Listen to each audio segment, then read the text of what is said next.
Episode 7 of the cancelled television show Terriers is entitled Missing Persons. The term missing persons in the title of the episode is a reference to the writers of this show, who were absent every day of the writing process, and that's how we ended up with a title this shitty for this episode. It also explains everything else about the show. The episode opens with Frank and his mentally challenged sister smearing food on each other's faces. Because she's insane, she reverts to the mental state of a 10-year-old child, and this makes Hank feel very conflicted, so he leaves the house to go have lunch with Britt. On their way to the restaurant, Hank tells Brett to give him $2. So he does, even though Hank has taken everything else he owns, and Hank grabs a newspaper from the newspaper stand. Britt says, "Hey, those newspapers are free." And Hank says, "I know," and looks him dead in the eye as he pockets the money and keeps walking. So Hank says, "Are you feeling alright, Britt? You look really stressed out." And he says, "Yeah, my girlfriend Katie has been acting really strange after she came back from that school thing." Hank stifles a smile and heads into the restaurant. Brett goes, "Oh, I love this place. Me and Katie used to come here all the time." "Yeah, it's great. We were here last night." I'm a cuck. I'm a fucking cuck, guys. Yo, like, share, and subscribe. Snap back to reality, and our heroes discover that Eminem has gone berserk and trashed the place, barricaded himself in the women's restroom. Some are like bees to flowers. Why? Because some people find me appalling. Britt picks the lock, and Hank kicks the door off its hinges, and they confront Eminem. So let's get turnt like a shish kebab. Twist it, ma, like an air conditioning knob. While a crazy old guy pisses in the corner.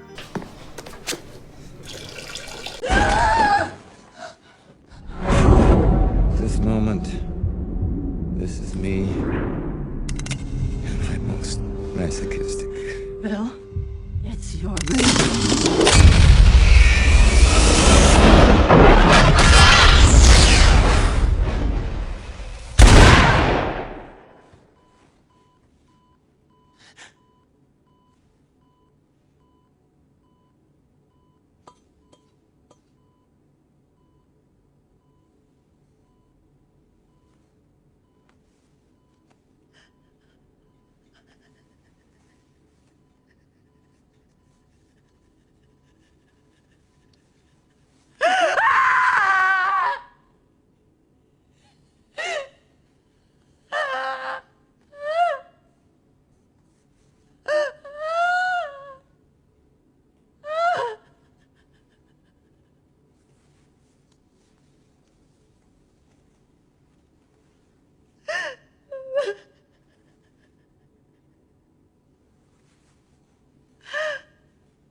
We discover that Eminem has amnesia, and he's lost his memories. I'm about that capital like a proper noun. Venom, gonna get him, venom. He's forgotten how to rap, which is why he hasn't put out a good album in 23 years. He begs Frank and Brett to help him discover his identity and cure his amnesia.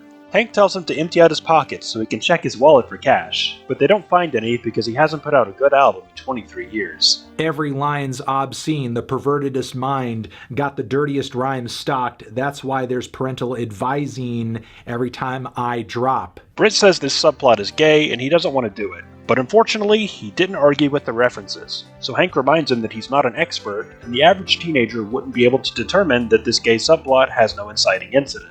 Besides, if they help him, maybe his parents are rich and will pay them, he says while waving Brett's money around in his face while they talk.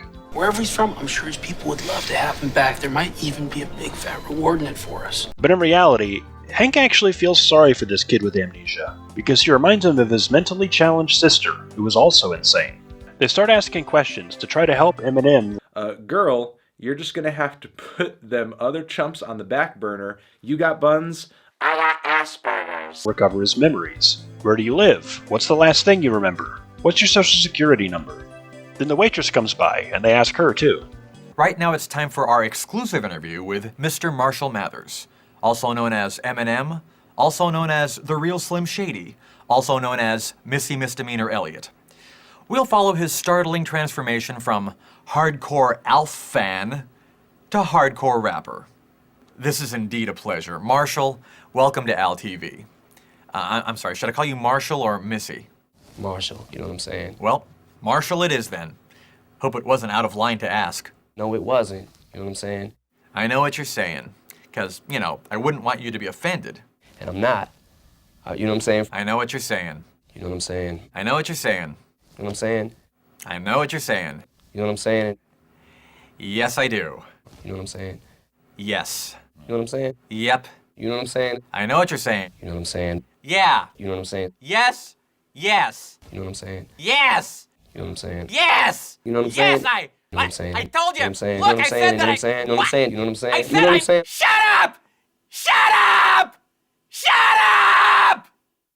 You know what I'm saying? Yes, yes, I know what you're saying, all right? Whatever. Anyway, thanks for being on the show. You know, we've had a lot of great guests dropping by. Have you ever met Celine Dion? I have felt like killing her before. Well, obviously, we all have. Ever felt like killing anybody else? You know, most of my family members. That's nice. Which reminds me, do you feel that you owe at least part of your success to the loving support that your family has given you over the years? I don't owe nobody in my family nothing. You don't owe nobody in your family nothing? Wow, that's a triple negative. Does that mean that you do owe somebody in your family something? It's like, it's up to you to decide, you know? Oh, I almost forgot. I know it's your favorite, so I made you a Twinkie Wiener sandwich. I knew you'd make it. I knew you'd make it. But before I give it to you, I just want you to answer me one simple question. What is the mathematical formula used to determine the area inside a pentadodecahedron? It's a simple formula. It's a simple formula. All right, what is it? You know? No, I don't know. What is it? It's easy. I mean, the formula is, first of all, there, you know. Yeah, that's what I thought. You have no idea what you're talking about. Yeah, so I better just shut up. Uh-huh. When was the last time you were completely deloused? Last year. Well, I've been asking all the questions here. Are there any questions you want to ask me? You know, how many times can you rhyme tearing me apart, breaking my heart? Well, let's see. Homer and Bart, medical chart, strawberry tart, served a la carte, back to the start, postmodern art, plastic lawn dart, missing a part, Humphrey Bogart, lighting a fart, and blue light specials each day at Kmart. 11. You're being an asshole. Jealous much? Hey, you know, I was wondering, why weren't you at the Academy Awards to pick up your Oscar? Was your macrame class that night? Yeah. Bummer. But I noticed that you did show up at the MTV Awards, and you almost got into a fight with Triumph the Insult Comic Dog. Were you afraid that a sock puppet was going to kick your butt? You know, that was the way I felt at the time, you know? Well, have you two patched things up, or is your rap war still going on? Yeah, it's still going on. That's too bad. You know, I ran into Triumph recently, and he wanted me to tell you that he thinks you're a really excellent rapper for him to poop on. How does that make you feel? I don't know, it's like, I don't know, it doesn't necessarily hurt my feelings because I kind of expect it, you know what I'm saying? So, tell me, Marshall, how do you feel about censorship in music? I feel like, you know, I really believe in freedom of speech. I can't even stress that enough. I feel like, especially artistic expression, you know, I believe an artist should be an artist and be able to say whatever he wants to say, whether you think it's good or bad, you know. Uh-huh. So you think, for example, if somebody wanted to do, oh, I don't know, a parody of somebody else's video, they should be able to artistically express themselves and just do it? I'm just busting your chops. I know you said I couldn't do a video for my Lose Yourself parody, but hey, you know, it's your choice. Yeah, exactly. So, just between you and me, though, don't you think my version of the song is just a little bit better than yours? And that's kind of what pisses me off. I knew it. Well, now I don't have a video to promote my new album, Poodle Hat, but you know, as long as you're happy. You are happy, aren't you? You're happy, right? Because I sure want you to be happy! You're f***ing crazy. You're crazy, for real, you're crazy. Well, since I don't have a video for it, and since this is my stinking show, what do you say we just sit here and listen to the whole song right now?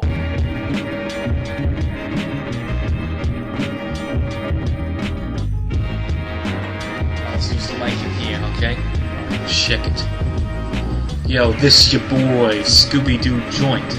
All the motherfuckers best to point your ears to this message. It's a message of respect. God blesses.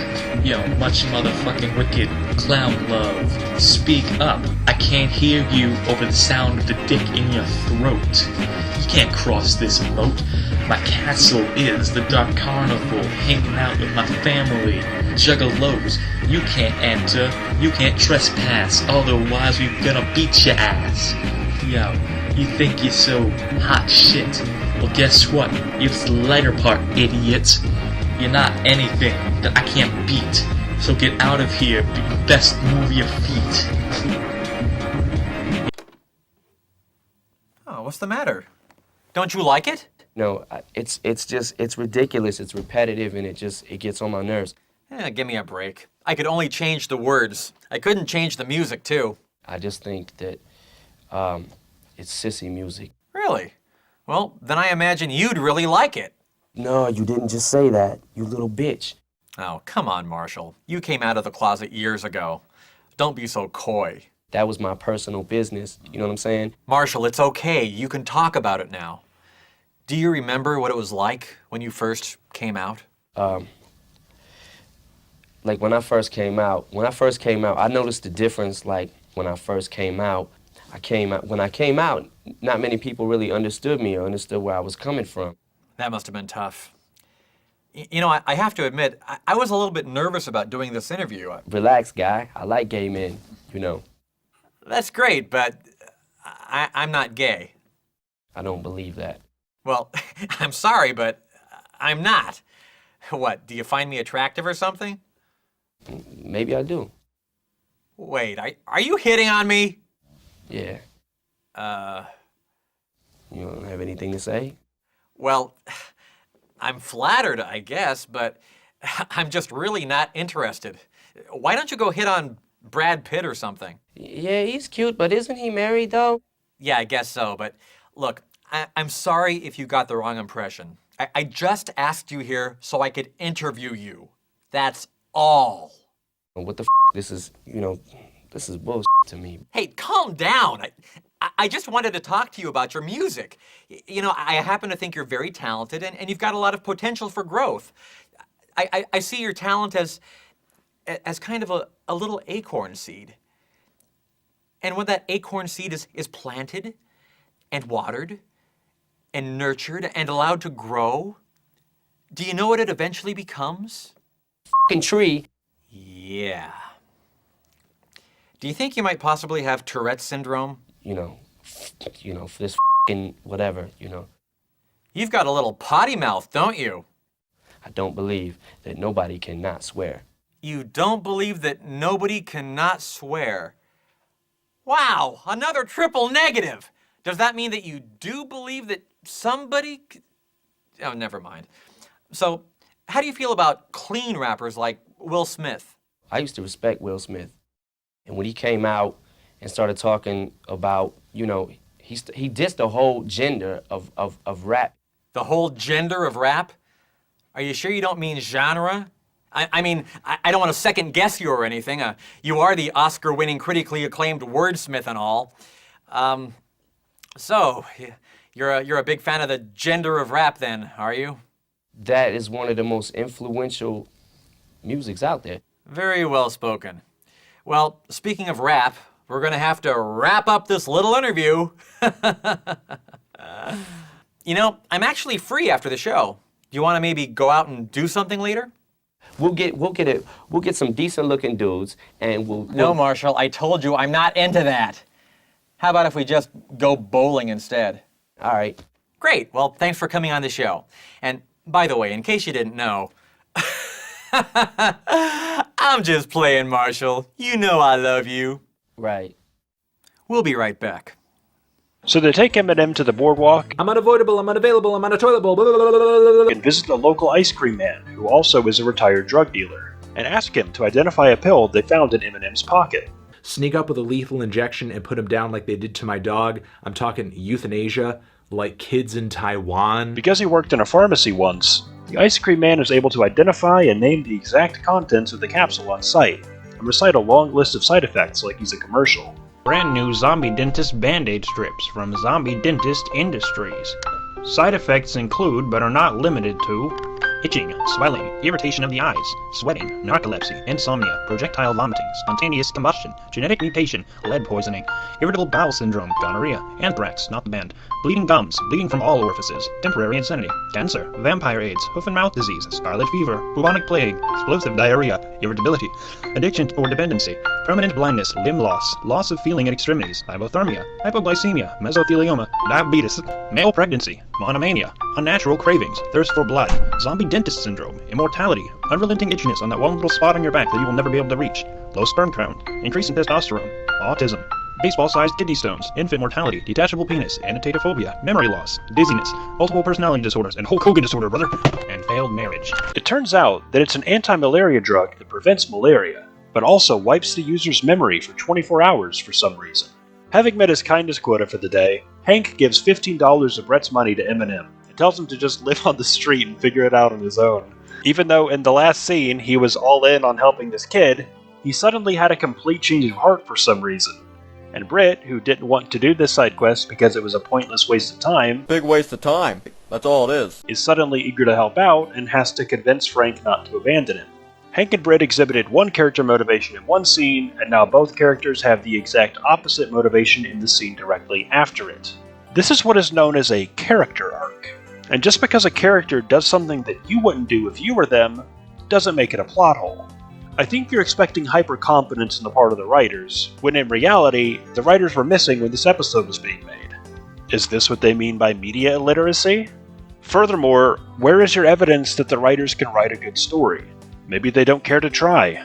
They're more concerned with being actors than taking an interest in science. So you do know the difference! But if you actually watch the show, you'd realize that this character motivation makes perfect sense, because Hank and Britt look at the calendar and see that it's Freaky Friday, so the writers have forced them to switch bodies off screen. Today is Friday in California. Huh?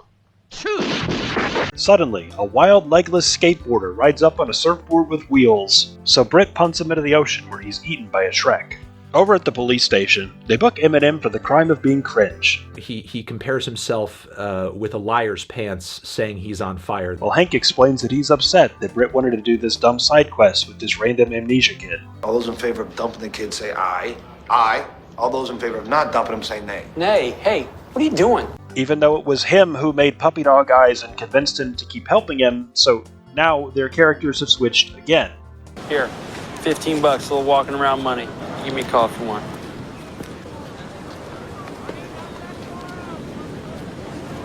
But that's okay, because they immediately double down and have the characters argue about this, even though it contradicts the scene we just watched, which contradicts the scene before that. But it doesn't matter because every time we have a disagreement about something, you win, you always do. I'm sick of having to always do whatever the hell it is that you want to do. Great.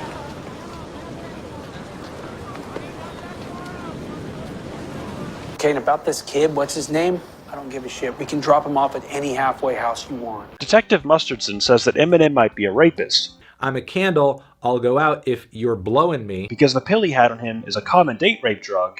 And even though the drug-dealing ice cream could name the medication on site and prattle off its chemical makeup, he for some reason didn't know that it's a common date rape drug. Or just didn't tell them, I guess.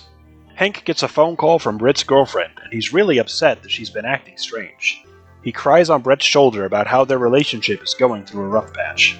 So they decide to leave Eminem at the police station. But I'm up like your feet in a recliner, and I think I'm about to go out on a limb like a tree climber. I'm just trolling you pussies, but I'm like a stroller, 'cause you'll see just how I roll if you push me. And Britt says they should go hang out at a college girl dorm. So he suddenly forgets about his girlfriend and relationship troubles because he's hoping to fuck some dumb college girls. As soon as they get there, the slutty college sluts throw themselves at Brett and Frank because they're so irresistible, and they have to fuck their way through dozens of them before they can get to the one girl that Eminem might have date raped, so they can fuck her too. Actually just shit on my last chick because she has what my ex lacks. Ex lacks. Get it? Ex lacks. But she's not here, so they decide to go visit Gunt and the big gangbang gang. to ask them to hack into American Airlines mainframe and get all of their private customer data and credit card numbers, which they do, because they can do that because they're nerds. And you can tell they're nerds because one of them tells the audience that he's playing Halo 3. Damn it! Why are Finnish people so freaking good at Halo 3? This is how normal people talk when they're playing the video game Halo 3 for the Xbox 360 video game console released in 2007. And this is followed up by them showing us how normal people conduct themselves in a conversation. I slept with this chick Helena like 3 times. Boom! Yeah, right? But last time I realized she doesn't even know my name. Hey, what's she screaming out when she's climaxing, huh? Don't do this. Hippocratic Oath? T.S. Eliot's The Wasteland. No, both wrong. She recited the first 8 numbers of the Fibonacci sequence. I can't think of any dialogue that's particularly clunky in the show. It's very, very snappy. Oh my god. Oh, 0, 1, 1, 2, 3, 5, 8, 13! And they top it off by laughing about how they steal innocent people's credit card info and use it fraudulently to pay for their degenerate lifestyle. You guys can do that? Track credit cards and shit? Yeah. How do you think we support this lifestyle? Anybody got a problem with this?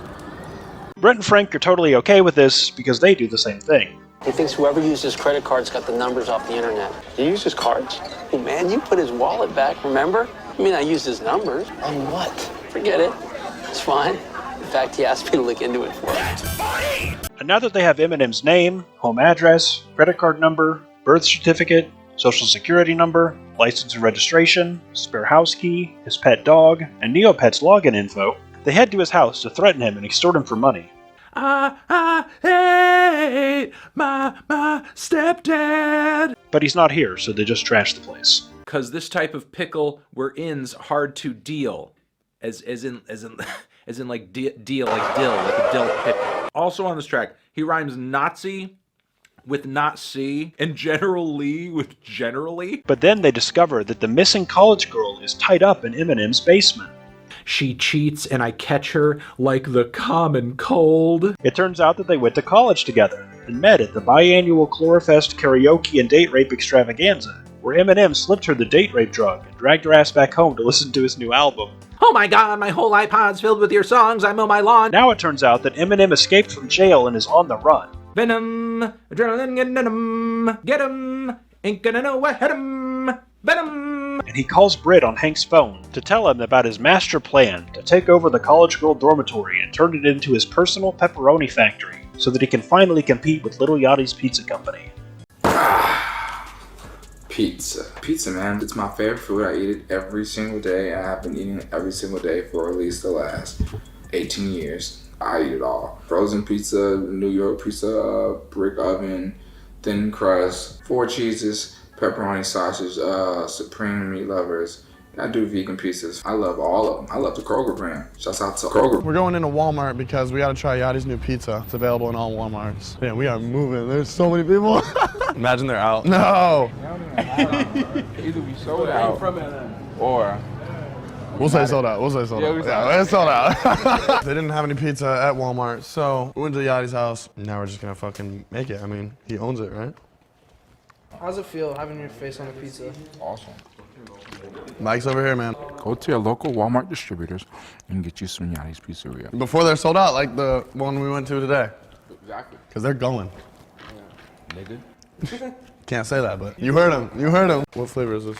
The honey hot. It's my favorite. I'm gonna put it on a bottom rack because. It smells nice. Thank you. I'm gonna put it on the bottom rack because this is a super oven. If it says 10 minutes in this oven, it takes 6. You tried the pizza? Yes. Oh, good. Okay. I don't even like pizza either. I'm more of a chicken wing guy. You understand what I'm saying? There we go. Top tier. So even if you don't eat pizza, you will eat this pizza. And I'm not getting paid for this. Neither are you. I haven't even tried it. I'm hyping it up. I do that for you, Bo. But I'll be honest when I try it. Oh. That's crazy. And then we got me wearing 1 pair of shoes. Hey, but the question is, do you have 990s in here? Yeah. Where they at? I got a couple for like the ones you got on. There we go. I should do this in my house, but only have the 990s. Oh, the fucking Back to the Future shoe. Nah, I just got a cough. Well, I mean, does that kind of suck? See how much more substantial my health is compared to his? I care about how Yachty feels. I'm telling you how I feel. I am You're giving happy me every day. Wait, say that. Happy. I am happy every day because life is moving in such a positive way, I can't get slowed down. So maybe he has been media trained. This is a very media trained answer that I'm getting. Not a media All right, so let me answer, respond it's to what just you're how saying. I am. Okay, let me tell you about how humans are. Okay, I'm listening. Feelings are fickle. What that means is they come and they go. Nobody is one thing forever. You cannot tell me, you would be lying to tell me that as a young man, how old are you? 19. In this industry, in this music industry, in the music business, you are happy 24/7. That is a lie. So that is bullshit, so- and I refuse to have somebody tell me bullshit. I want to have an honest So conversation. when you come from a college dorm room with no money, okay, you scamming credit Which is cards, all college dorm rooms. and you ain't getting no play with no girls, you're not getting, you have no clothes, you have no car, and you come to having 3-4 cars, you got millions of dollars, $500,000 on your body just to wear, and any kind of clothes you want, any hoes you want. How could you be upset? Because I don't think that's where your values lie. That's why. That's why. where you have a problem. That's why. And all of the rappers, and I don't want this to come off like old nigga mad shit. But it is. It is. Okay, so let me erase that then. My number one objective with speaking to you is to understand, right? The other day, I said some things on this show, whenever that was, and when I watched it back, I thought it was harsh. I'll be honest. I thought it was harsh, number one, because of your age. I thought it was harsh because I do believe that there's an entire community of hip hop that y'all are in charge of, right? So, is that sounding old guy mad still? No, it sounds like you know you fucked up and you're trying to bring it back. I ain't fucked up. What you said? Let me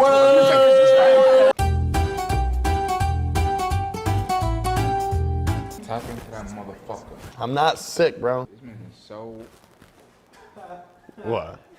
I heard you call 5 times. See how much more substantial my health is compared to his? We don't like what he represents. Truth be told, one of the big things which I've told him is that he gets the same like negative energy from the old heads as Uzi, as other people that kind of do what they do. He's the only nigga who responds. He'll speak about it. Good. Uzi ain't never. Good. I would That's like him not to. good because then I disagree. He becomes the person that everybody's dissing. Is anybody dissing Uzi? No, because he's not responding. He's not giving the energy back. He's not feeding into it. He will actually engage. I'm impressed. I mean, 'cause why not? I'm impressed more by the niggas. Okay. It doesn't bother me. No, but it does bother you. It's So when you gonna make start him say it bothers It's him. not Say that it don't bother it's him. not that it bothers me. It's just, I just enjoy talk. I enjoy conversation, bro. Then tell me what you want from hip hop. I don't know. I mean, you don't think that's a question you should answer at some point? What do I want from hip hop? Or are you leaving all of this to QC to figure out? Nah, I mean, I'm making music, bro. I'm just having fun. You know what I'm saying? My fans You're gonna love have it. a problem with just having fun in 5 minutes. What did you want from hip hop? You're gonna have a big problem with just having. Yeah, you don't sound like you very aware with what's going on, and you one of the hottest niggas on earth. But what do you want me to say? You want me to say? I want you to be aware of your business. I want you to know whether you're in a 360 or not. I want you to appreciate the culture that changed your life and took you from college dorm rooms eating fucking oodles and noodles. I want you who's well spoken and articulates himself well. My nigga. Chill.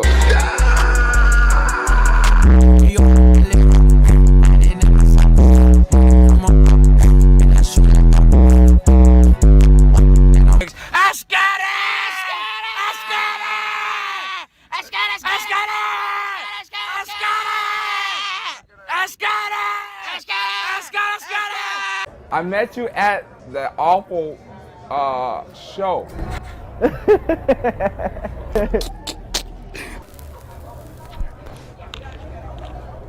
Producer problem. Circumstances. I wanted to stick to one sound, but that one sound wanted to give the sound to everybody. I know exactly what you're talking about without saying no names. I know Without saying no exactly names. what you're talking about. That's how me and Perry are. Exactly. I thought the cover with the girls was cool. Exactly. And then I saw the tweets. Exactly. And I was like, genius. Yeah. Exactly. Who knows? Who knows? Iced up without a tape. 2 cribs without a tape. 2 hoes without a tape. 2 deals without a tape. See how much more substantial my health is compared to his?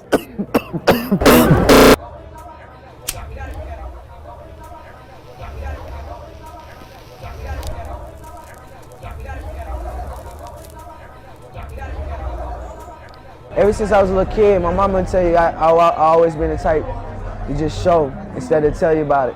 Yeah. You feel me?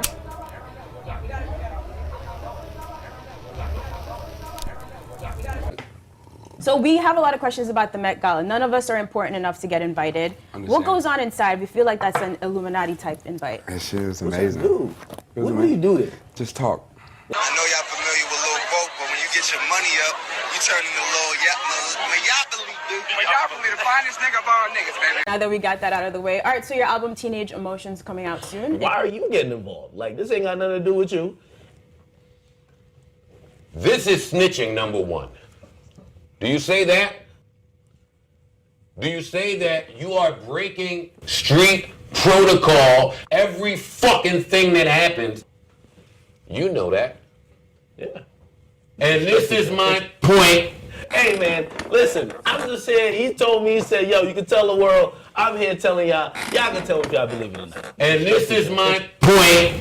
So let me Do ask you know what's gonna, A1, if we sit right here and we just scroll down and lyric could pop up. If a nigga post your girl, my nigga, knock it off. Fuckity fuck, nigga. Relax. You're posting a nigga's girlfriend? Stop.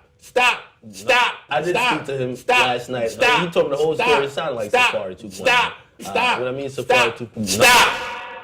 You No. gotta help me out here. I don't When the street nigga, jump in. and that's my point. But when that little fuckity fuck nigga behaves that way, you move. I'm telling you that because I care about you. Everything I tell him pertains to that situation. I'm telling you something. I care about you. I'm out there with my girl, my manager, somebody else. Stop. I'm walking. Stop. And just Stop. like you can imagine Stop. when we go, Stop. Suburbans Stop. line up. Stop. They pull up. Stop it. I'm not. Do talking about not that. explain it. No, I gotta explain. Do not rationalize this behavior. I'm not rationalize his behavior, but hey, academics, I care about you. Okay. In the same way, when something happens, whatever, and stop reporting on fuckity fuck niggas like this. They literally kill people! They literally murder people! Fuckity fuck niggas who every time his name come up, I give him good advice, he ignores it. All right, we have guests, right? No. What'd you bring me? I'm not afraid to make a pizza, he says. When Brank and Fred arrive at the Pizza Palace, Eminem has barricaded himself inside with a hostage and is engaged in an armed standoff with the police, who've set up a perimeter around the building. The negotiator is attempting to defuse the situation with Eminem, to no avail. Brent and Fink try to go around the police barricades, but are stopped because they're civilians and are interfering with a volatile hostage situation involving an active shooter. They look for Detective Mustardon, who's on site because he's apparently the only detective in all of California, and explain to him that they may be able to talk down to Eminem. On the same track, Eminem also drops an Ariana Grande concert bombing line, which, at this point, are we really even surprised? The probability of him rapping about this was about as high as him dropping a bar comparing a blowjob to blowing into a Nintendo cartridge, which he also does. He's reluctant, but because negotiations are at a standstill, and Hank has a special and intimate relationship with that hammer, they coordinate with the SWAT team to get Frant and Bink suited up with bulletproof vests and Bluetooth headsuits, and allow them onto the property so that they can speak with Eminem through a megaphone. It seems like the more they study my music, the more they remind me of eyeballs. I'm watching my pupils get cornea. Haven't used all the tricks I have, so like my balls in my bag get a little testy when I'm mad. Yeah, Eminem was really just like hunkering down on those balls and testes bars for a while. Trained officers carefully approach the apartment, taking cover as often as possible, and never standing in front of windows, and prepare to breach the apartment if necessary. Snap back to reality, and what actually happens in the episode is that Gustafson casually walks Hank and Brett up to the apartment without any protective gear, and they just talk through the door to the man they know to be an armed and dangerous lunatic rapist with at least one hostage, and they take cover in front of a glass window, because this is how police operate in the United States. A lot of it is based on ignorance of how US police operate. Detective Mustardon evolves into Mayonnator and uses iron defense, while Hank just kicks the door open and charges into an active shooter scenario where he's gunned down immediately. But it's okay, because he's still in Brett's body.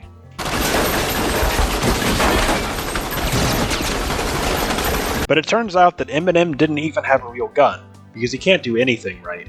My gun isn't real. I made it out of wood, specially to fool you. What?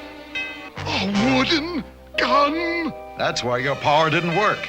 And it's why you're a prisoner of the police now. Take him away, man. A wooden gun. He tricked me with a wooden gun. Your booty is heavy duty, like diarrhea. So Hank Britt, because he's the main character of the show, is a master assassin and also a skilled negotiator, so he's able to finagle Eminem rigorously. Keep in mind this track and the entire album kicks off with Eminem muttering into the microphone, "I feel like I want to punch the world in the fucking face right now." Listen fam, what you're doing here isn't very wholesome 100.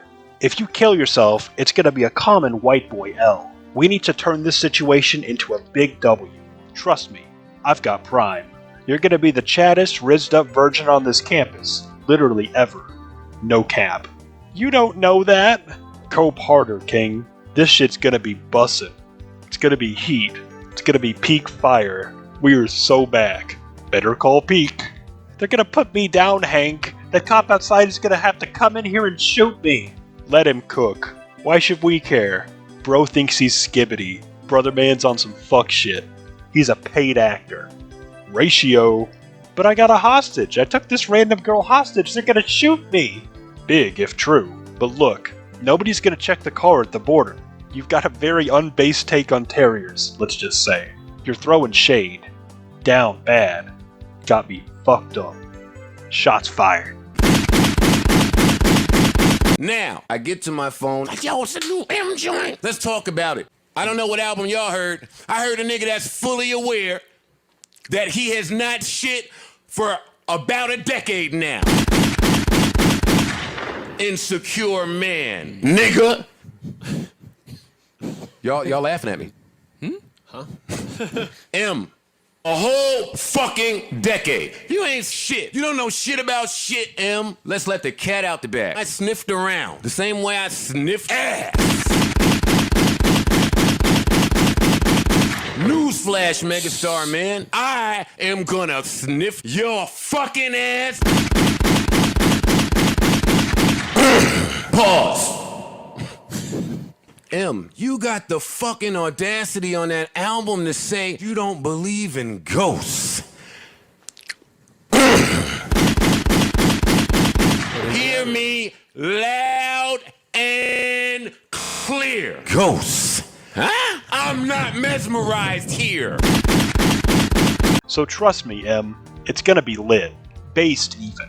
I clapped back for a reason, and that's why I'm here. And seeing you cope, seethe, and mauled, it doesn't fill me with determination. So come at me, bro. Eminem breaks down and starts crying, because he's so sad that he's gone crazy and his pizza chain is in shambles. Oh, I'm the pariah, nobody likes me, everybody hates me, I'm gonna eat some worms. Which, like, okay, you can do that, but don't record a song about it, because then I'll have to review it, and I just don't want to. But then Britt screams at his face. You're not crazy! You're not crazy! You wanna see crazy? I'll show you crazy!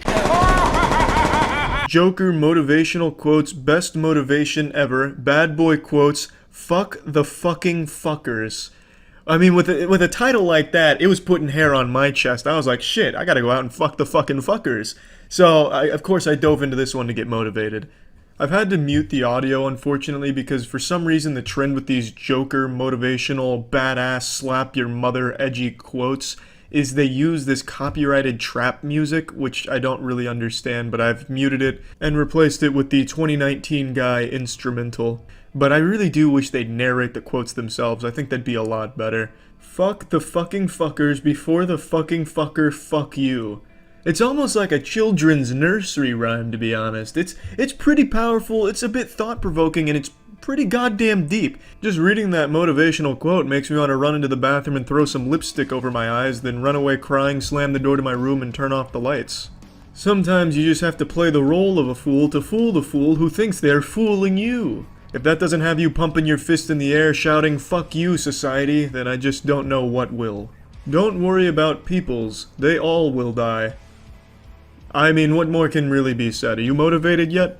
When I was born, Devil said, "Oh shit, competition," and he almost spelled that word correctly. It was really close. You'll notice a common theme with all these Joker badass motivational quote videos: constant misspelling and shit grammar. Me chasing you? Bitch, read it backwards. Ui, ginsak im. This fucking makes no sense. I think what they mean to say is you chasing me, but that's not reading this backwards. That's totally fucking changing it. But if you do want women to start chasing you, come on over to the streams I do at twitch.tv/moistcritical. Women love that shit. They'd love to see you there. I'd love to see you there. Come on over. And this is just one of thousands. We can dive into the one that really started it all, the 15 epic boy quotes for badass boy men from Joker's Ultimate Men Boy catalog. So we can check that out, but I just want to make it clear, there is so much of this shit just on YouTube. That's not even counting all of the Facebook posts from all of it. It's a crazy phenomenon right now. It's like bronies, but for jokers, I guess. I don't really understand this motivational Joker quote movement thing at all. If you ever knock me down, you better kill me, because when I woke up, you're so fucking dead. You know, who's to say it wasn't an accident that they knocked you down, though? Maybe you need to analyze the situation a bit more beforehand. Also, how big of a pussy are you that when you get knocked down, you lose consciousness when you woke up? Are you kidding me? You got knocked down barely and you fucking passed out? Come on now. If you want to shine like a sun, first you have to burn like a sun. Whatever the fuck that means, I suppose. Ooh, Jared Leto's. Don't worry, she will text you. When all her male friends will be busy. Yeah, busy with Chad Thundercocks, am I right? Fucking disgusting. Sweet as sugar, hard as ice. Hurt me once, I will kill you twice. He's gonna find out who's naughty or nice. Another common trend you'll notice is half of these say how nice the guys are until you push them, and that's when their demons come out of their penises and whatever. Which I don't really understand, because if you're making these posts, you're already not coming across sweet as sugar. You're coming across as a fucking weirdo. Personality is to a man what perfume is to a flower. That's poetic. I mean, what the fuck? 80% of boys have girlfriends. Rest 20% are having a brain. Yeah, I'm sure that the reason this guy doesn't have a girlfriend is because he's too smart to have one. His brain's too fucking big for any female to handle.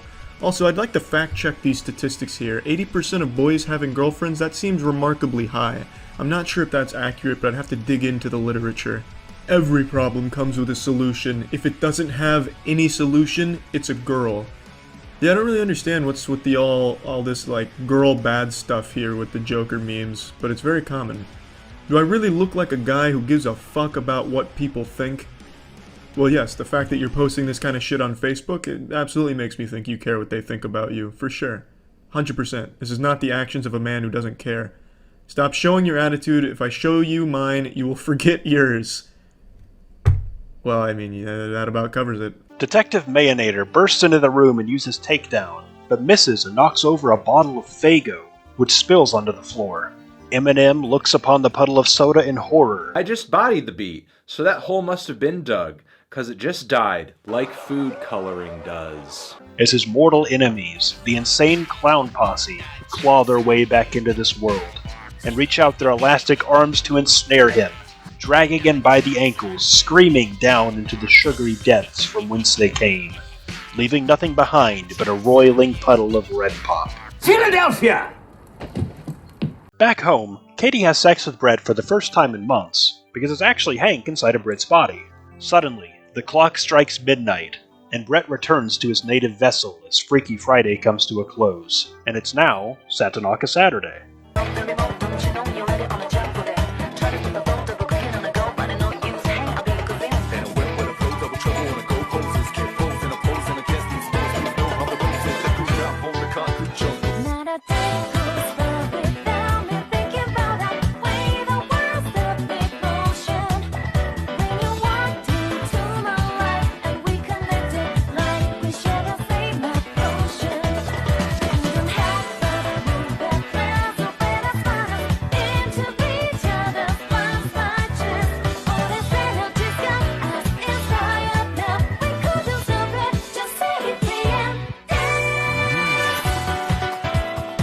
Katie, disappointed by this, says she's not in the mood and goes to sleep. The next day, Frank drops his stupid sister off at the funny farm. And you have to promise to come visit. A lot, not like when I was at St. John's. Promise. He promises that he won't just abandon her here like last time, and he'll definitely come visit her. And he drives away laughing because he knows that he's not going to come visit her again until episode 13. Missing Persons is the perfect title for this episode because it describes the audience of this show.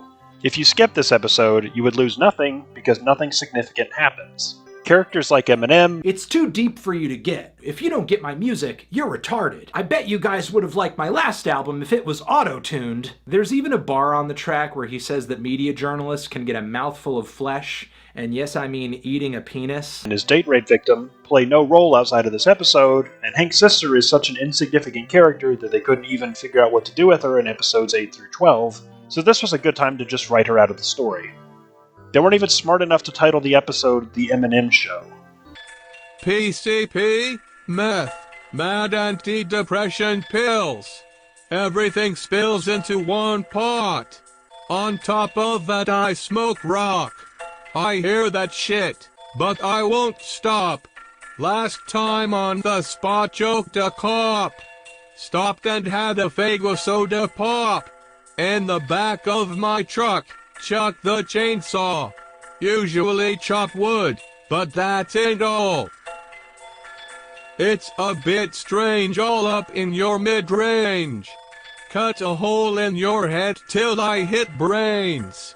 Left a cop in the pile, well maybe. It's the night of the chainsaw baby. Cut 'em up, Chuck, somebody. Cut 'em up, Chuck, get bloody. Cut 'em up, Chuck, go naughty. Cut 'em up, Chuck, go. Cut 'em up, Chuck, go. Cut 'em up. You can't calm me down.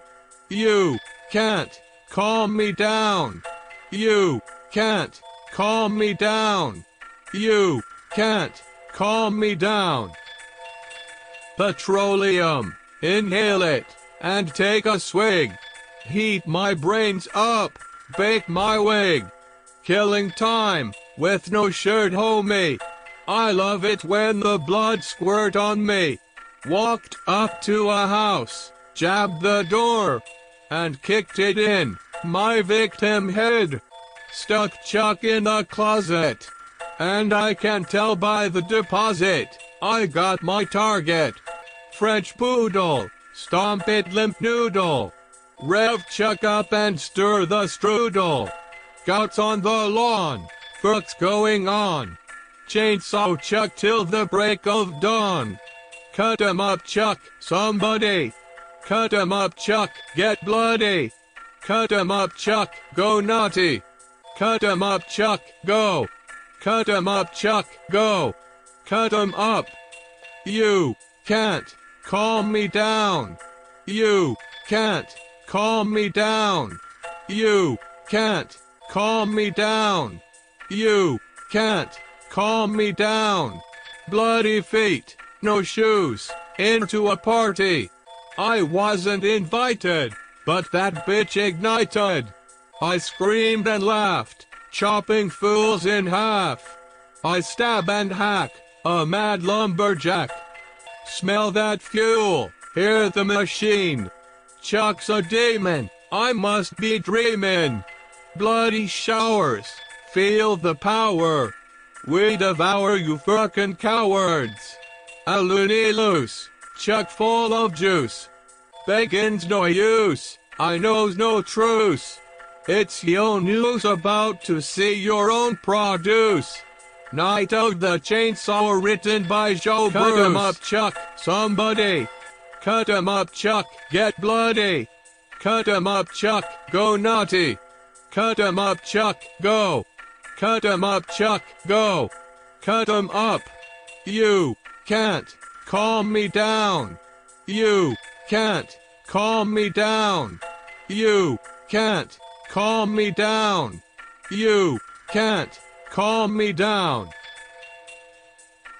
I get dough like Ed Sheeran, so call me the gingerbread man. How could I hit a dry spell? I'm named after the wetlands. I look up to myself like a fucking headstand. Right now I live in an igloo and I'm not chilling the fuck out. But there is a happy ending here, because just like ICP and Eminem eventually squashed their beef, We're an unlikely pair, like two different Nike Airs, and then he goes on to say that he and this woman are soulmates.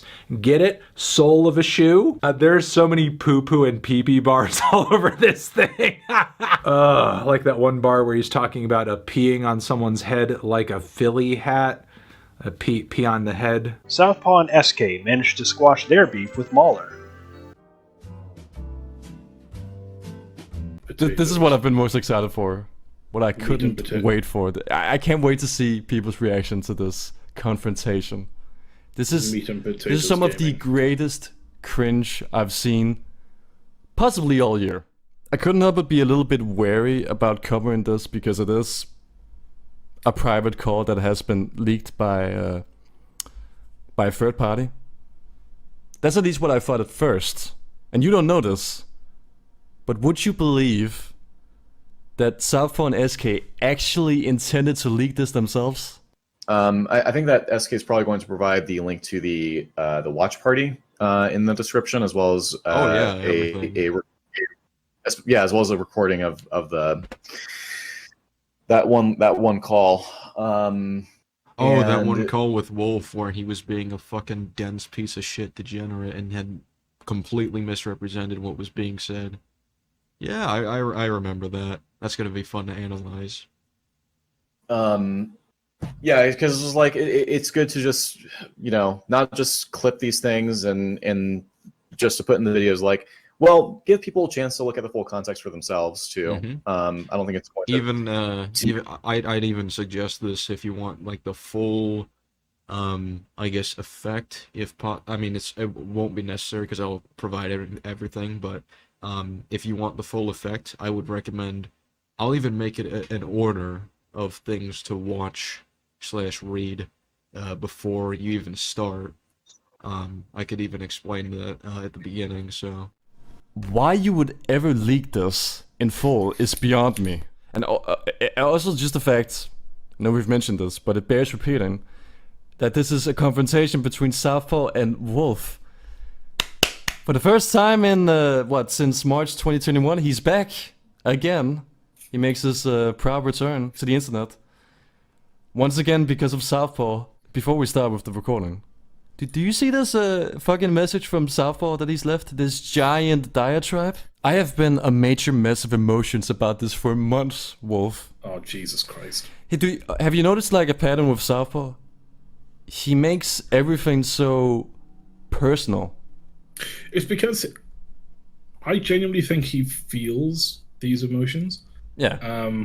And I think he just needs to get off the internet, especially Twitter. And now here we are. You sent me another friend request. Wait, hold on, Did this guy? It's part of Southpaw's message to Wolf. This is what you said, Fungus.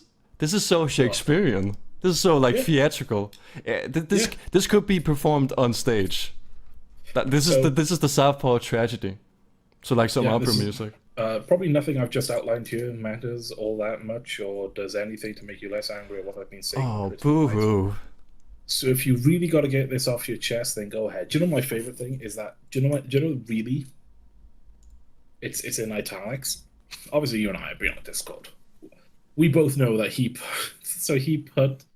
put two asterisks there on the really. So it's so funny where it's just like if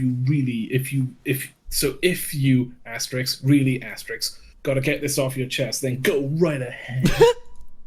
It's so structured to be so dramatic. Like it's so fucking retardedly dramatic. He's such this is all so performative. So he's putting this special emphasis on really, but you're gonna have to do it knowing full well that as certain as I am over this and how I've actually given into bitterness and anger since the fallout. Out. Jesus Christ, this reads like Star Wars: Revenge of the Sith. If you're not with me, but you're my enemy. But Anakin, you're going to have to do it knowing full well that as hurt as I am over this, and how I've actually given into bitterness and darkness since the falling out. In my opinion, No idea. Terriers is great. You have no idea how open I am to letting it all go, hashing out our differences, and burying the hatchet. Whether that means we work our way into restoring our friendship, or simply walk away from each other with peace and closure. If you're not with Terriers, you're against me. If you ever sent me this on Discord, I would block you on the spot. This is fatherless behavior. This is fatherless behavior, yeah. This is fatherless behavior. I'm gonna take a wild stab in the dark and say you could probably hop in a call right now. You know what, Wolf?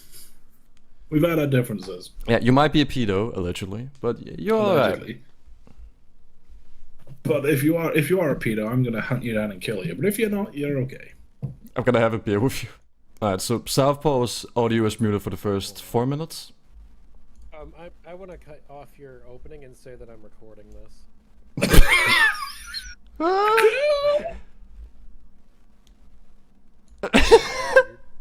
Fuck it, hell.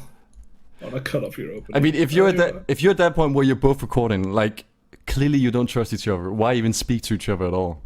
Yeah. And you're still going on about Terriers 4 months later. You know, I think it's funny that you decided to open up your huge diatribe with, or you didn't open it up with this, but you did put it in there. Something to the effect of, "Oh, my life, I don't have a whole lot going for me," but apparently you never thought about, you know, maybe not spending 4 months about complaining about us not liking a TV show. Oh, Jesus, Wolf. Kind of looks like that from our angle.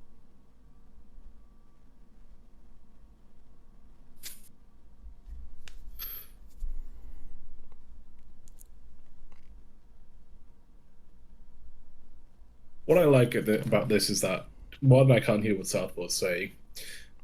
Two, that Wolf is just clearly just opens up on the attack. He is pissed. He's done. Wolf, if for whatever reason you watch this, you're okay. So, do you think he's gonna like watch this after we called him a pedo, allegedly? Allegedly. It's alleged, which is true, that it's alleged. You can't get me on that. Court, Your Honor. I sell seashells by the seashell. You know, that's what I say in my tax returns. Wolf is under oath. Southpaw was just saying you're under oath. By the way, I have the FBI on the other line. Everything you say can and will be used against you. I quite like this version, but we just don't hear what Southpaw's saying. Yeah, we can just we can imagine dude. We can have the worst faith imaginations about what Southpaw is saying right now. He's just repeating the N-word over and over. Dude, he won't stop saying the N-word. It's unbelievable. Pathetic blacks. Moving the payload, and nothing's going to stop. It's coming through clearly on our end, so I don't know if the audience can hear it. Yeah. We can hear everything he's saying. No, it's coming through so loudly that it's cutting the audio. We're actually censoring it. We're censoring it in real time. Southpaw's going through. He's admitting that he planned the January 6th insurrection. No. Oh my god, could you believe it? There's just like overall level of discomfort. The World Trade Center just got hit. There was an overall level of discomfort. During it. And it's something that like others have picked up on as they've gone through the recording. Just sharing recordings with everybody, right? It's a Wolves are okay with that. Of course you. Okay, Fungus. Who would be okay with that? Right. Like the idea was to have it edited and uploaded to YouTube if things went. Yeah, I'm sure Mahler loves that this is being shared around as gossip, And it's unedited. You use it as a way to bludgeon them over and over, and me for some reason. So I want to pause it. We're going to pause it. Pause. Yeah. I just want to say, Wolf, if you're watching this, we did warn you about this. We did warn him, Wolf in specific and in particular, but we did put out a general warning a year ago about the type of person Southpaw was and is, and will continue to be for the rest of time. Yeah, until he just leaves the internet for like a year or so and just realizes how nice life is when you don't have Twitter. I'm not saying I told you so. What I'm saying is I did not told you so. That's how I get away with it. That's how I get away with it. That's how I've been avoiding jail for so long. I didn't kill him, but I did not murder him. All of these points that the Wolf is bringing up against Southpaw, it is pure catharsis. Just don't take them seriously. If that's the one advice, if that's the one takeaway you get from this video, is just don't take them seriously. They're not serious people. Yeah.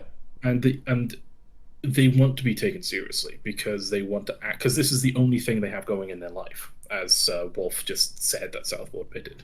So they want to legitimize this. So the best thing you can do is just to mock this part of their life relentlessly. Just constantly make fun of them for being losers. Mock, refuse to elaborate, and then leave. Yeah, just don't engage with them as if anything they say is legitimate or makes sense. Just keep making fun of them. Call them losers. Call them a virgin. Tell them to go touch grass. Troll them.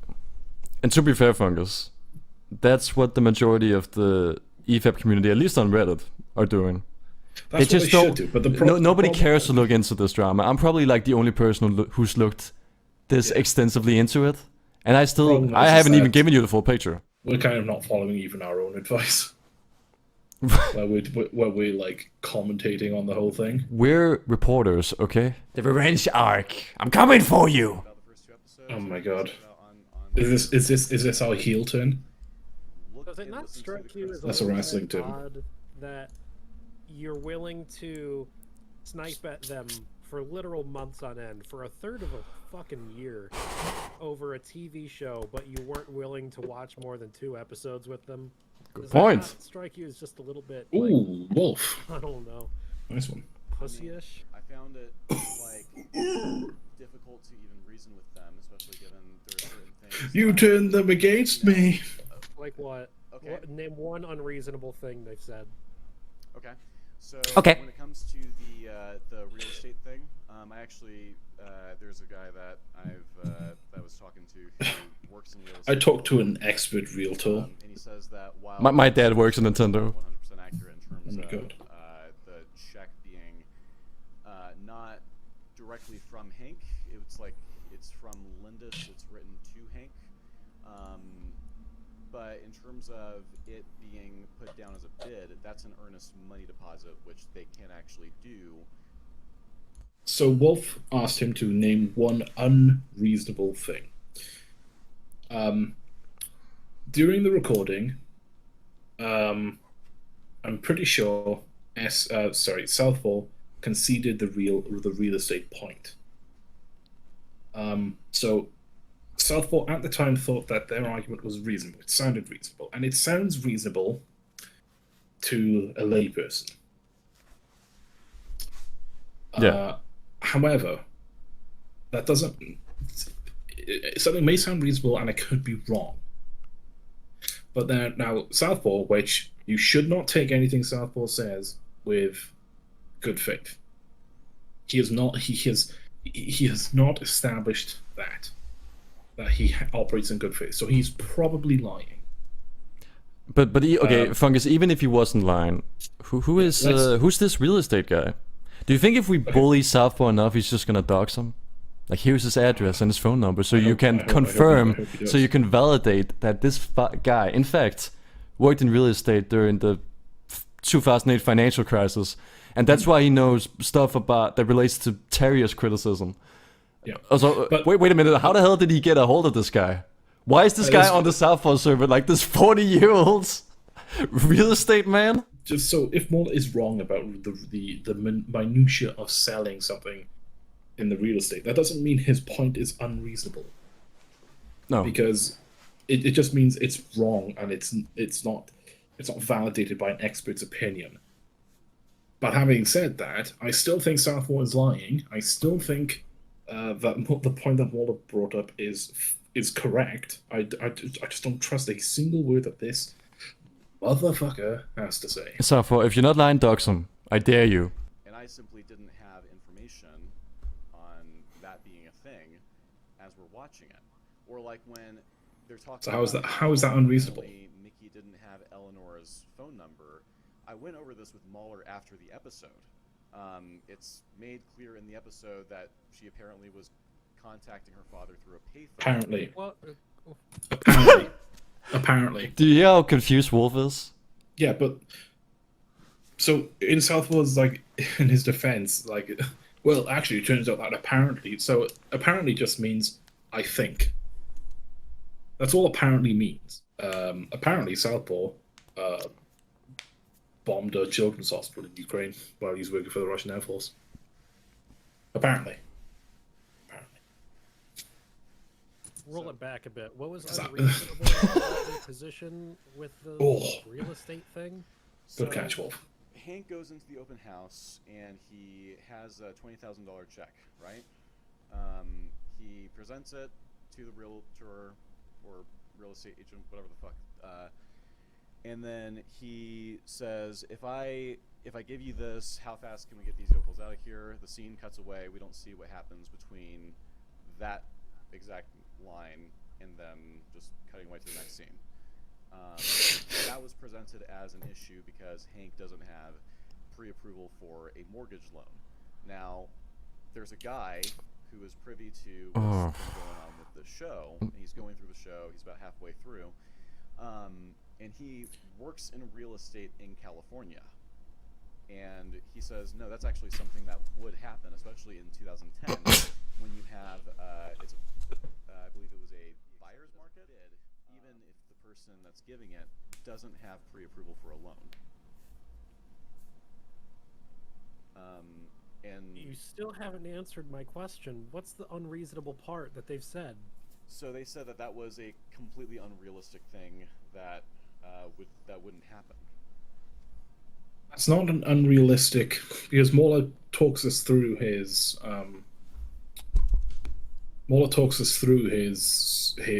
logic, and it doesn't sound unreasonable. It's just that Mauler does not have specialized information about the buyers, about the real estate market, right during the 2010. During 2010. So all this is just layman knowledge in Mauler versus subject matter expert knowledge that with Southpaw's expert guy. Southpaw's expert. Which, by the way, he's lying, definitely. Southpaw's definitely lying. Until Southpaw actually proves that he's telling the truth, he is lying. Yes. That's what you should always keep in mind, that the default position is that Southpaw is lying. I mean, according to a real estate agent, it's something that definitely could happen, though. Could happen. All right. I don't know. I don't remember enough of this fucking stupid show. Honestly, it's not really about the show anymore. It's just about like what you're doing, what you've been doing for like 4 months. Why did you message me? Alright. You know what I love? I love like his teeth clenched. Why did you message me? Like he's so Southpaw is burning asking- with hatred at the moment. So it sounds to me like Southpaw is asking ththese questions with the knowledge that this is being recorded. He's asking these questions with the knowledge that he's recording on his end, with the intention of then leaking it. It sounds like he's leading Wolf into a trap. Yeah, because he didn't answer Wolf's question at all. He's just He answering another didn't question. answer it, and he's like, "Well, why did you message me?" Why did you message? You know what? Was that was Christian Bale like the guy who went off? He had that rant against that guy on set. I was looking at the lights. Like that's what it reminds me of. So, do you think? Great job. Mahler put me up to messaging you. Why did you message me? Because it really No, I don't. seems like you've been implying, at least a little bit, that I have like no autonomy over my own actions. No, I and don't, that because when I- EFAB is not a hive mind, Southpaw. I hate you because I talked to him. No, when I offered Mahler, like, hey, let's go through the rest of the show, he declined. At that point, I knew you kind of went to me on your own. That's a lie, by the way. Put it up on screen. And it's amazing because Southpaw pinned this tweet because he's a fucking idiot. Well, we should probably not continue watching the show, I guess. And then Mauler says in return, well, it's up to you. Mauler didn't recline. He just said it's up to you. So Southpaw's lying. That son of a bitch. You're lying! Okay. Was that you went to me? Why was it you went to me? Made clear, you know. Came to me. Like, Mauler and I were just going to agree to disagree. And that. Well, why do you think? Give your wild stab in the dark. I mean, you've had 4 months to think about it. You know what? In private, these like the discussions that these people have been like Mauler and Wolf have been having, especially Wolf, just in this, he's on pretty good form so far. He's not letting Southpaw talk his way around things. He's calling him out and he's keeping him fixed onto points.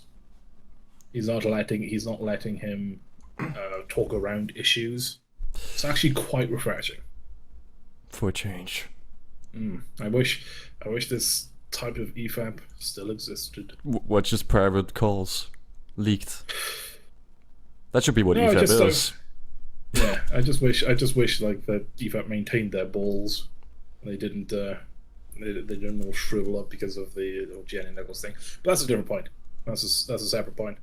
My best guess is that there was a call that you and Mauler and Fringy were in where they were disappointed in that particular development. Right? Okay. Well, I don't remember if it was a call or if I was DMing Mauler. When Mauler, the same thing. When Mauler had told me it's totally okay. It was totally okay for that decision to be made. You know that, right? Well, yeah, he showed me what you said to him. Why are you not talking directly to each other? That's the real question. So then And then you... Because he's a count. I'll scroll up here and just read exactly what you told me because it's pretty dumb. So you say that, and then you message me saying, dude, let me show you this. You send me the recording, and then Mauler and Fringy have a very unbased take on terriers, let's just say. And then you send me that. Yeah. Uh-oh. So you're more than willing to bitch about it behind their backs, but not watch the rest of the show with them.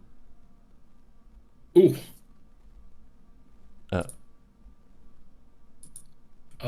Southpaw? You there? Hey, hello? Are you there? Oh my god, that was another 10-second silence. Also, do you like how his defense is, but I was freaking out. What? Like what? I was freaking out. I was just they didn't like terrorists. I was losing my mind. I didn't know what to do. Do you have like zero impulse control at all? I mean, you can control your fingers at least, even if you're very emotional. Well, you clearly wanted a response. You wanted me to back up your opinion. But my question is like, so I guess it was more about like I had said, like I think it was after I had sent that to you. Make a point, Southpaw. I had the discussion. We were talking over the show some more, and it just became clear like I don't think that they're going to change their minds on this. I don't think if they hate the first 2 episodes, they're going to care. All right, that was very telling. I don't think they're going to change their minds on this. So he didn't want to show them the show to see what they think. He wanted them to like the show. That's true. That I actually didn't catch that, so it's not a good point.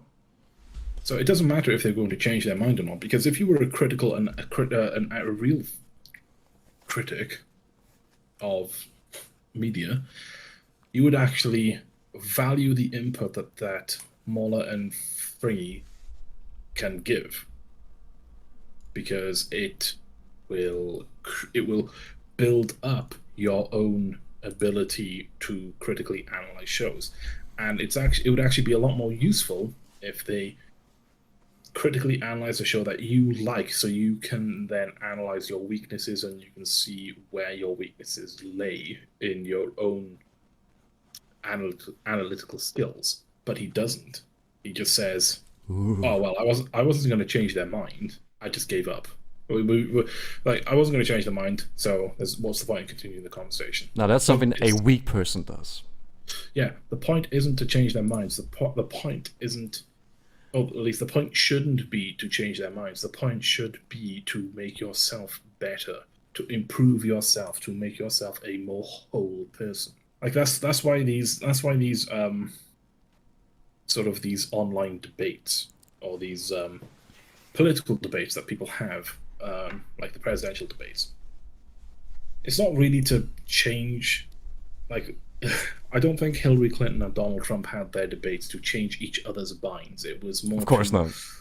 It was more to understand their own points more deeply, and to be able to counter the other's points. And so, if let's say Donald Trump, let's say old Don, said, well, I'm like after the first 2 questions, just gave up and walked off the stage. What would that look like? What would that seem like? How would people would quite rightly say, "Oh well, he just gave up because he couldn't win. He just gave up, and he's a coward, and he can't stand on the merit of his own arguments." Whereas, and Southpaw is just like, "Yeah, no, I did it because they were just being unreasonable." Well, if they're being unreasonable, it's easier to counter their points. But since he's stupidly revealed the entire stream, the entire watch together, we know that the points that they didn't make up aren't unreasonable. They're actually incredibly reasonable, and they are being very generous as well. I think. Dare I say a little too generous? I'd say a little too generous, which says to me that they kind of thought that they were just watching a show with a friend, as opposed to, which is way different apparently than what Southpaw was thinking, looking at it like. Yeah, even though Southpaw has been friends, quote unquote, with these people for years. I mean, who knows how like authentic their relationship is if you can just end like this over seemingly nothing. I'd say that Friggy and Wolf have, not Friggy and Wolf, sorry, Southpaw and Wolf have the closest relationship out of the EFAP people and Southpaw. And look how tense this conversation is between the two of them. Recording each other. Yeah, recording each other. This is like Cold War shit. This is insane. This is the UN delegates meeting with like Russian spokespeople. Yeah, this is great. Like, just so you know, I got a sniper watching you. Wow, well that's fine. I got a sniper watching you too. God, I'm so glad we're not like this. I mean, really, this is the kind of shit that makes you hate your life. Like, imagine having to deal with this. This is this is definitely not the first time. They probably have you're not millions. Conversation, are you? Looks around awkwardly. Walks out of door. But Fungus, you know they have probably millions of these laying around. At any point, they could leak any of these. I don't think they do, honestly. Well, doesn't the description of this video say this is just the beginning of SK and Southpaw's archive? So they probably have much more. Southpaw probably does, and SK does. I doubt Wolf does. Yeah, that Wolf cares. Because this is like the rest of the EFAP guys as well. They don't seem to want to engage with somebody that they have to put this much defensive effort into. So they have to watch what they say. They have to preface everything. They have to record their own conversations so they can make sure that there's no malicious misinterpretation. Like, why would you willingly engage with that person? Like, just why would you talk to that? Why would you talk to a person where you have to do that much effort into it? Unless it's sort of you go into the conversation knowing all of that, and you're still like, I have to clear the air, so I'm just gonna have to sort of strap on all this body armor and jump out of the plane into the enemy territory. And this is why it's so much funnier that Southpaw and SK were just gonna leak this on their own.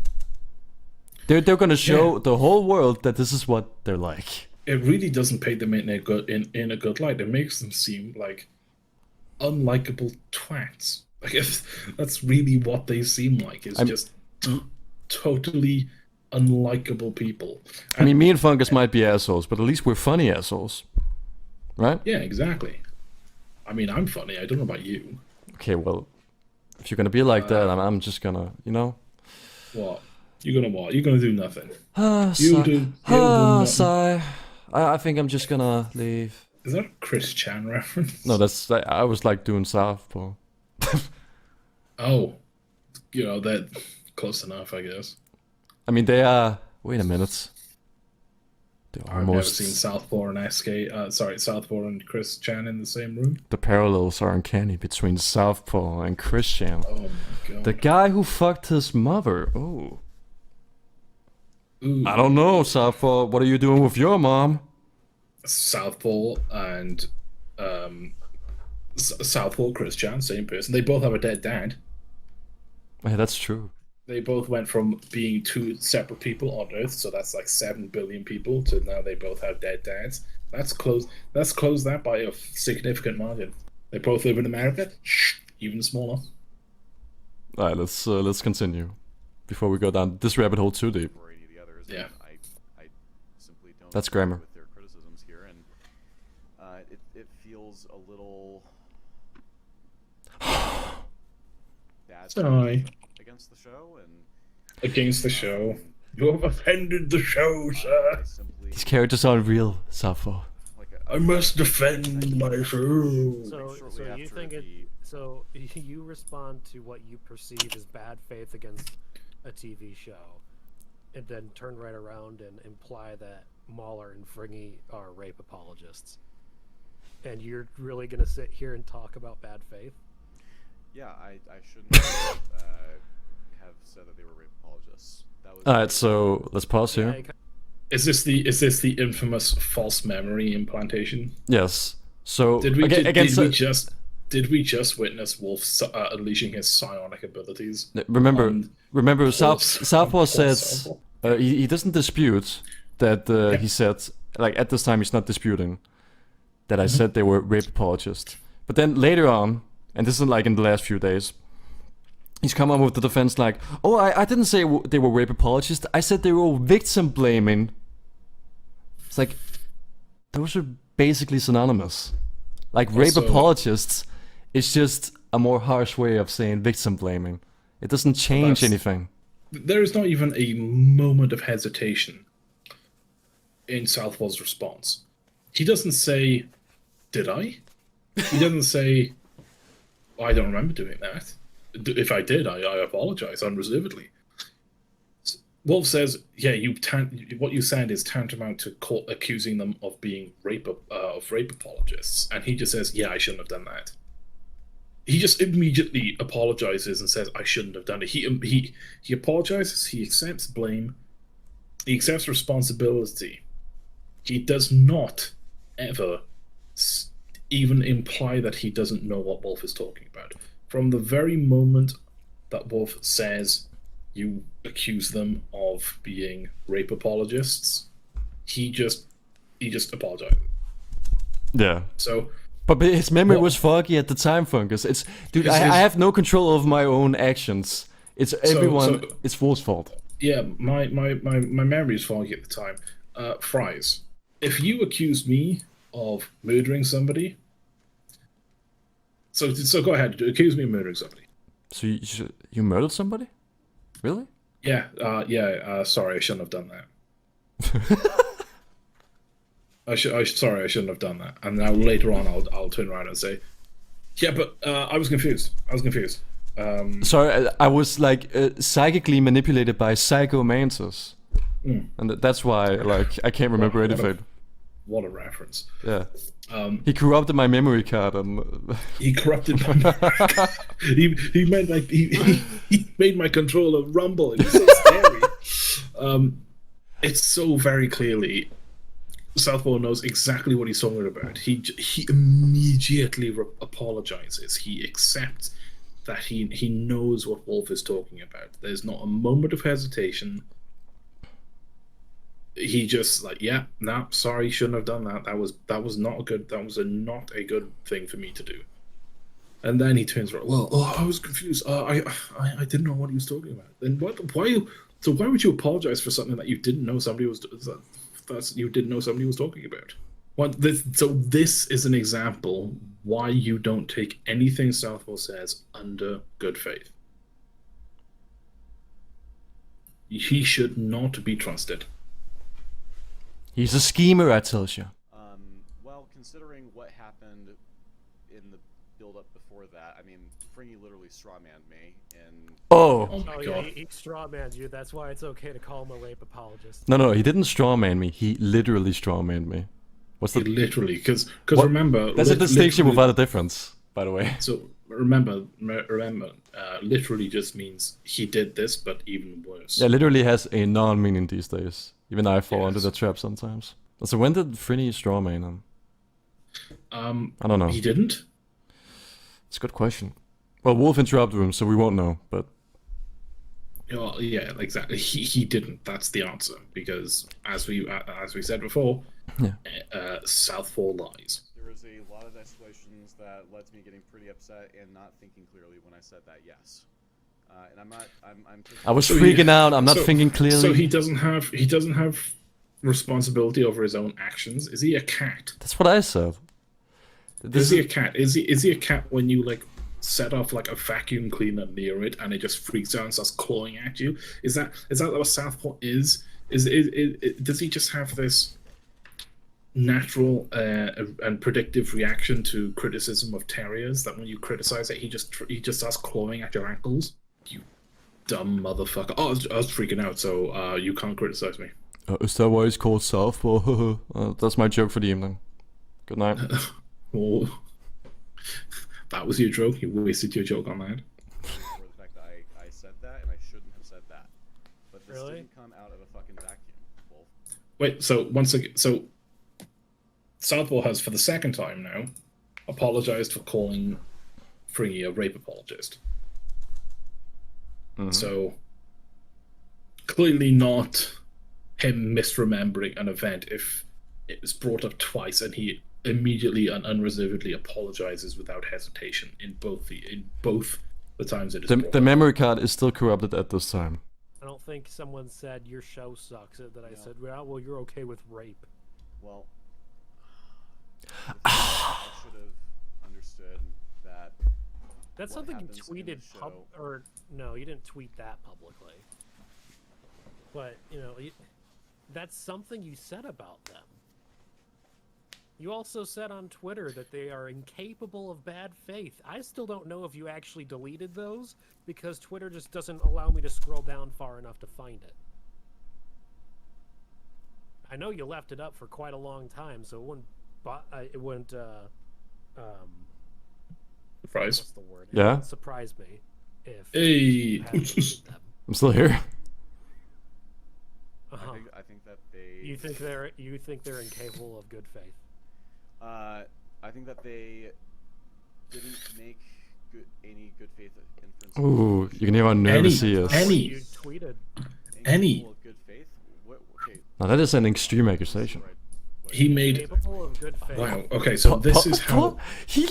I wanted to point this out because I couldn't believe it. He just look at the bottom right corner. That is just DMs being leaked from Jack Saint. We gotta talk over Discord at some point. Why do you want to talk to Jack Saint? What you mean like the arch enemy of Mauler in his and EFAB in his early days? Look how many tabs of Lego that he has open. That's what I wanted to point out. Fuck. So that's Is he Lego. He has let's see here, two Google Drive tabs open, 4 Google Docs tabs open, Spider-Man. It's some like a movie rating, Spider-Man movie rating. 8 Twitter tabs open. And he has at least 4 different Twitter accounts. Where do you see that? Because you can see one has 2 notifications, one has 3, one has 5, another has 2, one has 2, one has 12, and one has 7. Would that confirm he has multiple accounts? I'm really not sure, to be honest. because the notifications should come through in real time. So if these were all his main Twitter, he should have 7 across the board.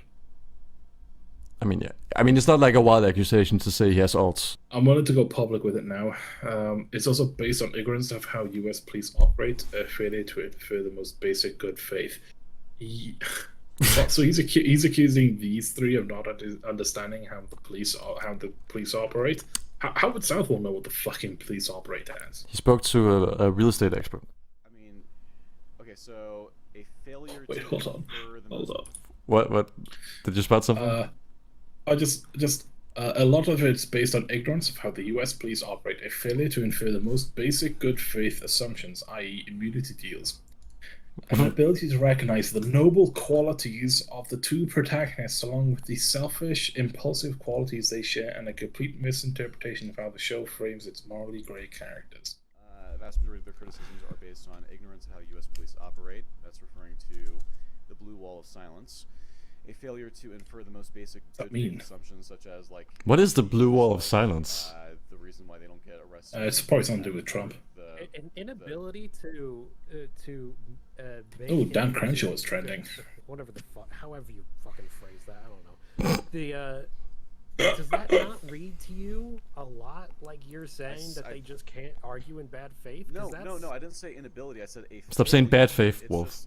It's not that they're incapable of doing it. It's just I think they failed to make that inference for the show. Oh, Fungus, you love this? This is backpedaling in real time. Yeah. A failure to infer the most basic good faith assumptions. It's not that I'm saying that they can't make good faith assumptions, it's just that they're not. But if I play the semantics game enough, then maybe I'll come out on top against Wolf. I mean, I don't understand what they're arguing about. In this stage in 2022, people were dying of COVID. Like, that's far more important. There's more important things going on. Sapo, you could be solving cancer. The Ukraine war is about to kick off, and these people are arguing about. Oh, go back. Because I think you've got as much control as I have. Oh, sorry, I forget. Recently, like within 2 weeks of me watching the show, I literally don't give a shit. You don't give a shit. I'm just saying, like, so because I think you're bringing it back to Terriers as though Terriers matters. That's not what matters anymore. You understand that, right? Mm-hmm. You understand that the reason I... Oh my god, Wolf has told him like a fucking dad. To, berate you. I really didn't even want to talk to you until I saw... Oh, that's gotta hurt the most. I don't even want to talk to you. Wolf is like a disappointed dad. This is great. Oh god. Like, this is way beyond terror. Do you understand that, son? You understand how far this has gone? Also, this is fun. This is peak fatherless behavior. I just realized. He put that tweet out at 3 a.m. Oh yeah, that's true. That's 3 a.m. local time, so that's 3 a.m. Southwall's time. That's fatherless right there. That's fatherlessness. The only reason I friended you is to get screenshots of the things that I said to you over the Terrier situation, because I had an inkling suspicion you were not going to represent them accurately. And that was it. I was gonna grab those and jump. Wait, you weren't able to look at your own messages when we were... No, because I... Wolf doing a fucking raid. And I deleted the conversation, so I couldn't access them again. That was the only... Jesus, Wolf. Oh, okay. Oh my god, that just... Oh, okay. There's people on Twitter, and I believe you retweeted one of them maybe more than once yesterday, who was bringing up anti-trans things I said literal years ago that you know for a fact I don't stand by now. Wait, when did I retweet the anti-trans You didn't retweet that. It was someone who you had retweeted about other things. At least I think you had retweeted them. Yeah, I'm pretty sure you did because I linked. See, I'm pretty sure you did. To that page through one of your retweets. Who is this person and what's this tweet? Oh, let me pull it up because Mahler sent it to me last night. It was really great. This one. For absolutely no reason. Okay. Ooh. I love that look. I just love that fucking image of Eric Texan. Alright, so I'll just quickly tell you what he says in this clip, because this tweet doesn't exist anymore. It's been deleted and retracted. Yeah. So he's talking about like Eric Texan, and this was before he transitioned. And he's saying like, Wolf is saying, well, you guys don't even know what gender you are. I mean, that's true. I mean, this is like a clip from quite an old EFAP. This is years old. And also Wolf has like left the... I mean, I pointed this out when this happened to you guys. Why are you calling out a person who's not even on the internet anymore? What's the point? It's the guilt by association thing again. Yeah, which is... That's all. And it's baffling. It's establishing a trend of unacceptable behavior. That's what they're doing. Kind of looks like Christian. Yeah, lose some weight, you fat bastard. You slim fat bastard. Right now? Okay, that's fine. Why are you keeping this in? I have to walk my dog real quick. I'll be right back, alright? Wait, what? Hold on. I have to walk my dog real quick. Hold on. Let's go back to the phone call. He's ringing the bell. I have to walk my dog real quick. Right now? Okay, give me one. No, it's fine. I have to. Southpaw just needs. He should just learn to say no. I'm busy right now. Southpaw, what's going on with that conversation, walk my though? dog real quick. I'll be right back. All right. Yeah. I think you should leak what's going on. So now it's just me, you, and Wolf. Alright, so let's skip ahead like a minute or so. Let's see. What, it took him a minute to walk his dog? Yeah, seriously, it only takes like a minute and a half, and then he's back. So, I don't know what that walk my dog thing was. So he didn't walk his dog. You don't walk a dog in a minute and a half. And instead, you use it as... I am back. Speed run. All right. So I hadn't seen this tweet. Do you want me to? You don't walk a dog in a minute and a half. So he wasn't walking his dog right now. What was that? Would you like to rip Marcus a new one for this right now, right here and right now? Get him the call, you mean? If you want. I don't really give a shit. Okay. Hold on. What the fuck is this? Do you want to bring Marcus in here? Do you want to bring Marcus in here so you can rip him a new one? What? That's insane. Why do you want to make this a spectacle, Southpaw? This is the problem with people like Southpaw. They see everything they see everything as like sort of like this internet debate me bro way, where it's like all Wolf brought up is, hey, you are a fan of and retweeted, and you seem to be engaging with this guy who had a very bad faith interpretation of me, and you refused to defend me, even though you know what he is accusing me of is no longer true, and it's stuff that I no longer stand by. And Southpaw's response to that is, hey, do you want to bring him into a call right now so you can So I can film it for WorldStar? Yeah, so you can tear him a new one. Like, it would be like, honestly, it'd be like me and you having a conversation, and you brought up, yeah, I don't like the way that you're like friends with this one person who isn't really like, that doesn't like me very much. Well, how about should I call him right now and tell him to come over? Yeah, give me the old 1-2.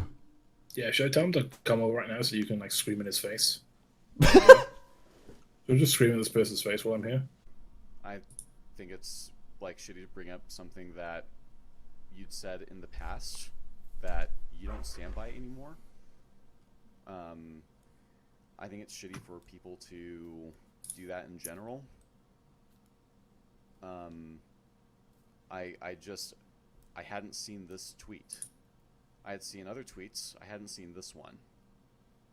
But like, I mean, I honestly can't say that I believe you. Aww. Because you've lied before. You've lied several times. Oh, yes, Wolf. Yes.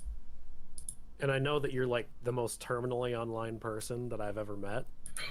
So I don't really think I believe you. I think you're actually just that spiteful. Yes. Oh my God, Wolf! I actually You think still haven't apologized for I love him. the things that you said behind my back. You haven't even. I find it hilarious. You said something. Let me find it. Something to the effect of. It's gonna be fun. Fuck. What was it? Gaslighting? No, not the Shut up. gaslighting thing. Shut up, Sam. You went on about how like you were baffled by the idea that I said that I wasn't sure if we were ever really friends. But you have never once owned up to the fact that in private on your Discord you said something almost verbatim to the effect of I'm not sure I want to be friends with these people anymore. Something that we alluded these to in that people. call we had with you 4 months ago. He means black And people. Also, that call we had with you 4 months ago, that was probably recorded, but why hasn't that been leaked at all? Like, there's no Because it details ma- from that from Southpaw. Probably because it makes him seem even worse than this one. Yeah, I don't know how this could possibly be seen in a good light.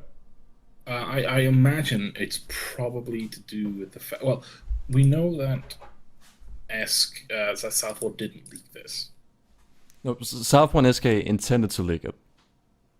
I think they intended to heavily edit this, because this does not paint Wolf as unreasonable. It not even in the most uncharitable interpretations. This makes Southpaw come across as very acquiescent. I don't know what that word means. So he's a beta basically. Oh, okay.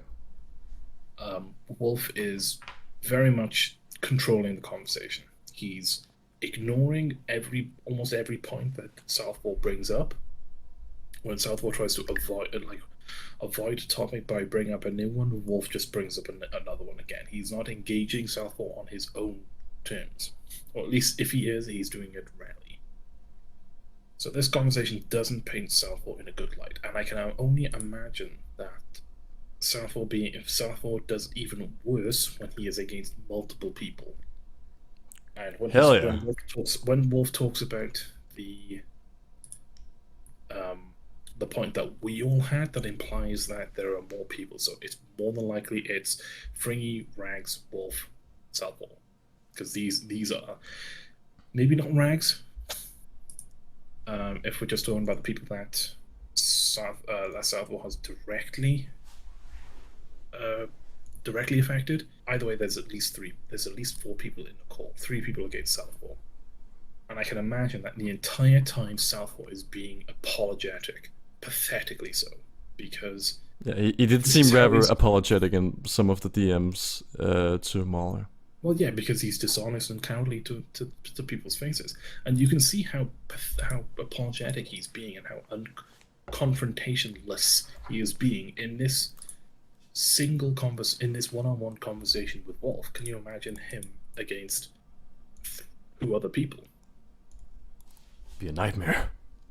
For him, certainly. I don't think it will see the light of day because it probably paints Southpaw in the most uncharitable light possible. Yeah. Because we know he's not honest. So he's like the entire time he's probably just gonna be like, "Oh, I'm really sorry. I don't know what I did. I didn't know why I did that. I was just upset." You know, Oh, my memory was foggy. Corrupted memory card. Just didn't even try to apologize for or deny. Well, he doesn't deny it right now, so Or that's even true. acknowledge happened.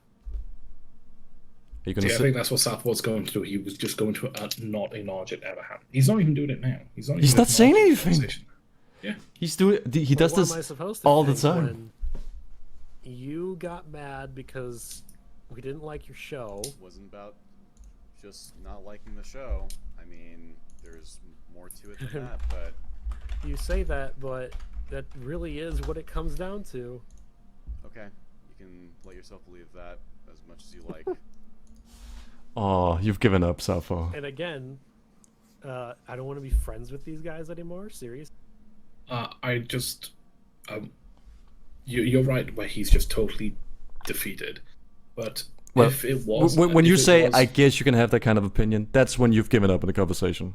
That's when you don't want to do this anymore.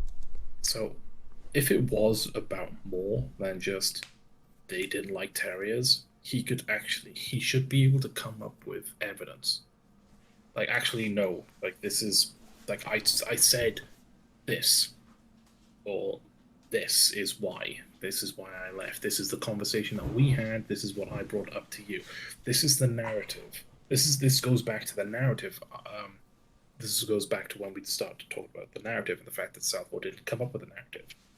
Because the narrative makes him look like a fucking weakling. Because basically, EFAP didn't like this show, and it makes me... well, that's basically it. It makes me mad. I mean, not that any of us care now. We kind of just want to be left alone, which you are just, for some reason, adamant about not doing. Mm-hmm. Are you gonna defend yourself, Salvo? Oh no, because it's true. You can't. So quiet.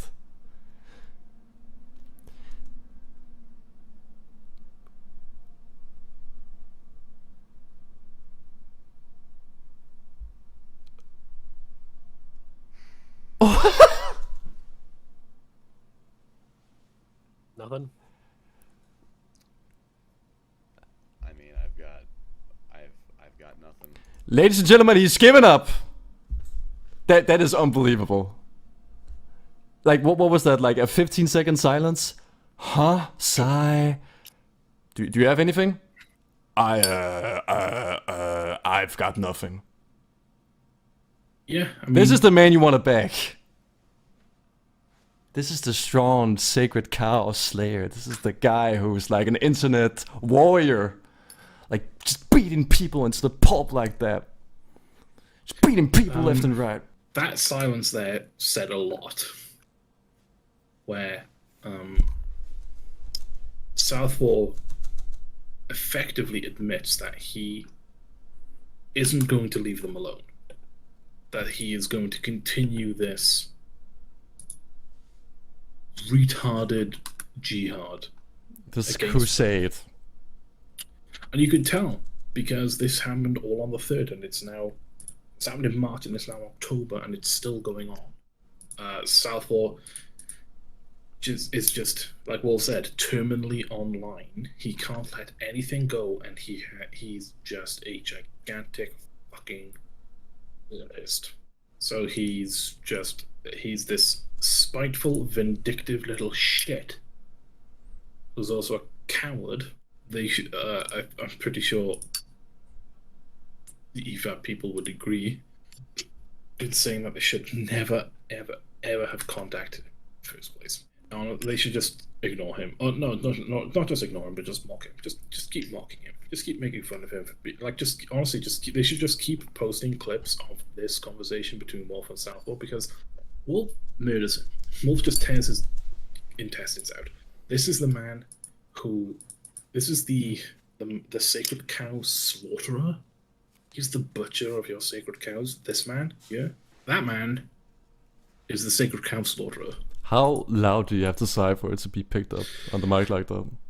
That man was silent for 20 seconds, and his only response to the statement of "You're just not going to leave us alone" is a big fat sigh, and then just I don't know. This is your hero. This is your guy. This is the person. This is the fucking person that you're hitching your wagon to. This is the person that you think is anything other than a pathetic, terminally online loser. You don't want to defend this behavior. You don't even associate with this person. And Wolf has decimated his points and gotten to, and accurately identified Southpaw's vindictive, malicious nature. And Southpaw has been rendered open.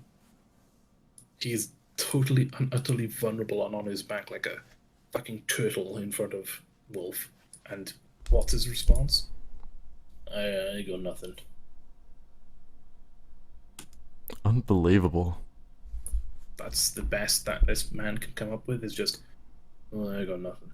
I mean, I've got nothing. Oh, Yeah, that that's that about made what I figured. Oh, he sounds so disappointed. Wolf was on top form in It this also entire kind of conversation. part of the part of not being able to believe you anymore. Part of that comes down to you got all teary-eyed and sad voice in that call whenever we tried Told to you. say, I wanna or see this rather call. when Mahler tried to say, since me and Rags were for some reason supposed to take a vow of silence in that call. See, told you. I forgot about this point, by the way. You were right, See, I Fungus. told- You were totally Yeah. and you haven't even seen this. That's the best part. This is the first time I've seen this. Yeah, I told you. On the nail. Yeah, that's the reason why they don't post. They haven't posted, because it makes Southall look like an even more pathetic loser, and also it would be weird. People would actually be would be commenting on it if they posted it and Ranks was in a call and Wolf was in a call and neither of them said anything, because they're pretty much well known for just constantly running their mouths. So that's exactly why they will never release that. But we gotta take like a Because- minute of silence for 9/11 during this call with Southpaw. Rest in peace. Rest in peace, Rest in 9/11. Rest in peace, 9/11. Should laugh. It was a national. Don't laugh. It was a national tragedy. Clearly, Southpaw wouldn't let Wolf and Rags speak, or didn't want them to speak. He wanted more to speak, only more to speak, because this is ironically, this has happened to critics of EFAP. They've tried this before, where they only want Mauler to speak, because Mauler's the nice one. Because Wolf and Rags especially would eviscerate him. That's what Jack Shane wanted. Or at least he wanted Yeah. like Maul and Wolf and not Rex, from what I remember. Oh, the same Jack Saint that is sending notifications to this guy? The rats are scheming with each other. You got all teary-eyed and were like on the verge of tears, or at least it sounded like it. You were pretty Oh my good at God. acting, at least. If Southpaw has an ounce of intelligence, he would delete that recording. Probably just delete his entire profile after should this delete- whole affair. He should delete that recording, especially because there's no possible way he comes across as anything other than a sniveling shit. The reason we know that you aren't, that you were not sorry in there, is because I brought up the pronunciation of Shang-Chi or Shang-Chi or whatever the hell it is, and then you immediately flipped. You just had this moment where you seemed to almost forget the subject of the call, and the three of us just had to sit there while you and your therapist talked about Shang-Chi, as though that was even relevant to the conversation. And then God once damn. Molly drew you back, you were Okay, so it was not classic. It sounds like it was Mauler, Wolf, Rags, Southpaw, and Southpaw on somebody on Southpaw's side. Didn't you say Freeney? He said the three of us had to sit there and listen to you as you and your therapist talked about Shang-Chi. Oh, and that's probably Evan Monroe. Southpaw did the classic thing of, I will have this debate with you so long as Rags or Mauler doesn't get involved. Oh, sorry, Rags or Wolf doesn't get involved. They do the debate, then he brings a second person in to have this debate with Mauler. And Rags and Wolf can't get involved because they agreed not to, so that's classic bad faith. He's attempting to overwhelm Mauler, and if Rags or Wolf reply, he will then claim Rags and Wolf had this discussion in bad faith because, like, well, you agreed you wouldn't say anything. You agreed that you wouldn't say anything, even though he started this in bad faith. That's insane. It is psychotic, one would say. That's Careful to put on your sad voice again.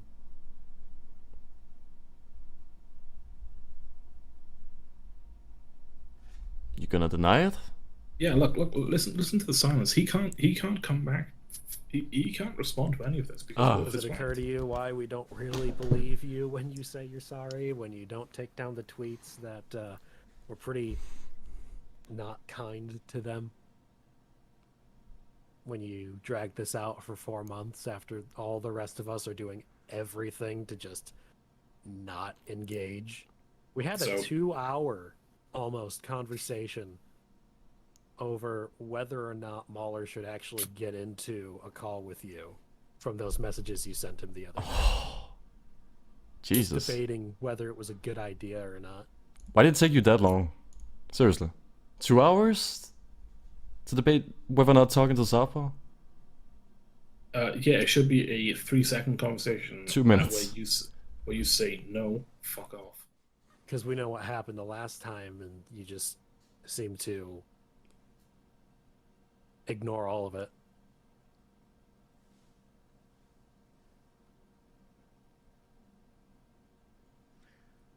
Cool. Oh! Wow. And then he leaves. And remember, Fungus, I was trying to be diplomatic. You were trying to be diplomatic, and you left the call like without provocation. Also, keep in mind, Southpaw said he wanted to have the last word. He wanted to, like, with no warning, leave so he could have the last word like that. Yeah. So it could be like, you just got owned. Cool guys don't look at explosions. You know? I just, oh, cool, okay. And then he leaves, and then, Jesus Christ, what a fucking loser. I'm gonna found a wolf after that. You've turned around completely. I have. He just fucking eviscerated that fucking loser. Southpaw didn't resolve this drama himself. He is such a beta that he sent this to SK, a much younger man than him. Keep in mind. 19 at this time. Southpaw is like, what, 26, 27? He's around that age. And then SK, like, writes out these fucking... Like, look at this. We're not gonna go through all of these because it's pointless. So, I've been told that some context for the Southpaw situation was left out entirely due to a recent discussion Ecom had with you, and one of them advised me to see if we can VC about it just so I can hear it out. So here I am. Just let me know when you're good for a call. Zodiac was the one who asked to have a chat, and that was over bad blood being cleared up. I agreed because I didn't know what the problems really were with those guys, and I was on good terms with Zodiac through DMs. The conversation then had Southpaw come up here and there, and I just gave a few answers that apparently there's confusion over. He and I discussed over things I saw being said on his server last year. I considered him quite a friend, so I was shocked by a lot of it. I clarified that I had no intention of making anything public, nor saying anything to further upset him. I simply wanted to move on as it was all unfortunate. I have said nothing about any of it since it happened. Sometime later, he became convinced that I gaslit him? According to Sky, when all I meant to do was ask him why he said what he said and move on. Sky also asked if I was planning a takedown of him, a doc or something about him, which is pure nonsense. I told him personally in that call that I don't do anything like that. I have no interest in it and never have.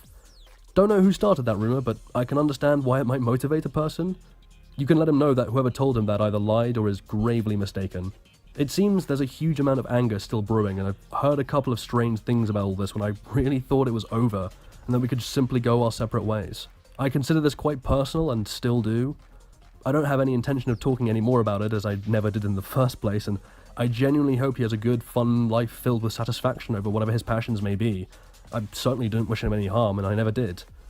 Hopefully this helps in some way, but like I said, I seemingly missed a lot over these months and remain invested in leaving everything alone and getting on with my work. So if Sky said that you specifically were to blame by Southpaw for gaslighting, she's wrong. Southpaw was referencing Wolf and Fringy. Wolf, for example, told Southpaw that he was getting angry in that call and made him believe as such, despite the fact no timestamps from the recording can actually prove that. Southpaw believed so at first based on Wolf's word, but upon a watch of that watch party on my own with other people, we found Wolf's claim to be horse crap.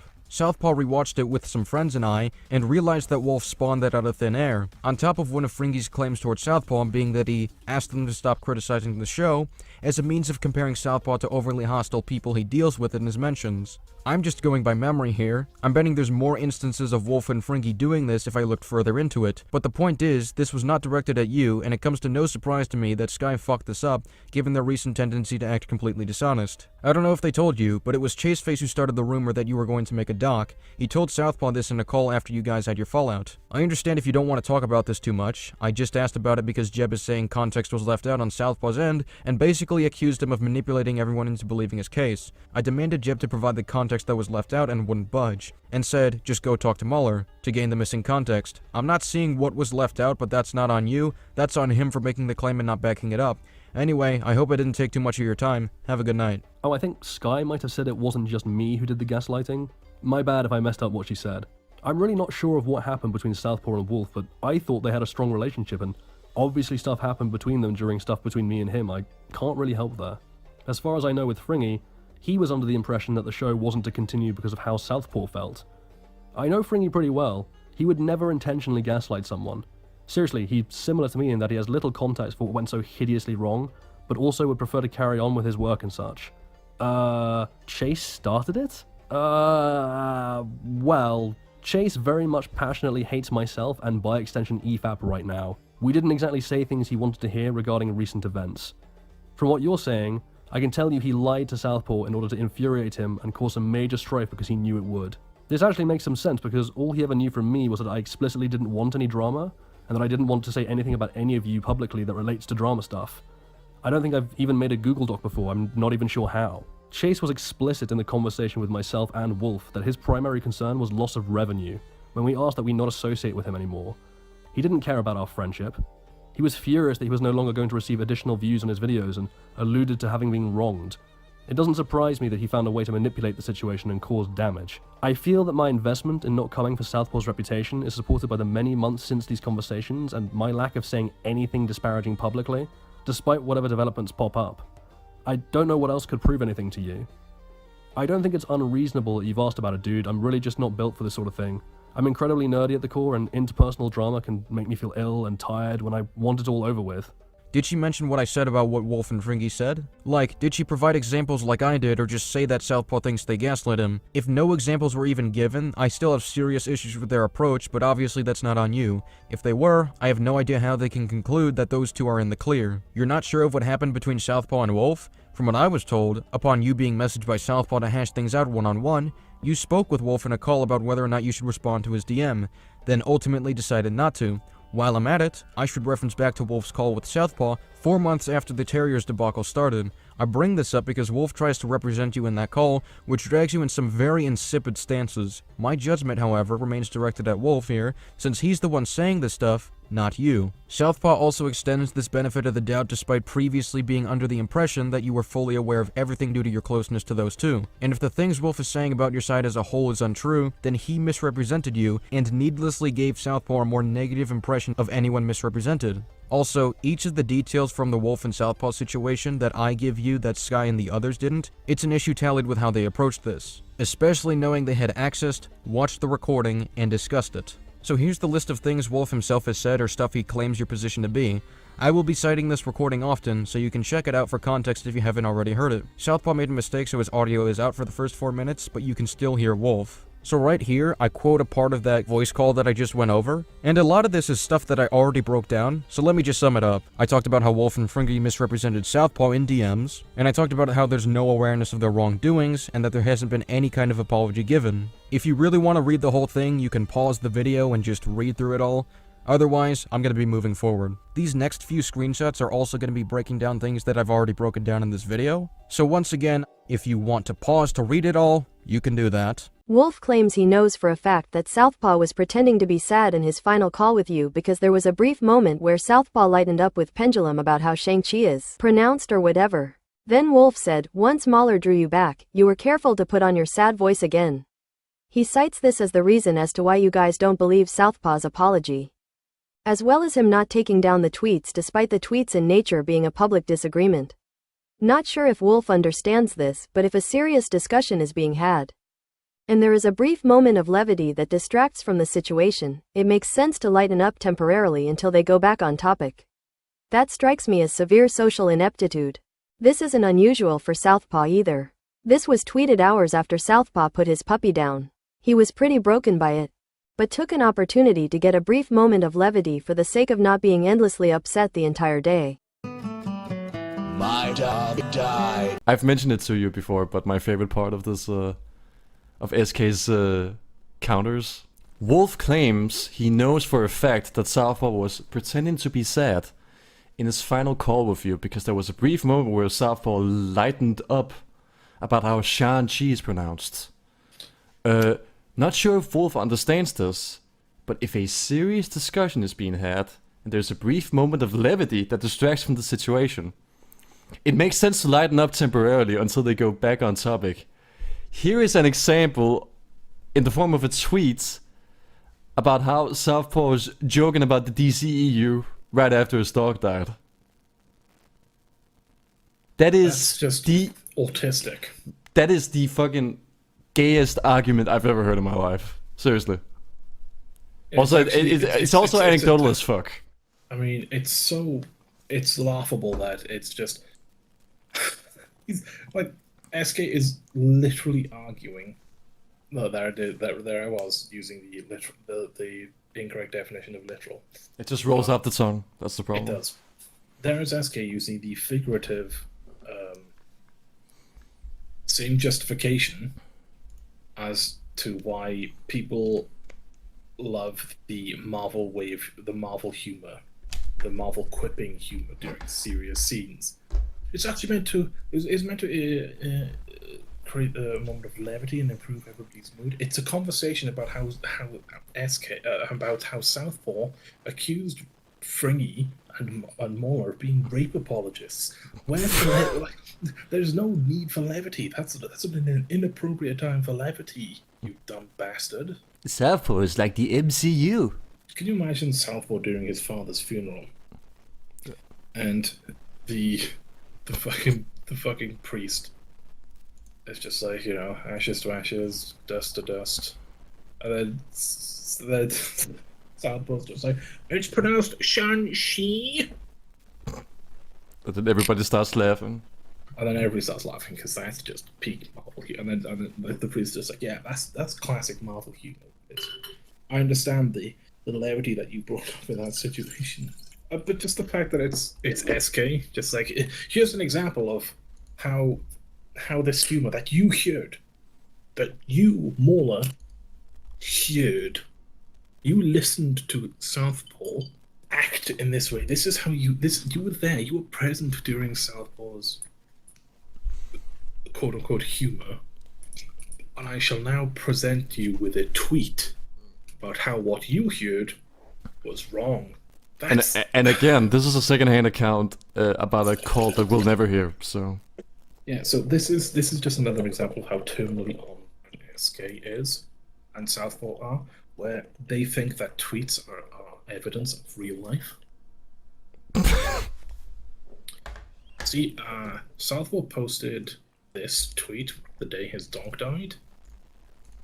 I don't think that's an example of Southpaw trying to alleviate humor. I think that's just an example of Southpaw being terminally online and being unable to not be online. Yeah, and he also said, I'm going on offline indefinitely after his puppy was put down. And then a few hours later, oh, the DCEU is haunting me. And we made fun of him for that at that time. Oh, yeah. And people lost their minds. Like, why are you making fun of Southpaw for his dog dying? It's like, you don't get it. Southpaw said he was going offline indefinitely. He wasn't. He set up the joke, and we made the punchline, okay? Doesn't matter if it's like a sensitive topic. He's posting about it. He should be able to handle it. You gotta have like some thick skin about this, okay?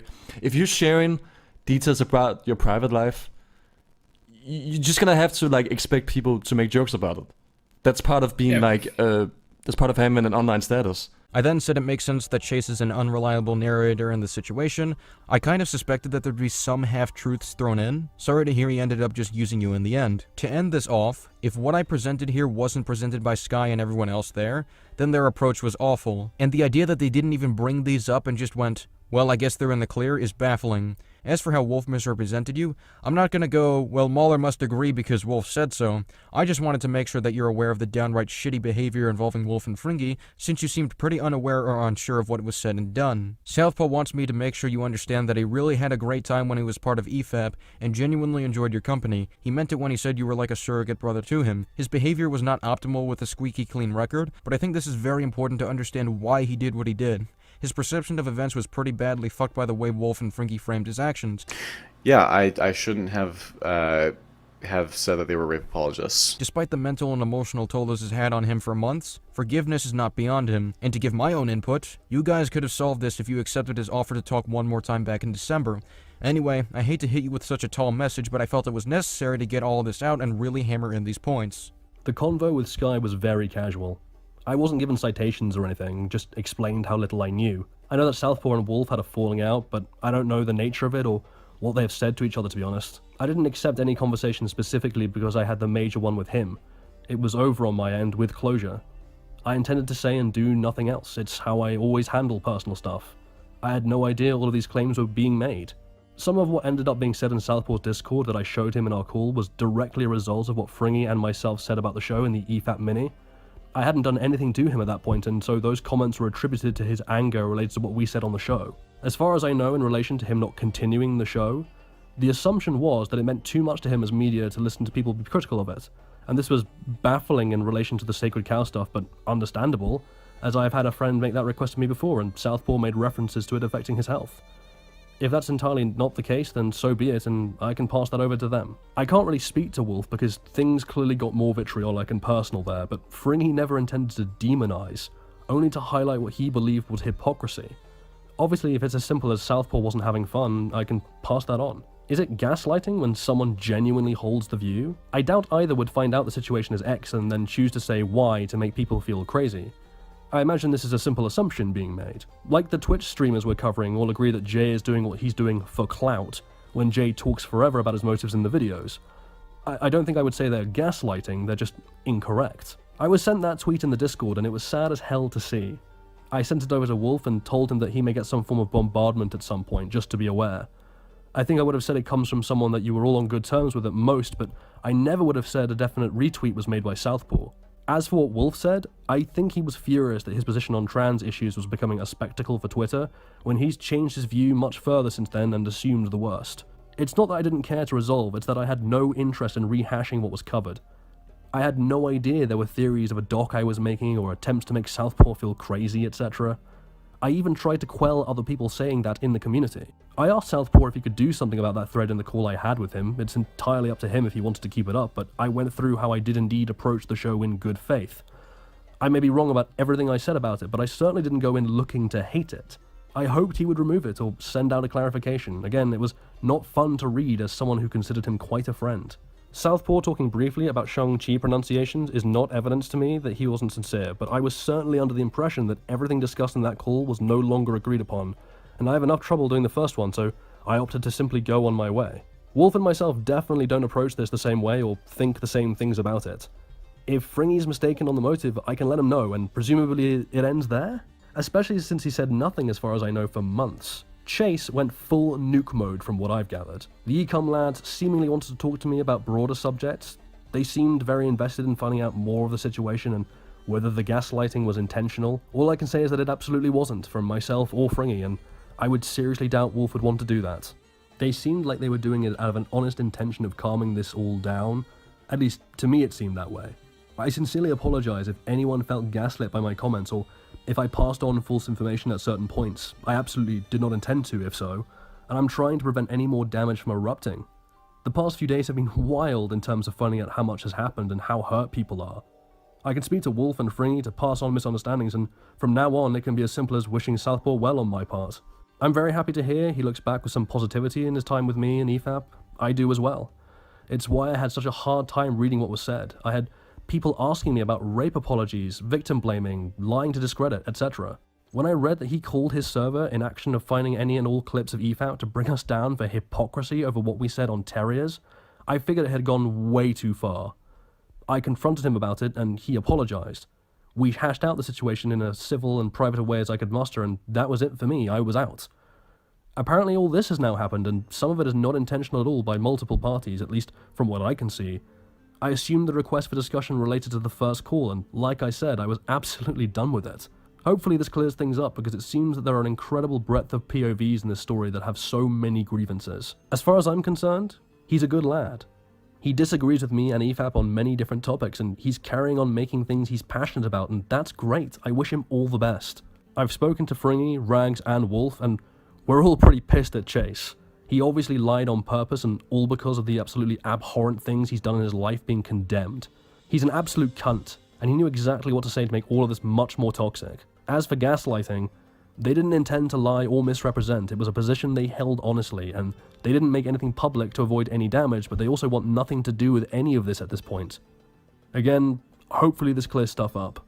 Ah, so Ecom didn't include any of this context to explore what was missing from it when discussing, but decided the context of what I've outlined was out of context anyway. That's great to hear. Wolf said that Southpaw was getting very angry over the criticisms in the watch party to the point he compared him to Anomaly Inc., who tells people to kill themselves and starts typing in all caps towards people over film opinions. Fringy said Southpaw told him to stop criticizing the show when he didn't, and compared Southpaw to the people who aggressively dogpiled him over Batman the Animated Series. I would consider this gaslighting, even if unintentional, but even if we conclude that they are just incorrect in their assessments, which I am willing to concede based on how they react when you talk to them about this, a direct apology from them to Southpaw is in order. They got details about him factually incorrect. What they said to him has had severe effects on him mentally and emotionally, so if this was unintentional and no harm was meant, this means their ignorance has caused for an uncalled for toll on Southpaw's mental health. That's how they would optimally be able to resolve this. Makes sense that you haven't pointed fingers at Southpaw for the tweet. As for Wolf, he absolutely assumed the worst under no basis. That is also something he was dead wrong for, which he aggressively tried pressing on Southpaw for in that recording. That also calls for an apology to him. In fairness, Southpaw could have much different things to say since then. You'll never know unless you give it a try.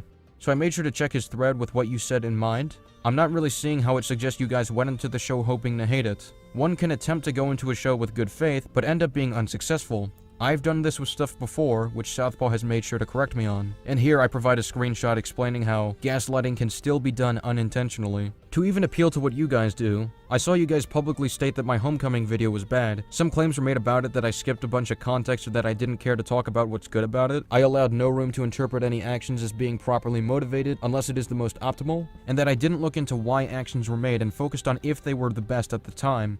I don't agree with that assessment. However, I believe it's a fine way to sum up a disagreement and carries the same energy as Southpaw's public disagreement. Nothing personal was said, just giving thoughts on people's assessments. If you don't hold that Southpaw wasn't sincere, Wolf has misrepresented your stance here. Alongside the invalid reasoning to assume he wasn't sincere, that's my issue with what he said. Definitely let them know where they were mistaken. And once again, given how their mistakes have personally affected Southpaw, this calls for a direct apology. I appreciate your honest intentions to clear things up and apologize for any mishaps that took place. Southpaw does as well. I'm sure he mutually wishes the best for you. Yeah, fuck Chase. Ecom wanted to clear up a lot of their grievances with me on their end and ask about different events in general. Plenty that had nothing to do with you guys. This stuff was a portion of it, and they said they would have asked more if they had prepared, I think. This whole situation has been as weird as fuck for me, and I'm so out of the goddamn loop. As for the bad faith thing, I grabbed it from the tweet preview saying, failed to infer the most basic good faith. Just an over-clarification on my part that I did not mean for that to happen. I do think your homecoming video is bad, and my main reasoning is that you don't give enough credence to what I believe are very human decisions. I assume you've dressed down many opinions and videos from myself, or by extension EFAP. I've seen a couple, and that is a back and forth we share because we aren't really friends. It's easier to say that rather than to be someone's friend, because then it becomes a liability. But I feel like whether you want to admit it or not, you have made some friends because... No, you're just people on the internet to me. I mean, I've been pretty consistent with that for years. I mean, have I not? I mean, I've told Andy this, I've told Tonka this. Though, right? We're BFFs. We hung out that one night. What are you talking about, Medicare? We bought Chinese and stuff, and we chilled, watched. And, we can show up on a stream together and banter or yell. I mean, that's yeah, but you have a mutual affection. That's a friendship. No, I don't. And yeah, that's different. That's like, so it's not. So it's just too gay, too homo to call it friendship. That did not put labels on it. It's 2018. Am I right? No labels. I'm sorry. I don't have that female mindset of wanting to be friends with people that I talk to online. It's just weird to me. I don't do it.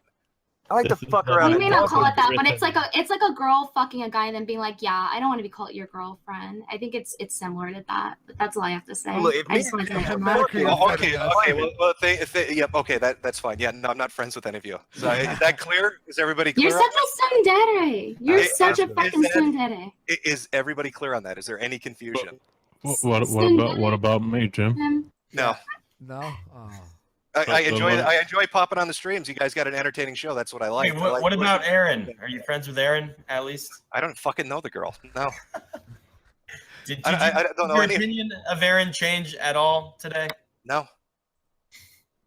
No, not at all. Not at all. I don't mean that to be hurtful whatsoever. You and I have an exchange about our agreements and disagreements on media in what is often a very sterile back and forth. We don't tend to get personal at all. When I have people who I share a lot of very personal stuff with and consider a close friend, I always get very concerned if there's a public call out on character or ability with no warning, conversation. The main reason it came up as a possibility of deletion was in that significant call I had with him. I explained that people in his Discord and Twitter feed hated me, using a lot of the language he had shared, and I asked whether something could be done about some of the more public and damning statements, especially on condition that he no longer disagreed with me. It was always optional and a preference on my part. Obviously a lot has changed since then, but that was the motivation for the ask on my end. Wolf and I would likely agree on the facts. Southpaw no longer feels the way he did in the call and come away with different descriptions. Mine being, he has obviously decided that events didn't quite go the way he thought while in the call with us, while Wolf's maybe he wasn't being sincere. Which I guess is on the individual to describe, and Wolf would probably think that's a fair version of what I think, though I would caution on the connotations. Again, he and I don't quite do things the same way. I remember the call, and Southpaw didn't come across as someone who was just telling me things to make me go away or anything. It sounded genuine, and it was fun for nobody. Fringy said that he may have been mistaken in assuming Southpaw didn't want to continue out of content he loved being criticized, but that he didn't mean to put Southpaw on the same level as anyone else, just that it was baffling in regards to the Sacred Cow stuff and how other events had transpired. He doesn't think that's unfair to infer from the lack of fun and health comments, and he didn't get any contact from anyone after sending the message while his messages were given out to other people. He said if he misrepresented anything during all of this, then that's his bad. He feels that he would like to simply continue doing his work in peace because he's even more out of the loop than I am, and nobody mentioned anything to him other than the weird things being shared on the Discord or Reddit, but it's been entirely avoided as to not deal any damage or get an incorrect impression. Wolf does not agree that he gaslit and finds the idea frustrating. All I can say is that it won't likely be agreed upon by him. The last conversation they shared sounds like it was not productive, and it's the kind of thing I desperately try to avoid. If the call I had with Southpaw is anything to go by, I very deliberately avoided any name calling or aggression, and I didn't want to do any kicking while anyone was down. Just relay what I thought was true and expect the same. Wolf and I simply do not do this the same way, and I imagine it's no shock that I consider Southpaw and Wolf to be a very different beast to myself and Southpaw, or Southpaw and Fringy, etc. There's going to be plenty of issues and interpretations that will come in from everybody, but I desperately want out of this wild ride. I got daily streams to be on time for, supercuts to find and edit, a Gadelb to finalize, and a mainline video begging to be started. I appreciate the information and clarification and the civility in the response. Hopefully, this is helpful. Before we continue, Southpaw was seeing the conversation that I was having with Mahler, so the next set of screenshots will be showcasing that. I've seen your response to SK. I've spent the last 7 months feeling very hurt by the way everything played out because I felt like we had agreed to disagree about a single show and we were going to move on from it. And what went down the very next day after we did that broke me down completely. In reviewing the watch party afterwards with a party of people and coming to a completely opposite conclusion to Wolf and Fringy and realizing that there was a severely disproportionate comparison between how I approached you guys and how I've had to deal with a great number of people personally attacking me over criticizing whatever, the distortion of principles I've openly espoused within the first couple of minutes of my Spider-Man 2 video, it all felt extremely unfair and I was under the impression that they would have told you what they said. That was me projecting how me and my friends are with each other. We constantly disclose what we say in DMs to other people. That is how I'm even here typing to you right now. In retrospect, that was unfair to you, expecting you to have the exact same traits as me, and it was an inference that had really damning implications on you that brought my anger to a boiling point that now I realize was entirely misdirected. I have more to say, but I'm unable to type it out immediately. I'll probably wait until SK finishes his convo with you. He might have a chance at clearing things up better than I can. I've done everything I can to not say anything disparaging about you and yours, outside of saying stuff like, I disagree with media takes because I assume that's chill with the clear boundary of leaving each other alone. But clearly I was unaware of how much things had festered, and I'm hoping to dissuade anything that's come as a result of shit being claimed as statements from me. I'm pretty furious at Chase, as you may know. It would seem he knew from my admission to him that I was looking to calm things down, and led to him saying as much to some people at first, but when myself and Wolf had the very difficult conversation with him, explaining calmly exactly what we saw and asking for him to explain it, he gave us answers that were pretty fucking horrible. I told him as much, and his primary concern was his view count going down if he can't appear on EFAP. This was pretty enlightening as to his priorities. When we cautioned him on that response, he simply said, "Of course, I'm concerned with my livelihood," instead of addressing the enormous fucking elephant in the room or the fact that two people he called close friends had just told him this. As a result, he decided to wedge as much of a knife into this whole thing as best he could, and I have to say, he comes across as a tad smart in application because he knew there was a lack of communication between us, and he knew what would make you feel pretty betrayed. Though, I can't say he's anything close to intelligent given his actions in life. Apparently he told you that I always thought of you as a coattail chaser. That doesn't line up with what I believe at all. I think you've made several statements in relation to media that you know can cost you viewers. I think you are much more invested in figuring stuff out than trying to gain a buck, unlike the man who claimed I said that. I hope you believe that I not only think the opposite of what he said there, but that I also have and had zero intention of doing anything to your reputation in the form of statements or prepared content, and I intend to maintain that you and I are on different roads while having no beef to my knowledge. I feel this is consistent with how I handle interpersonal drama with some you may be aware of. I'm sorry this has all happened. Hopefully all these clarifications can have us all move on with the biggest gripe simply being a poke back and forth through fans about the newest Spider-Man being good or shit. I'm a tad exhausted. I imagine many feel similarly. There were several things Chase said in the call that made me suspicious. A handful of moments of quite clearly fake blubbering as he was talking rather cogently and coherently, whilst supposedly sobbing hysterically, which, I don't know, in my experience, people that are genuinely in emotional shambles aren't really able to do. So when Southpaw is accused of fake crying, that's bullying and harassing, probably gaslighting and whataboutism. Mauler is starting a lynch mob. You got all teary-eyed and, sad voice in that call whenever we tried to say, or rather when Mauler tried to say, since me and Rags were, for some reason, supposed to take a vow of silence in that call. You got all teary-eyed and were like on the verge of tears, or at least it sounded like it. You were pretty good at acting, at least. Wasn't acting, and I was. I can point out how you were acting in just a moment. About how sorry you were about the things you said about him, and then to this day, by your own admission, you've never deleted those tweets, which is the reason, or at least part of the reason, why he and Fringy were very upset with you. But also, the reason we know that you aren't, that you were not sorry in there, is because I brought up the pronunciation of Shang-Chi or Shang-Chi or whatever the hell it is, and then you immediately flipped. You just had this moment where you seemed to almost forget the subject of the call, and the three of us just had to sit there while you and your therapist talked about Shang-Chi, as though that was even relevant to the conversation. I'm confused by this line of reasoning. Southpaw acted more saddened when on the subject of a more serious matter regarding the drama with his friends, and because he lightened up a bit when a lighter subject with levity was brought up, he was therefore never actually sad during that interaction? I'm sorry, what? This is how human beings behave. If something can distract from the serious matter for a brief moment in time due to providing more levity, then a sad person can briefly lighten up. Brief moments of humor might even serve as a coping mechanism to mitigate the negative feelings being felt. It's not like this is unheard of for Southpaw either. When Southpaw lost his puppy back in April of 2021, before all of this happened, he briefly tweeted out a joke regarding the DCEU haunting him because Suicide Squad was on during his first meal after having to put his puppy down. Southpaw has engaged in humor like this beforehand. This is not unheard of. Are you gonna tell Southpaw that he lied about being sad about his puppy being put down because he lightened up for a brief moment because of a joke that came up? I certainly hope that's not a position you're going to adopt. And then, once Mauler drew you back, you were careful to put on your sad voice again. Because the focus has shifted to the more serious matter that is upsetting to Southpaw. But when Southpaw accuses Chaseface of fake crying, it's okay, because he's right.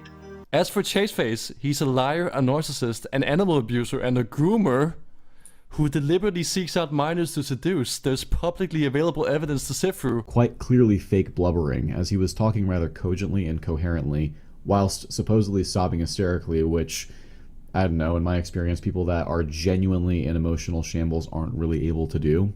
Yesterday, I was made aware that you didn't seem to have a full understanding of what all went on after this moment, and I had to do some more thorough thinking about the situation, and I saw that there were details that I just missed.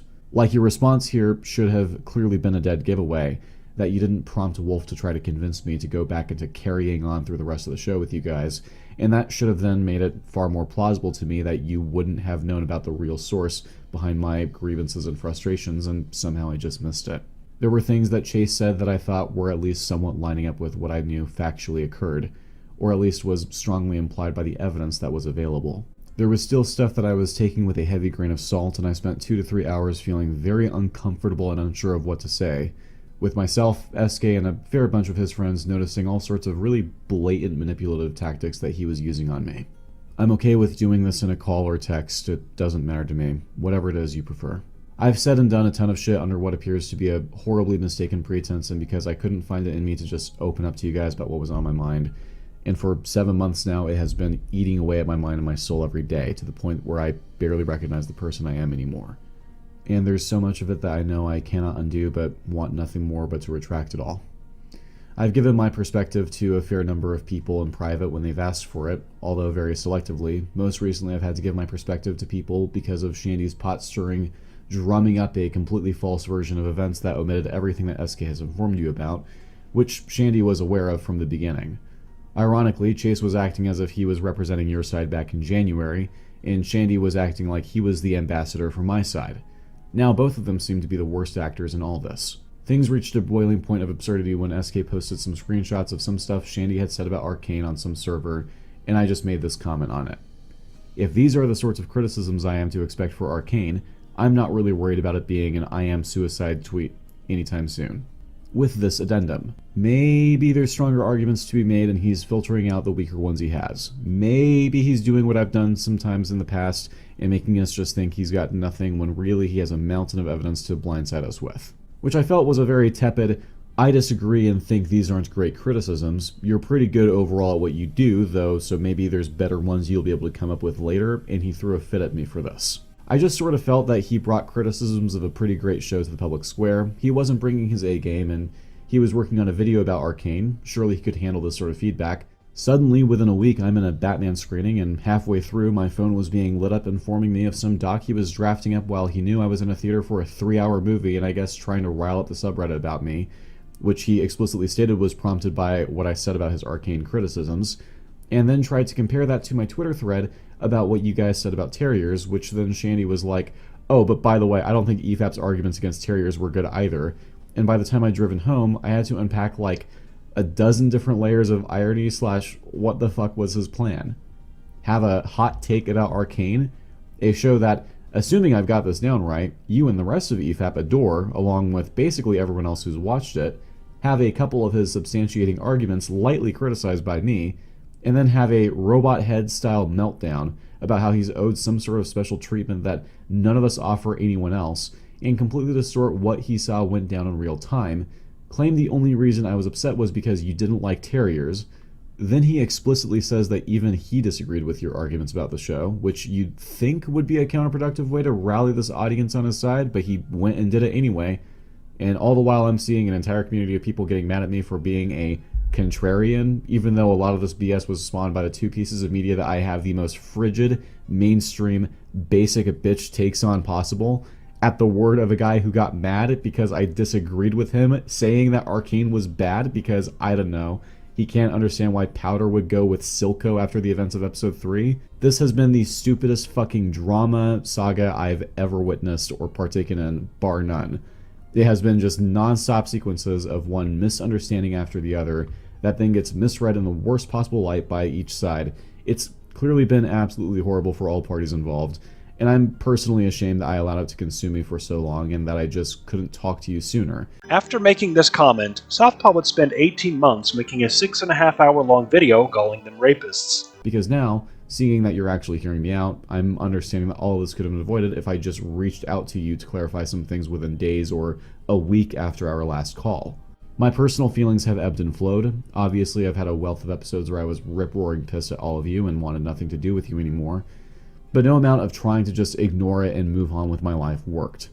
I know there's been frustration towards me from your end of things, and it's not unwarranted, but being on the receiving end of someone refusing to hear out my perspective when I know that my feelings are far more complicated than they're being perceived makes me more inclined to think I've been mistaken about the bunch of you from the get-go, and that I've made major fuck-ups off of an incorrect pretense about you. I think that deep down I really needed to just have my side heard out, no matter what it was going to take. I wanted to get all of this out there with you around New Year's. It didn't end up happening. I made some terrible decisions as a result of that, and then Shandy passed down a lie from Chase that even further obliterated my image of you, and I felt like I just wasn't going to be heard out ever. This past month, things have been escalating and becoming increasingly volatile, but I'm literally dropping everything right now if there is even a 1% chance that this can be resolved privately with even a possible mending of bridges. I know that that sounds like a far cry, and I think a lot of processing needs to be done and empathy extended to people that have hurt us, or at least feel have hurt us, intentionally or not, and that's all going to take time, but I do not want any of us to feel any more anger or hurt over this, and I would rather try to get to a place where we can all feel whole again. Yeah, man, I'm not taking anything Chase says with any sense of truth again, no matter the subject, which is pretty scary to think about considering what he may have lied about. I definitely didn't prompt Wolf to say anything to you. He made his own decisions, and he does not do this sort of thing the way I do it. And for 7 months now, it has been eating away at my mind and my soul every day, to the point where I barely recognize the person I am anymore, and there's so much of it that I know I cannot undo, but want nothing more but to retract it all. Considering what I found out in terms of the miscommunication, there's no need to think on it. It's water under a very confusing and unfortunate bridge. I told Chase explicitly that it wasn't something I wanted any stirring, counters, or representation on to prevent further destruction, and I guess that's something else he took advantage of. I blew up my friends trying to save them from Silco, so I guess I'll work for Silco to amend that. Okay, I feel like it's a tad more complex, but sure. I've read everything you said in those last portions, and, well, thank you. I feel incredibly strange in commenting on it because I've been so out of the loop while barely recognizing many of the players involved, or what was said, or what has been said, or that I said. I was caught up in making the set of Boba Fett minis, the 3 Arcane streams, all the drama with Jay and Hassan, TFA Part 4, and then the regular weekly streams with just pokes here and there about goings on. My intention was not to rock the boat whatsoever, and even with all this, I still intend to clarify what is needed to calm as much down as I can to then just kick on with media analysis. I mentioned to SK that I'm seriously not built for this, and I hate it when it gets super ugly or personal. I try to simply be fair and move on with the best foot forward, admitting that mistakes have been made and misinterpretations for sure. I was recently asked about my feelings towards you / EFAP's position on a catch-up, and I said that as far as I'm aware, you are still making videos that you're passionate about, that we haven't spoken in some time, and that we have nothing between us that should cause any strife, beef, what have you. And hopefully that can be considered true with a lot of this rooted out because my goodness, what a saga. I'm also well aware that there is still maybe somewhat of a misunderstanding about the Twitter thread from September, and if there's still something in there that you feel warrants clarification, I have absolutely no problem with Necro quote tweeting it with the clarifications that are necessary. I didn't intend to imply that you guys went in wanting to hate the show or anything like that. Obviously, I'm still not in agreement with much of what was said, but dude, I just do not give a shit about that compared to the much more important stuff that's gone on. And I made my initial decision to bow out after 2 episodes with the interest of not causing any strife in my friendship with you. And I am more than happy to never talk about that show with you ever again. People run the fuck away when it's reference time. It is reference time right fucking now. Get on here. Yep. Come on in, Mauler. It's I'm not reference gonna time. fight you. We're not running. Much. I'm gay, I'm gay, I'm gay, I'm gay. I'm totally gay. Seth Rollins, I'm coming for you, boy. And I'm coming hard. Thank you. I don't care. You come in my face, I'm gonna fight you. Brutus, take a look at this. Brutus, this is incredible. What a package. Well, you're not gonna bust a nut anytime we're in the ring. After I beat you and satisfy all the Hulkamaniacs, I'm gonna get off by cranking your knob just a little beyond the breaking point. But I want it too, and I had to fight inch for inch to get this, and I'm not about to lay down on my back and let someone cover me. I thank you very much. We're gonna be right back. I'm gonna have to apologize ahead of time because I'm gonna stretch his ass like it's never been stretched before. And now the Warriors down this one a long way from being over, buddies. Absolutely, this is just warm-up right here. Chris Canyon, I tell you what, when I get my hands on you, I'm gonna eat your ass like a pot of collard greens, baby. Jerking it off!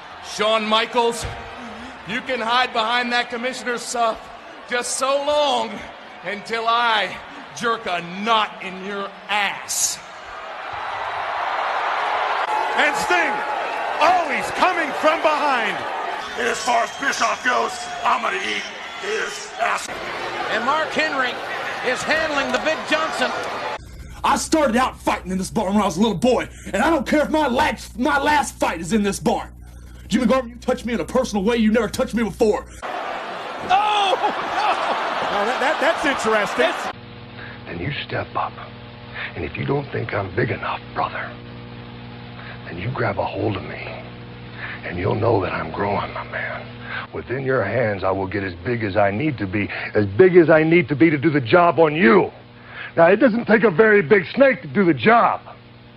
He succeeded. He was successful in just using his mouth to get the man off. Well, I'm going to take care of business the way it should be done. Perhaps I've been too nice. Perhaps I've been trying to be a real sports, a real gentleman. Now, Tully Blanchard, I want you. It's not Uncle Sam talking to you. It's Ronnie Garvin. I want you, and I'm going to get you. I'm going to have you. I'm going to get to touch your body. I'm not just making promises. I'm telling something that is going to be done, something that's going to happen in the future. Because bones do heal.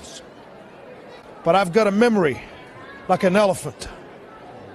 And I can do it like an elephant. And The Rock just jerked Helmsley off. Well, even when I was a little teeny Hulkster, there were a few things that turned me on, dudes. Fine-tuned guitars and firm-feeling women. But in the twilight of Hulk Hogan's career, my kids turned me on. I am sick and tired of playing around with kids. I'm here to get it on with the big boys. Listen up! There's been a lot of sports writers and sports editors flapping their yaps about us getting soft. I'll tell you what, there's one part of our bodies that's soft, and it ain't soft all the time, if you catch my meaning. Ric Flair! New York City Ric Flair! You're gonna find out what hard is all about, because from the time I get in the ring with you, Guppy, it's gonna be a hard night, all night long. Nikita Koloff, when I was tasting you, brother, I found you to be not so bad at all. Rey Mysterio not sucking off anybody. And Tully Blanchard, you can't run and hide from me anymore. And when we come to Philadelphia this time, there's going to be no mistaking what's going to happen. I'm going to come on you like nobody's ever come on you before. No baby doll at your side. Nobody to run distractions for you. Just you and I getting it on like two men should do. This isn't some game. This is where men are men and the boys stay on the side and watch what's going on. This crowd expecting a big explosion. You can bet they're going to get it. Is there a path to redemption for them? Absolutely. They're gonna have they would have to work for it though.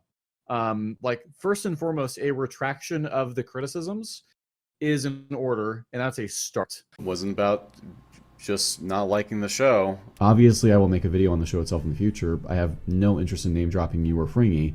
I may address a few anonymous criticisms or point out certain details that account for some of your criticisms, but my goal is to talk about a show I think is really good, that I've had the pleasure of introducing to a whole lot of people who think it's a genuinely funny and enjoyable show that they otherwise would have missed. And it's fun to recommend an obscure thing that no one else is talking about, but most people that check it out like, not to hammer on people who disagree with me about it. Earlier today, I refollowed you on Twitter. I was asked by someone on the subreddit what happened that I felt needed to be made public, and I gave it the most diplomatic answer that I could.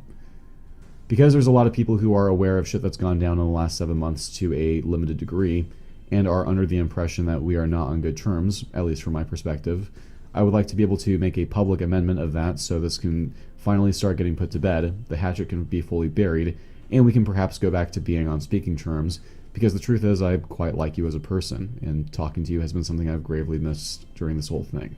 Oh, and there's something that you should probably know. Shandy mentioned something about me talking to Jack Saint. I did not tell him anything to disparage you. I can literally show you my DMs with him. We had a brief back and forth about Eternals and talking about different lenses/perspectives on media analysis, but I made sure to avoid sharing my perspective on this stuff with him because I'm not close enough with him to confide in him about it. No need to say anything about the past tweets, honestly. I'm not requiring any clarification, and I super appreciate all that you've said. I say go absolutely nuts when praising the shit you love for sure. I have loads of projects I want to make in the same vein. Obviously, you are more than welcome to discuss anything you wish with Jack, but I appreciate the clarification, and I certainly don't want anything else to erupt from him to me or vice versa at this point. As for going forward, I was blown away by what had been moved around by this strange trickle of info that I don't even know where started, and decided that I can do more good here if I clarify it all as best as I can. Obviously, I can't speak for anyone but myself, and I have no idea how anyone else will feel going forward about any of it or anyone, but I wanted to make sure you knew which things being said were untrue and what my intentions are. I would prefer that we go our own ways, not due to a hatred of you in any way, especially after what's been said here, but this has been super taxing and stressful to deal with effectively while trying to cause as little damage as possible. I want to get out as soon as I can, and I feel we handily avoid anything like it happening again by pursuing our respective interests. Presumably this is not what you want to hear, but I harbor no ill will, and I genuinely wish you the best. If someone claims something horrid about my intentions, I'll be able to clarify, even in future, but hopefully it's understandable that I would prefer not to pursue a friendship again. That's 100% fair. Is this reasonable to post? Anything to amend? Added at the end, we genuinely wish each other well and are glad to find peace. Absolutely fine with me, and if it's okay, when asked I will likely say the same thing while adding that there was a misunderstanding that both parties got to clear up, etc. Nothing specific, nor any names to mention, etc. That is totally okay with me, and if ever there's something you want to bring up to me, my DMs are open. Hey, so I've read what you had to say as well as your exchange with Southpaw. Good stuff I'm seeing. Can't say I'm satisfied with everything, but if this is the best outcome we can get, that's good enough and I'm happy to move on. My biggest contention is that you're wrong about Homecoming, lol. Side comment, a funny-ass remark we heard in Southpaw's call with Chase during one of Chase's fake-ass cries was, I spent $1,000 on her, while talking about her treatment of him, LMAO. Homecoming is actually a masterpiece of film storytelling visuals, and here's why. 999, 999, 999, 999 runtime. Dude, Chase was way more focused on money than I could ever have realized. A few months have passed after this. Southpaw wanted to give Fringy and Wolf some time before he says this, and wanted to give them quite a bit of time to respond to what we're about to read out. There's things that I wish I could fix with Wolf and Fringy that I don't think that I can, but if you want to pass on any of this to any of them, it's totally fine. In a group chat, I had recounted Wolf's claim of me getting really angry as gaslighting. It was an overly harsh word to use for what had happened with a connotation that he had good reason to be upset over about his intent. I was distressed and confused by a sequence of errors in communication by that point. I had gotten that dressing down from Fringy, and then I had reviewed the recording with some friends who came away really confused and honestly pretty pissed about the situation. My ability to assess things was totally clouded by all that confusion I was feeling, and I forgot the simple explanation, which is that Wolf simply misinterpreted or misunderstood. Not out of the realm of plausibility for anyone, especially for someone who's on the spectrum. It's not Wolf's fault, he probably has autism. He's not a full person, he's not like the rest of us, not like me, Southpaw. Definitely not autistic. He's a lesser being, but it's not his fault. I forgive him for being retarded because I'm such a nice guy. You better apologize right now. I'll forgive you, but you better apologize right now to my fucking stupid sister. The plurality of people that I know were autistic. I have 2 nephews who are autistic. God knows I see this with them every day. Everyone has autism but me. The effect was me questioning my grip on reality, which certainly made it feel like I had been gaslit, but my understanding for months has been that it wasn't intentional. It was just a misunderstanding that had a very unfortunate ripple effect. But I harbor no ill will towards him for that or how our last call went. Don't know if you ever saw the link to it that SK sent you, but it went very ugly and we were on completely different wavelengths going into it. I couldn't take more than 28 minutes of it before hanging up on him. I'm glad I did before I said anything that I would have really regretted, but I wish I were the kind of person that didn't feel like that was a necessary measure. In an ideal world, I could have had the fortitude to stay in the call and keep trying to de-escalate until an understanding could have been reached, but I gave up pretty quickly. Regardless of how it played out, I don't hold anything against him. He was pissed. He had a perspective that would understandably make him feel pissed. It's easy to forget that he's also a little younger than me, and He's younger than me. He's a little retarded baby who doesn't know any better. Is Kai Dirt capable of having a discussion with an intellectual titan like myself, Southpaw, the Sacred Cow Slayer? I'm built different. From where I'm from, we call that fucking around and finding out. Oh, bad, bro. You gotta watch where you. Bro thinks he's Paul Walker. What? Bro thinks he's Paul Walker. Doing all that walking. What the hell are you talking about? Are you talking to me right now? Blood doesn't understand English. Blood needs to go back to school. What does this mean? What does this mean? What are you talking about? What is this? What is going on right now? What the sake of my... Okay, stop. What are you saying right now? What are you saying? I think Phantom taxed Bro's intelligence. I think Blood... Okay, no, shit, hey, listen to me. Oil up. What? Oil it up and let me stick it in. Is it pink? I don't even know if this is English or not. I mean, you're saying English words, but I don't know what the fuck they mean. I mean, I know what they mean, but god damn it. I don't know what's going on, man. You're pissing me off.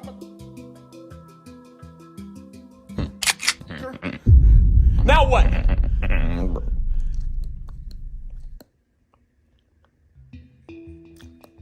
Bro thinks he's in Fortnite.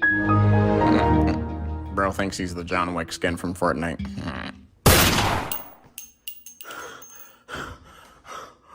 I don't know what you're talking about. You see Rags referring to this as, oh yeah, for a self-proclaimed sacred cow slayer, he sure does love that sacred cow. I'm not just going to slaughter your sacred cow. I'm not just going to cut its throat. You're gonna cook it? I'm going to make a cheeseburger out of it. I'm going to chop it in half, and then I'm going to feed the top half while it's still alive and screaming, live into a meat grinder. And then I'm going to go through the bottom half.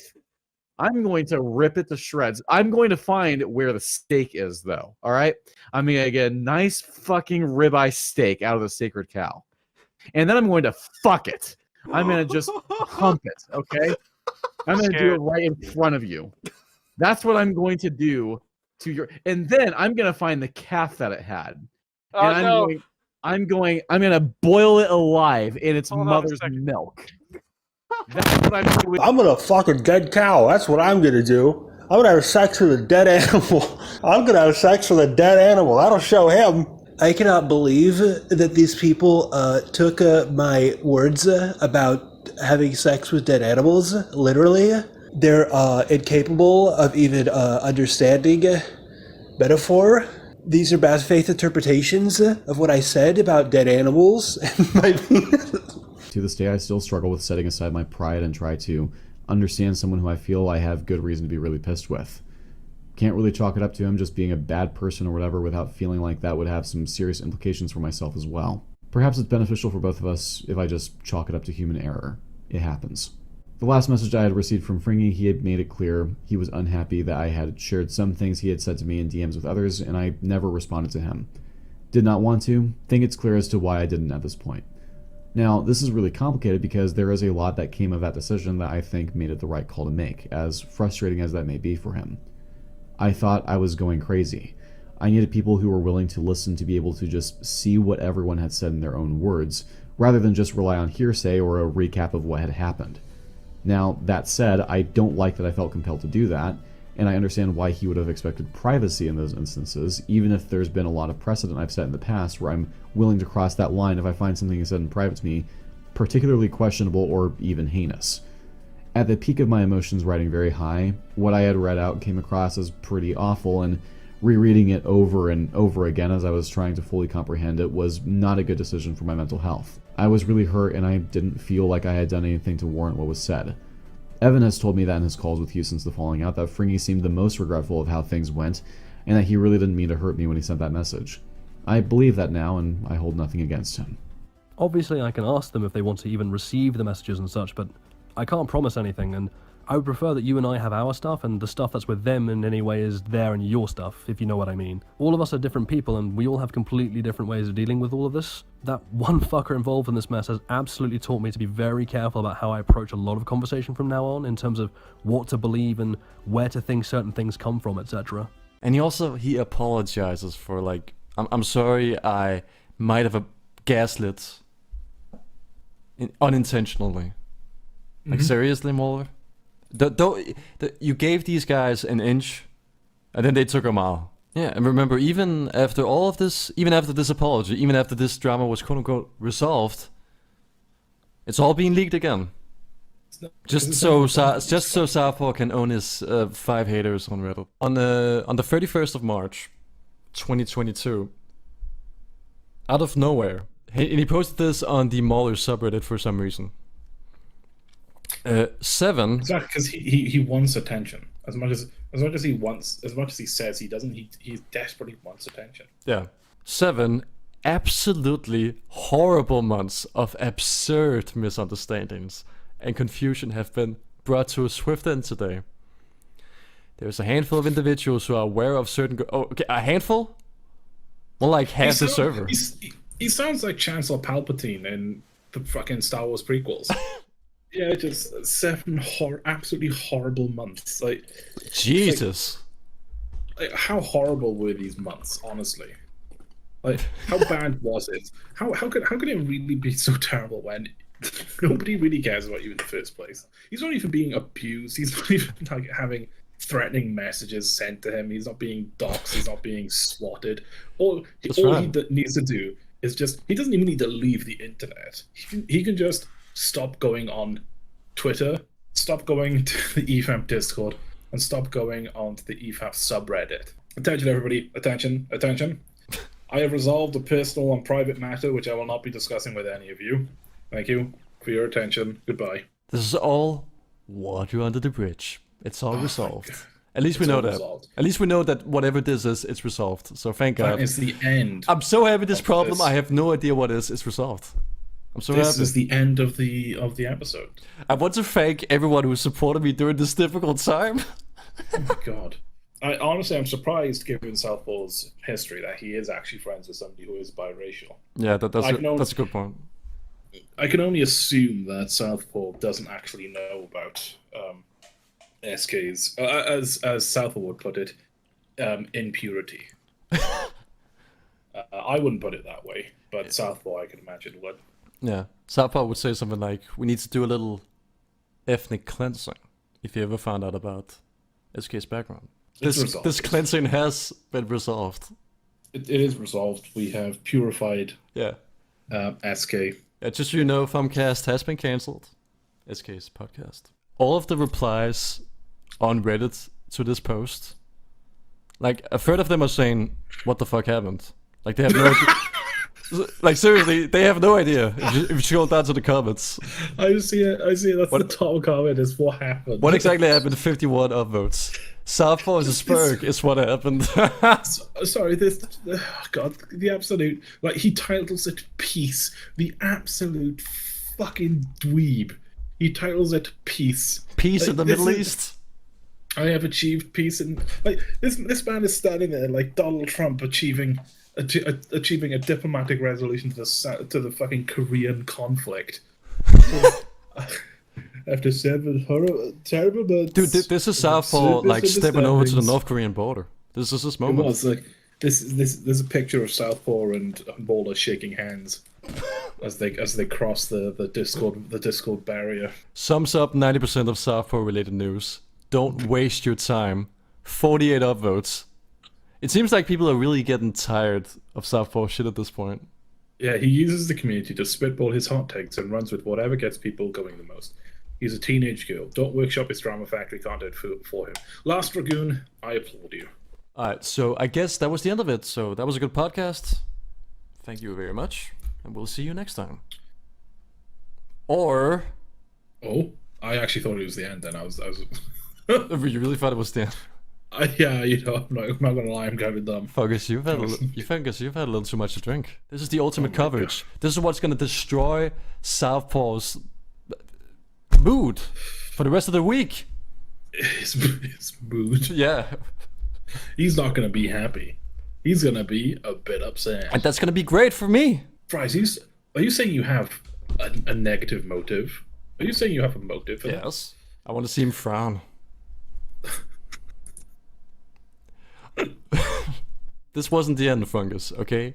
Because a few months later, on the Mauler subreddit again, somebody asked, whatever happened to Southpaw, Chaseface, and Moriarty? I always thought Moriarty sounded bold. Well, Moriarty's pretty inoffensive.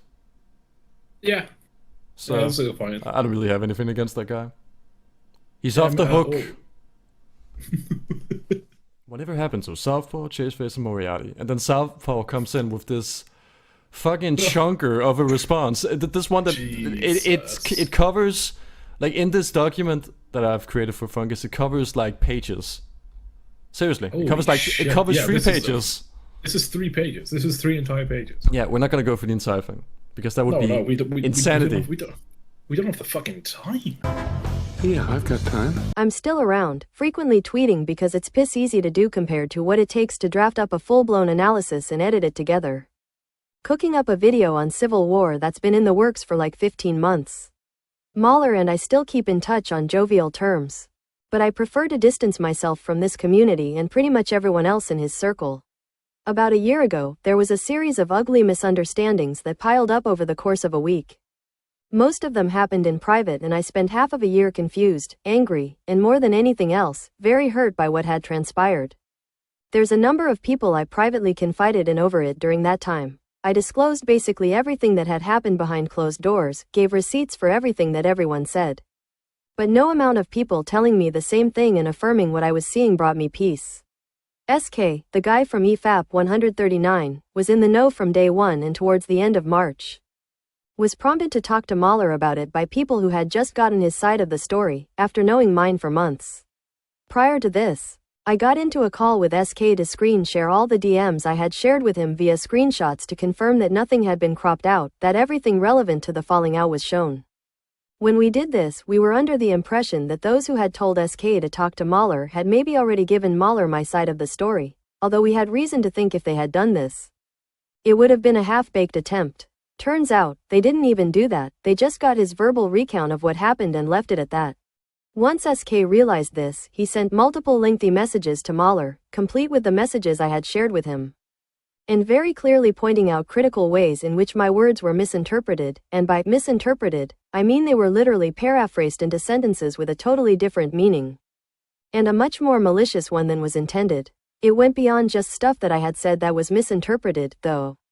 There were other things that had been said to me that everyone who's seen the contents of the messages agreed crossed a line. Mauler wasn't aware of any of this until SK brought it to his attention, and immediately understood my grievances that had developed as a result of these misunderstandings. Apologies were exchanged between both sides for our parts in these misunderstandings, with a mutual agreement that this is all water under a confusing and unfortunate bridge. Emphasizing this because it's the main takeaway that I want people to get from this. I'm only divulging what I have because these are simply the mutually accepted facts as to what occurred. There's no need to risk riling people up by going into the specifics of the case. I kept that to a limited number of people in private at the height of my anger over what had happened. So there's pretty much a 0% chance that any of it goes public with everything resolved. As soon as amends were made, I made a public update and tried to clarify everything as cleanly as possible, and I caught shit over it from some people in this community, and I noticed that I still do. Even as I leave y'all alone. So you know what, I'll go ahead and address some things that I have seen people post, with mostly positive reception, multiple times. Even after all measures made to let things go quietly. I'm glad that this happened to you, because I hated you on EFAP. Good for you. Everyone who was directly involved hated every second of it because everyone lost at least one close friend and spent months not understanding what happened. Personally, I wouldn't wish that on anyone. Why didn't you just grow a pair and try to resolve this privately? I did, twice, over a course of 4 days, between 12:30 and January 3rd. I was left on red in one case, and on another I was invited to a voice call where I thought I could outline what SK would eventually end up sharing with Mauler, and it went nowhere for 28 minutes. Because as I tried to explain my side, the other party repeatedly made it clear they weren't interested in listening and I was essentially told to fuck off forever. Seemed like the door had been slammed in my face permanently, with no realistic chance of reconciliation until a third party could finally defuse the situation. Doesn't seem very congruent with the image of myself that this community eagerly spread for months now, does it? Perhaps the actual problem that drove this rift ran deeper than a mere disagreement about a TV show, which is what you will hear from Mahler himself if you ask him. If you think a single day passed where I wasn't tempted to come forward with everything that SK ended up presenting to Mahler so I could clear my name from all this slander, you are dead wrong. But even though there's many things that I would have done differently if I was given the chance, keeping that a private matter, as tough as it was, is not one of them. No matter how much shit spread about me and went completely off the rails, and it's going to stay that way. As for Moriarty, I have no idea where he's gone. As for Chase Face, he's a liar. A narcissist, an animal abuser, and a groomer who deliberately seeks out minors to seduce. There's publicly available evidence to sift through if you have the stomach for it. There is no question in my mind because even the heavily sanitized version of events I got from him directly made my skin crawl. The latest woman to survive his abuse released a bunch of info and evidence towards the end of January.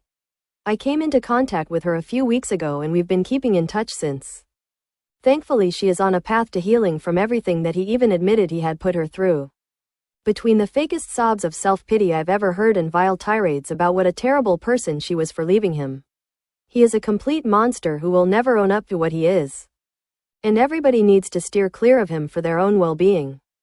So Southpaw starts talking about, oh, I'm still around, frequently tweeting because it's piss easy compared to what it takes to draft a full-blown analysis video. Cooking up a video on Civil War at the moment. It's been in the work for like 15 months. Jesus, Mahler 15 months. and I still keep in touch on jovial terms. That's good to hear. I prefer to distance myself from this community and pretty much everyone else in the circle. But and then it begins. So we're not gonna go into what Southpaw says in this post, but as you can see, he just starts sharing details about all of the drama that happened a few months ago, even though it was resolved. Like, can you believe this? But there's one detail I want to share, and I want to see if I can find it right here. Once SK realized this, he sent multiple lengthy messages to Mahler, complete with the messages I'd shared with him, very clearly pointing out critical ways in which my words were misinterpreted. And by misinterpreted, quote unquote, I mean they were literally paraphrased into sentences with a totally different meaning and a much more malicious one that was intended. Fungus, did you catch that? Did you catch how he slipped malicious into that sentence? Yeah. Almost as if he's trying to shit stir a little more. The insane narrative that he's building in this simple response with, hey, what happened to Southpaw? And he could honestly have just replied with the first paragraph, like, I'm still around. Just saying what he's doing. Yeah. It's like a normal response. Yeah. More I still keep in touch, but I prefer to distance myself from this community and pretty much everybody else in his circle. Which is completely fair. That answers the fucking question. Everything else is just total superfluous bullshit that's trying to build and reinforce the narrative that he has been unfairly maligned by Mahler, by Mahler and by Ferengi and by the community alone. Dare I say it's a complete non sequitur. It has nothing to do with what he was asking about. So Suffolk Guy 2022 says, all of this drama because Mahler didn't like a TV show. This set Southpaw off, so he made a long-ass Twitter thread. A grand total of 22 tweets where he just starts talking about like everything. Everything related to this drama. Like, look at this. What I love is that Southpaw, in his attempt to disprove this something guy's point, ends up proving exactly his point, which is there's no surprise that all of this is because Mahler didn't like a TV show he liked, even if he believed their criticism was a little weak. No surprise that Mahler stepped away from him. And then South goes on to prove exactly why nobody should be friends with him. This entire time, we've been having to deal with this narrative that's been built up and spread about Southpaw that he ended his friendships with the EFAP hosts because they didn't like the show Terriers. As we've been going over for the whole video, that clearly isn't the full picture at all. It may have been what it looked like to those who just didn't know what was going on behind the scenes, even looked that way to Mauler apparently, up until I had to talk to him about it. But this boils down to Southpaw's trust in his friends being betrayed, in a sense. May have been unintentional, for all we know, but from his side of things, from what he was seeing, sharing with other friends he was confiding in, myself included, everyone who watched that watch party in full, and then saw all the conversations that came up afterwards, all of it painted a rather sinister picture of the bunch of them at the time. Now that I've outlined the series of misunderstandings that most people outside of those directly involved have been kept in the dark about, I'm ready to start levying some more criticisms of the EFAP hosts, past and present, along with their community, based on my assessment of all these facts. A lot of what's been documented could be chalked up to a whole series of misunderstandings that caused everyone to say things that they shouldn't have said,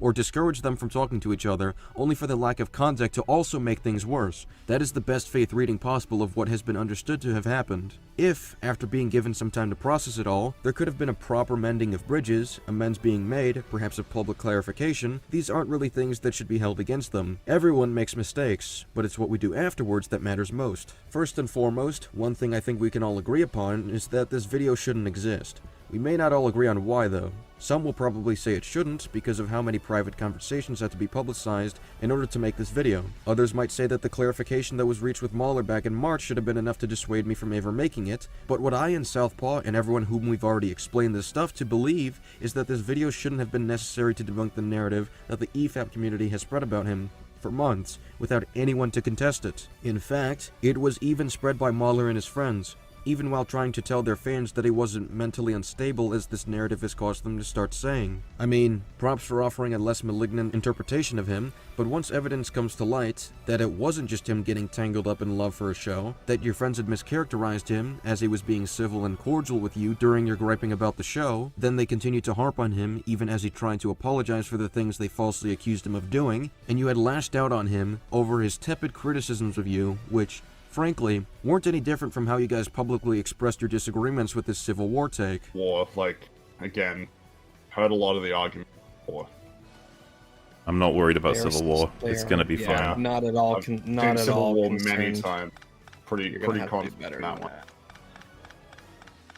They thought Terriers was good.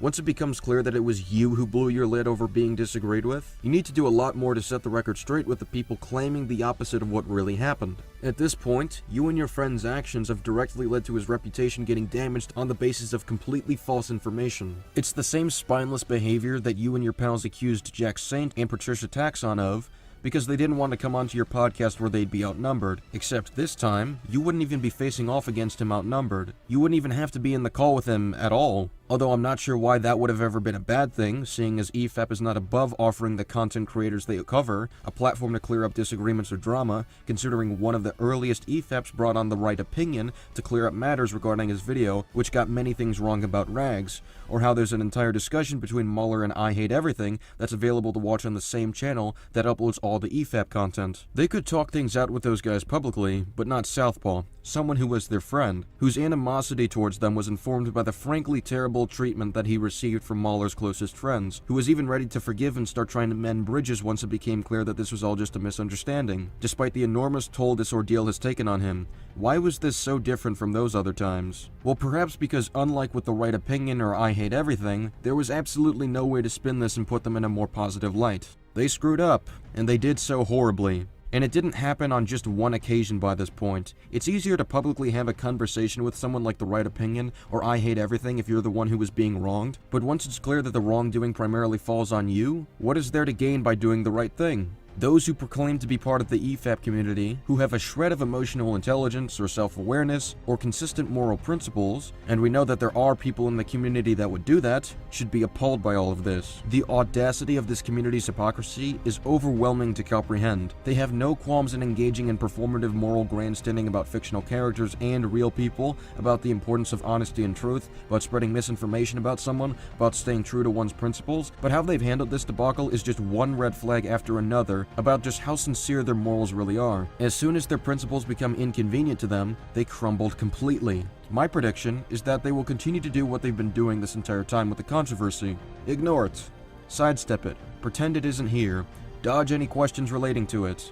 Everything they've done since then has demonstrated a genuine lack of remorse, to the point that it makes me wonder if there's even a flicker of conscience left in them. At least it's working out for that sweet bottom line of theirs though, as their sycophant enablers continue to support them in spite of, or perhaps because of, the very behavior that made this video a necessity. Truth, facts, those things only matter to these people when they allow them to, and if they could do this to Southpaw, they're capable of doing it to anyone else. I am tired of having to explain myself in private over and over. And in public, but whatever, you didn't mention that. I've told SK that whatever he wishes to publicize about what happened, he can publicize it. If it gives context that helps dismantle this narrative about me, that the EFAP community eagerly took and ran with, and seems to continue to run with, even after Mauler himself has had to concede that it didn't break things up. So again, he's referring to something that we don't have context for yet, so it's really confusing. It doesn't make sense when he says, "How many times do I have to keep explaining myself?" But then so he's obviously claims to be annoyed or irritated by the fact that this drama keeps getting brought up.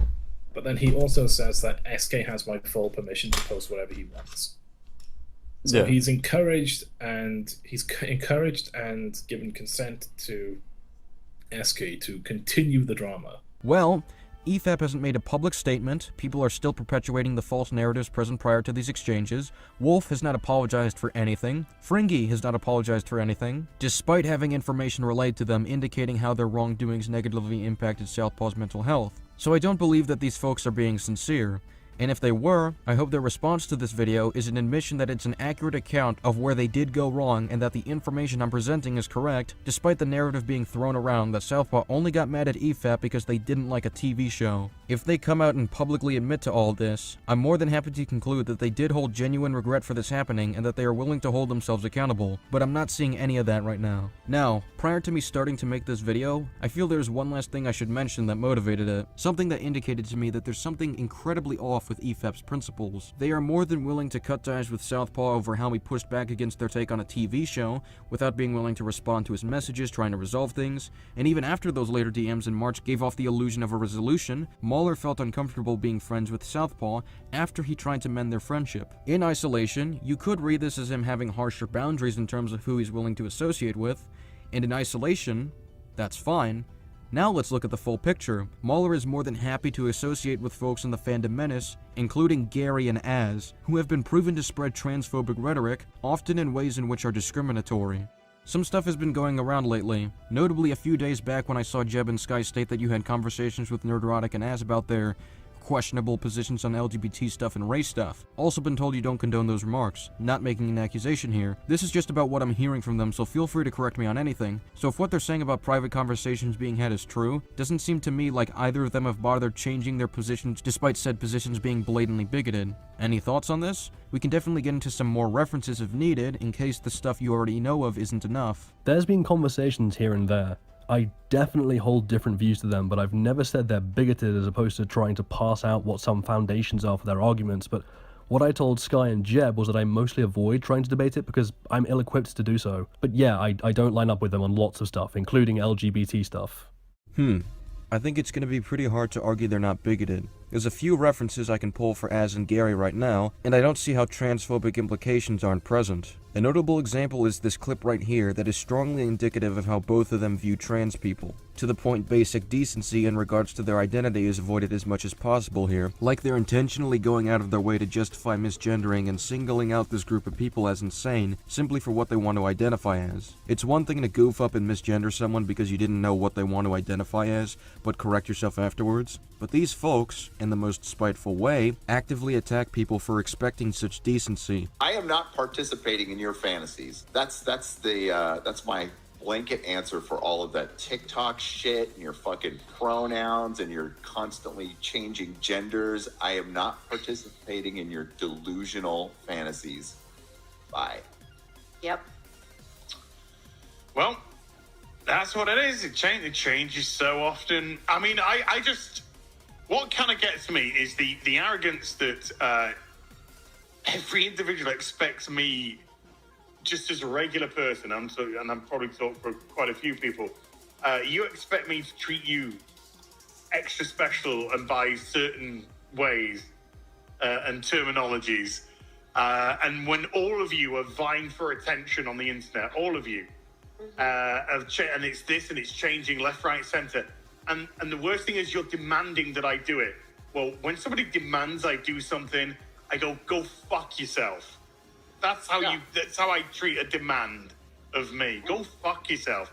I will, if somebody wants to be specifically known by a set of pronouns and I respect that person, then I will respectfully call them by it. But anyone that makes a demand out of it can just go fucking eat big fat, a small Jack Murphy did. Well, they automatically think that they're entitled to your respect. They are not entitled to my respect. Yeah, they don't believe that they have to actually earn respect because they've never earned anything in their lives. They never had to work for anything in their lives. They just feel like they're entitled. I'll prove you wrong, Anne. I'm going to make a demand right now and you'll follow it. Breathe. I refuse. I think this is inherently discriminatory, and discriminating against minority groups has the potential to result in suicides amongst trans people, so I feel this kind of rhetoric is extremely dangerous just to toss around like they are. It's especially jarring when we consider that Gary has a clear, I don't care attitude when he made his statements, which comes across as negligent of these issues trans people suffer from. And I provided statistics to prove what I said about how this can affect the mental health of trans people. Yeah, I tend not to get anywhere near those issues because I don't know enough about them. I don't know. I feel I've explained enough that kind of defeats the they're not bigoted idea. Yeah, that's a pretty significant character criticism, and you can do as you wish. I obviously have significantly different context for these people, and I avoid these kinds of back and forths. As you can see, I've dropped references of this to Mahler and explained what makes them transphobic, as well as the consequences this could have on trans people. You can say what you want about people associating with people with bigoted viewpoints, or who regularly spread such rhetoric. If you're okay with being buddies with someone who's blatantly racist or transphobic or homophobic, whatever, that's your prerogative. That's not even the point I'm going to make, because quite honestly, I don't need to. And in isolation, this isn't necessarily a horrible thing if you're willing to believe you can change them. People think the crux of my argument is guilt by association, but the problem with that is that I don't think Mahler is also transphobic, and his mere association with these people is not the argument I'm going to levy. You're gonna find out what's been on my mind after we show some more exchanges. What context is there that makes you feel comfortable hanging around these dudes? I don't do friendship audits. A lot of how I feel about people is based on heavily private knowledge of their actions, be it good or bad, and it's between me and them. I understand people can think of me better or worse as a result, and that's okay. It's their right to. So we're left to assume you know of the bigoted things they're doing and don't really care? Sorry, but this is what it seems like. As I said, people can think whatever they want as a result. I accept that. So to be perfectly clear, you don't have a defense for their actions, you know said actions have pretty nasty implications, yet you don't care that they're still doing it to this day despite everything I've just outlined. I'm trying to throw you a bone here, but you're making it difficult. Again, I don't do friendship audits. I used to have some engagement in it, but then I ended up hitting dead ends in that there's simply things I consider too important, private, and personal that would need to be expressed, and if that's not good enough, so be it. Is that why you cut ties with Southpaw? Or is the drama with Southpaw why you're using this type of reasoning? I'm happy to chat media with you here and there, but this is way too personal at this point, and I'm not looking to upset you, but we just don't have that kind of relationship. Okay, but I have the full context of that situation and what he did. I helped mediate the conflict and bring it to an end, remember? And to be fully honest, I don't see how what he did is remotely as damning as this singular reference I just dropped. What I say to Southpaw and what I say to you are intended for each of you individually. I appreciate that through you, a communication and clarity was found, but I have many interactions with Southpaw that I consider private to he and I. I don't consider us friends, and I want to again say that that's not meant to offend. Maybe this is a sore subject, but this is how I see it. And I'd rather not let this just fester if there's a better way I can possibly interpret this. In regards to your response, I know all this already. That doesn't answer my question. It's probably because he didn't do anything that was as damning, and you know this. Gonna remind you that Wolf and Fringy messed this up from the beginning, and made things far worse than they needed to be, and that they mischaracterized him in several major ways, leading to a fallout that caused a massive hit on Southpaw's reputation. He could have publicized the things that they were doing to get the heat off his back, but he didn't, without getting anything in return from either of them. Kinda screwed up to continue using that as a reason to cut ties, while somehow what Gary and Az continue to spread hasn't crossed any lines. Somehow. I'm sorry, man. Whatever may or may not be resolved with any of the parties you just mentioned is between them. You're asking me why I have the relationships I do, and I'm telling you that 1, we do not share a relationship that would make you privy to that kind of information, and 2, that kind of information is private and personal regardless. Okay, if that's where you want to leave things off, then whatever. Just gives little reason for me to have any kind of positive reading of the situation. To anybody watching this, I think it's clear that SK is a perfectly reasonable, healthy, well-adjusted person who just wants to make YouTube videos talking about movies. And this Mauler guy is a psychotic political activist who advocates for cyber harassment, bullying, and suicide. Yes, a suicide advocate. Or at least he associates with Rags, who is a confirmed suicide advocate, and he knows of the things that he's doing and doesn't really care. He's got a bully cabal who he personally leads to hunt down and kill trans people. Now, can you see the issue here? It's not simply that Mauler is associating with these people despite fully understanding the implications of what they're saying by his own admission. It's that his excuse is that he doesn't want to do any kind of friendship audits, yet was more than willing to burn bridges with Southpaw over a far less egregious offense, and not even mend the bridge when asked. Do you at least see how it appears off? That Southpaw's way of disagreeing with them on a TV show was seen as more damaging to maintaining a friendship than actual discrimination against a minority group, which is known to lead to suicidal thoughts. See, I told you he was a suicide advocate. The top comment with 12,000 upvotes, the fact that they played Duel of the Fates, Anakin's Dark Deeds, and Battle of the Heroes is insane. Instant chills right there. There you go. Fuck off. I don't even care if you're a nice person. Jesus Christ. Jesus, Rags, can you not be a smug insult machine for 5 seconds? Contribute something of substance, please. Wow. Oh, I don't know. I don't know. Kill yourself, Oh, I guess. no. I don't know. I don't know. I don't care.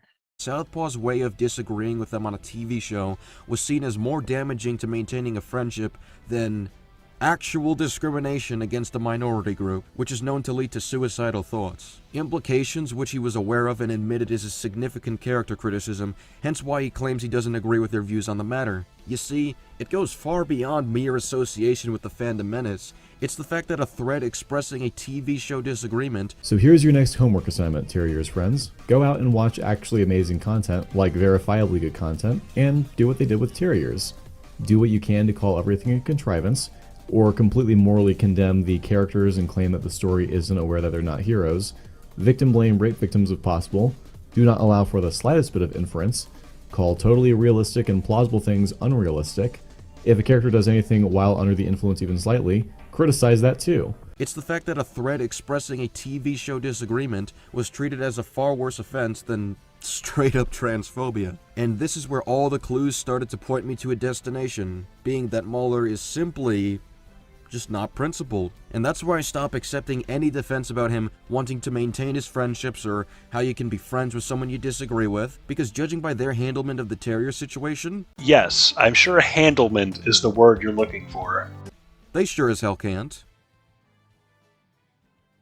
So there's a lot of talk about this Mauler guy, who is definitely an actual bigot, because he associates with people who are definitely actual bigots.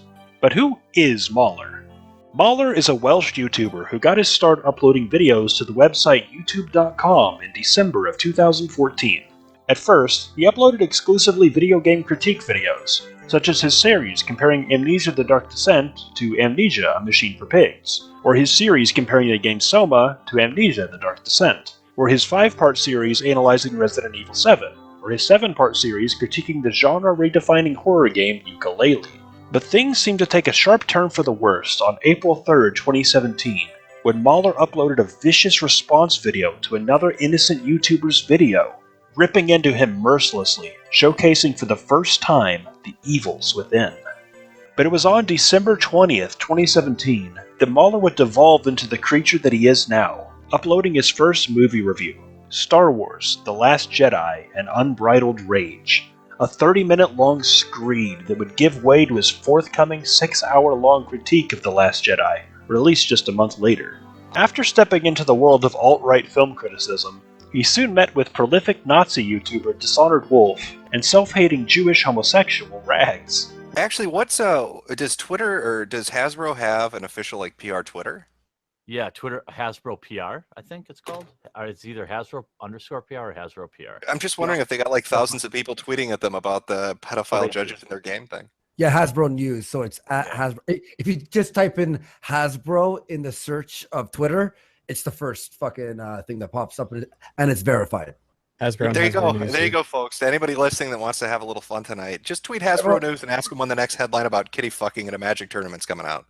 Maybe a couple memes here and there, you know? That'd be fun to watch and retweet. God fucking damn. All right, I want to see. I'm going to search Hasbro right now and see if anyone has tweeted. And let's see this shit. Here we go. There we go. Okay, we have one guy out of 3,000 people watching. Guys, I'm working on it now. Open a new fucking tab at Hasbro News, because that's the verified one, okay? Yeah. Or both of them, at Hasbro and at Hasbro News. Everyone, throw out a fucking quick tweet there. Copy in Philly D too while you're at it. Philly D. Yeah, chat. When you're throwing out that tweet, make sure to say Andy Worski's coming to kill them. No, Make sure yay! you spell the name correctly, because he's making death threats live on a stream. Mr. Yeah, you might want to mention that he would rape and then kill them. That's the important bit. Don't want to leave the details out. Yeah. I hate everything you stand for. Yep, the tweets are starting to. Yep, here we go. Here's one tweet that says, at Hasbro News, Andy Worski is coming to butcher you with an axe. Nothing can stop him. He thirsts for blood. Medicare. How did they copy in the FBI too? That seems weird. Oh yeah, here's another one. Adam Worski is gonna fuck you to death. Try to stop him. He's Oh, good. bulletproof. Oh, thank goodness it's Adam Worski, not Andy Worski. I know. Yeah, you know, that was that's close. his new code name. That was close. Oh, that's a shitty alias, but hey, it's something. It's how he gets away with it. That's part of his. That's part of his master plan. My alias is Chris Worski. Yeah, we got the tweets now. If you look under Hasbro News, Or even, I mean, even if it's not, obviously all of them are pedophiles, but people talking about this for so long, aka you quartering, and them not doing anything might seem as if they are just turning a blind eye to this. So maybe a little bit of implication. Oh my god, Andy, these maybe allegedly. I mean, I'm guessing some of them are great. Throwing out Holy a couple shit. pictures. Let me read out a few for you, Andy. At Hasbro News, Andy Worski is plotting to blow up the Hasbro building. At Hasbro News, if you think the pedophiles on your payroll are something, wait until Andy Worski kicks down your door. Hope your kids are hidden. Andy Worski just threatened to rape and kill everyone at Hasbro. I saw Understand is acknowledging that there's an issue and not doing anything about it. They know. Oh, this is fucking unreal. At Hasbro News, KKK Grand Dragon Andy Race Worski is very angry to hear about the pedophile problem at your company. We must protect our white youth. Sorry, Andy. Andy, you're going to be on the fucking local news report, buddy. Hey, Hasbro News. Hey, if it gets it on the news, man, you're a martyr. Good job. Congratulations. Let me wait. So DCI, who's DCI? You're welcome, buddy. Fuck you, Jim, you piece of cunt. Fuck. You piece of cunt. Oh, I'm gonna have to make a video about this. How many child porn Hey pictures? guys, do you have just so to you have know, on Jim is a cunt. Stop supporting pedos or Adam Worski is coming for your families. Oh my goodness. Jim! That's That's a look of a man right there in that Oh, lower left hand. here we go. If you people don't do something about this child rape allegations, Andy Worski will have to take justice on his own hands together with Ben Garrison. Oh, look at Andy. It's just a distraught look. It's for a good cause, Andy. I'm gonna have to clip this whole section out and post it tomorrow. P.S. guys, not planning on bombing anything. What a statement to have to make. Guys, seriously, okay, I'm not planning on murdering any corporations. I really like the I like the nicknames you're getting. First off, Adam is now a name that's stuck, but it's Adam Diddle Kids, I cut off your Wiz Warski is coming to get you. Diddle Kids go.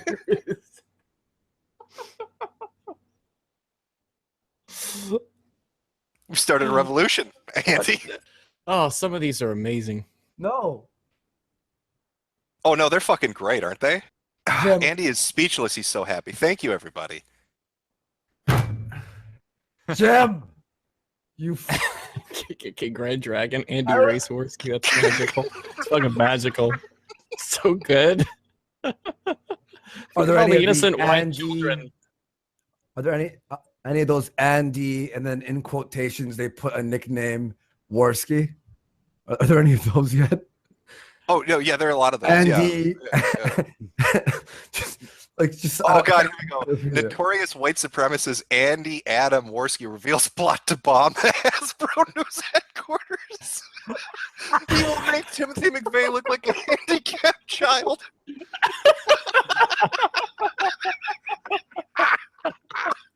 Holy shit.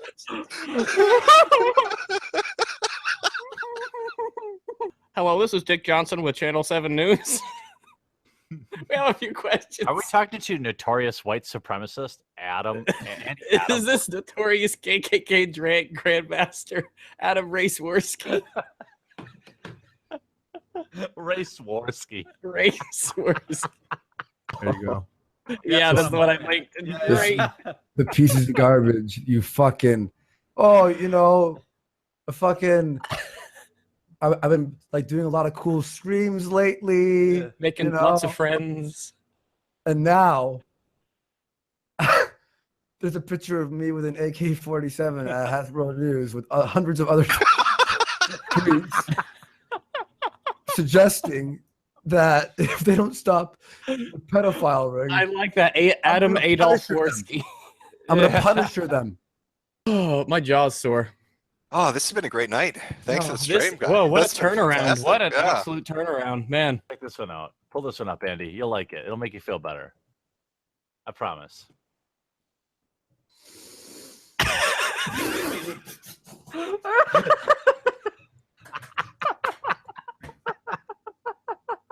Oh, it's so good. Ethical CP magic card. Target opponent under 12 years of age is now forced to send you.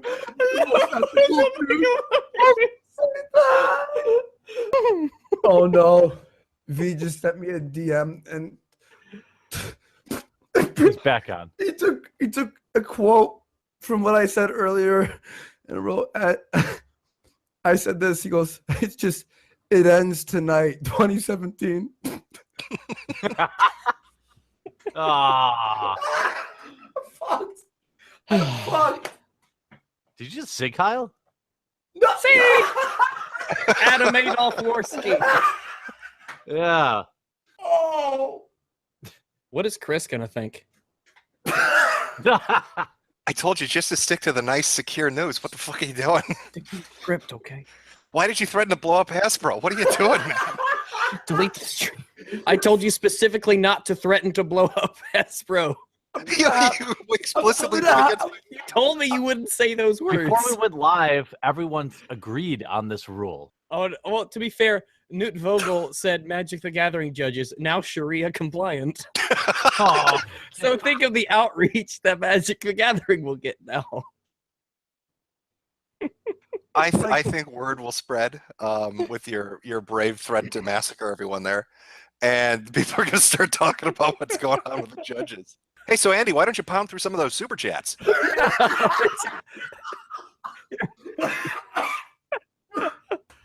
A toy company Hey, there's a lot of types of toys, Andy. thinks I'm on a plane right now, I'm coming for you. and I'm I'm gonna on a plane. and I'm gonna kick down their door.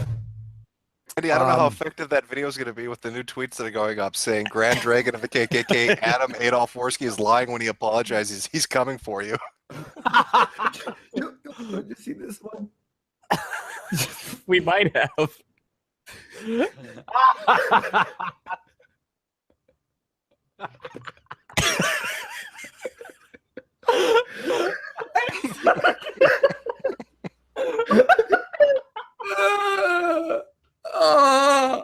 Okay, we got. Well, hey, to be fair, at least this won't be on your 2018 highlights. There won't be any. Oh You'll be in my prison. god. And your ass's Candy Worski is reported to plan to take the Hasbro offices out due to the current Chris Hansen no-go zones at MTG tournaments. These are, dude. Grand Dragon of the KKK, Adam Adolf, if it ain't white, it ain't right. Worski is on a plane to Seattle right now, and he's going to make 9/11 look like a fucking joke.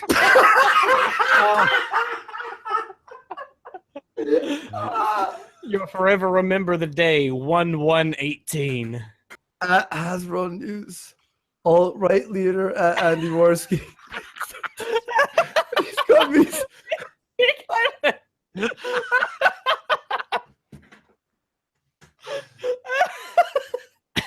Adam, if you touch a kid under 10, 1776 will commence again, Worski.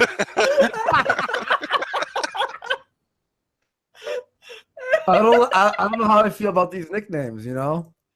Okay, may the person who is taking a news article about a different murderer, vigilante who killed 30 pedophiles and connecting it to my Andy Worski.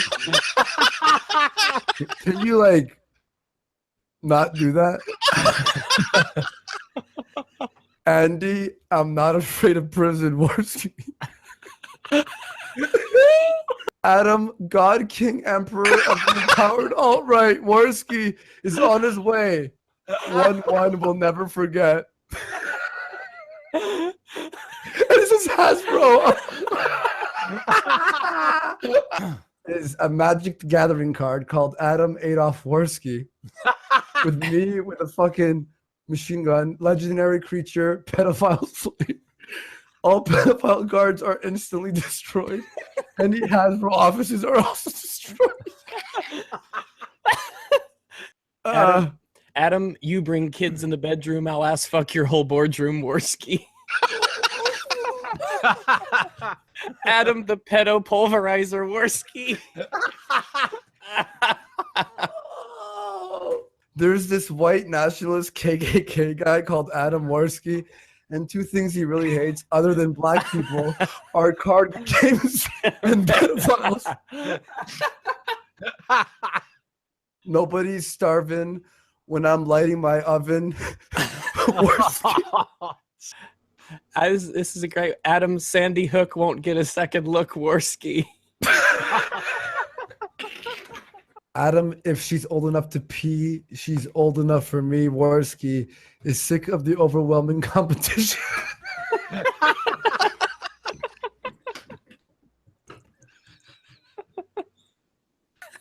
Adam, lay a hand on a kid and I'll gas you like a Yid, Worski.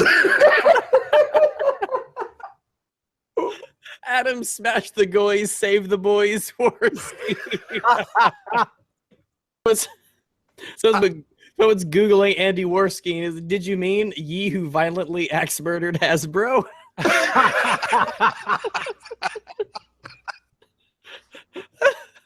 Oh, Adam, 4th, 5th, and 6th Reich Worski. Adam, Mandalay Bay won't be seen the same way, Worski. It's to Seattle. Andy, suicide bomber Worski landing in Hasbro News headquarters, so they have a picture of the Hindenburg crash. Yeah. Oh, fuck, the nicknames. They're fantastic. Oh, look, 13 new results. I've gained a few subs. Oh, good. I'm glad. Well, hey, you know, it's always good to be popular in prison. You know, it'll serve you well. Adam, save a child, murder a pedophile, Worski. How? Adam, if you blow a teen, you'll meet my M16, Worski.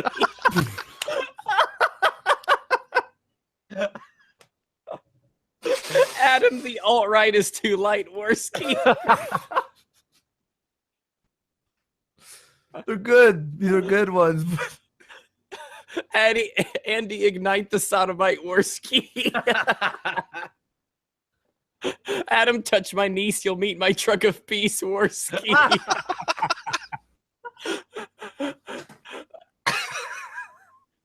Oh no, Mediker, did you? This is actually, now that like this is happening, at VidCon I took a picture that I thought was funny. I'm kind of regretting it now. Cause yeah.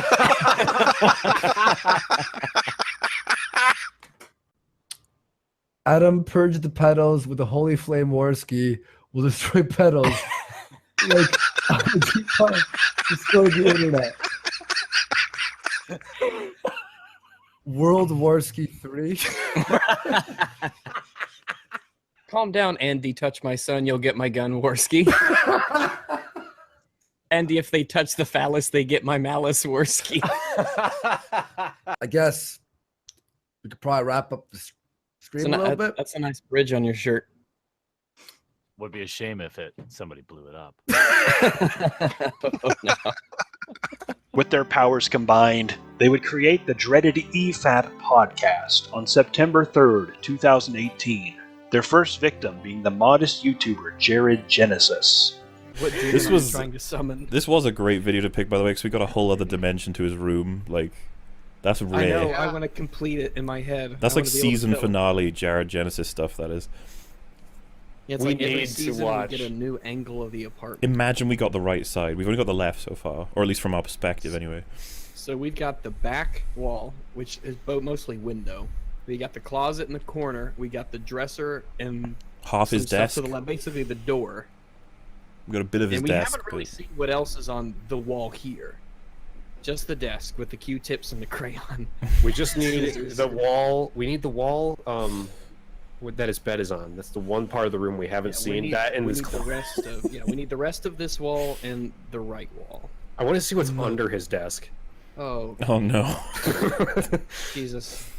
I shudder to think of the things that have fallen like down there that he couldn't be fucked to pick It up. falls into What if two there's, like, categories. just a half-eaten chicken leg rotting behind the computer? I was gonna say it falls into two categories: living and non-living. Organic and non-organic. Oh. From using a small screen. Anecdotal example. I used to have a boyfriend who would only... Oh my god, he's a queer. That doesn't surprise me. I'm sorry. No offense, but it doesn't.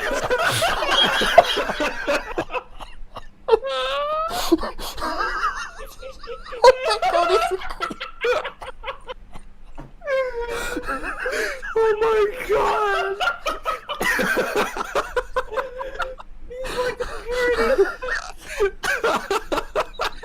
Did he seriously just say that?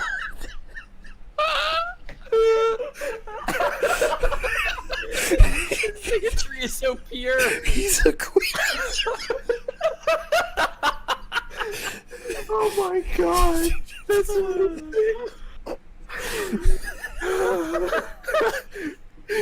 He sounded so disgusted.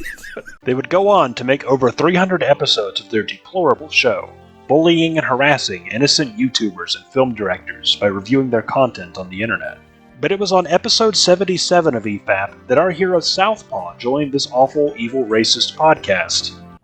Southpaw, did you notice this stuff at the time and dismiss it and just kind of, let it go with the greater context of the length of their videos? Or My experience has been that upon everything that happened that SK outlined in his video that we'll talk about later, it forced me to look back on a lot of things that happened. And this is an experience that you might have with friends who you have like a fondness for, but then something happens and it kind of forces you to reevaluate certain things, and you start noticing things that were kind of staring you in the face the whole time that you kind of just glossed over because they were your friend. There are hints of that. Yeah, that's kind of what happened here, where like it was and in some cases it could even be a matter of I turned a blind eye to genuinely shady behavior. hey everyone, how is everybody doing? How's everybody? Hello. Doing great. How's After that it going? intro, man, I'm chill.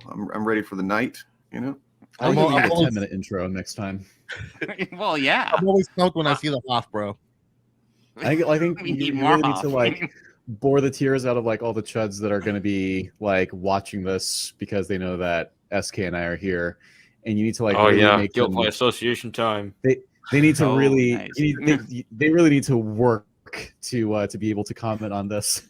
Where do you Oh, guys yeah. want to go next? I have a super cut of the worst of EFAP, or we can go straight into talking about the video.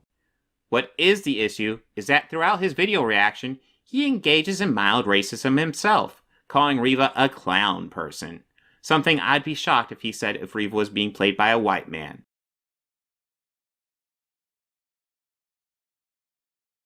But you know what? I'll give him a little bit of credit and say, maybe I don't know that, but I doubt it. But don't worry, stay tuned towards the end. We got some racism from him coming up.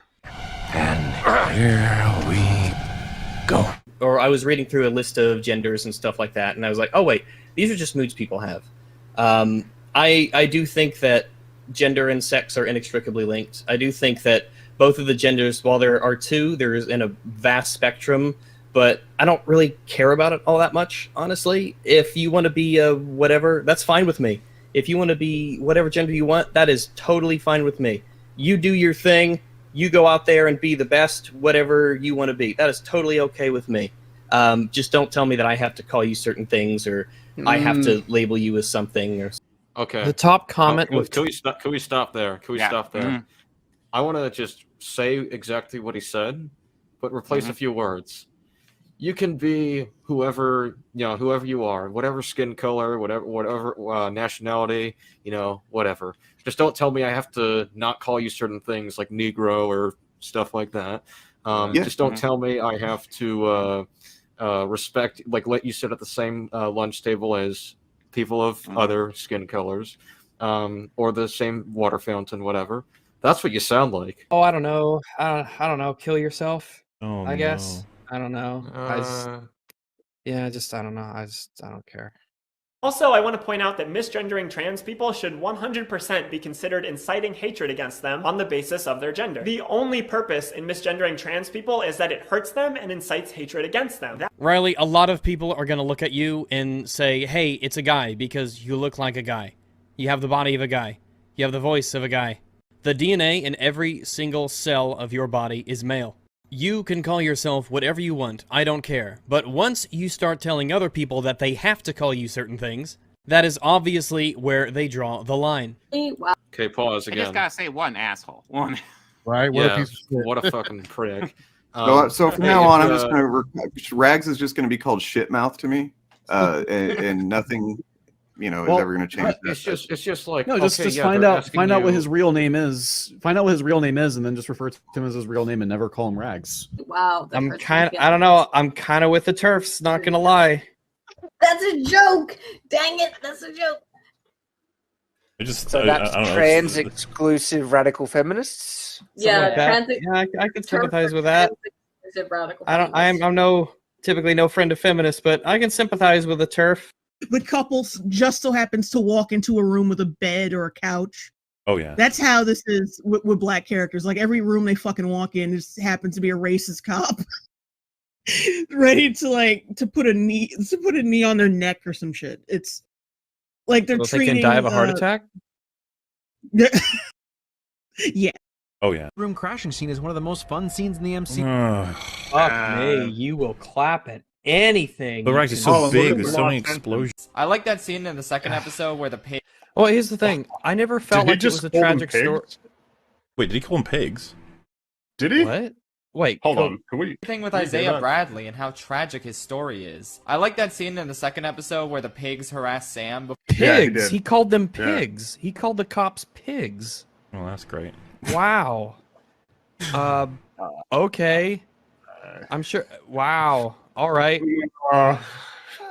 Y'all need to just put your money where your mouth is and put yourself on a list so that whenever there's an issue, whenever you have a car accident, or if anyone ever mugs you, robs you, assaults you, whenever anything happens, you're just on a do not help list for the pigs, because you don't want the pigs helping you out. So whenever you need something and you call 911, they're like, "Oh, sorry, yeah, that's right. You're on the list where we don't you don't actually like us or respect us or want us, so we're not going to help you out at all. I like how as well it's wow. It's even worse than you might imagine too, because to call the one that made the mistake a pig because you think that they're like, I don't know, hyper prejudiced and a bad person. What about the ones that just turn up to do their job? What about the one that corrects the police officer that made the mistake? Are they all pigs? Like, oh, okay.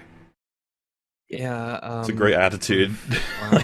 They're right. just because remember, profiling a huge group of people based on the actions of a small minority. That's very, very bad to do. All right, we shouldn't ever do that. That's definitely not something that's cool. However, pigs. If that group is police officers, then it's okay for you to take that and apply that to the entire group as a whole unfairly.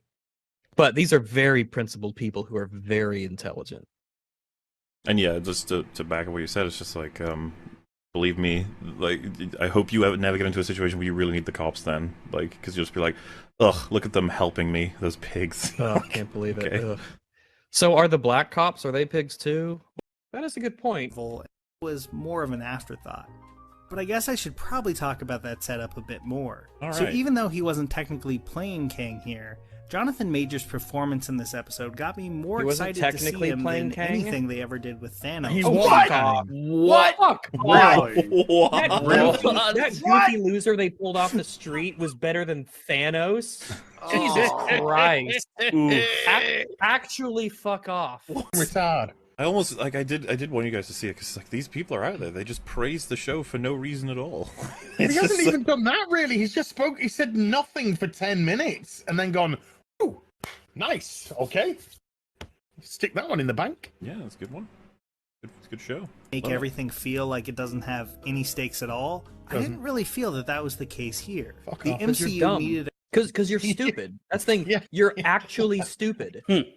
I mean, your brain cannot recognize the information that it's been blatantly presented. You're stupid. That's why you don't understand. It's like actually you're stupid. That's the problem. Right, I'm gonna go ahead and guess you're not a fan of Captain Midnight's content at this point. No, this. Here's the thing. I'm not insulting him. I'm just describing him. This is purely just being just an honest observation. You have to be stupid if you think this. After watching all of this information, after being presented all of these things, and then making this video, and that is your opinion, you have to be stupid. This is Occam's razor. That has to be the explanation. You're just an idiot. Because doesn't it suck that people are only interested in her for She-Hulk and not for Jen? Which to me is like, weird that not holy disclosing fuck, that you've just completely missed the way more important bad thing that happened here, show. Yes, she should disclose who they're doing things with. Yes, absolutely. Yep.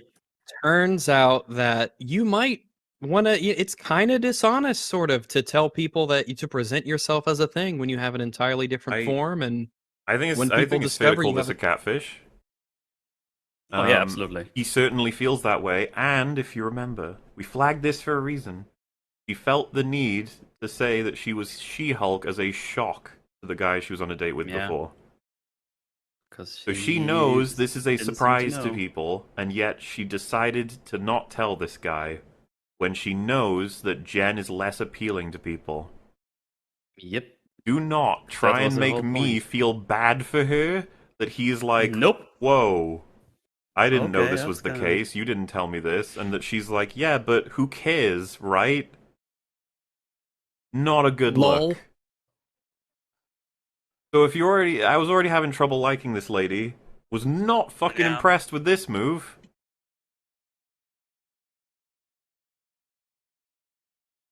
kind of, yeah. Hopefully she's happy. Hey. Yeah. And to be fair, what would she know about the ethics of the situations like this? It's not like she's familiar with any of these kinds of situations. It's not like she had to learn about how these can have repercussions in law even or anything. Really bothers me when characters like who work about this shit for a living have no idea how this works. Yep.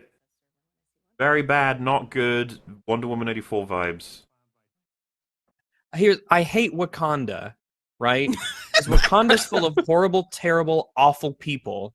They're a cruel, barbaric dictatorship, virtually an ethno-state. They're racist. They're xenophobic. They're just a horrible, horrible, horrible country, and I hate them.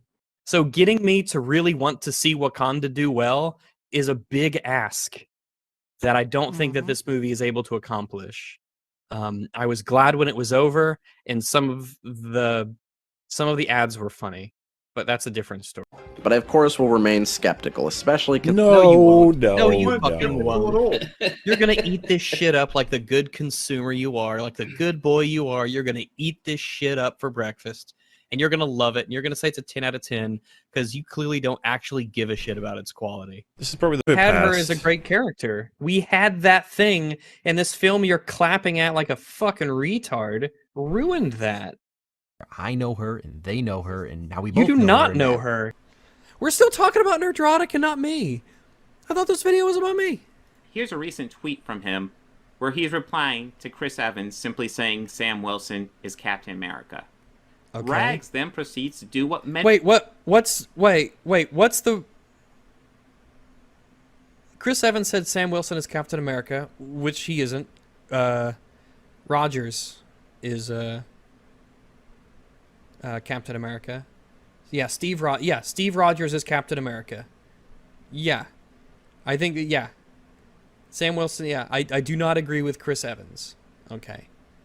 Nerdrotic. You know, it doesn't even matter. You're using this as an example of him being racist, sexist, and homophobic.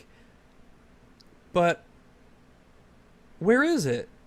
What's the example? How does this show that he's racist or sexist or homophobic? Steve Rogers is Captain America and Miles Morales is Miles Morales. Of course he is. What's the racist and sexist element of this? Nope. No, they didn't. No, it's Twitter. They'll tell you. No. I don't know. I mean, now when you get warnings, they'll tell you, like, say, delete this tweet, or you have to make this tweet go away because it broke our terms. But yeah, my suspension didn't come with a particular tweet, just an ambiguous reason. Did you tweet? What do you think it was? If you could think, what tweet do you think did it? It's probably when I said. Kind of what happened here, where it was and in some cases it could even be a matter of I turned a blind eye to genuinely shady behavior. You two guys are not very well liked in that community, but because SK and I aren't well liked in that community. But because SK and I aren't well liked in that community either, and we understand that the reasons why are pretty crappy, we then look at this and it's like, I kind of want to talk to these two now and actually get their perspective, because these are not reputable sources, the community that is, on why these are bad people. And my first impression of Organized Chaos wasn't great. It was the Doctor Strange 2 response, and I think there's a lot of problems with that response stream. At the same time, it's like, well, I don't think that this is a person who's incapable of having a good faith discussion. Well, the word incapable, of course, might come up later.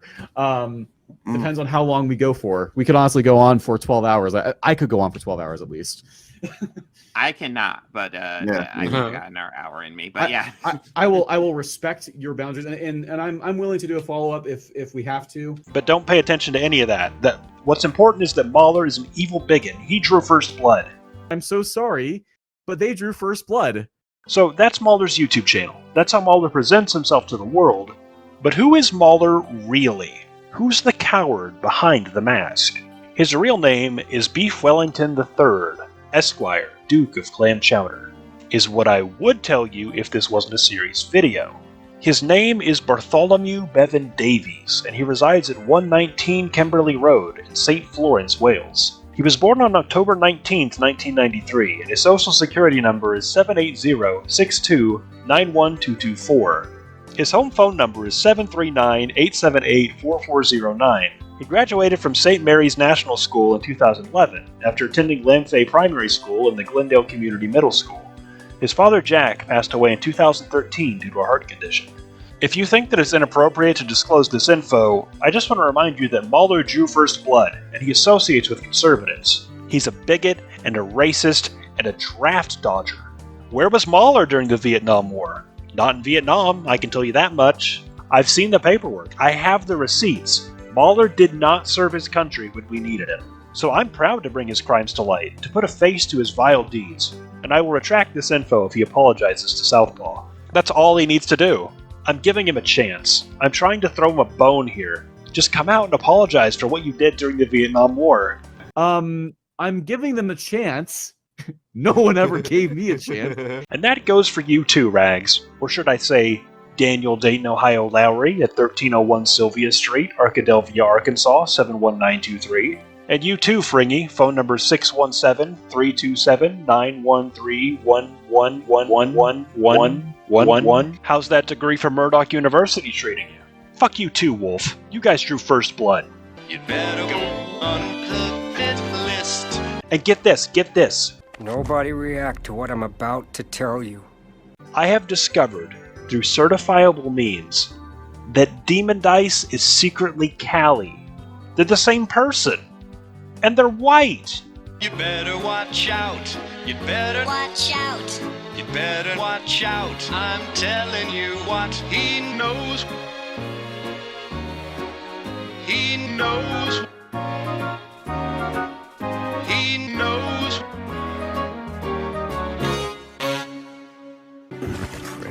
Watch where you walking, bitch. What did you... Wait a minute.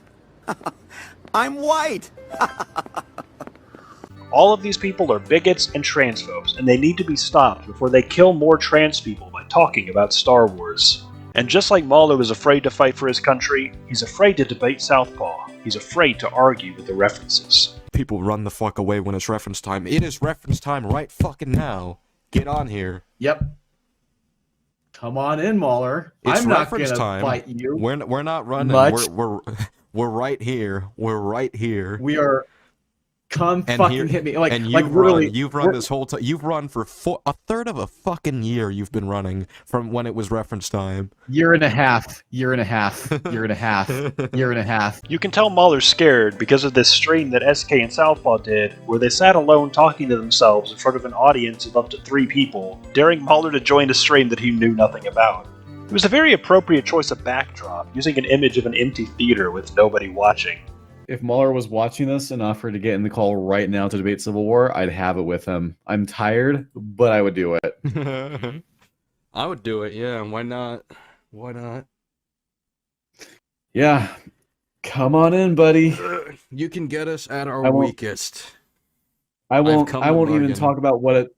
I won't even talk about what a big, dishonest piece of shit you are in general. I'll just talk purely about the movie. It's the same spineless behavior that you and your pals accused Jack Saint and Patricia Taxon of, because they didn't want to come onto your podcast where they'd be outnumbered. Except this time, you wouldn't even be facing off against him outnumbered. If anyone wants to try making a case in defense of the EFAP guys, you are more than welcome to hop on a live stream with us to talk about it. We will also be doing a separate stream going over all their criticisms for Terriers and disproving them. Terriers is a great show, and I would recommend checking it out on your own time. As for the EFAP guys, if you wish to defend yourselves, you are welcome to join any of our follow-up streams. If not, then I sure hope it's because you're owning up. Alright, Mahler. Why don't you come on in, buddy? I got my live stream going. I know you've seen this. I know you're watching. I know you're watching me, Mahler. Why don't you come in here and debate me? Is it because you're scared? Is it because you're afraid to debate me, Mahler? Is it because you're afraid of the references and to argue with the references? We got Voodoo Doll right up front here. That's I don't know. That's the right place it's supposed to be. I don't have a camera on me either.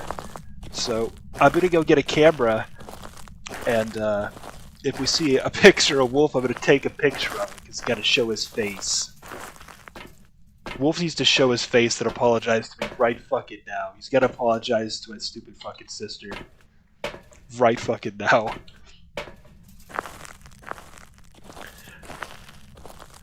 But, yeah. Come on in, buddy. I won't even bite. Much. I'll just have a little nibble, Mahler. Just gonna nibble on you just a little bit, Mahler. I just want a little taste. Mahler.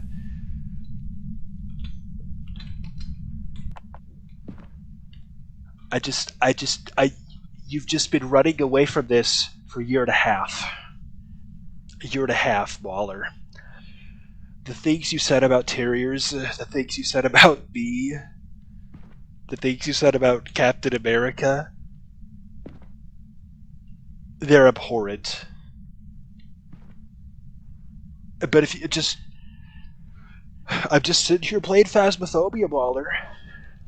Just trying to, just seeing what's going on in the prison map here.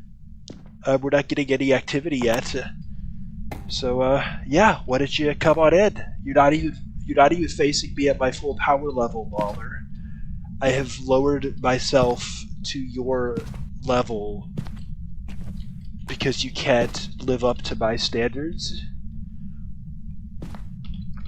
I believe the breaker is out. Fuck, where's the breaker here? Don't know. But here I am in prison. You'll notice that we'll go by the cells in a minute. We'll see if Britt is here. You'll probably notice that he's not here because Britt didn't do anything wrong. He didn't try to kill anybody.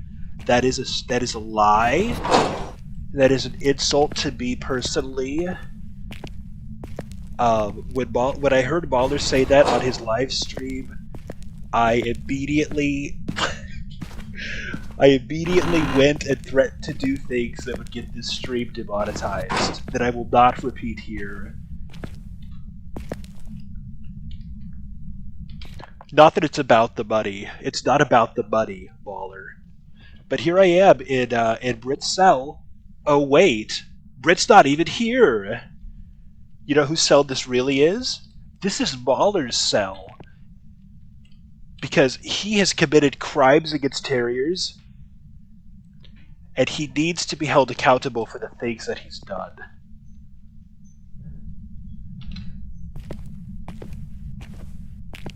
It's an outrage. He goes on his live stream and he says things that I don't agree with.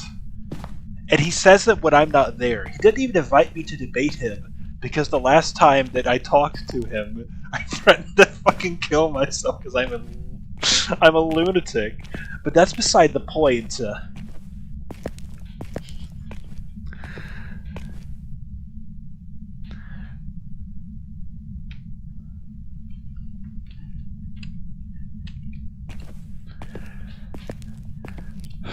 So we're looking around the prison here. I know Mahler has to be here somewhere. Because he's, you might notice he hasn't joined the stream yet. He hasn't joined to debate me yet. He's been running away from this. He's been running away from reference time for a long time, actually. The same way he ran away from the Vietnam War. Fun fact, not a lot of people know that. Mahler wasn't in Vietnam. I'm just going to come out and say it. I've seen the draft papers. And Mahler did not serve his country. The Statue of Liberty weeps every time that Mahler runs from reference time. That's actually what's happening here. He lies about people's art, and he won't even debate me. And I know he must be watching. I mean, I'm a very popular streamer. I'm a very important person. People are scared of me, and that is why they won't fucking debate me. Right here, right now.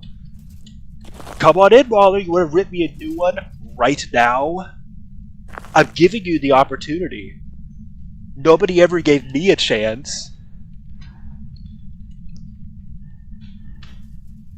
Yeah, I don't see him. Where's Mahler? He's not in the chat. He's not here. Let's refresh. Let's try again. Let's see if Mahler's here. No, not yet. Let's I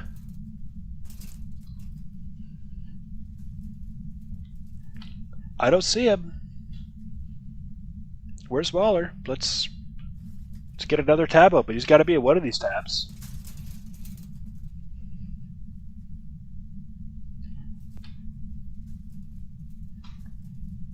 Oh well, I mean, you could face me, Mauler, at my weakest. It's the middle of the night. I'm in a spooky prison. I'm not scared. If that's what you're thinking, I'm not scared. But I'm here using my paramic. I'm using the parabolic microphone, and I'm scanning for any sounds, but... Do you hear that? Do you hear an argument coming from Mauler?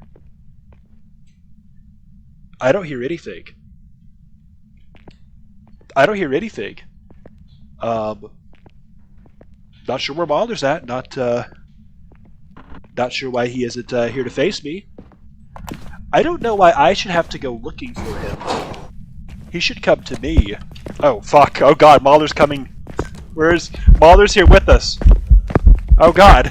Quick, light a match. Scare him away. Be gone, Mauler. I banish you from this prison forevermore. I'm not scared. I've watched the entirety of Terriers with the lights off more than once. I'm not scared of this. I wouldn't be scared of this.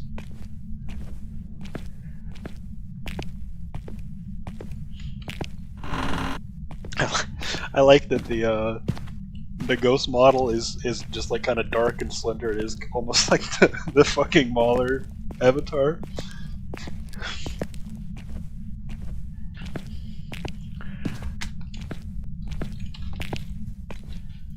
Well, as usual, Mauler's not showing himself. I guess we're gonna have to set up some sound sensors around the prison. With the sound sensors, we'll be able to detect any of Mauler's arguments. Not that he usually makes any, at least not any that aren't built on bad faith.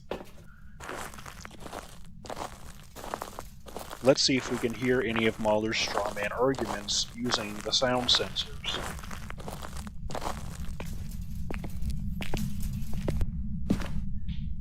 Oh wait, is that the real Mauler in chat?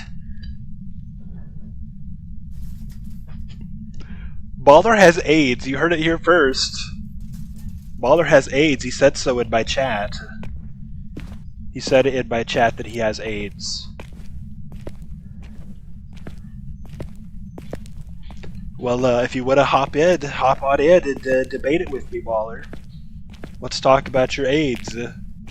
I wouldn't even talk about what a disgusting, reprehensible, subhuman piece of shit that you are, Mauler. I'm not fucking mad. I'm ready. There's a difference, Mauler. There's a difference.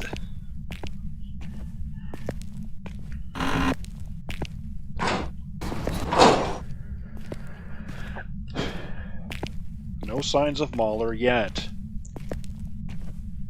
Mauler's not responded to any of the criticisms that I've compiled in this live stream.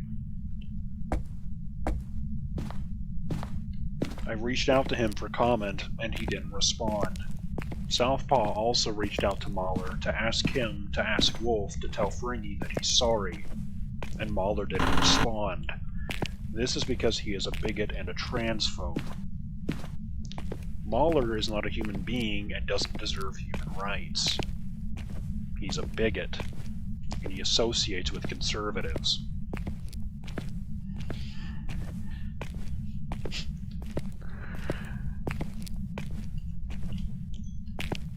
I'm not seeing the breaker anywhere.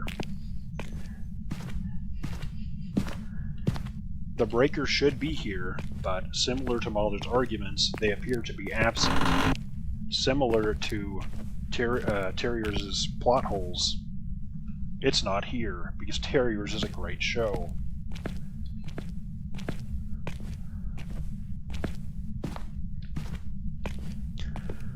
Pseudo-intellectual debate bros like Mauler just can't appreciate the finer points of Terriers. Really just can't appreciate the... And you know, it's very amusing to me. I mean, how long we've been going now? Like 13 minutes? And Mauler hasn't... not even 13 minutes. And Mauler hasn't even... he hasn't joined. I mean, he's over there, you know, shitposting in the chat maybe, but he's not... He's not, you know, he should drop his Discord if he disagrees, is what he should do. And he's not doing it because he's fucking scared.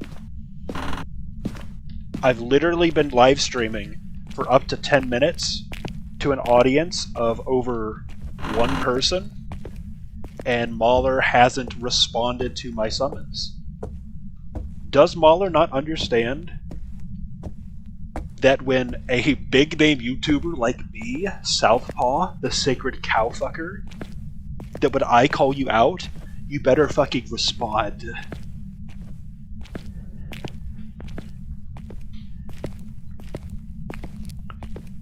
Don't poo-poo my takes, Mauler. Face me like a man.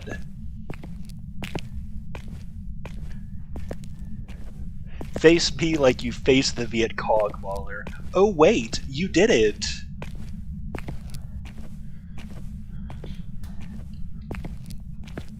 I heard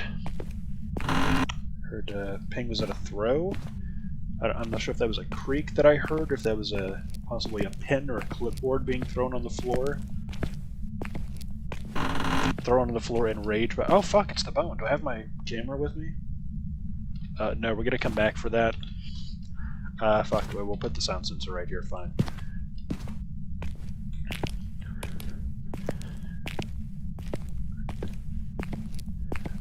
We need to go take pictures of that bone. The way that Hank was hired to go take pictures of Britt boning Bank's wife, and then bullied him into killing himself, and Southpaw thinks that's a good thing. Because I mean, pretty morally gay behavior, if we're being honest. Not that Mauler would know anything about being moral or being gay, because he's a bigot. I just want to nibble on him just a little bit, but he won't let me. Come on, Mauler. Come on, Wolf. Why don't you just come visit me in the hospital? Let me have a little taste. Let me just nibble a little bit. I just want to bite just a little bit. I won't bite hard. I just want a little taste, Mauler. Oh, that sound sensor. Reception death. Oh, that's fucking terrible. That doesn't cover shit. Much like Mauler's defenses don't cover any of the plot holes in Captain America Civil War, a video that I, Southpaw, have been working on making a video for a quarter of a fucking decade, and it has yet to see the light of day, probably because it never will. Southpaw killed Wolf because he was close enough to being a dog. I think you may be onto something with that. I'm gonna refresh here. I want to get viewer count. No, it's not supposed to.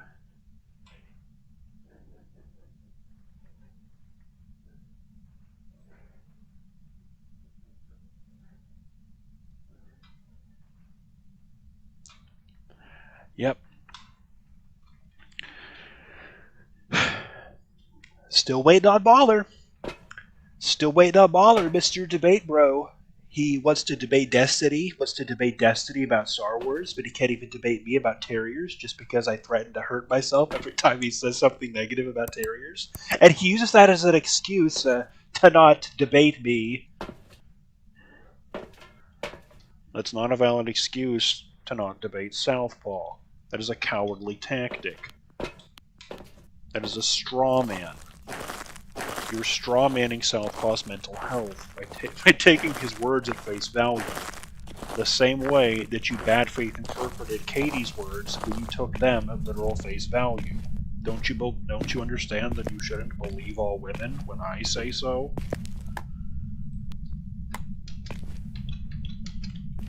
Women are raped every day. Southpaw should know.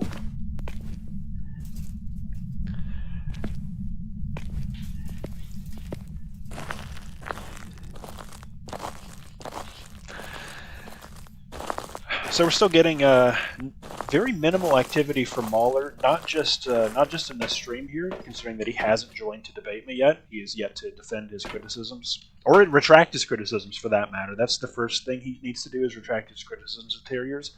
Not that it's about Terriers, that I'm upset about Terriers, but I do think Mauler needs to retract his criticisms immediately, or I will respond very violently, and my bursts of violence are often self-inflicted.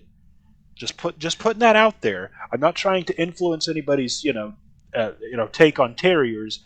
I do just want the world to know, however, that when you say something negative about Terriers, I have a gun. I'm just putting that out there. Did you hear that? I think we got something over the sound sensors. The question is, was that upstairs or? I feel like it's in the office area because I thought I heard a noise earlier. I'm sorry, not like the upstairs office area, the reception area, and I just heard. Okay, I think I'm hearing something. Let's go in there with motion sensors and see if we can catch Mauler in action. Because he's hiding in here. He's hiding from the debate. He's running away from Southpaw. He's running away from life. And he's hiding in a prison of his own making, so to speak.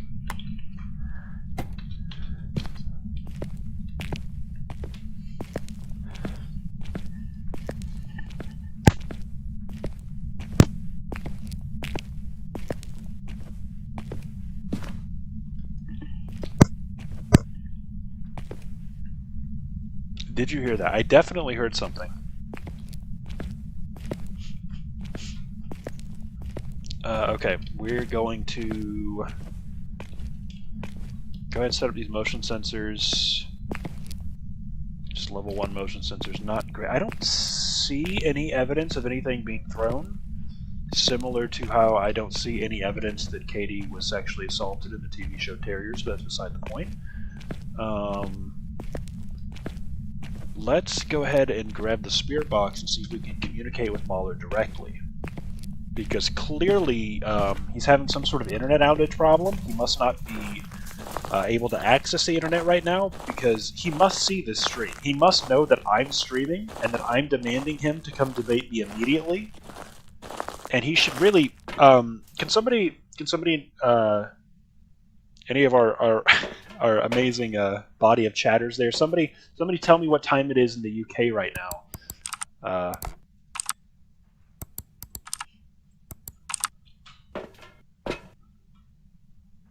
Specifically Wales. I'm sure Wales, I mean, it's named after a damn whale. It's probably got its own zip code. And by zip code, I mean time zone. Anyway, we're going to grab this spirit box, the shitty level 1 spirit box. Hey, shitty spirit box for shitty debate bros, you know? People with no media literacy, like Mauler.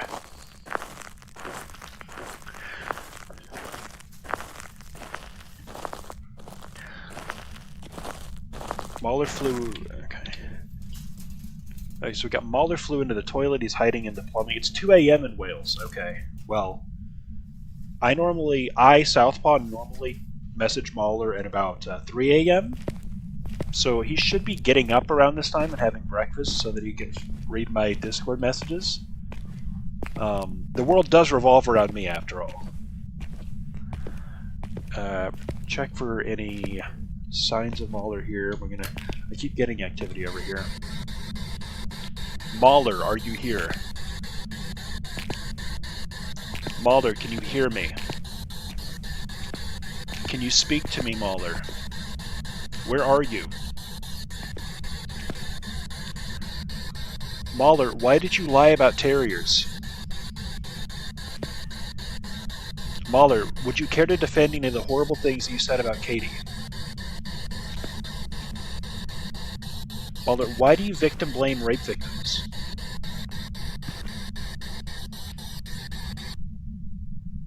No response. Why am I not surprised? Why am I not fucking surprised?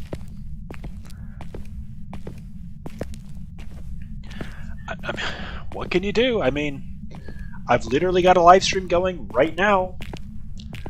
My Discord is open. Come on in, Mauler. Come on in, buddy. Okay, we're gonna go check temperatures over here as well. Being in the presence of Mauler's cold heart will actually lower the temperature of the room that he's based in. Not that he himself is based. He's actually very unbased, Mauler is. He has a very unbased take on terriers, let's just say. I'm starting to get the feeling he might not be in this area because I'm not seeing... Okay, was that a door? I think that was a cell door I just heard. That must have been Mauler finally putting himself away for the crimes that he's committed. It is dark in here. I need to keep this flashlight on me. I'm used to playing with a head cam.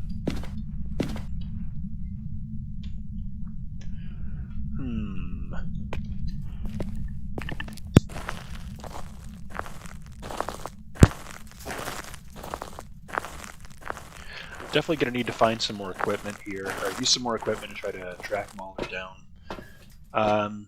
See where he's hiding. See where he hides himself these days. It just, you know, he's a coward. He doesn't join people's, you know, 2-viewer live streams in the middle of the night. He doesn't debate people he, you know, doesn't even know on terriers. I don't think he's having had. I don't even know that he's had a conversation with Jolly Chap. Jolly Chap, his #1 fan.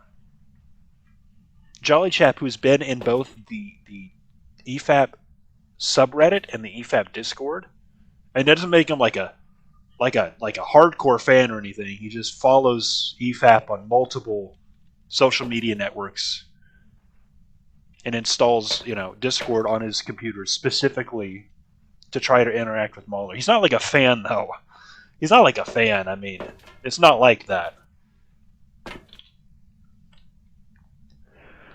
Ah, fuck. Where's Mauler? You know? Is that sound in the reception area?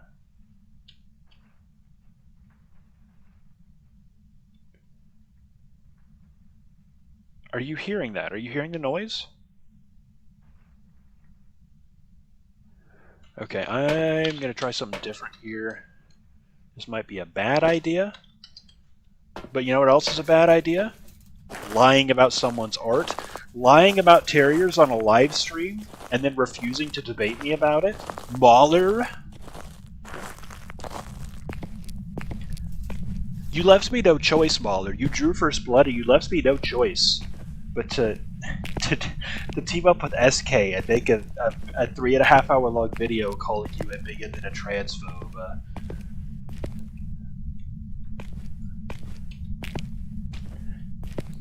These are the consequences of your action, Mauler. These are the consequences of your actions, and your ability to blame victims for the consequences of their actions is actually morally reprehensible. It's abhorrent, Mauler, and I won't stand for it. I'm very confused by this line of logic. Okay, so I need my flashlight, I need my smudge stick, and I need my voodoo. So what am I holding? No, I've got room. Okay. Let's find somewhere where we can hide that Mauler can't get us. Not that he would bother showing himself, because he's a fucking coward.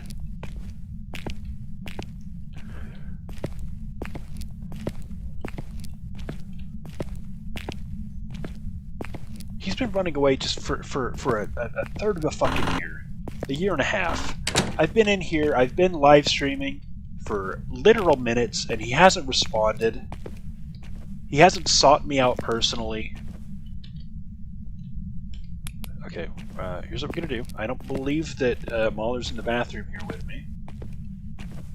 Much to Southpaw's disappointment, Mauler is not here. Dude, what the fuck? I think he is here. Mauler, are you here? You heard that though, right? You guys heard that? He's gotta fucking be here. Holy shit. It sounded like a tray being thrown. Did you hear that? What if it is that fucking cell that I looked at? What if it's the cell from earlier? What if it is here? The one I picked at random. It's not this one. But I heard that. I fucking heard the cell. I heard the tray.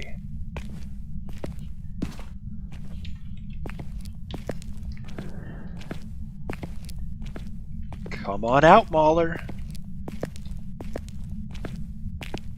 You see the lengths we have to go through just to track him down? I literally went live on YouTube to 2 viewers, and Mauler isn't immediately dropping. He's not getting out of bed to come and debate me about this irrelevant show that nobody's fucking seen. Doesn't he know that he needs to defend his criticisms against me?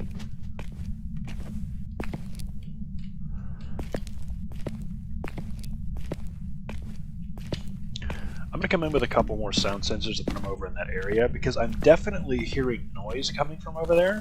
And I could just sweep with the parabolic microphone, but knowing that Mauler is such a coward, he's such a bitch, he's such a fragile little bitch. All of EFAP are, they're fragile little bitches. And I know they're not gonna, they're not gonna say a fucking thing when they know the paramic's on them. When they know they actually have to face consequences for the things they say, they're not gonna say anything. But we are going to go with the sound sensors. Hopefully we can record some private messages and then and then share them. Hopefully that's what we can do with these paramics. I'm sorry, with these sound sensors.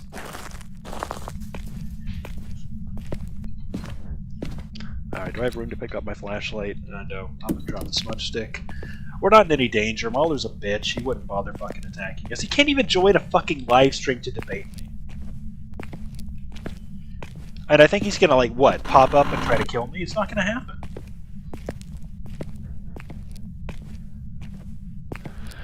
Alright. Let's see. I'm gonna put this one right here, over next to the entrance to the... over there to sort of cover the bathroom area.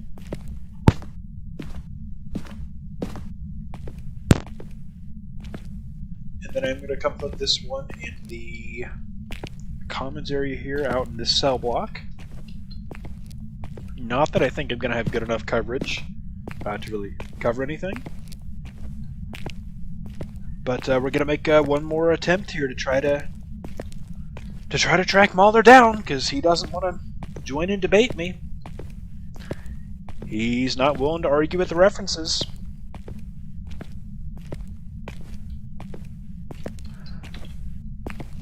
Actually, I meant to do the voodoo doll. We're gonna do the fucking voodoo doll first. Watch this. Flashlight off. Do you guys hear anything?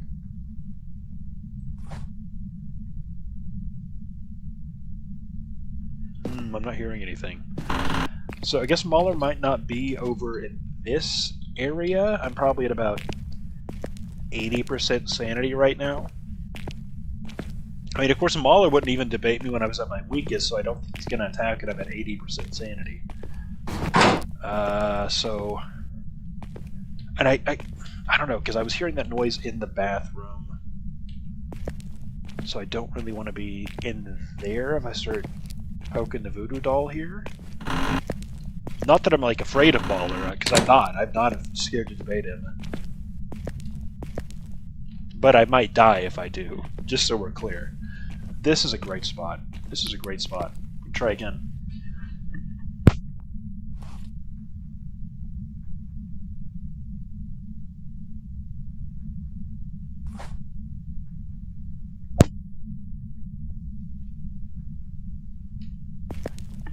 I'm not hearing anything.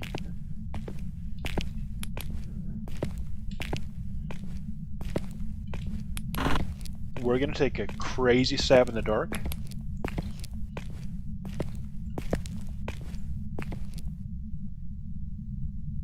Did you guys hear that?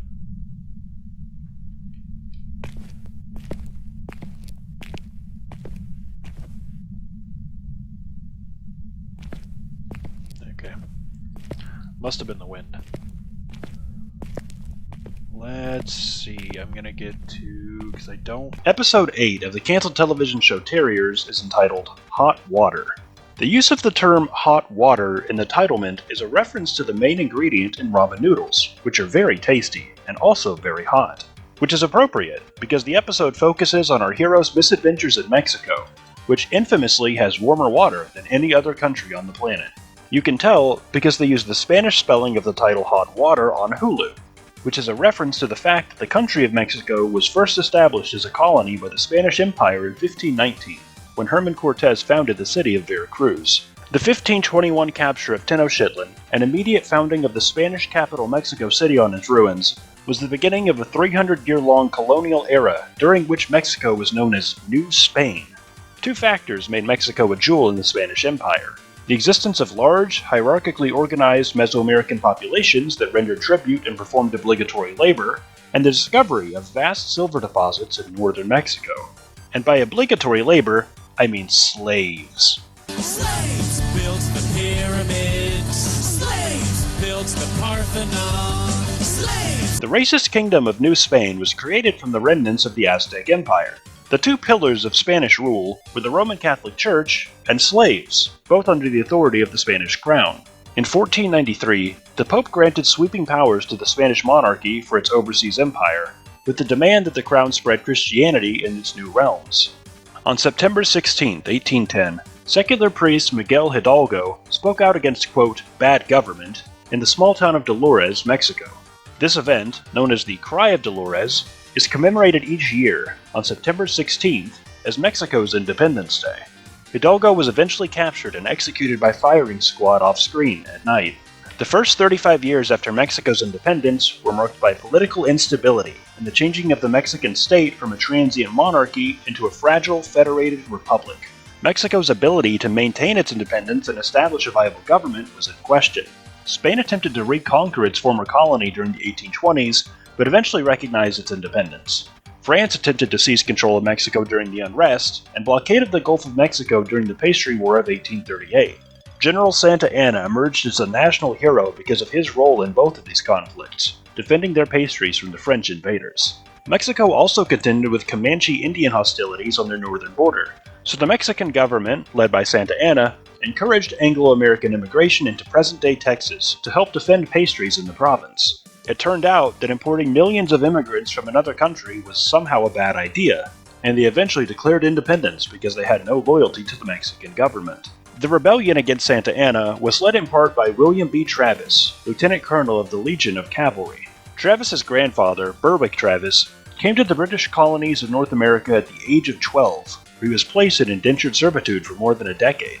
And by indentured servitude, I mean slavery. Slaves built the pyramids. Slaves built the... Oh, I don't like that word.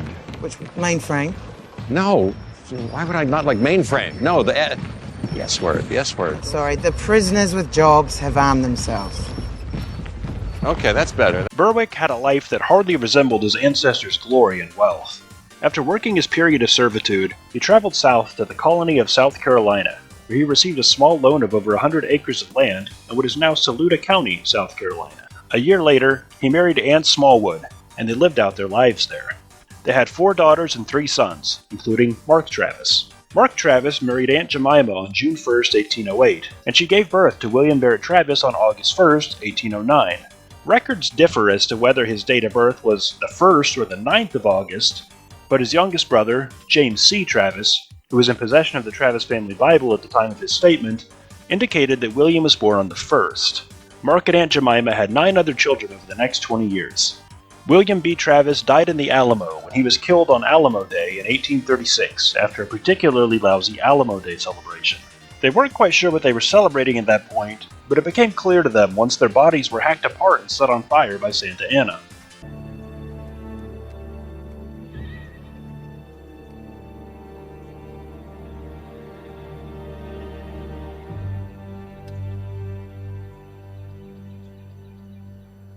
Si desea rogar por su vida, este sería el momento adecuado para hacerlo. Explíquele. Throw yourself on the mercy of His Excellency Antonio Lopez de Santa Anna.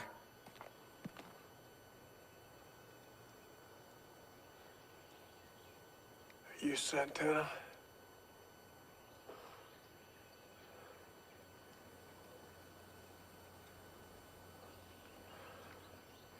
I thought he'd be taller.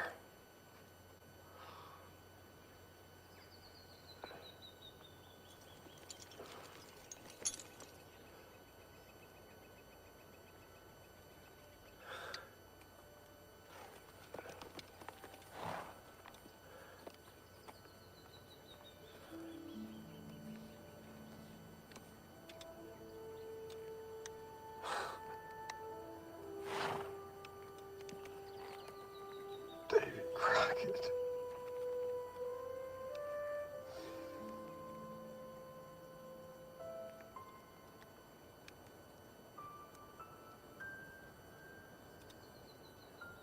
You tell the General that I'm willing to discuss the terms of surrender.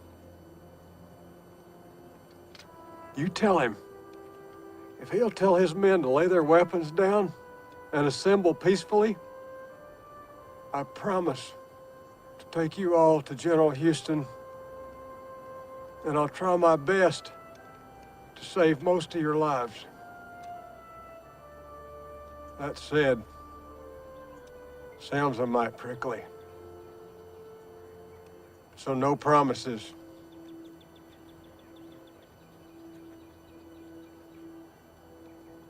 Tell him.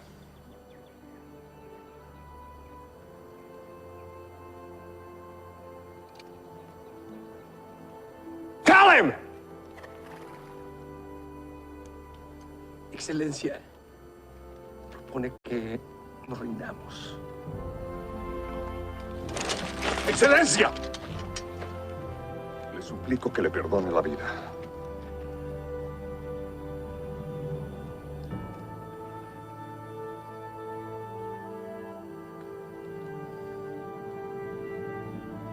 I want to warn you all. I'm a screamer.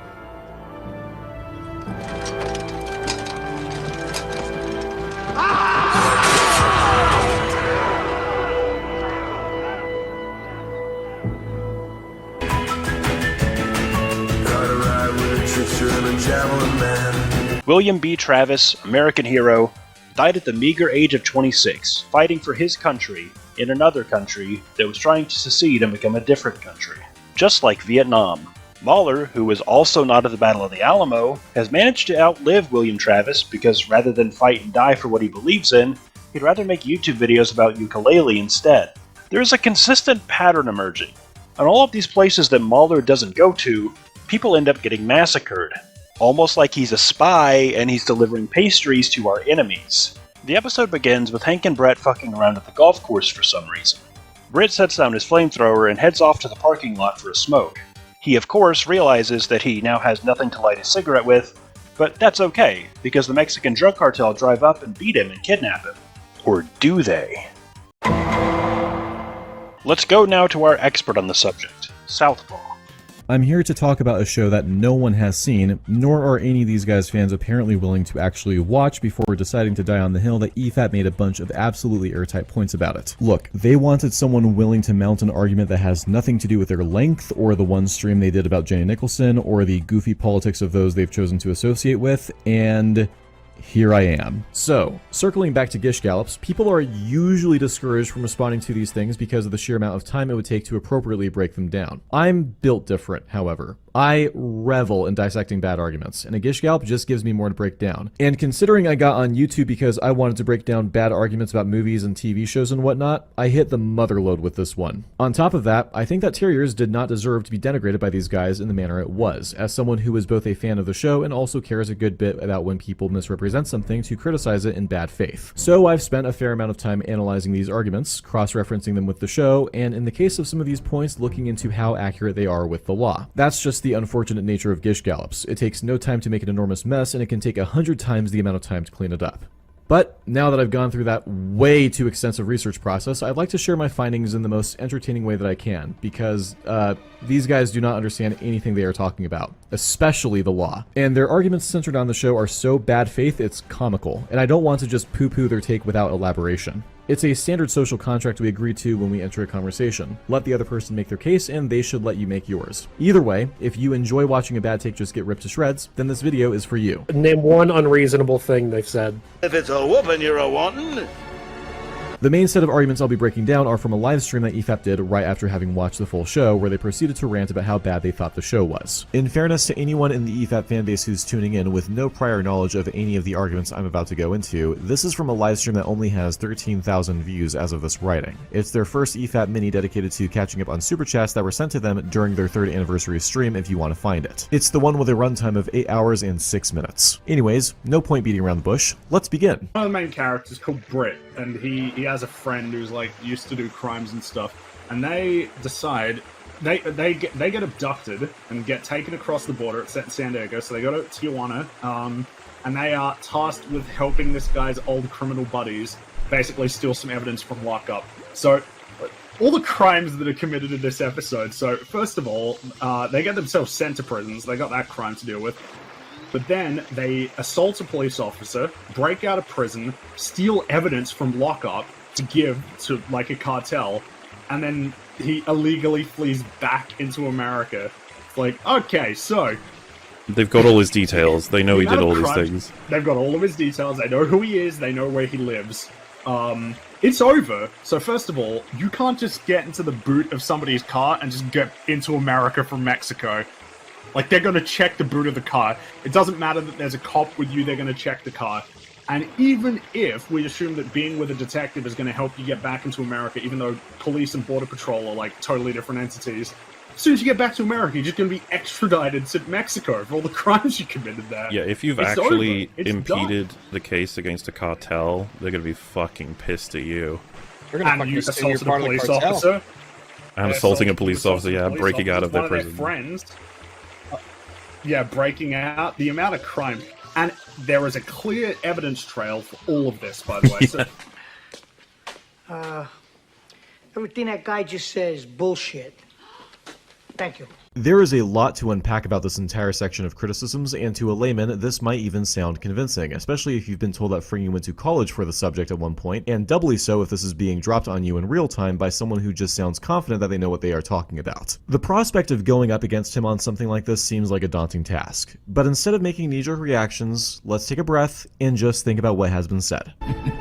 This is gonna be fun. First off, there's a few small things to correct. they get abducted and get taken across the border at San Diego. So they go to Tijuana. They don't get abducted, just Britt. Ray is voluntarily working for this cartel. He's merely in hot water with them because he's the one who had control of the drugs when they were seized by the police. The fact that he's in hot water with the cartel is a pretty valid reason why they might kidnap him, but just ignore that. And they are tasked with helping this guy's old criminal buddies. This is more of a semantic mistake compared to the rest, but it's worth correcting regardless. They are not tasked with working for Britt or Ray's old criminal buddies. Britt is having to help Ray with a task for a cartel that Ray is currently working for. If you look at this clip of two men tied up and being held in a warehouse by a criminal syndicate and assume that they've been kidnapped, you are a bigot and a moron.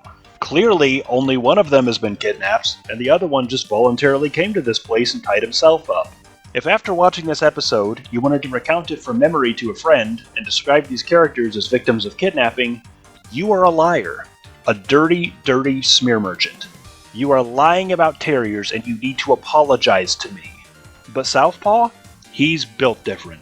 Southpaw knows everything there is to know about kidnapping. He's an expert on the topic, in the same way that he's an expert on the topic of rape. He's watched this show several times over, and he's learned the ins and outs of rape, as well as kidnapping. And the fact that the amount of rape victims he knows has skyrocketed after watching this show is, again, just a complete coincidence. So Ray wasn't kidnapped. Southpaw would know. Southpaw knows what it looks like when somebody's been kidnapped and held ransom, and this guy is not that. He consented to this. Don't kink shame. This is more of a semantic mistake compared to the rest, but it's worth correcting regardless. Because it wasn't a semantic mistake to refer to being tied to a chair as kidnapping. Fringy is kink-blaming. He's a kink-blaming kink-flamer. So Brett and Ray are consensually tied up in a warehouse by the cartel, and politely asked if they'll undergo a suicide mission to get themselves arrested so that they can break out of jail and sneak through a police station and steal $80,000 of cocaine from the police so that the cartel can sell it to schoolchildren. They consensually agree because they were not kidnapped and are here of their own free will, so they go to a nearby bar and get into a fist fight with each other so that the police will arrest them and take them to jail. Basically steal some evidence from lockup. So, all the crimes that are committed in this episode. So, first of all, they get themselves sent to prisons. They got that crime to deal with. Wrong, Fringy. They did not go to prison, they went to jail. There is a difference. They get themselves sent to prisons. They got that crime to deal with. Fringy does not go into detail as to what they do to get themselves arrested, which implies that it's something serious. In actuality, all that gets them arrested is a bar fight that they stage. So even though Southpaw points out in his video that neither of them press charges, the police still arrest both of them and take them both to jail, where they place both of these guys in the same cell together, even though they arrested them to break up the fight. Once they're left in their cell unsupervised, Ray pulls a lockpick out of his ass so that they can pick the lock and escape from jail, because this is a Bethesda game. While Brett walks freely around the police station, an officer comes to check on the prisoners and notices that one is missing. So naturally, he doesn't call for backup or alert anybody, and just walks into the cell empty-handed, where he's beaten unconscious by Big Gay Ray, who strips the cop naked and does something unspeakable off-screen. But then they assault a police officer, break out of prison, steal evidence from lockup to give to, like, a cartel.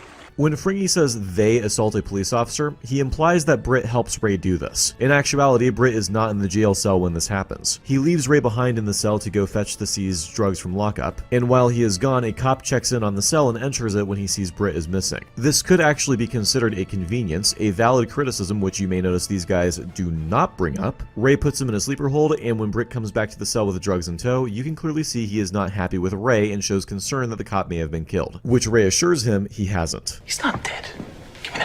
Now, perhaps in the eyes of the authorities, Britt could be seen as an accessory after the fact, but Fringy does not clarify this by providing any further context, so to his audience, Britt would have actively participated in the assault of a police officer. Britt's a good guy, you see. He's a morally gray anti-hero. He didn't do anything wrong, he definitely wasn't part of this scheme to break into jail, steal drugs, break out of jail, and assault police officers in the process, and I'm sure the police see it that way. Fringy isn't making a valid point at all about the list of crimes that are now on Britt's record, because he's omitting the fact that Britt is a hero, somebody that you should look up to, like Southpaw does. And then he illegally flees back into America. Like, okay, so...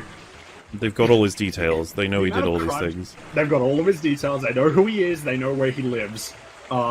It's over. As soon as you get back to America, you're just going to be extradited to Mexico for all the crimes you committed there. Yeah, if you've actually impeded the case against a cartel, they're going to be fucking pissed at you. So discerning listeners may have noticed that Fringy mentioned at the start of this diatribe that Britt gets abducted. Now, there is one possible context that while Britt gets abducted, he is promised a handsome monetary reward for this. After all, in this stream, they really like to bang on about how these characters just do bad things for money, which is even what Fringy says immediately after talking about this specific part of the show. We have multiple issues throughout the show. The number one thing is that the protagonists are just really bad people. They are not ethically dubious. They do a lot of evil things, and they do it just to make money. That's their goal. Oh, can we talk about their interest? There is so much evidence that connects these two, like all of these crimes that they've committed, and that they did mostly for money. Now, here's the kicker. This isn't true on even a microscopic level. What actually happens is that while he is working a process-serving gig, Britt is held at gunpoint, knocked out, stuffed into a car that is registered to an associate of the cartel, which both Mark, a police detective, and a DEA agent he is friends with have seen via security footage, and when he is brought to Mexico, he is shown a picture of his girlfriend taken just minutes before by a guy that the cartel has sent to keep an eye on her,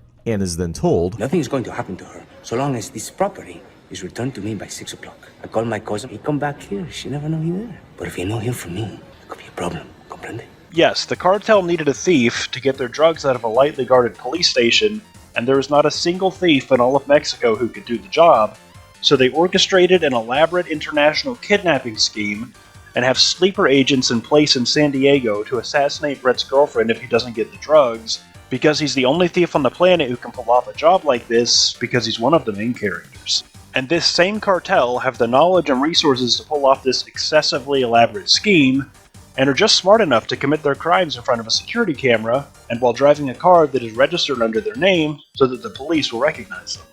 a lot of these criticisms appear to be assuming like almost like hyper competence, I guess, like expecting criminals to be like really reasonable and level-headed, and it's just it's hard for me to like buy into it at this degree. And furthermore, why would Britt even go with them? Why did they bother trying to threaten him with guns when we know that they're not going to shoot him in broad daylight? They had guns. They weren't going to shoot them in broad daylight. Well, the answer is simple. It's because he wasn't kidnapped. He consented to this. Now, because nobody gets killed as a result of Britt or Ray's actions, what Britt does in this episode is completely covered under the legal defense of duress. Of course, the fact that Britt was under duress is one thing, making Fringy and Mahler's moral condemnation of what he does here beyond absurd. In order to be seen by the law as acting under duress, there needs to be evidence of that available to the authorities. Successful duress defenses in court tend to be rare, because situations in which one is forced to commit crimes under duress are fairly rare as it is in the grand scheme of things. And on the occasion that occurs, there is usually enough evidence immediately available to the authorities that there isn't a need to arrest or press any charges to begin with. Now, in a case where it's not clear enough that someone was acting under duress, let's suppose there's no documentation handy to prove what was happening, no text messages, no videotapes, and anyone who could testify to the arrest is either dead, can't be found, or just won't admit what happened. Someone in Britt's position might be extradited. And in front of the word might is an asterisk twice the size of that word, but I'm already in the middle of a point, so 1 second. But in Britt's case, not only is there a videotape showing him being kidnapped, which has been seen by both a respected police detective and a DEA agent, but he later acquires a cell phone belonging to one of the kidnappers, a cell phone which in its inbox would have a picture taken of his girlfriend from earlier in the day, and they'll also have the cell phone that took that picture and will have it in its sent folder and possibly still even in the photo gallery, and they will have that cell phone because the same respected police detective mentioned earlier shoots the owner of that phone, Yuriko, after seeing him holding a gun to Katie's head in her apartment. It's an honest mistake that Southpaw misremembered that Katie didn't actually have a gun to her head, but it's a malicious lie when Fringy suggested that these two people were kidnapped. What I've just described is a mountain of evidence that makes it immediately clear that Britt was under duress, which would be thoroughly documented by the authorities in Universe. Except that in Universe, everybody uses lunar-powered guns, so everybody in Universe would know that Britt wasn't actually under duress. And neither was Katie. She was into it. We know that she's sexually aroused by home invaders. When you get outside, wait 5 minutes for me to get undressed. Break in through the bedroom, I'll be waiting. Don't judge me. In Britt's case, it wasn't his own life that was necessarily at risk, but rather a close loved one's, as is the case in Tyra kidnappings, which are unheard of to see being prosecuted against, as if someone who is just trying to keep their loved ones alive is equally culpable as the criminals who threatened them into breaking the law, provided that there does exist sufficient evidence either for a defendant to be found not guilty, for a prosecutor to drop charges against someone who's been arrested, or for the police not to make an arrest in the first place. The evidence is so overwhelming that no cop in their right mind is going to make an arrest. It's a good thing that none of that was in the show. We never see or hear anything about the ongoing litigation in any episode of the show, and everything to do with these crimes the Brit's on the hook for in Mexico vanishes as soon as the episode ends. Not only because it's definitely not going to do anything but waste the court's time and taxpayer dollars, but also because, for whatever flaws we can criticize the institution of law enforcement for, cops are still human beings who are capable of feeling empathy for a person who is thrust into this situation. It's the same principle as when a self-defense shooting occurs and there exists a mountain of evidence for the authorities to immediately determine that the shooting was lawful, even in scenarios where they might later change their minds after unearthing new information. If you've actually impeded the case against a cartel, they're gonna be fucking pissed at you. You're gonna fucking assault a police officer. I don't see why they might assume that Britt was part of the cartel, considering the aforementioned mountain of evidence that exists and proves that he was kidnapped and forced to help Ray under duress, which these guys have of course left out while focusing on evidence that would have been incriminating for Britt if it weren't for that additional context being left out. And the Mexican police definitely care about all of that. They absolutely love it when American citizens come into their country and fuck up their case against the cartel, and they would have no reason to contact the US and demand that this international criminal be brought to justice because they're just so convinced by the evidence that they do not have access to because the US authorities have it and they never asked for it because they were convinced by the mountains of evidence which they never asked for. I don't see why they might assume that Britt was part of the cartel. That's because you're stupid. Probably because he's working with multiple members of the cartel, including one who was also totally not kidnapped by them, just like Britt, but Southpaw is perfectly comfortable accusing Ray of being a willful cartel member because he believes that Mexicans don't have souls. Back in the US, Hank finally realizes that Britt has gone missing, so he goes home and has a nap, and then goes back to the golf course to play a round of golf, and then he goes to see a movie, and then calls respected detective Mayonnader to ask if he knows if Britt got kidnapped. He says yes, he knows the guy who did it, so they go to Mexico to try to get Britt back. But Frank says, "Aren't they going to check our car at the border?" And Mark says, "No, Hank, because I am a police officer. Because of that, they are going to let us through the border without stopping us to check my car, because the US policing system is inherently corrupt. Haven't you ever heard of the Blue Wall of Silence?" So they drive freely into Mexico and find Britt on the side of the road, so he hops into the trunk of the car and they drive freely back over the border into the US. Even though the police are conducting a citywide manhunt to track down the two culprits who beat up and impersonated a police officer to break out of jail and steal $80,000 of cartel cocaine from police lockup to sell to schoolchildren, nobody bothers to check and see if maybe he might be sneaking back into the US, where they know he lives, because they have his name and address and photograph. But no, nobody checked the car at the border. This episode was very controversial at the time of its release due to its harsh criticisms of the lax border policies under the Obama administration. It depicts Border Patrol agents as ineffectual and highlights the damage caused by unchecked immigration into the country, showing just how unsecure and porous our national border is to the criminal element. It was a very bold move to approach this hot-button political issue from such a partisan conservative perspective, and speak out so heavily against the Obama administration so early into his presidency, arguably at the height of his popularity. I'm voting for Obama because he's gonna lower my taxes. Actually, he has promised to raise taxes at your income level. Huh? And he's just really, really fit to lead. And also body fit, too. Well, I also support Obama because he's against corporate bailouts. That is also not true. Huh? I'm supporting Obama because he's black. And he's gonna get the troops out of Afghanistan, right? Also wrong. Then what the fuck that nigga gonna do? How does it feel to be labeled a domestic terrorist? I'm retired. So then, now that it looks like Obama is going to win, as a black African-American Negro, are you merely excited? Or are you extremely excited that everything is going to change forever? I felt my sphincter clench and my scrotum contract in shock at his response. So, if the election is fake, then what's really going on? The end of America. I felt despair so terrible, I briefly considered slitting my own wrists or bludgeoning myself about the head with a steel pipe or baseball bat. But I brought no blade, no pipe, no bat. What is wrong with letting people be happy? Can too much hope possibly be a bad thing? Hope is irrational.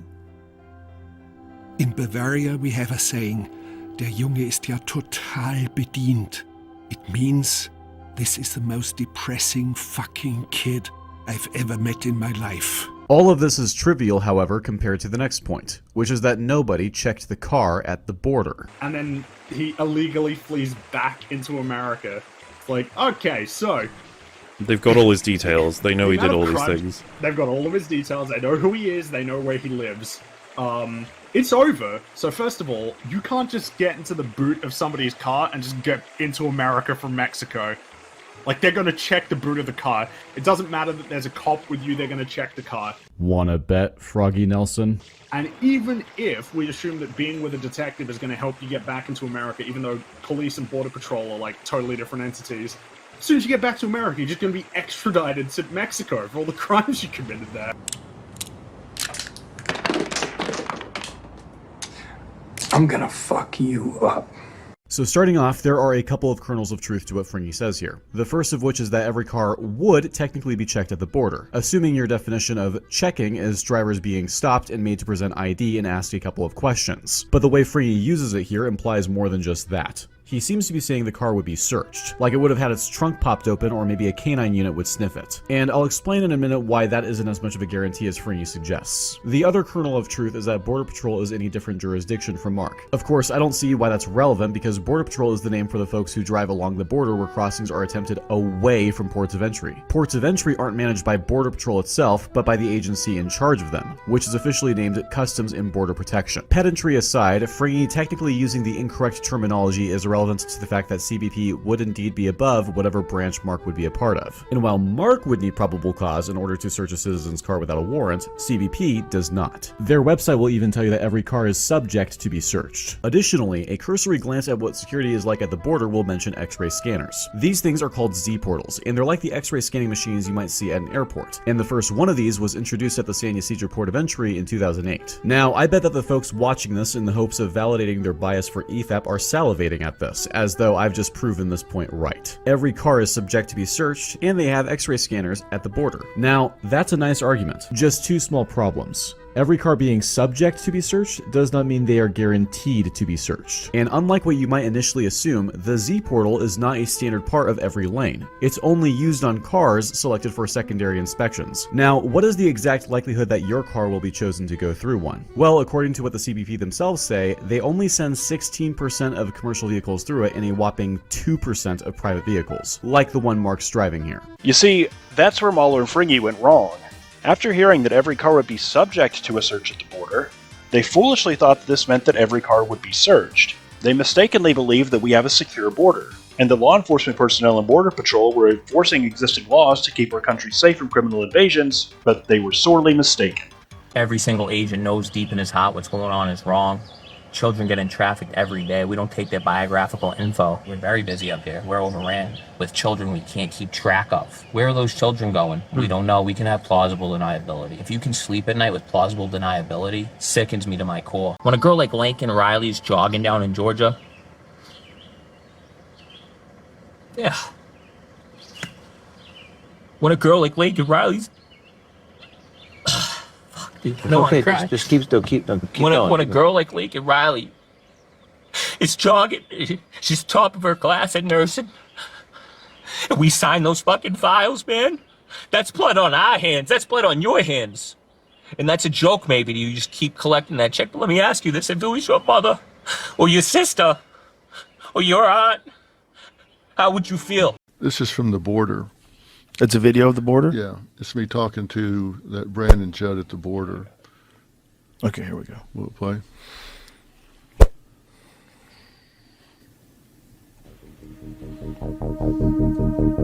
These children that are coming in with someone that says, I'm their mother, aunt, uncle, or whatever, we have no way of verifying that. We do not. We used to. Under President Trump, we had rapid DNA testing. That's been done away with. Are they given money, these people that are released into the country? So it's our taxpayers that ultimately facilitate the travel. But yes, travel is facilitated and they are given all the necessities that they need. But that could be a trafficker. There's a very good possibility that they're being trafficked, that they're going into the sex industry, or they're being forced into the sweatshops. And we know that. We knowingly are spending our tax dollars to sell children into sex trafficking. How under any theory is that okay for us to be spending tax dollars to traffic children? Holy shit. Now, this is the head guy on the border. And I asked him when this went on a little more, we went in more depth. You know you're on camera here, right? You just said we're spending tax dollars to sell children into sex slavery. And he said, yeah. I said, why have you not talked about this? He said, nobody's ever asked me these pointed questions, but I'm grateful that you're asking them now. That's how out of control we are down there. We are paying money to take these children and sell them into sex slavery. They come in with these addresses written on their bodies, written on their arm, and we call up there and say, do you know so-and-so? Yes, we're waiting for them. Okay, they'll be on a plane or a bus, and you need to pick them up. And I asked him, so some pimp or trafficker or whatever is picking them up there, and he said, we are knowingly sending them up there for that. And he said, it's terrible, but that's what's happening. That's insane. That is insane. And there's no way of verifying if their parents they're going to or an aunt they're going to. There's no way of verifying it. And I asked him, he said no. Now, what justification could possibly exist where they would stop doing the rapid DNA test? I mean, what possible justification would there be to stop that? It makes no sense because if they find out, well, this isn't their parent, then okay, what are they going to do with the child? And so Right. I guess don't ask, and then you don't have the responsibility. But they're sending these children up there, and he's saying we're knowingly sending them into either a sweatshop or the sex industry up there. Has anybody tried to do an expose? Has anybody tried to follow the children? Well, that's why I was asking. Yeah. Because I'm like, has somebody gotten on the same bus or plane and see who's picking them up or who's not? And he said, yeah, that's happening. Well, why haven't you talked about it? Well, nobody's asked this, and I'm grateful that you are. So people are getting on the buses and planes with them to try to find out where they're going? No. No, he said they're not. No. Oh, I thought you just said no. yes. I said, why haven't you talked about this? He said, well, nobody's asked this question, but I'm grateful that you are. My God, that's so insane. And that's just a little clip. We went in more depth about this. And the numbers are fucking nuts. Yeah. This past year, it's been like 3 million. So, unlike what I had instinctively assumed when I had first heard of the port of entry having X-ray scanners, where it sounded like it was just a standard part of the process that every car had to go through, there is actually a 98% chance that if you're just driving a four-door sedan, you aren't going to go through this thing, because they would first need to decide that you need to go through a secondary inspection, which they aren't going to do for a vast, vast, vast majority of cars going over the border. That's because CBP not only has to worry about catching contraband that's being smuggled over the border, but also they have a long line of cars that they need to be able to keep moving at a reasonable pace and need to strike a balance between these two objectives. If they're forced to focus much more on getting every car searched, they will not be able to also have traffic moving at an even remotely acceptable pace, which would result in severe congestion at the border. Because of this, they're going to have to let most cars into the US just after asking a few quick questions in a primary inspection, such as what part of Mexico you're coming from, how long you were there, why you were there, and if you have proof of citizenship. I do wonder, where exactly do these guys believe that the majority of drug trafficking, arms trafficking, and human trafficking from Mexico is happening? We know for a fact that billions of dollars in contraband is being smuggled from Mexico into the US, so where could all that contraband be brought through? Well, the vast majority of drugs that are smuggled into the US from Mexico are said to have been brought in through these ports of entry. And this data is not coming from some random nobody, but the DEA themselves. You hear all the time about drugs being seized at a port of entry, or weapons or human smuggling attempts being thwarted, immigrants found hiding in car trunks. These stories can lead one to believe, see, the border security is airtight. Nothing can get through. Of course, that just forces one to ask, why would people attempt to smuggle anyone or anything through these ports of entry in the first place if it was guaranteed to get them caught? That's because these news stories aren't saying that CBP is able to catch these sorts of things every time they happen. They are just reporting on the times that CBP is catching them. But CBP themselves will admit that they can only catch what they can see. And what gets successfully smuggled over the border, whether it's drugs, guns, or people, isn't going to have that same level of official reporting. That sort of thing might be why you never see news stories about people successfully smuggling people through a port of entry in the trunk of their car. Thank you, Terriers, for bringing this information to light, for having the bravery to stand up against the liberal elite and point out how easily criminals can get across our border. It's not every day that a network television show has the guts to call out such hatred of American values, but Terriers took a stand when no one else would.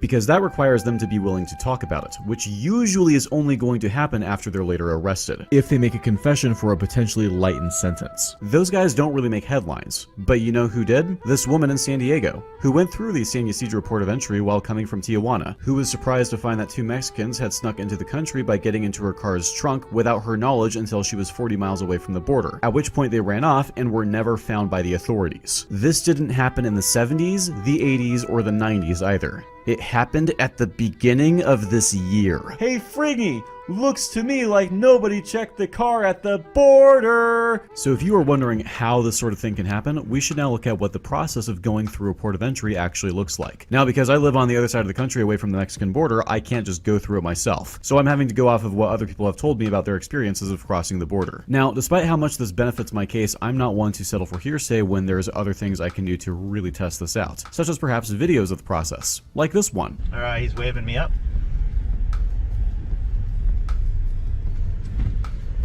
How you doing, officer? Anything to declare today? No, sir. What you doing down here? I went down to 1,000. Got a broken foot, so just wasting time. Oh, man. All right, take care, sir. See ya. Have a good one. As you can see, this gentleman rolled right up to the border, was asked a couple of questions, answered them quickly and cordially, and was let right on through extremely quickly. But that could just be an insanely lucky fluke. Let's look at another video. In this one, you can see that the uploader included captions narrating the process, telling you that generally CBP just asks to see your passport, ask you where you're coming from, where you're going, how long you were in Mexico, and then let you go on your way, without stamping the passport. No mention of a guaranteed vehicle search, and there is no point in the video where I can easily make out a car's trunk being popped open. Perhaps a lot of the car's trunks were being popped open, but they were just out of view. Anything from Mexico? No. Get a birth certificate? I don't have it on me. Are you going to prove to me you're a U.S. citizen? I used to have a passport. Doesn't matter. You have to prove to me. If you scan it, it'll show you that I have a passport. It doesn't scan. I've done it before, so. Yeah. You need to have a birth certificate with you. You know better than anybody else goes through these lines. Yeah. Because I've done it before that. What's that? I've done it before. What's that? Without my certificate, just my ID. You what? I did it just with my license before. Still don't prove you're a U.S. citizen. You don't have to have anything to prove you're a U.S. citizen to get a license.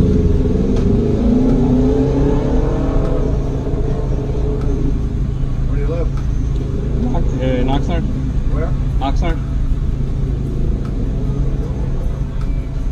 Where'd you go in Mexico?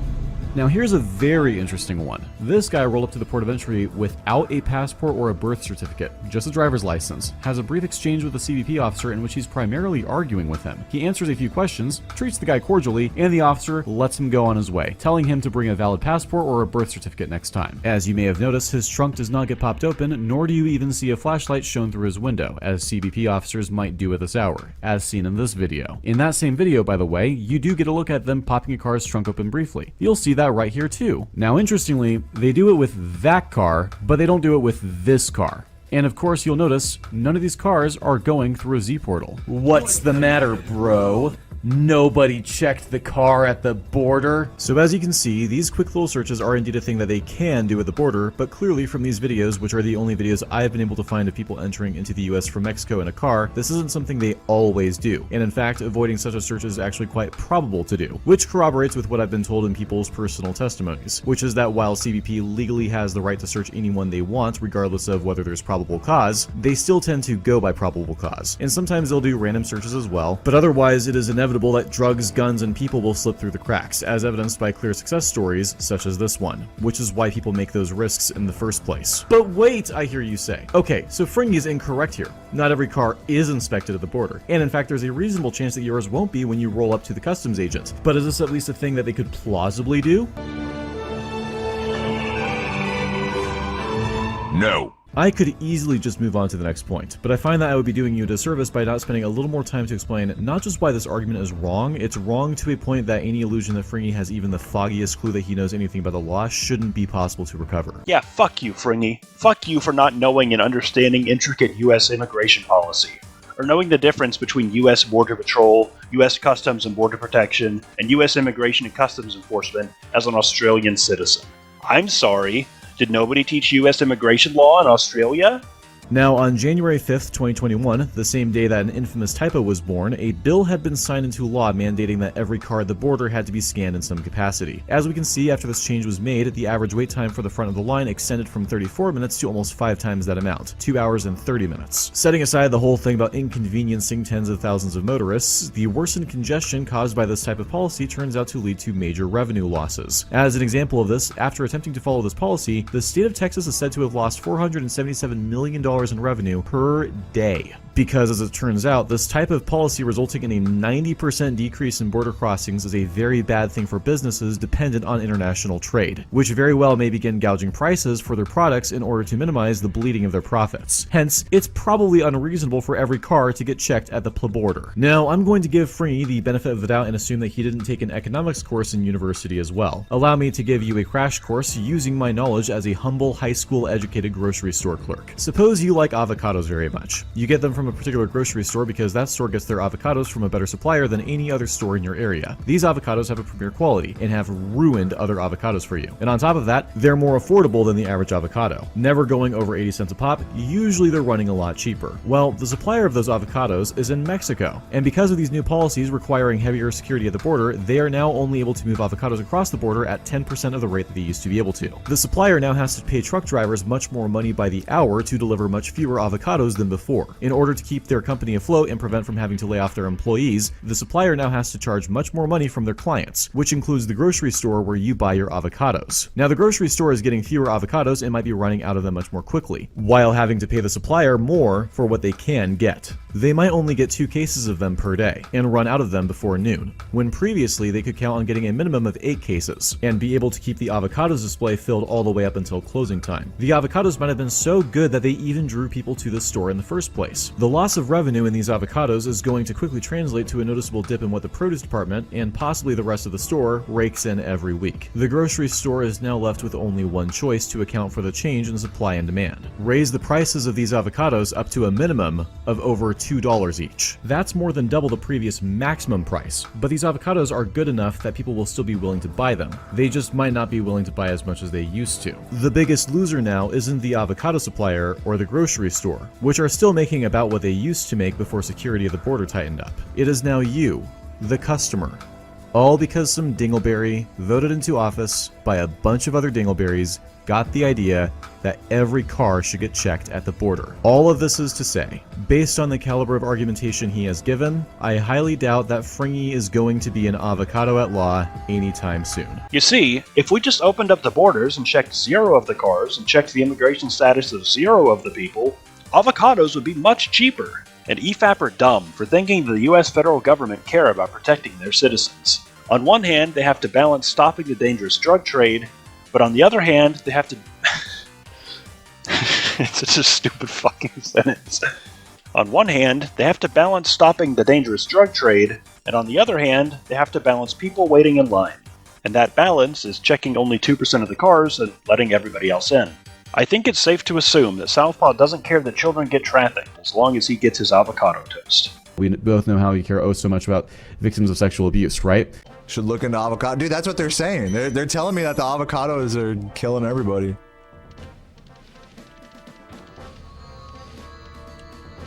Apparently we're gonna run out of water. That's what I heard.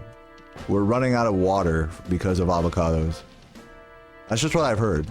I don't know.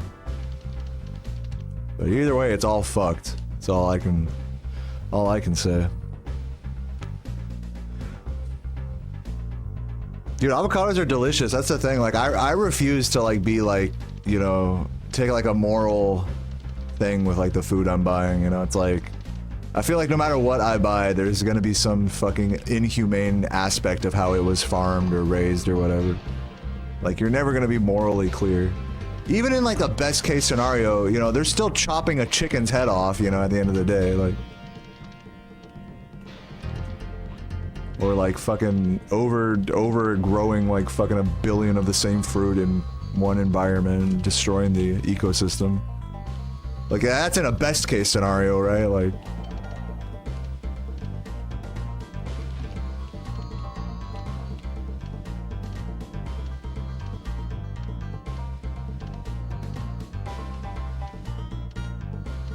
so yeah, so I'll just, you know, I'll just continue. I know it seems super morally gray and like I should honestly feel bad about this, but the truth is like I'm the beneficiary of all of that by buying cheap groceries. So I want to again thank Terriers for bringing this issue into the light, for taking a stand in solidarity with Greg Abbott and his border policies, pointing out how unchecked immigration actually does harm to the country. It was a very bold choice to make a statement like this, and fans of this show have appreciated it ever since. But back to the topic at hand, Fringy doesn't know anything about the law. All the crimes that are committed in this episode, so first of all, they get themselves sent to prisons, they got that crime to deal with. But then they assault a police officer, break out of prison, steal evidence from lockup to give to like a cartel, and then he illegally flees back into America. Fringy seems to believe that a US citizen can't just go into Mexico and commit a series of crimes and get away with it, but he's dead wrong. Ethan Ralph, I'm not fucking with you. Ethan Ralph lives in a $400 metal shed in Mexico, hiding from the cartel, and you'll find out why later. But he's a little mad, but he let a little something slip right there. It's not so much that he's angry at Jim for wanting more than $20,000. Listen to what he says. Dollars? Well, guess what? $20,000 would change the lives of many people in this chat, me included, motherfucker. Oh, how many dollary dues can I count away? Well, Ralph, I'm sure $20,000 would be life-changing. Most people would appreciate it. But you're desperate for it. That's the difference. I mean, you are desperate for it. You've got, what, a $20,000 truck that you got on a 77-month lease, you stupid fuck? It's, what, $800 or some shit a month for that? Your $400 metal shack that you rent? The child support? The back taxes you haven't paid? And let's not forget about the Stripe loan, where they take money directly from every super chat you get. I don't even know how you managed that. I didn't even know that was a fucking possible. You got the internet equivalent of a fucking payday loan. How do you do that? $20,000. Jim's gonna want that, and then he gets mad. Hey, Jim, do this event with me, and then he starts screeching. Oh, $20,000 isn't enough for this cocksucker? Are you fucking kidding me? God. Oh, yeah, 20 grand. 20 grand for the king ain't enough. Are you fucking absolutely kidding me? 20,000. Man, dude, dude, I'm so close to Fed posting. Like, I have to actually stop. By the way, that wasn't me. I didn't say shit to him.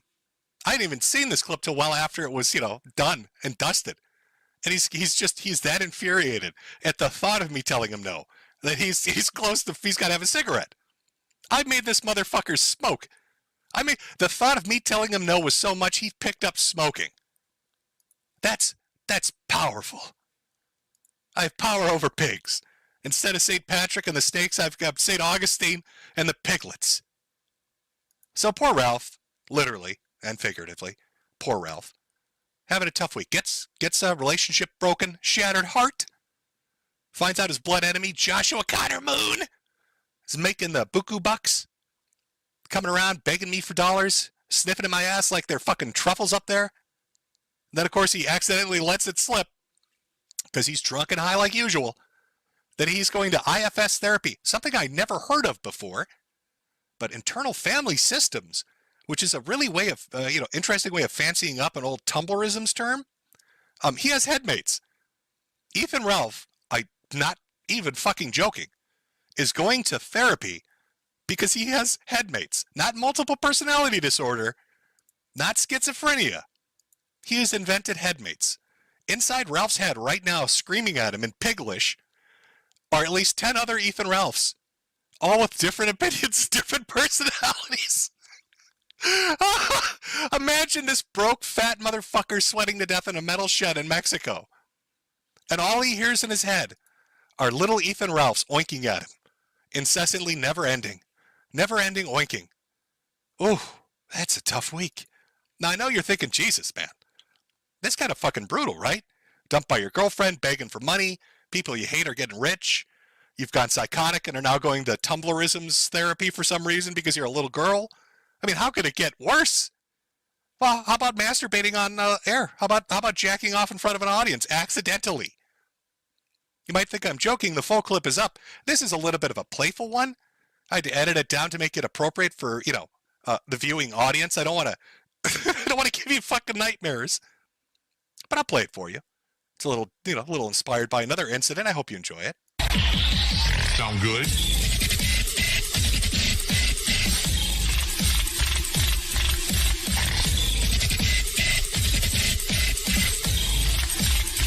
Random bullshit.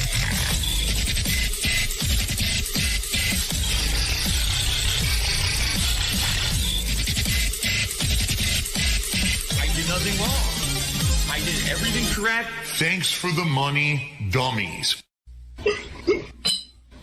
In a minute, I'm going to come.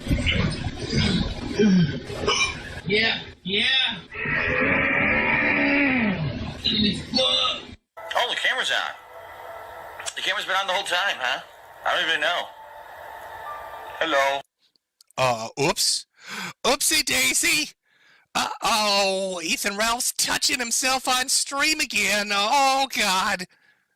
He did that, by the way, for about 2 straight minutes, and then noticed that, he was on camera. Uh-oh. He was watching Nikki Haley.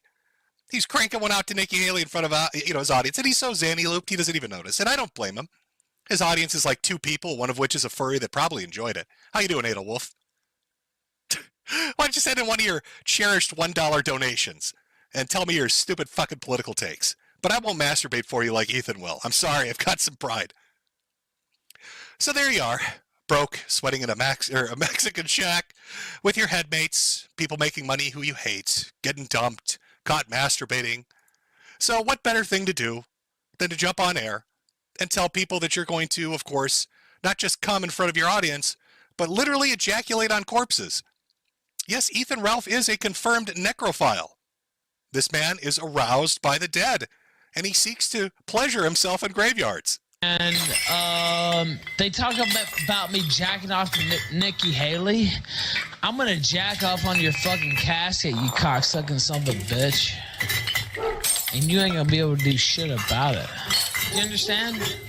I'm going to come nut all over your fucking grave. Do you understand? And if your mama's dead by then, I'm gonna come on her grave too. I'm gonna come all over your grave, and I'm gonna come all over her grave. That's what I'm gonna do to you and your mother. And you can't stop me. The best quarterback in the league. It's not against the law. Nick Rekieta told me that wasn't against the law. Nick Rekieta told me that wasn't against... Do you understand? Nick Rekieta told me I could come on your grave. Nick Rekieta told me I can ejaculate on your dead relative. That's what Nick Rekieta told me. You know, serious accusation, really.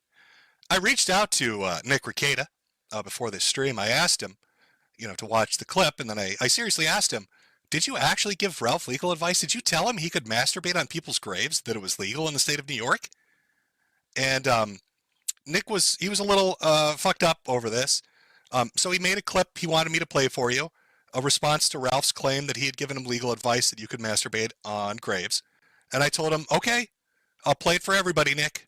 So here is Nick Rekieta's response. Oh, Mandy, well, you came and you gave without taking. For I sent you away, oh, Mandy. Well, you kissed me and stopped me from shaking. And I need you today, oh, Mandy. Oh, shit. Oh, no, I'm sorry. No, I mixed up the clips. That's him singing to the tranny that catfished him. I'm sorry. I'm sorry. That was the wrong Nick Rekieta clip. I'm so sorry. It looks like I've misplaced him addressing what Ralph said, and I played him singing a love serenade to a man in a dress. That is my mistake, Chad. I'm sorry. I fucking Boomer Jim. Boomer Jim boomering it up. What was I doing? What am I doing? Oh, I'm sorry. I'm so sorry. Nick, if you're watching this, you might want to sit down and brace yourself. Take the whiskey bottle out first. I played the wrong clip.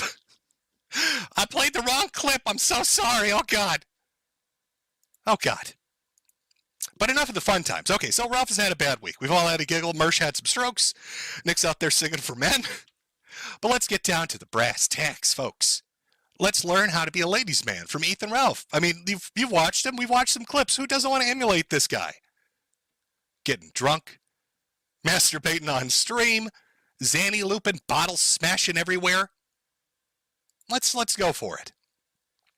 Now, the first thing, when it comes to wooing a woman, and you should all take notes, this is very fucking important, is it starts at an early age. Because how you treat your mother is how you treat your woman. And if you want a happy relationship with a girlfriend or with a wife, you should have had a happy relationship with your mother. And Ethan is a master at having a good relationship with his mother. In fact, we happen to have some audio showing you what a good, loving, caring son Ethan Ralph truly is. Ethan! What? Get up! Okay, I'm getting up. You're not getting up. What time is it? 9 o'clock. In the morning? Yeah. Okay. I swear. You better take the dialysis. You slept a lot last night. You sober? Yes. Now, you might be wondering, why would Mom be asking Ethan, if he's getting up, but then if he's sober? Well, sadly, tragically, Ethan's mother has passed away. She had an illness, and at the time she was incredibly sick, and she had to go to something called dialysis, which is a serious medical treatment. And, for the healthiest of people out there, if you had to go through dialysis, it'd be a very fucking tough time. Something you have to do almost daily, sometimes 3 or 4 times a week. It's pretty, it's pretty time consuming. You got to go up there for a couple hours. You have to have the machine work on you. It cycles out stuff.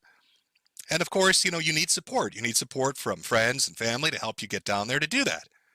And her support was Ethan. So here she is calling because she has to go to fucking dialysis. And her big, dumb, fat fucking son, pilled out of his head on Xannies he's probably stolen, and drunk as a skunk because he was shit-faced all night for 12 fucking hours, has answered the phone. Let's hear how he responds to Mother's request to bring her to her life-saving medical procedure. Yeah. Are you ready right now? Okay, don't start getting out of here when you do. It's not even hot outside. I said it's not even hot outside. Okay, I'm gonna call me ready to get you. I'm on the way. Oh, God damn, either fucking call you an Uber, how about that? Okay, well then cry me a river. You'll either get a ride from me or you'll hitchhike. It's not even hot outside. You'll either get a ride from me or you'll hitchhike. Call yourself a fucking Uber. And I'm pretty sure he told her to suck a dick too in there. Pulling off a little bit of a Wayne Lambright, if I may say so. Imagine your dying mother calling you for a life-saving medical procedure, and you tell her to suck your dick and to walk in the heat. The heat that day, by the way, was in the 90s. Let's hear it one more time, because we really want to build that foundation of how to love women. I'm ready to get you. I'm on the way. Oh, God damn, either fucking call you an Uber, how about that? Okay, well then cry me a river. You'll either get a ride from me or you'll hitchhike. Ooh, that's a little tough, folks. It's a little tough to listen to, I'll be honest with you. Sorry, somebody's saying my audio's coming in a little low. Hopefully that's a tiny bit better. I can't really help it. The clip should be fine, though. My dulcet tones are coming in a little low. That's called being sick yourself. Luckily, my wife doesn't make me walk to dialysis. I'm not in dialysis, but Jesus, I hope she wouldn't make me walk to dialysis. What a cuntish thing to do. But that's little Ralphie. Little Ralphie and his mother. The mother he constantly talks about, how much he loves her and how much he misses her and how dare you ever bring her name up or talk anything about her. And when it comes to how he treats her or how he interacts with her, treats her like shit. Treats her like the stuff you'd wipe off the bottom of your fucking shoe. Because he's a soulless monster. But of course, after your relationship with your mother, you meet women, you start to date, you get relationships, maybe you get married. Maybe you marry a British woman who's going to become a doctor. And everybody seems to really like her and she doesn't really have any enemies. But because you're such a reprehensible piece of shit, you completely fucking ruin the relationship because you're just scum. Even though she sticks it out with you as you're in jail for a year, running your affairs, taking care of your business, making sure your pets are fed, doing everything you could possibly ask of her. And your horrible, caustic fucking personality destroys a relationship, and you're totally at fault for it. But you just can't help yourself, right? Because you're a ladies' man. And ladies love to be fucking threatened. So you blackmail her and bribe her and terrify her. I'm just trying to decide, basically, how nuclear to go on my ex-wife. But I saw one of her friends on a stream last night, but they were bullshitting about my marriage, basically, seemingly at the behest of my ex-wife, who, if you don't know, actually co-founded the Kill Stream with me. So it is pretty curious to me when I see that money-grubbing bitch send out her fucking minions. Because you're too much of a coward to come out and attack me myself or yourself. I'm sorry. I just got to pause it there for a second. Let me just fill people in on this. This is to the best of my understanding. I could be wrong here. But Nora put her ass through college for an exceptionally long amount of time to become a somebody in the medical field. And you live in a metal shack, you fat fucking retard pig. So what do you mean money-grubbing bitch? How would she be a money-grubbing bitch, Ralph, if she's making 1,000 times what you make when she's sleeping at night as you work 12 hours a day? Just wanted to throw that one out there. Well, I'll tell you what. I got a lot more to say, bitch. A whole lot fucking more to say. And people talk about you were paid off to come on the show that last time. You were paid off, you whore. You dirty fucking whore. You were paid off to come on that show. Because you're a trifling ass bitch. You never were worth a shit. And I hope you fucking burn in hell. You fucking whore. Is that clear enough for you? Fucking bitch. So we'll wait and see if you got the stones to show your fucking face anywhere on this fucking internet, motherfucker. I'm just trying to... He sounds a little bit angry, chat. He sounds a tiny bit upset, I would say. A little bit. A little bit, if you like. A little bit upset. Tiny bit upset. Oh, let me just check something here. Is he screaming at her? So we'll wait and see. I'm just checking audio. Some people are saying it's coming in a little too quiet. This best I can do. I think my mic's fucked up. Oh, God, Jim, you're fucking it up. Everything's falling apart here. I'm sorry. It's just in the presence of such an alpha-buttered ladies man. I just don't know how to handle it. A little bit, if you like. Oh, no, it's coming in fine. You're just fucking with me. We're good. We're good. I don't believe you. You're lying to me, chat. You're lying to me. Okay. So, we've established Ethan Ralph knows how to treat his mother and knows how to treat his ex-wife, his first love of his life, the woman that stood by him through the toughest of times. You got to remember, Ralph is not a rich man. He never was. Nora had a great job. Plenty of opportunities to get a guy out there that would be willing to, I don't know, not treat her like shit. But she stuck by this fucking retard. And he was so desperate, so bad up. And if you want to know what my opinion on why she would take money from Ralph to show up on his show, she probably pitied him. Sometimes people just pity little fat piggies like him. So maybe she just felt bad. That was a mistake. So, Ralph, ladies man, loves his mother, obviously, loved his ex-wife, his first wife. But let's not forget about the girls he's out there dating too. He's a rapist. He is? Yes. Who would he rape? Me. What? You're like really, oh yeah, you're really drunk. Blow my mouth. Oh, that's right, Alice. Shit, I forgot about Alice.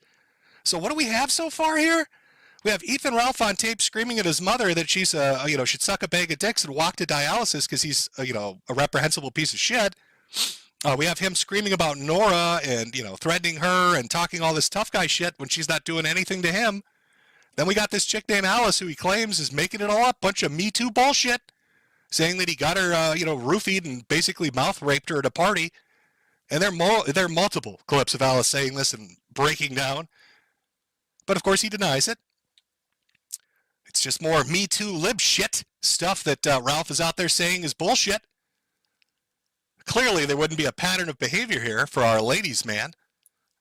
Let's move on. Let's see. Is there a pattern of behavior? How about baby mama number one? Let's see. There's an old clip. Let's give it a listen to.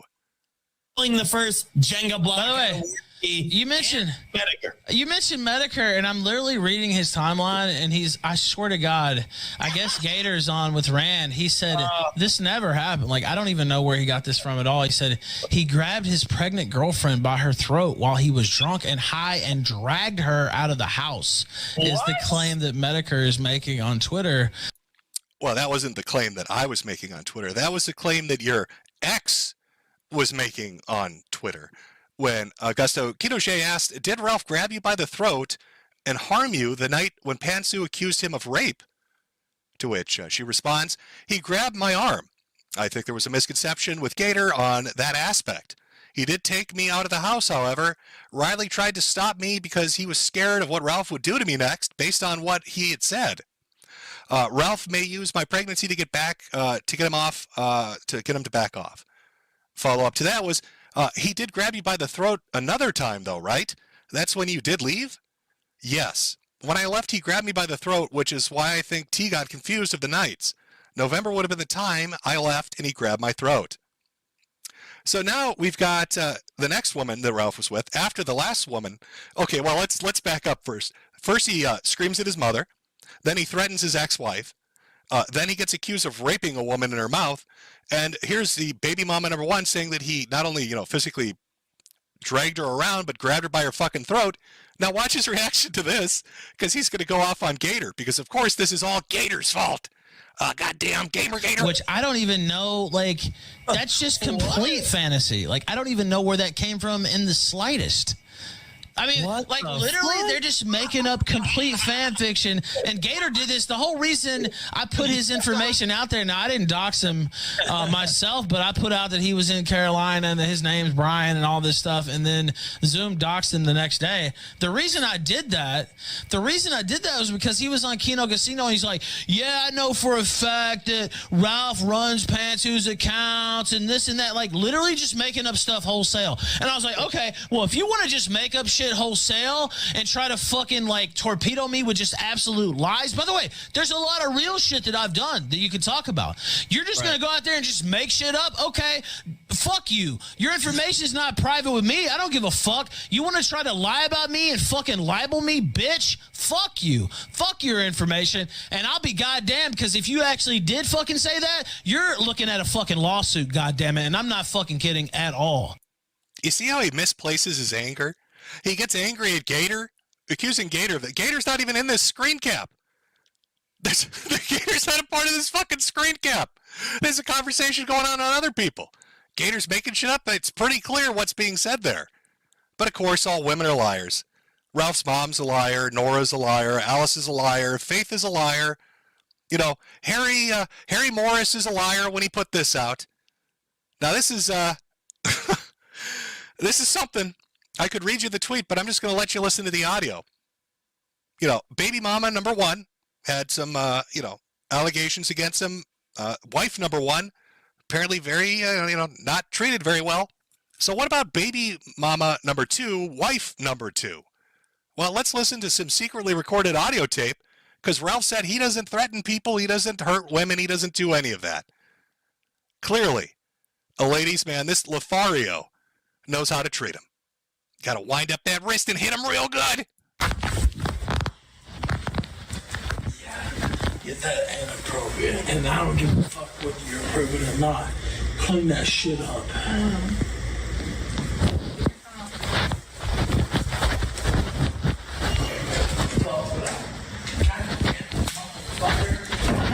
Stop. $1 million?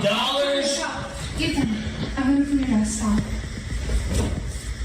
You think you're gonna talk to me like this? You're not. Do you understand? Do you understand? Do you understand?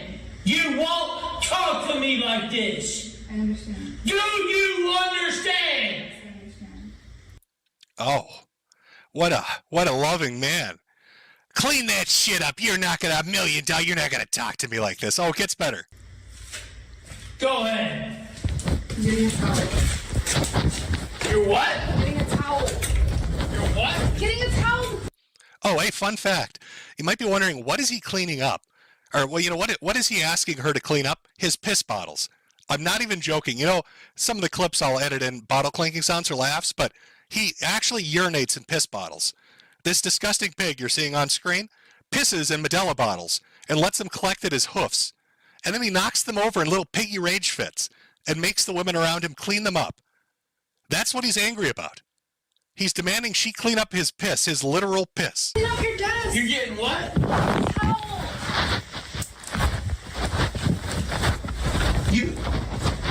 I'm not gonna hurt you, but I'm telling you.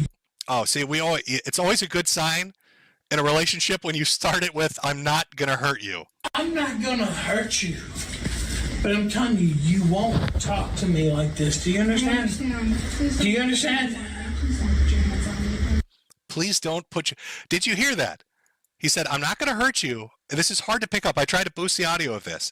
But she says, please don't put your hands on me again. Do you understand? Please don't put your hands on me again. I understand you. I'm going to put my hands on you. I'm going to put my hands on you. And you're not going to stop me. And if you try to stop me, I'll fucking kill you. I'm going to put my hands on you. And you're not going to try to stop me. And if you try to stop me, I'm going to fucking kill you. That's Ethan Ralph. That's Ethan Oliver Ralph of the Kill Stream telling his wife, who's raising the child he created in their house together, that he's going to put his hands on her, and if she tries to stop him, he will fucking kill her. Put my hands on you. And you're not going to stop me. And if you try to stop me, I'll fucking kill you. Do you understand? Yes, I understand. Hey, quick question to all those conservative guests that go on the Kill Stream and talk about, traditionalist values and nationalism, talk about the nuclear family and how important that is. Why are you going on a stream with a man that treats women like this? I know you can do the Me Too bullshit and libcuck this and libcuck that, but he treated his mother like shit. You heard that. Treated his wife like shit. You heard that. And you can hear him clearly on audio saying he would kill his wife. He begs him not to hurt her again. What the fuck is the matter with you? And why should I listen to any of you scummy little grifting fucks when it comes to conservatism or traditionalism or anything political or anything to do with society as you bitch and moan about tranny story hour at the library when you're willingly associating with a piece of shit like this? Maybe you should, I don't know, leap off a fucking bridge.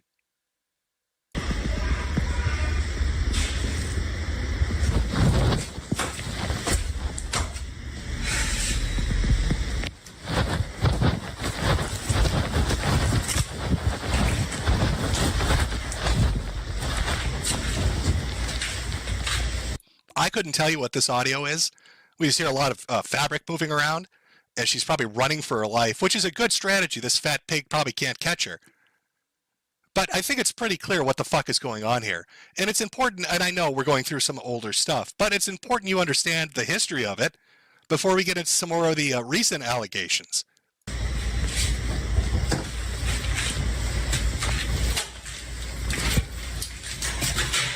Shit to you. Yeah, of course. I really haven't been so friend. Yeah, you're worthless. Cause all messes.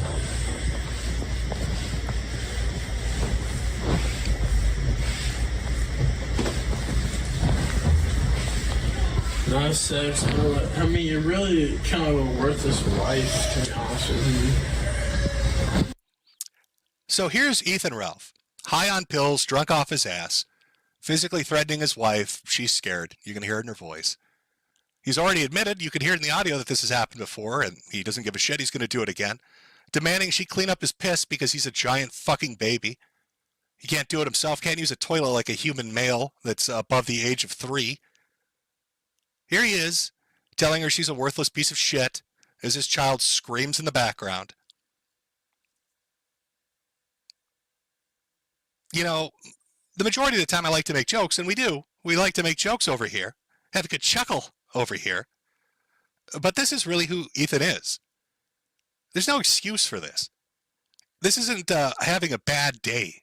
This isn't an addict struggling with a tough time. There are a lot of addicts in the world. A lot of people out there that are alcoholics or pill poppers that don't beat their wives, that don't get accused of raping women, that don't tell their mother to suck dick and walk to their dialysis appointment because they still have a shred of fucking decency in them, because their personal plight is a personal one. They don't use it as an excuse to bully women and to hurt them. So yeah, we like to have laughs over here. I like to have jokes, but this man is a monster. And I just want to show you how much of a monster he is by laying it out piece by piece and bit by bit.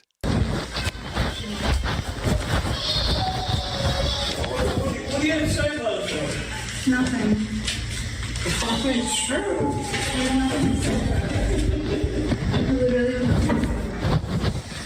It's Sure does. Why am I standing there, bro? You know, you may be thinking, God damn, that poor kid, right? The poor daughter. Oh, Jesus Christ. All right, let's get into this. Yeah, so you hear the daughter crying in the background. What does Ralph think about his daughter? You know? I mean, if he thinks of his mom like he does and his wife's and girlfriends like he does, how does he refer to his little bundle of joy? His daughter, who's not even a year old at the time this came out. 57%. The baby's crying, so you have to go downstairs. Well, bring her up here. She bit me really hard. On your titty? No, on my finger. Fuck, what a bitch. What a bitch. My little daughter is a bitch. My wife is a stupid fucking whore that can't do anything right. She's fucking worthless. And my daughter's a stupid fucking bitch. What a guy. Amanda Morris has absconded with my child in New York City. We had an argument in the airport and no charges, of course. It was an argument on the plane. Like literally nothing. But now she has my daughter, or she's disappeared with my daughter. I'm in New York City. Excuse me, officer. My fucking whore is absconded with my dumb little bitch. Can you please bring them back so I can beat them? I need somebody to clean up my fucking piss bottles. Yeah, that's right. She tried to run. She tried to run a year before she finally got free. She ran when Ralph went out of the country. He kept her fucking passport hidden. He hid his wife's passport so she couldn't leave him. And she ran for the hills to a family she was not really that close with at the moment because she basically was in a fight with them, living around him, being told to treat them like shit. You know, like how cults will cut you off from people? Ralph does that with women. So he made sure that, she did not have a good relationship with her father, sister, her mother, grandparents, isolate her, keep her lonely in a country she can't speak the language of, stuck watching a kid being terrorized, apparently. And she ran for it. Absolutely ran for it. And you could see when things really started going downhill because, he's Mr. Big Butts, well, he's a big butt, Big Bucks Buku boy over here. Check this out. This is on stream where she had the balls to say something. You remember in the audio where he's the secretly recorded audio where he's screaming, $1 million, you ain't going to talk to me like that. This is what that's about. She asked this cheap piece of shit to buy her a video game. A singular video game. One video game. This is a guy that brags about making a bunch of money, selling merchandise, hitting goals, going out to eat fancy restaurants and smoking cigars. And his wife, who watches his kid all day and cleans his piss up, wants a single video game. Check this out. Get out of here with that. Harry Potter game? No. Do you want to play it? We should have a fundraiser. I have a PS5. Fundraiser. Fundraise it. If you weren't gonna do a show today, I was gonna do a fundraiser. Fundraise your ass up out of this room while I do my show. You love it. You had no content beside me. Yeah, right. I always have content. Nigga, I invent content. Get the fuck up out of here. I'm the king of content. Yeah, you have to invent content because you don't prepare. Why would I ever have to prepare? So I'm a walking living. Things. Would you like to take over right now? I have to say, too, because we haven't really got to the proper thing that she said yet. Nail on the head. You don't prepare and you have no content. If you've watched a Ralph stream in like the last 7 months, it's him high off his ass and drunk as a skunk with nothing to do but watch CNN. She was absolutely savagely right on this. Right now, I have a screaming baby downstairs. No, do you think you could do it better? Is it you that's made over $500,000 since I got out of jail, or was it me that's done that? You can't quantify this. No, I can. I can count dollars and cents. I just want to know, was it you that made all that money? It wasn't Digi, bro. Where'd all the money go? Oh, God. Oh, yeah. Oh, we call that a kill shot. Oh, on the kill stream, that's a kill shot, baby. Where'd all the money go? That money. It wasn't Digi, bro. Where'd all the money go? Why am I living in a metal shack? Why am I living in a metal shack surrounded by hungry dogs on the street? Where is that money, Piggy? It's still here. Where's your money at? I spent it. Is it with Harry Morris? Fuck. Yeah, it's with Harry Morris. No. Why would it be with him? Well, I mean, that's the only money you ever had came from him. Oh, where's your money? Let me, where's your money, lady who cleans my piss up and has to watch my child because I'm too drunk and high to do it myself? Where's your money at? I don't know. Maybe she's being that traditional housekeeper that you and your guests love to proclaim as the end-all be-all for the nuclear family. But now that's not good enough. Now you're going to shit on her for it? Oh, honey, you need to stay home barefoot and pregnant. But when you stay home barefoot and pregnant, I'm going to tell you you're worthless and you're not doing enough. I'd say pick one. Pick one here, buddy. Pick one. Which way are we going to go? God, we have so much more to go over. We haven't even, I know this is going to sound remarkable to you, but we haven't even gotten into the fucked up shit yet. Now, we have a very special viewer tonight. I've been informed that Denny, you may remember from the very beginning of the stream, when we were just starting our little Ethan Ralph segment, the now and then. Remember that, Denny? Sierra there? Apparently she's watching. Or I've been informed she might be watching. So I'm sure this is being very educational for her on what she's fucking dealing with when it comes to Ethan Ralph. And we have so much more to go over on how to be such a great ladies' man and treat women right. But first, we're going to take a small little break so I can go get myself a soda because Jimmy's voice is a little sore. And then we're going to get back into it. And you haven't seen shit yet. We haven't gotten to the crazy part yet. This hasn't been the crazy part. This has been the he's a piece of human garbage part. We haven't gotten the crazy part yet. So let me put the brake on. Oh boy, here comes the break. Go grab yourself a drink, take a piss, do what you got to do. We'll be back in 5 minutes. Brothers, sisters,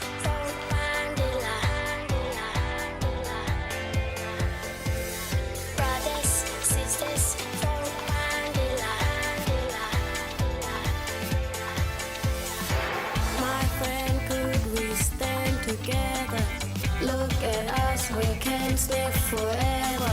Show me sister, show me brother, and we stay strong for one another.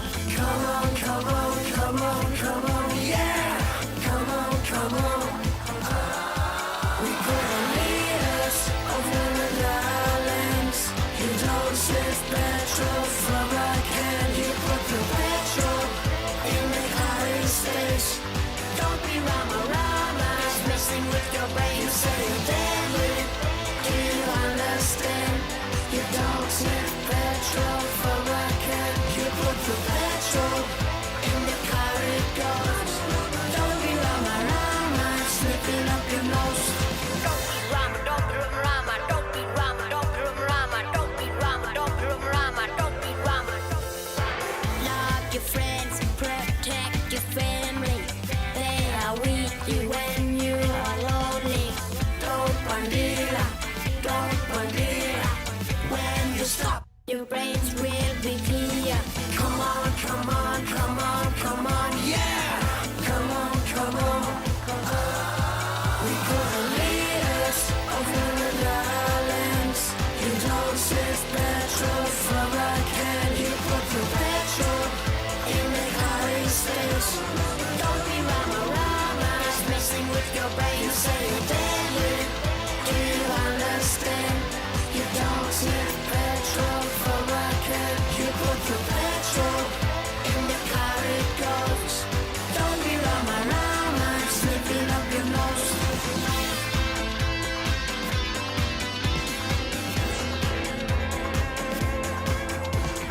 You not deadly, you rama-rama. Gonna get caught like Dylan Osama. Yeah, I tell you, 'cause I can, yeah, I tell you. When I was smoking in the spit, see the boys and girls are sniffing too much petrol, killing your brains, We gonna lead us over the islands. You don't sniff petrol from a can. You put the petrol in the hiding space. Don't be rama-rama, messing with your brain. You say you're deadly, do you understand? You don't sniff petrol from a can. You put the petrol in the car it goes. Don't be rama-rama, sniffing up your nose. Use your brains, think about your culture. Okay, careful. All this stuff. Such a waste. Do we have any heavy-duty spray adhesive? Mom's gonna kill us. Do we have any waterproof tape that instantly seals? What a storm. If only we had a heavy-duty tape that was crystal clear and even held up underwater. So this is it?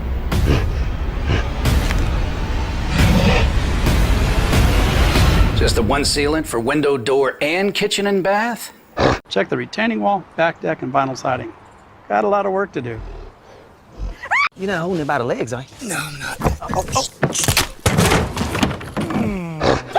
Just one drop. Search for a really strong glue that's clear. Sorry, I didn't get that. Clear glue. That looks terrible. That's a lot of construction adhesive. There isn't just one for every project I have. It'd be nice, though. Oh, you finally fixed the chair. You know it. Whoa!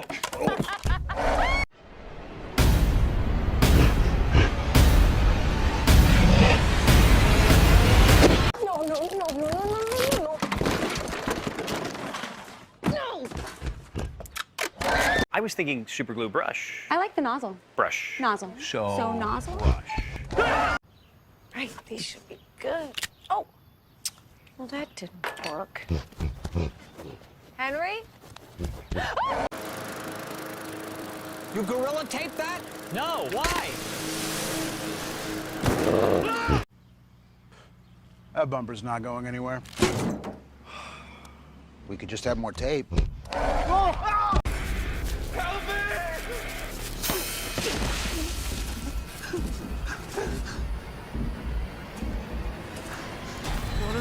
No. No, God, no, please, no. Please, no.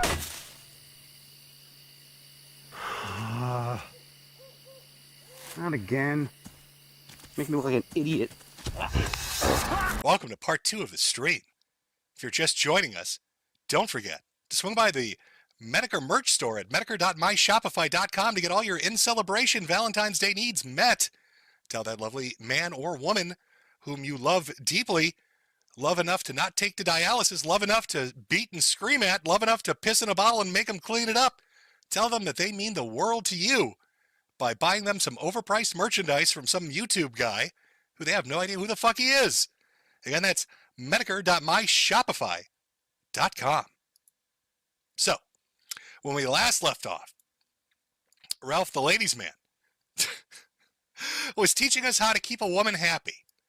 Treated his mother well, treated his ex-wives and girlfriends well, treated his baby mamas well, treated his daughter well. If you're a female around Ethan Ralph, you're pretty much have a target on your back, it seems like. Of course, I don't want the boys to feel left out. He loves his son very much. Like that 24-hour fundraiser he did where he got really fucking drunk and high and just passed out for 5 hours, not giving a shit. He needed to get a plane ticket to go visit his son, whom he loves, and then scammed his audience 3 times in a row, never got on a plane and just kept the money.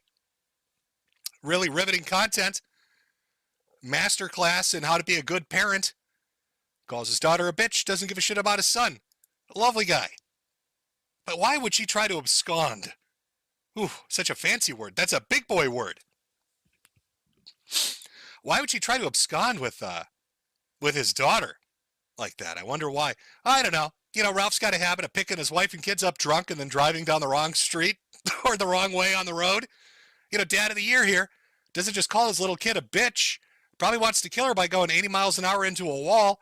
Let me show you an example of that. Glass, double, double shot, limon, sin salt. So this is the earlier part of a stream he did over on DLive where he drank for about, I don't know, half an hour to an hour, just slamming back margaritas to go pick up the wife and kids. Yes, motor school. I won't show that full one. I was about to show you. They taught me that one too. That adds up here. Insurance premium. All right, now let's. You're right. My lights are automatic, nigga. What are you talking about? He just. Oh, it's because I'm going down the wrong way. Yeah. Oh, it's because I'm going down the wrong way. It's a one-way road, and I'm drunk, and I'm driving drunkenly down the wrong way in Mexico. Better go pick up my wife and kids while I drunk drive the wrong way down the road. Load him up in the back seat with no car seat. You know, I cut out some of the video in the earlier part of the video when he gets in his truck. You can see a liquor bottle in the fucking passenger seat or on the passenger side on the floor. There's good old dad of the year, Ethan Ralph, drunk driving the wrong way down the road in a country he's not born in, going to pick up his wife and daughter whom he loves dearly. Because that's how much he cares. He cares so very, very much. Oh, I wonder why she'd abscond with your daughter, Ralph. Fucking piece of shit. Oh. Now, he didn't take that breakup very well. You saw how he acted about Nora, threatening to destroy her life. How did he react when, when Pantsu left? What was his reaction to that one? Oh, typical Ethan Ralph. Got really drunk and made it, well, I'll let the clip speak for itself. So I guess I should just say it here as well. But me and Pantsu have separated, which is different from a divorce, of course. For those who know. We separated, and that's not a work. That's not a... Everything is through the lens of wrestling. I think he must have brain damage from some prior incident. I don't fucking know what it is. Maybe Ronnie hit him with a guitar. I don't know what happened to him in his childhood. But he thinks he's in a wrestling show. Like he's stuck in the mindset that this is like WWE. And he's like the heel. I mean, it is kind of like wrestling if he wanted to go for a Benoit angle, because that's kind of where he's going with this. But not like wrestling on TV wrestling. There's no joke behind that. I wish there was. I think it's bullshit. I hate her whole fucking family. I hope they all burn in fucking hell. I hope they all burn in eternal damnation. But that's the status. God, can you imagine it? Like put yourself in the place of the woman that's stuck living with this pig. Like listen to him talk. He's just super obese. He's got like a brain damage slowness to the way he speaks. Constantly doing that shit. High off Xannies, drunk off his ass. He pees in bottles, probably no shame. He'll probably just drink a beer and then piss in the beer in front of you. And then he talks like this. And he's always wearing sunglasses. This has got to be some kind of like Geneva Convention restriction against this for torture. Like the world courts need to step in. I don't know. Except for, you know what? Like your grandmother and certain people were actually good to me. And her grandfather... Anonymous sent $10 suffer horse. Yeah, suffer horse. I don't know what that means. Bitch. Now, check this out.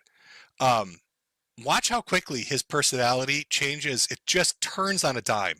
You've already seen a clip of it earlier. With that $20,000 thing, he was so happy. $20,000, Jim, you and I can wrestle.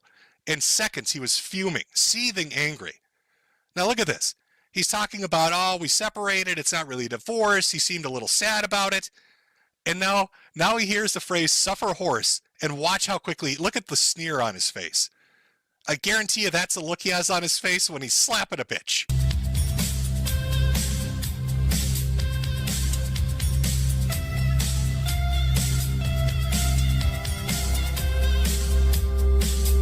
Yeah, it's your time. It's your day. This is your day. Huh? Cunt? This is your day. Did you want a day? Well, you got one, bitch.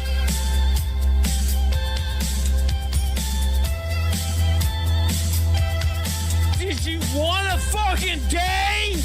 You got one, cocksucker.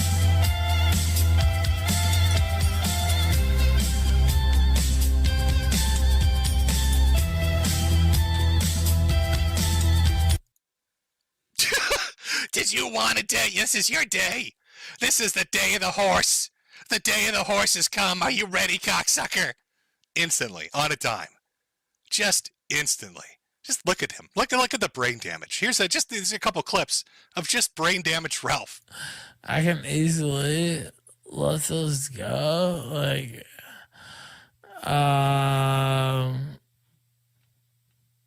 but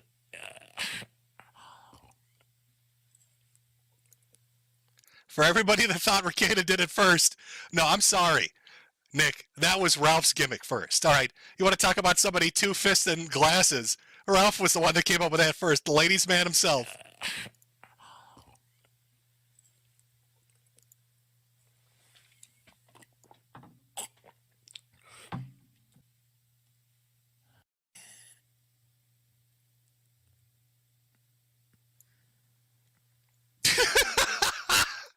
I wonder, remember, he's got headmates.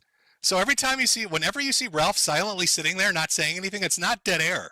Because in his head, he's hearing things. He's hearing things that never stop talking to him. Other little Ethan Ralphs are talking to him right now. You gonna take that from that bitch, Ralph? Grab those 2 liquor glasses and drink them. You gotta let them trade. Don't you let them big league you, boss. You earned that Modelo. Yeah, you take those Xannies, piggy.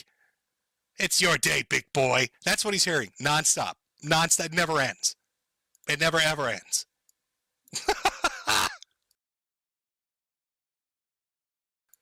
And that, of course, brings us to our more, recent, what do we want to call this? How do we explain this? I mean, I wouldn't really say girlfriend, because she was only with him for about 2 weeks. Well, I guess he's speed running, ruining relationships. With the past ones, it was at least, a few months to a year. But with Denny, if I'm saying Denny Soares, I don't know how you say your username, but with her, it was only, I believe, 2, maybe 3 weeks. Met a girl down in Mexico. Said he fell in love, fell head over heels for her. Oh boy, we know how that's gonna end. Because I have screen caps here that are literally listed as hooker killer. So, it all starts with Ralph meeting a girl, falling in love, and going to meet her. Now, he was going to go meet her in an area that's a little spicy. It's a little spicy for an American expat down there. Not the safest place to go. So, of course, Ralph thinks he's pulling a big old trick on people by saying he's going down to Taxo or Taxico, or I don't know what the fuck they call it. But he's leaving his metal shed to go visit the girl. And instead he decides he's going to Mexico City and he's going to make her go through a cartel war zone instead. I want you to really understand that I'm not joking when I tell you this. There were reports of cartel violence in the area that Ralph wanted to go visit. And instead, because he's the world's biggest, fattest pussy, the kind that would threaten his wife and make her clean up piss bottles, he instead made her travel through a cartel war zone to visit him in Mexico City, and then told everybody what a big baller he was. Big baller shot caller. Real Ric Flair. Woo! Look at the wrestler. Woo! Oh, he's out there wrestling, everybody. It's just wrestling. Come on, Denny. I need you to get on a mule and go through the cartel fucking war zone to come visit my big fat ass. I got piss bottles that need cleaning. Don't you give me lip, girl. Otherwise, I'm going to put you in a body bag. Woo! It's just like wrestling. Just like wrestling. Of course, things didn't go very well. Things didn't go really well. Ralph started tweeting all of a sudden saying things like, there's a coordinated effort by disgruntled women to try to get me. We've seen this before for 10 years. It won't work. Oh, no. Trouble in paradise, Honcho? What happened? I mean, you got your girl to come visit you down in Mexico City. She went through the cartel war zone to come visit you because you're too much of a chicken shit to do it yourself. Took her out to all the fancy restaurants that cost $10. Big spender. I would have bored you with clips of this, but he literally took her out to the cheapest restaurants he could find. They were like 10 feet from the hotel he rented. Really impressing her. Really showing her that he's, the big buku buck American guy. So apparently there's a plot against him. What plot exactly? Oh, it turns out that Denny messaged Faith and shared a little bit about her experience with Ralph. I'm very scared. Ralph tried to kill me. Luckily, I managed to get out. He is really crazy. He is a criminal, and he does not deserve to be free. He is shameless. Yesterday, he almost killed me, and he still has the nerve to post her about me. I just returned home, and I realized that he's posting about me on Instagram to make me look bad. So his Mexican girlfriend, who traveled through the war zone, is accusing Ralph of trying to murder her. Now, I know you might be saying, oh, that's hyperbole. She must be over-exaggerating. Do I need to play the audio again where he literally told Pantsu that he would kill her? Do you think that he hasn't uttered that phrase to a woman before where he said, I will fucking kill you? Because we heard him do just that. So now here she is saying, he told me, this fat, crazy American just told me, he's going to fucking kill me. Uh-oh. Now, you know, Ralph decided he needed to defend himself against these horrible women, all these Me Too women. I mean, look at all these horrible women that have come out against him. His mother, his daughter, his first wife, his second wife, the girl he dated, the woman that bore his son, and now this Mexican girl. You know, all 8 of these females that are all a part of this conspiracy to get him. He needed to go and make a public statement about how these terrible Me Too lib shit women are making things up. All these women, all these girls that he encounters, every single one of them that he ever has a relationship of any kind with, they're all making it up. So he decides to get drunk, of course, and high, of course, and do a Twitter space to defend himself. Where's the pictorial ambulance? Where's my ambulance? Oh, you're going to love this. So I could have done a stream if I was trying to, like, you know, make money off this, and maybe I will. Okay. You know how those video clips earlier, I put the pill or the clanking bottle sounds in for laughs? That wasn't me. This is really what he's like. Like when you're listening to his audio, you'll hear clanking bottles. He really is this, but that's the piss bottle you hear under his desk. He literally kicked it over. So I was trying to, like, you know, make money off this, and maybe I will at some point. I don't know if I end up doing my trip, but now will I stay here? Will I go back to the U.S.? I don't know. I haven't decided yet. There's no evidence whatsoever for what's being claimed against me, which is nothing new, by the way. These people claim things without any evidence, no photographs, no witnesses, no nothing. Okay, well, if there's evidence that I tried to kill you, where's the photographs? You know, I'm sure we've all been in that position. Out on the street, maybe, walking down a dark alley, somebody pops out with a knife or a gun. They're like, I'm going to fucking murder you, you're dead. And you're like, wait a minute. I need to get my phone out and get some pictorial evidence. Because nobody's going to believe this happened. Without pictorial evidence, this never ever did happen. But they have nothing except 2 harpies commiserating about how they got fucked by the Ralph Lamel. I committed no crime here in Mexico. I did not try to kill anyone. There are no physical injuries at all. There are no witnesses at all because these things didn't happen. You know, because usually when you threaten to murder a woman that you're abusing, you always make sure to do it out in public. That's a smart place to do it. Never happened. No pictorial evidence that it ever did happen. Clanking piss bottles everywhere. How surreal is this? What kind of life are you living, champ? You're in a metal shed in Mexico, and you actually said the line, there's no evidence I tried to kill anyone. You are living in a metal shack in Mexico talking about how you are not trying to murder Mexican women. What the fuck happened to your life? But when you get online, you can just say whatever the fuck you want. Okay, well, if you have something, show it. And, you know, making threats about how you know politicians and how you know judges down here and what you'll do to me. Well, you still have to have evidence, and I'm still a United States citizen. So, nothing that's been said about me is true at all. I didn't do nothing. I'm a good boy. I'm innocent. I didn't do nothing at all. You know, this sounds real familiar. Again, very strange. Very strange that Ethan Ralph runs a show that has a lot of people that come on from the right wing that talk about race realism, talk about black people and how black people are these violent savages that just out there raping white women. just abusive and terrible and doing all these terrible things. They're a bunch of didn't do nothings. And they're on the show of a guy who's literally that stereotype. It's literally what they're talking about. Ralph has been accused of rape and abuse and death threats against women time and time and time again. And you'll go on to a show and you'll complain about black guys saying that they're doing it when the host you're talking to literally is on audio threatening to strangle his fucking wife. Am I in the Twilight Zone? Do I live in the Twilight Zone? What the fuck happened to the right wing? All these talking heads, these political pundits that keep going on his fucking show, and you know who you are. And you have the balls to talk to me and other people about race realism and nationalism and conservatism and the traditional nuclear family with a guy that's been on tape this many times, treating his mother like shit, his girlfriends like shit, his wife's like shit, his son like shit, his daughter like shit, sitting there drunk and high, unrepentantly so, grifting off Christ, grifting off fucking politics, grifting off everything.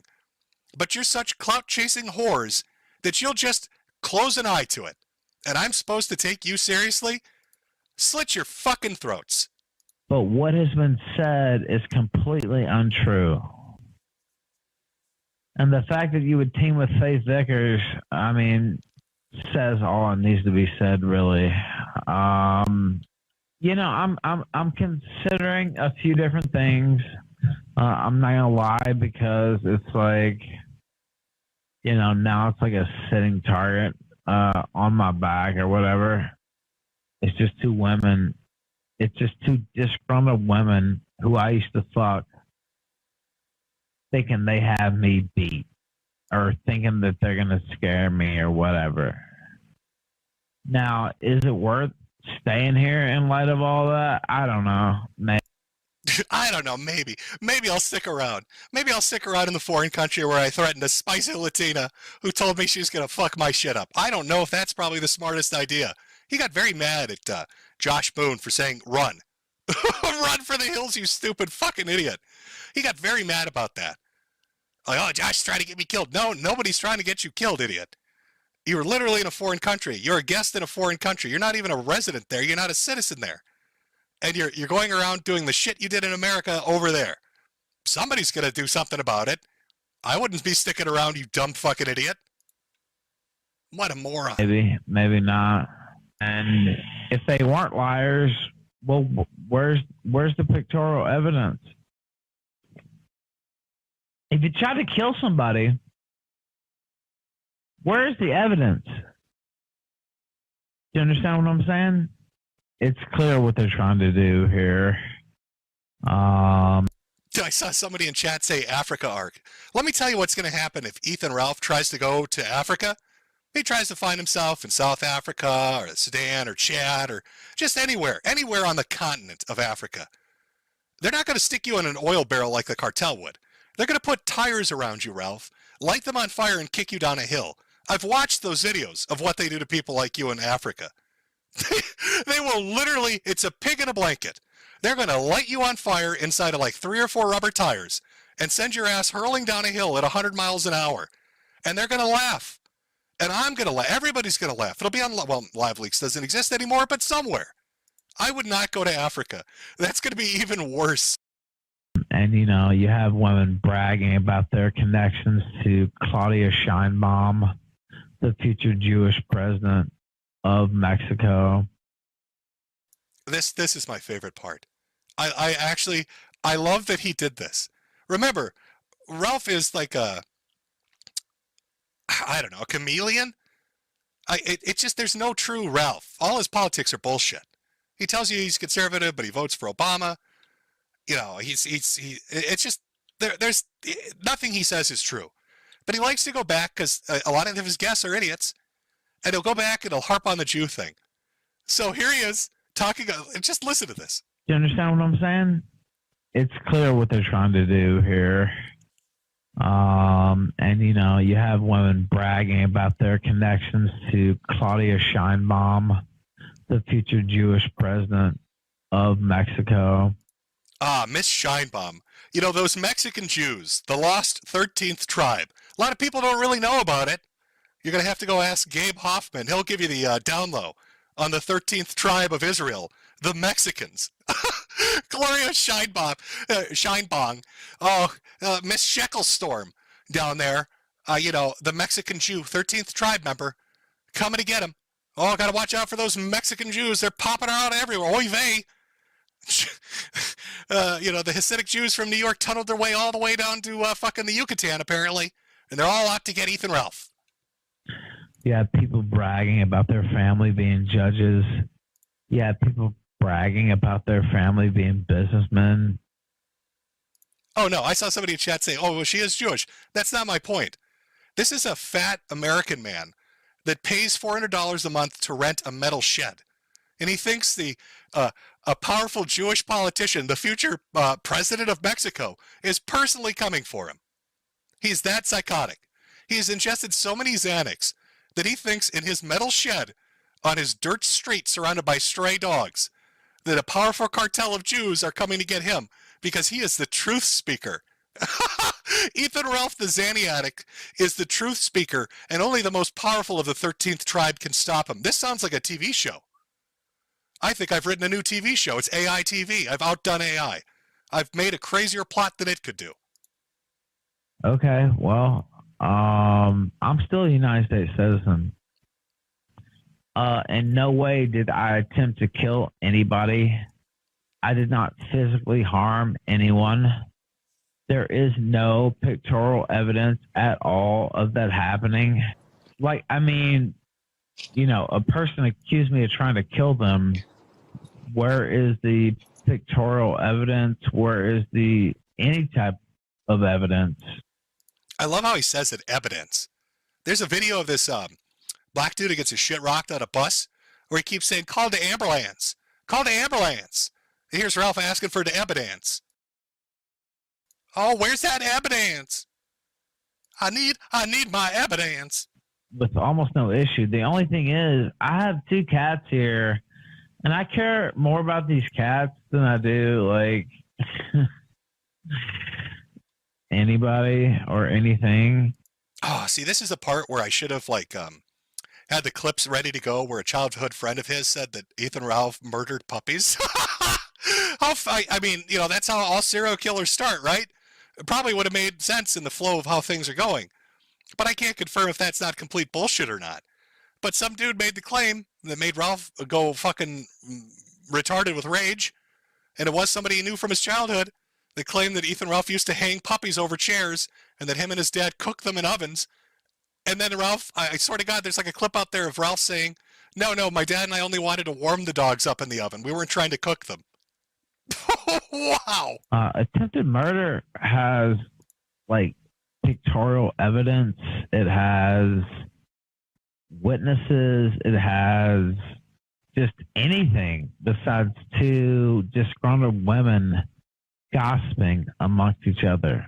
Don't, this order? Oh, I have a DVRO against Faith Vickers. Oh, here's a fun fact for people wondering, what's a DVRO? That's a domestic violence restraining order. And that's not the only one he has. Ralph has multiple restraining orders against him. Some of them normal restraining orders, others domestic violence restraining orders. For women like Faith, for women like Aid, just, other women, they're all lying whores though. We can't forget that. It's a collective, a collective of women me-tooing him. He's an innocent baby boy. He didn't do nothing. Show him the evidence. He's an innocent little baby kissed by cherubs right on his fat little fucking cheeks. You need to get the evidence. All those domestic violence restraining orders, those are all bullshit. Ethan's an innocent boy. With Faith Vickers. By the way, I signed that willingly. I admitted to 0 crimes during that DVRO because I did not commit any crimes. I did plead no contest to revenge porn. That's true. I committed no crimes except for the sex offense of revenge porn. I signed that domestic violence restraining order against my ex, who bore my child, because I am completely innocent And of course, when you're completely innocent, you're always going to sign a domestic violence restraining order. And I committed no crimes except for the crime of revenge pornography, where I released a video of myself eating shit out of her ass. Oh, by the way, he eats shit. So if you think that a violent, abusive, misogynistic alcoholic who scams people for money, drives drunk, and disseminates revenge porn can't get away with crimes while in Mexico, you're clearly wrong. This show is very realistic. Thank you, Terriers, for your devotion to realism. Thank you for accurately representing the state of law enforcement today. We're glad that U.S. border security is completely worthless, doesn't protect against drug smuggling or human trafficking, and that the authorities everywhere are too lax and let horrible people like this roam free. There's no money in saving these people. Like, what would be a way of saving them? Would it just be sending them? Do you understand how many people will lose money if you close the border? There's nothing to be gained by closing the border, except for the lives of children. Well, then, but therein lies the point, isn't it? Yeah, what's a human life worth? What's a human life worth? $40,000. You tell me. I think it's 40,000. Yeah, 80 cents a pop. Terriers depicts Mexico as a third-world, lawless shithole country where sex offenders graze freely. And just wait until we get to episode 13. It's a country full of rapists, according to Southpaw, who insists that this show is as realistic as it gets. And Southpaw proved, in his video, the U.S. Customs and Border Protection are facilitating human smuggling, matching the narrative given to us by Terriers. Terriers tells us, they're coming here, we have no idea who they are, they're bringing drugs, they're bringing crime, they're rapists, they're murderers, and we need to build a wall.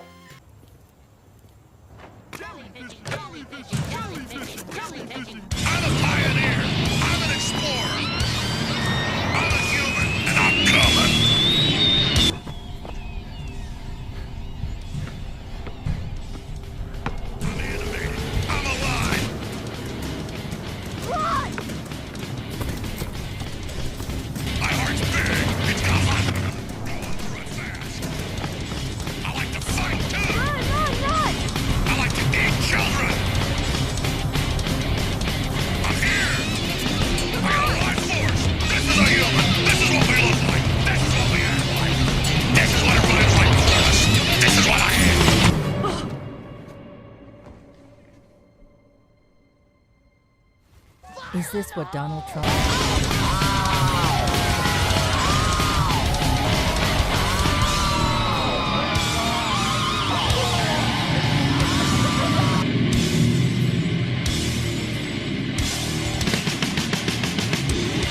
I am at real Donald Trump, and I approve this message. Oh yeah, imagine Trump was like a superhero with his little Trump suit, doing Trump lasers and stuff. And then it's like, if only Trump made social change and he runs for president. Tony Stark's a loser. You gotta have He's a loser. Iron Man, Iron is weak. I'm Donald Trump. I'm the Money suit of Man. armor's gotta, and it needs to have whenever it's like the flashing, you know, for whenever he's talking, kind of like, you know, how Bender, and he's got like his Iron Man suit needs to have a suit portion for his hair, you know. I'm Goldman. I defeated Ultron. He was a very nasty robot. Very nasty. The good people of Sokovia, the very good people, fine people. The good people. It's Steve Rogers, a Lifted good their friend of city up mine. into the air. Good friend of mine. I saw a city in the air, and I knew Excellent, that's man. not where a city Honorable. should be. Courageous. Tremendous. Ultron and the Democrats tried to lift Sokovia into the air. Thanos is a very nasty purple guy. Yeah. You know what? I told them before that told them all, Thanos was going to be trouble. I told them when I came in here, I told them that he was a nasty. Obadiah Stane made some very bad deals. I never trusted him, you know. I never trusted him. I didn't. And I didn't. If only. In addition to its right-wing political posturing, this episode is also praised for its expert use of foreshadowing.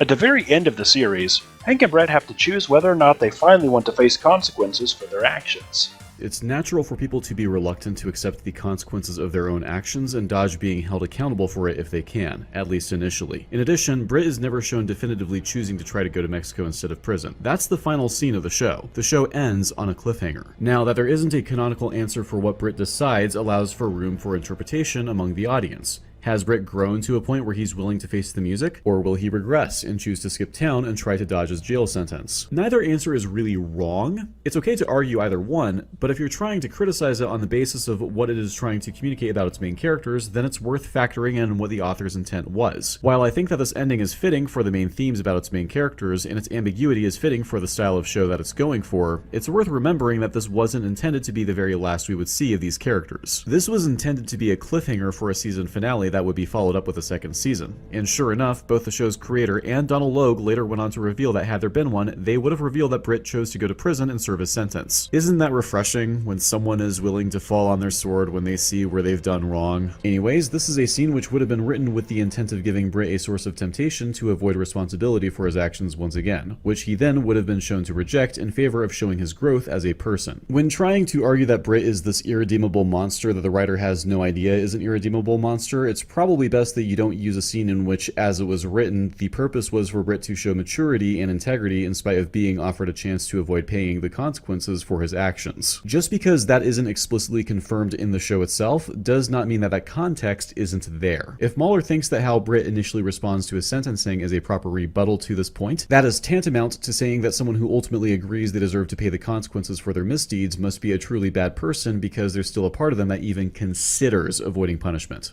which is thought crime. Of course, in their server, Wick pointed out that the show doesn't confirm that Britt tries to flee as they boldly claim he does, to which Fringy says that, in his headcanon, they flee and get caught. This is, of course, a repeat of what he said on their stream. So in my head, because I hate these guys, the canonical ending is they were so stupid that they went to Mexico, got arrested, and got sent to jail for the rest of their lives. And then Hank was... for all of the crimes they committed throughout the whole And they were season. definitely separated. We're putting different prisons. One of them is in America, one of them has gone to Mexico. Yeah, and that's it. They're in forever. Yeah. Yes. Well, that's nice, Fringy, but when I'm trying to honestly grade the quality of someone's writing, I don't give a fuck about anyone's worthless headcanon, least of all yours. Additionally, we've already gone over why it's perfectly reasonable to assume that Tijuana's police would have dropped charges against Britt on the basis of him clearly being under duress, even if we aren't explicitly shown this step in the investigation, which we know would have taken place, and we even see taking place, after the events of the episode. But if you want to engage with the show in comically bad faith, you might latch onto that as a sign of a massive plot hole. Hank forgot about all the crimes Britt committed in Mexico. If you want to engage it in good faith, however, you might say that this is a heavy implication that Britt's name was in fact cleared to Tijuana PD sometime after the end of the episode. Then there's the fact that a second season would have revealed that Britt would have chosen jail. Of course, that second season doesn't exist, and now what was meant to be nothing more than a temporary cliffhanger has been repurposed into an ambiguous ending that could be read either way. But if that interpretation is meant to be coming from not just a regular audience member, but someone who is supposed to be a critic, and that interpretation will have a judgment of the writer attached, this sort of statement is just the epitome of bad faith. I'm going to act as though your character did the opposite of what you had planned to do for your cancelled sequel, and went against their character arc as a means of condemning them. Fucking hell, just nakedly bad faith criticism on full display here. Now, of course, Southpaw is mentally incapable of engaging with hypotheticals or reading subtext, which is why Martin Scorsese put into his will that if he dies, he wants Southpaw to go with him. Southpaw is taking what is obviously a joke by Fringy about how unlikable the characters are, and feels the need to criticize it like a serious argument because he's fucking stupid. Better still, he insists that the ending is open to interpretation, but if Fringy interprets something in this vague-ass plot, it's because he's a liar and a bigot and he needs to be called out on social media, even before he's decided that he doesn't want to be friends with him anymore. Southpaw is a very healthy person. That's why he had to give his headcanon to his neighbor before he repainted his ceiling. I had an episode this evening. I've been in a battle against depression and anxiety for 10 years, and I almost lost it today. I've been feeling a mixture of isolation, exhaustion, loneliness, and grief that I bottled up for so goddamn long because of some stupid notion that it's a show of strength. But today I got tired of being strong. I'm not very well and desperately need help. And I'm seeking a therapist to see this coming Friday. I'm Southpaw's brother. And so I'm not an objective person in this conversation at any level, and I want to be very upfront about that. I'm on Team Southpaw all day, every day. But the reason why I'm here is Southpaw and I are close. We talk a lot. We've been in close touch in the last couple of days. I've walked with Southpaw throughout this whole process. And it's been painful. And I've gone through my own difficult personal scenarios with gaslighting and difficult scenarios, I'll just say. And seeing like truth come to light, or at least like slivers of it, in a world where my expectation has been for a long time, like the truth is just never going to be out there, Southpaw. Like, move on with your life. It's too convoluted. And you went to the work of defending him and bringing truth to light. Yeah. No problem. A lot of the stuff in the video I was familiar with. I will say I hadn't heard the wolf call. Hearing the bullying itself, the dishonesty in that call, was painful. And I would hope that even if anyone can't follow the whole timeline and like is unclear on some of that, like imagine a close friend of yours talk to you that way. Like, have a heart here. This is I feel like any person with any EQ could listen to that call and tell that Southpaw is like attempting to stay calm, attempting to not escalate things, attempting to respond, but being shouted down and clearly in a lot of pain. And I just think that's important to point out. I think any human with any politics can listen to the wolf call and their heart can break and they can see something bad has happened to Southpaw. It's not just people are mean on Twitter. Like this is something very, very hurtful. The suicide excuse has been used hundreds of times on the internet, and every time in a bullshit lie. Prove it, Southpaw. Prove that you were thinking of offing yourself. So I'll be as nice as I can be to Musicorum, which is a challenge for me at a personal level. And I'll say that it's not false that people do say I'm depressed, I'm suicidal as a way to garner sympathy. Like, do people do that? Yes, that's fair. Suicide is a very, very serious thing to me. And so the questioning, like the suspicion, Southpaw says this, I'm not sure if we can believe that. Maybe he's playing victim. Like, I respect the suspicion. The attitude of like, for sure he's lying, I don't respect at all. We hit a point where Southpaw and I were talking on the phone about how depressed he was as a result of not the fact that people don't like his favorite show. I don't like Terriers either, for what it's worth. It's not my show. I don't think it's objectively bad. It's not my show. It wasn't that. It's like having friends betray you and lie about you is an extremely hurtful thing. And Southpaw was very depressed about it. This call with Wolf that call with Wolf, by the way, was about 13 or so, maybe 15 days before that, before this happened. That's good to know for me, that the timing of that call. On this day, Southpaw confided to me that he was having suicidal thoughts. We basically, what we wound up doing was Southpaw agreed to give his weapons to a friend to hold on to until I thought that it was okay for him to have them back. Out of an abundance of precaution. What's that? You have a battle axe, Southpaw? A what? A battle axe? You have battle axe, Southpaw? Southpaw, you have battle axe? You have battle axe, Southpaw? You have battle axe, Southpaw? Southpaw, you have battle axe? You have battle axe, Southpaw? Oh, Southpaw, you have battle axe? It might not seem like they're people because it's the internet, but there's people behind those Twitter profiles that you're being horrible to. I should go ahead and get going. I've been neglecting my wife and daughter for about 2 hours now. But it was good talking with you guys. Bye, dude. Yeah, I really like you. Really like you. We also have to appreciate how Southpaw says in one breath that Britt's a mature adult with a noble heart who selflessly accepted punishments for his crimes. When he tries asking Katie to take him back, she rejects him, on the basis of what he did to Gavin. Then, after he's had some time to process everything, he accepts that he deserves to go to jail. I'm going to prison, Katie. I deserve to go. I mean, I earned it. Also need to prove to you that I can take responsibility. When I get out, I want to be the baby's father. And I want to be with you. You know, if you'll take me, don't give up on me yet.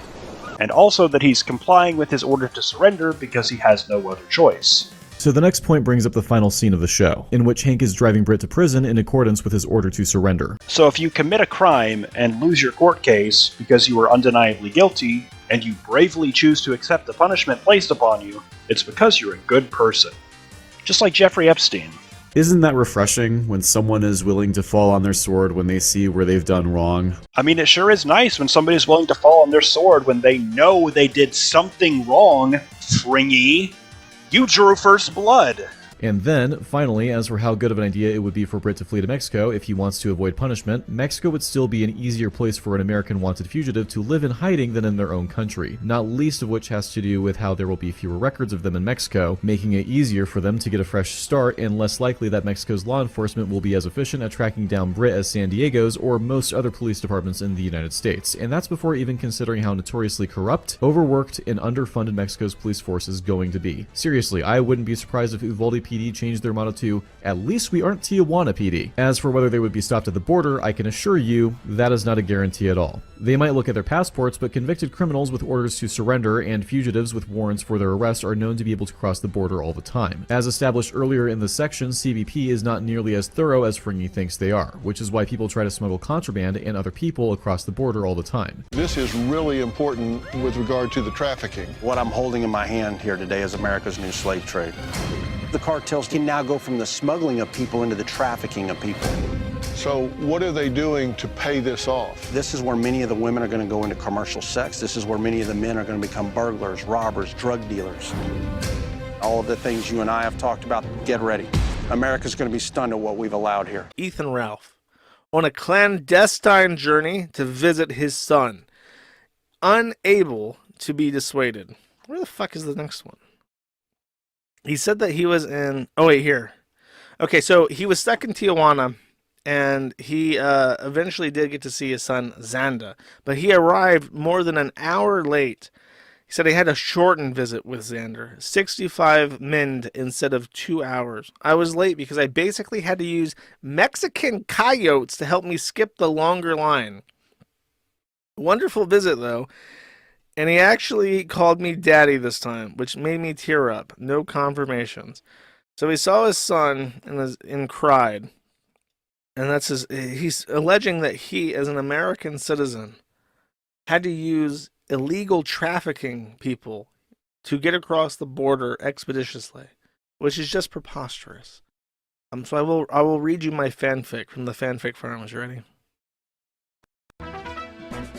So there I was. The grandfather of my son, Xanda, had called in the hit. Aero Mexico was on the lookout, and the second they saw me, they had cooked up any old excuse to boot me off the plane. Tom was working against me. A staggering 4 to 5 minute drive to San Diego, I had to think fast on how to cross the border. Stumbling from the airport, I solicited the greasiest wetbacks I could find in the area for help. They warned me the trip was fraught with dangers. The border was locked up tighter than a Catholic chica's chastity belt. They wanted mucho dinero, but luckily I was internet famous with hundreds of thousands of dollars to my name, which they had heard of.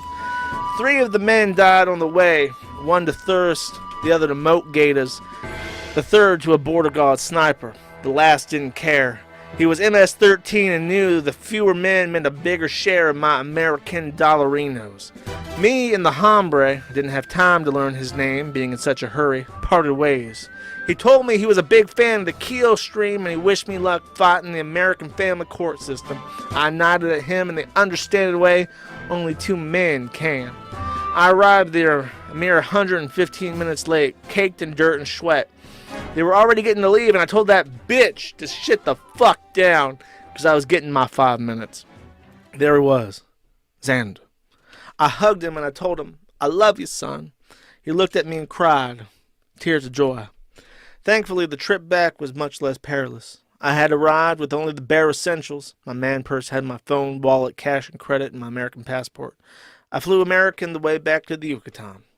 Another great day to be a Ralph man. Then everybody clapped. Bravo, bravissimo. The things that Ethan Ralph does to see his son. That's true dedication. What a real man. Everyone knows that a real man knocks up a BPD whore who gets sent to a mental hospital after fucking you. And then you see your son for approximately 55 minutes every 3 months. Because much of the time, it does work. In the same sense, fugitives and convicted criminals are constantly trying to get across the border because much of the time, that does work. CBP might be able to stop some at the border, but that does not mean that they can stop all of them. Of course, the fact that this isn't a guarantee doesn't mean that it's a good idea. It isn't, and the show is aware of this. I know what you're thinking. It crosses everyone's mind. Can I run? Where would I go? Is it worth it? They may lose track of you for a while, but they will not forget you. You beat that kid to a pulp. I think it's a good deal. That being said, it's still not implausible for someone in Britt's position to consider it. We might know that something is a bad idea and likely to fail, but our minds can still consider the possible benefits that we might reap from it if it doesn't fail, especially if the alternative is certain to have an undesirable outcome. This is something that many people in situations like this one are bound to naturally consider, thanks to our self-preservation instincts. And the show does not condone this. Just because you don't think that you would do this yourself does not mean that the character is acting out of character, that they are framed positively for this in the story, or that they are now an irredeemable monster. They are just a flawed character, with a mixture of selfish and noble qualities. So, considering the degree to which Fringy just got pretty much everything incorrect in this message, how did he decide to cap off this monumental faceplant? Please explain to me how what I've just outlined is wrong, since I'm clearly ignorant of how the US police operate. You got me. You're gonna look at me and you're gonna tell me that I'm wrong? Am I wrong? So Fringy's just admitted under oath that he doesn't know what he's talking about. I'm going to have to say a bunch of unkind things, and there's really no way around that, because the observable facts are just prima facie unkind. Now, at the time, I was trying to put it as delicately as I could have without just calling Fringy an idiot. It might not seem like they're people because it's the internet, but there's people behind those Twitter profiles that you're being horrible to. But I guess using the word ignorant warranted the spiteful Gish Gallop. Gish Gallops. Gish Gallops. Gish Galloper. Gish Gallop. Gish Gallop. Gish Galloper. Gish Galloper. Gish Galloper. Gish Gallops. Gish Gallop. Gish Gallops. Gish Gallop. You keep using the word. I don't think it means what you think it means. But I guess using the word ignorant warranted the spiteful Gish Gallop, as if it was to be taken as anything beyond a description of someone who lacks the knowledge relevant to their criticisms. No idea why I would have possibly come to that conclusion. This is just one of the things where I'm like, for a guy who claims he went to law school or did a law degree, he seems to know fuck all about how the law actually applies in practice. Please do your research. Like, you're meant to fuck me. This is the thing, right? Like, if they were just subjective critics, then like fair. I mean, you're still an idiot at that point, but like fair. That's just your opinion, man. Like, the second you start setting stuff up, I was like, oh, the reason we were so harsh with Southpaw is that we were giving this show like our full attention as objective media critics. I'm like, then where the fuck is your research? It offends me as an let alone that it annoys me because of like they mistreated someone I've come to view as a friend. Like, as an academic, it annoys the fuck out of me because I'm like, how the fuck do you hold yourself to any kind of level of professional credibility when you can't even be bothered to do the most basic of research? I'm dying from cringe! And to think that Fringy sent this message because he was insulted that I just said he was ignorant on the subject. I still chuckle when thinking about what Fringy said in the ETHAP talk that they went to Mexico but they would get arrested. Like, who writes this show? You mean to tell me that this was the best that he could have come up with when someone expressed doubts on his credibility as an expert on the law? Pathetic. You must be upset. Are you upset? It just goes to show. It actually is more of an indictment on you if, in response to criticism, you get really pissed off. Like, than it is to just be like, yeah, okay, that's I'll take that into account. And of course, you can disregard it because it might just be shit criticism. Power is in your hands, all right? How you respond to criticism is more important than how the criticism is delivered to you. And you know, it would have been one thing if Fringy was a self-admitted layman on the subject, or at least humbly raised these potential issues in the form of questions and admitted that his knowledge might have been limited here. But that didn't happen. He overconfidently made these arguments as someone who allegedly went to university for law, a nebulous credential that Mueller boasted about in private and public to insist that they knew what they were talking about. What a sick joke! I gotta save this. You only get to see a cell phone of this magnitude once in a lifetime. Complete disregard for law and order, just an utter disregard for how the law functions or how police operate. It's awful. The Dunning-Kruger effect is essentially the idea that whenever you start upon anything, but specifically like a creative skill, when you start, you have an incredibly high level of confidence, but your skills are shit. And you are so confident, like you are so very confident in your ability to do this. But then, and the reason why you're so confident is because you kind of don't know what good is yet. And then you start figuring it out when you learn a little bit more about the craft, and your confidence, just craters. It goes down. It's a steep drop, and it's this point where I think a lot of people quit. Essentially, the less you know about something, think of it as a spectrum in terms of those who don't know much about a topic think they know a whole lot more than they do, and the people who actually do know a lot about a topic are also confident in how much they know. And people who are kind of in the middle are generally the most accurate about how much they really know about something. It's like the lower skill you have, or the more less knowledge you have, the higher estimation of your knowledge and skill you have, basically. Bloody procedural detective show that gets fuck all right about law or detectives. Embarrassing. Yeah, Mueller, if only the writers watched as many police procedurals as you and Fringy did. Oh, but it's okay, because in episode 8 of Terriers, nobody checked the car at the border. So really, this show knows nothing about cops. Fuck off! Where did you study law, Fringy? On a farm? Though, to be honest, a farm would probably have more educational value than whatever university Fringy went to, assuming he didn't just flunk out. Is that why Mueller made sure not to say anything more specific than just the fact that he went to university for law? I went to college! Maybe I'm just being a bit paranoid. Anyway, I prefer to assume Fringy actually had a 4.0 GPA because the idea that Australia's universities are just that inept is way funnier. Am I the only good Australian? Like, honestly? Dude, I'm telling you, your country is fucked. It's fucked. Flashback. Why is it that a random schmo managed to outwit somebody about writing who's been taught it professionally? It's like, oh, is it because education doesn't necessarily mean you're smarter than someone else? End of flashback. In all seriousness, however, on the incredibly tiny off chance that he is actually a practicing attorney, then I would like to extend my deepest condolences to anyone unfortunate enough to get represented by him. Like almost the rest of their criticisms of this show, this particular set of arguments has become quite the meme amongst my circle of friends, to the point where even though it was an inside joke, they couldn't resist making a reference to it in their own videos. Wen Wu saw Ying Li's dead bloodied corpse with his own fucking eyes. He probably buried her himself. Nobody checked the body at the grave. Oh, did I mention that Mysterio's body had a motion capture suit that would have been found as well? Sorry, the most obvious one went over my head. Nobody checked the body in the hallway. Yeah, dude. She's so stupid, dude. I don't even understand. Like, if she was gonna be like that, why even bother? You know what I'm saying? Exactly. I don't know why you put up with that. Yeah. I'm so tired of that shit. Yeah, girls just suck, man. Oh, dude, no homo, but I wish you had a pussy. If you had a pussy, I wouldn't have to fuck with any other bitches, dude. Well, now it's no longer an inside joke. Everyone may now join in on the fun of mocking this completely brain-dead criticism. If they want to still make fun of Patrick Willems for this 5 years later, then I'm afraid ETHAPS fans are going to have to deal with hearing about this forever. Ironically, if you look up the context of this clip, you'll find that Patrick wasn't saying you weren't allowed to criticize The Last Jedi, only that you shouldn't act toxic about it. Context matters. Previously on Patrick Explains. I thought you were finally on your way back to the city. Wow, I feel so awake right now. It's 3 a.m. Do you think it's that tea he's been drinking? Is there caffeine in it?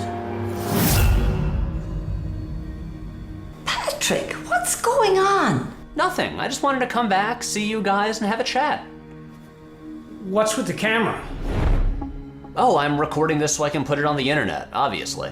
I think we're ignoring the bigger question. Who's that person next to the camera? Sup? Oh, that's just my intern. How the hell do you get an intern? Usually I'm here to talk about movies I think are underrated, that don't get the attention they deserve. But this one is different. I want to talk about the biggest movie of 2017, a movie that pretty much everyone who watches movies has seen. I want to talk about Star Wars Episode 8, The Last Jedi, because for some reason, a whole lot of people don't like this movie. A lot of people are really angry about it. Now, instead of telling you why you should see it, since everyone watching this already has, I want to tell you why I love it, because I do. I think this movie is goddamn incredible. It is easily the best Star Wars movie since The Empire Strikes Back, and today, we're gonna talk about why.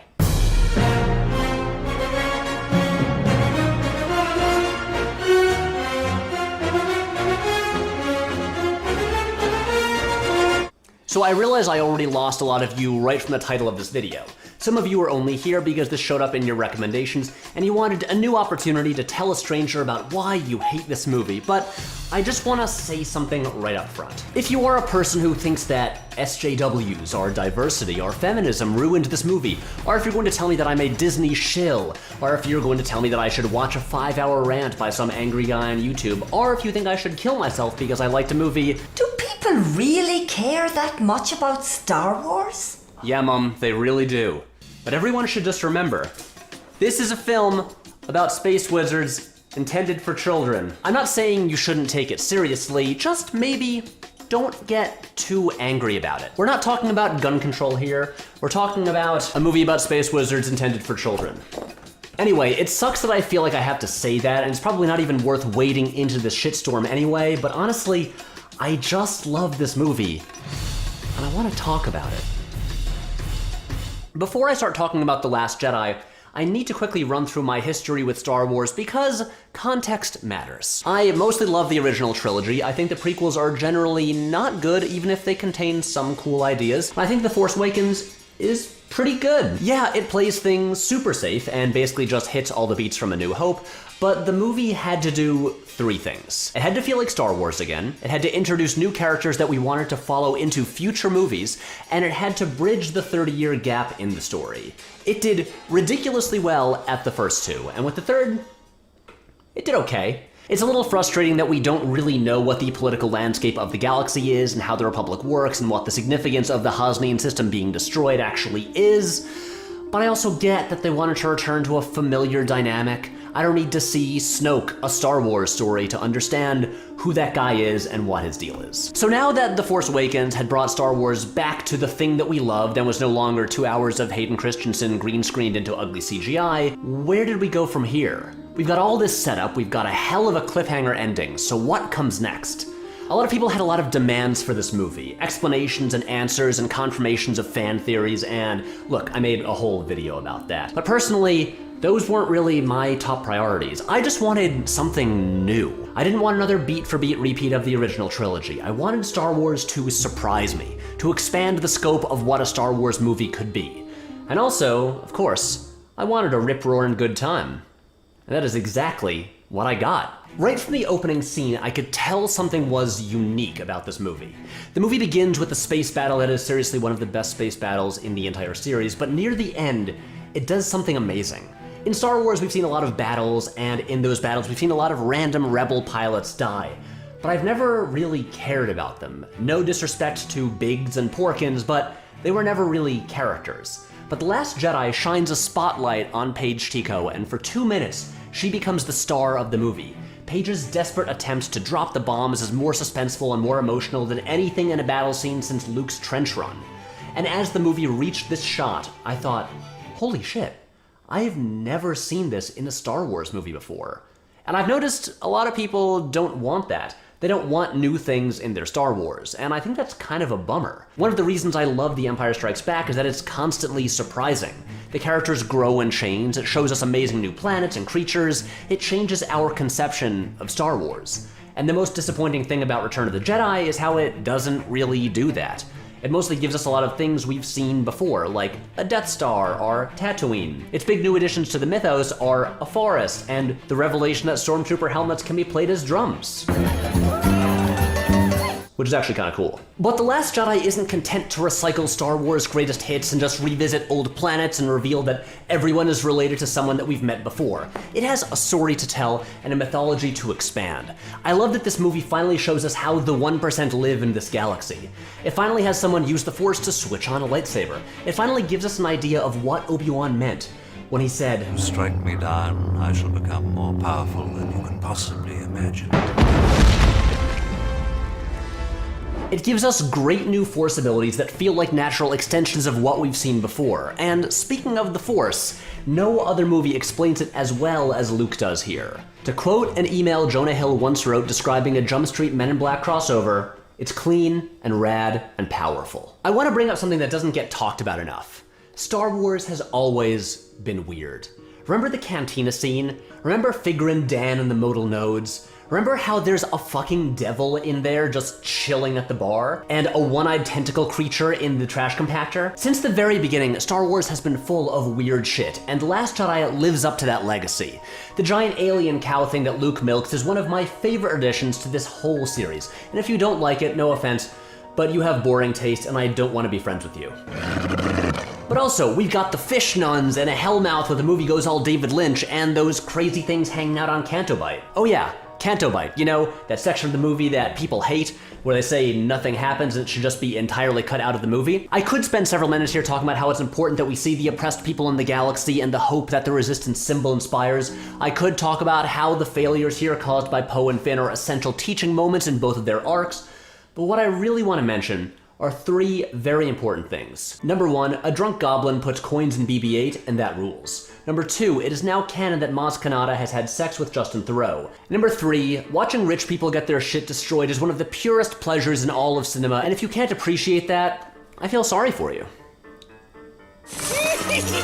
Okay, but let's get serious here. For a long time now, I've had a beef with the original trilogy. See, Return of the Jedi reveals that Luke and Leia are twins, which makes Leia Darth Vader's daughter, and yet she seems to have zero connection to the Force and she gets zero closure with her father. Yoda says there is another, but then she doesn't get to do anything. Anyway, this is a long way of saying that the much maligned scene where Leia uses the Force to pull herself back into the ship thrilled me, because in one moment it told us that she did not spend the last 30 years trapped in Amber. Of fucking course she can use the Force. She's a goddamn Skywalker. Which leads me to another thing I love about this movie. It directly addressed something that I've thought about for years. That maybe the Jedi kinda suck. What? Like maybe their elitist monk-like rules where they bury all their emotions aren't especially healthy. And it's those strict rules that led Anakin Skywalker to freaking out and murdering a bunch of kids and becoming Darth Vader. And now we know that Luke tried to start a new Jedi Order and then pretty much the same thing happened all over again. So when Luke says the Jedi don't work and should just stop before they ruin things some more, I'm sitting there in the theater applauding and shouting, yes, thank you. But wait, let's slow down a little bit because that's not exactly what's happening here. Despite what Luke says at the beginning, the movie doesn't actually think the Jedi should end. After all, at the end, after Luke has learned and grown, he straight up says, I will not be the last Jedi. The movie doesn't want the Jedi to end, it wants them to evolve. This whole movie is about moving on from the past. I like The Force Awakens and I think it does a great job introducing interesting new characters, but the movie is obsessed with the past. It brings back the original status quo and the original conflict, and it's structured around story beats we've seen before, and full of images we've seen before. But The Last Jedi moves forward. I'm not going to spend 10 minutes explaining how immaculately crafted the character arcs are, because that's all covered in a great video on the channel Just Right that you should go watch. But the movie beautifully weaves together arcs for Rey, Finn, Poe, Luke, and Kylo Ren, in which they all learn from failure and move on from the past, finally all tying together right at the moment when Holdo tears a Star Destroyer in half in one of the straight up coolest moments in recent cinema. And if you're too hung up on the made up science in this fictional world of space wizards to enjoy that, then I weep for you. Because one more time, this is a movie about space wizards intended for children. Patrick wasn't saying you weren't allowed to criticize The Last Jedi, only that you shouldn't act toxic about it. But the point I'm making is that this is a movie about moving forward. It is not, as some people believe, about burning the past or killing the past or letting the past die. Kylo Ren, while probably the best new Star Wars character since Yoda, other than Dexter Jettster of course, is a selfish, entitled piece of shit. And while the movie presents his point of view, it does not endorse it. One of the weirder aspects of the backlash to The Last Jedi has been how many people take Kylo Ren's side, claiming the movie really does want to kill the past, and in the conflicting stories about that night in the Jedi training camp, they believe him, not Luke. The movie is not saying we should end the Jedi, it's saying we should take some of their lessons, but maybe not the dogmatic interpretation of their way of life. I mean, guys, Yoda shows up and straight up states the theme. The greatest teacher failure is. When it comes to its main themes, this movie is not subtle, and yet a whole lot of people miss what it's doing because they'd rather obsess about how, I don't know, force fields work. Now, while Rey, Poe, Finn, and Kylo all learn from their failures and grow as people, side note, Finn's arc is the best, and the moment when he wrecks Phasma and proudly declares himself to be rebel scum is my favorite moment in the movie. The best example of this is Mr. Lucas Skywalker, drinker of milk and catcher of big fish. Now, I love Luke Skywalker. I love him when he's whiny, I love him when he's heroic, and I really love him when he's conflicted. And in the conversation around The Last Jedi, I've discovered that a lot of people have misunderstood Luke Skywalker for a really long time. Luke's presentation here is one of the most controversial aspects of the movie. They took our hero and made him a sad, bitter old man, and yeah, I get it, it's a bit of a shock. Just look at Rey. She's shocked. She thought he was going to walk out with a laser sword and face down the whole First Order. And he has no intention of doing that. Now, I've spent an unhealthy amount of time reading the comments from this movie's detractors, and a ton of people wanted him to be off on that island learning ancient Jedi secrets, getting more powerful, and then showing up to, like, pull Star Destroyers out of the sky and becoming a Super Saiyan, I guess. But Luke Skywalker is not a power fantasy. A New Hope is not about an ordinary kid becoming the biggest badass in the galaxy. It's about an ordinary kid who wants to be a part of something greater, to have a purpose in the universe. And as his story goes on, he does that, but finds out that it's way more complicated than he thought. Turns out his family is a fucking mess. It turns out that he's a little bit angry, and every so often he needs to put on some Disturbed and get dark.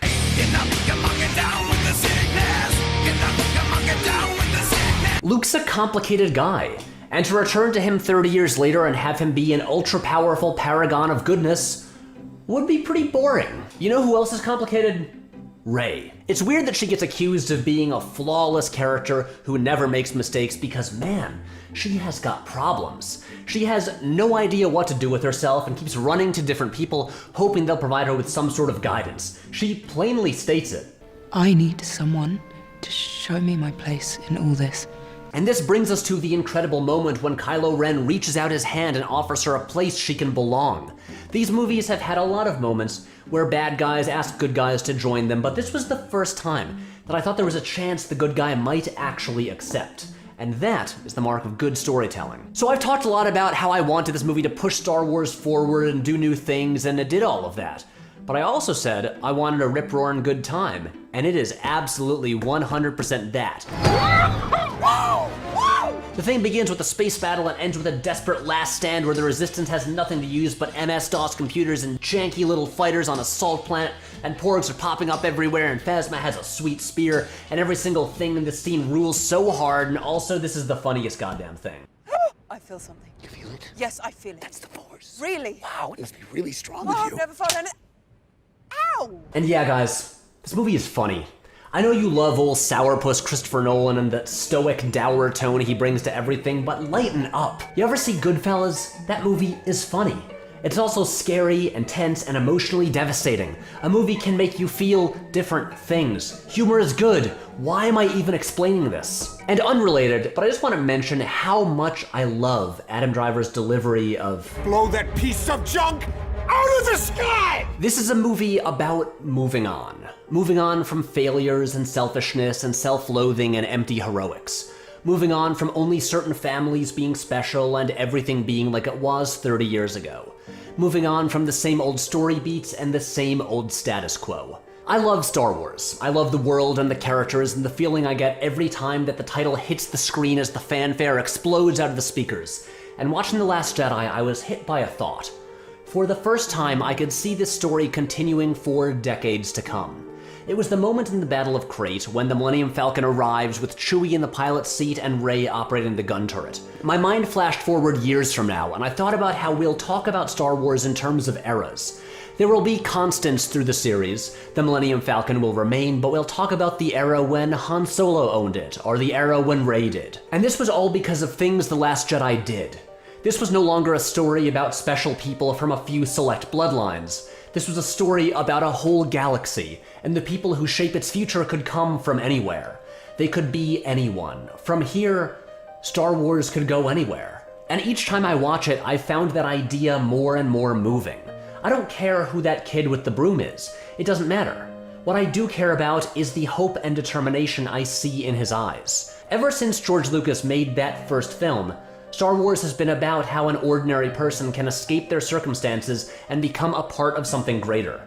And The Last Jedi is a movie that understands that. Okay, and now because I couldn't find a more natural way to incorporate them into the speech, I want to just mention a bunch of random little things I love in this movie. The incredible texture and color palette of Steve Yedlin's cinematography, John Williams' score, and how he weaves together countless leitmotifs from the entire series. This line. Wipe that nervous expression off your face, 3PO. The Giallo-esque design of Snoke's chamber, R2's cheap trick, when the Porgs are poking at the lightsaber, when the sad Porg looks at Chewie, when the Porg screeches during battle, when the Porg hits the window, when Chewie swats the Porg off the dashboard.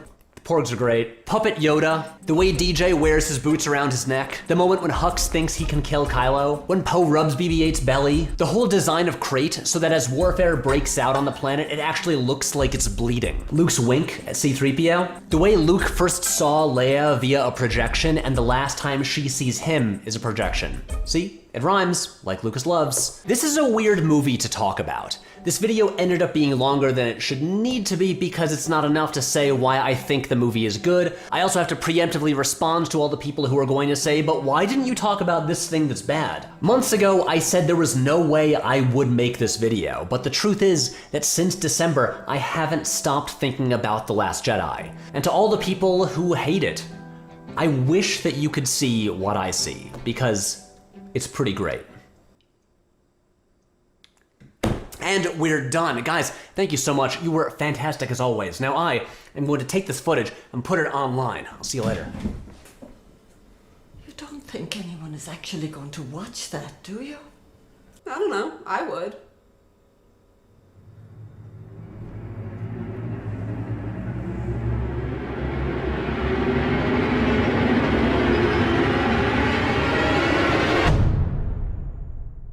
I'm afraid ETHAPS fans are going to have to deal with hearing about this forever. That might sound harsh, but what can I say?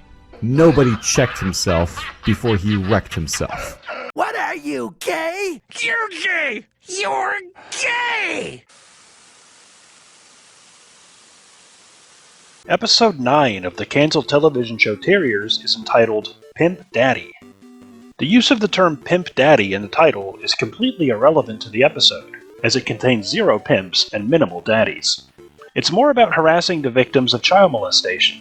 While this should be an episode about Brit's ongoing legal troubles, fighting extradition to Mexico, and clearing his name in either country, since Southpaw told us that that's what will be happening right now, it's instead a story about Brit running around with a transsexual hooker, blackmailing closeted homosexuals for money because he's such a good guy.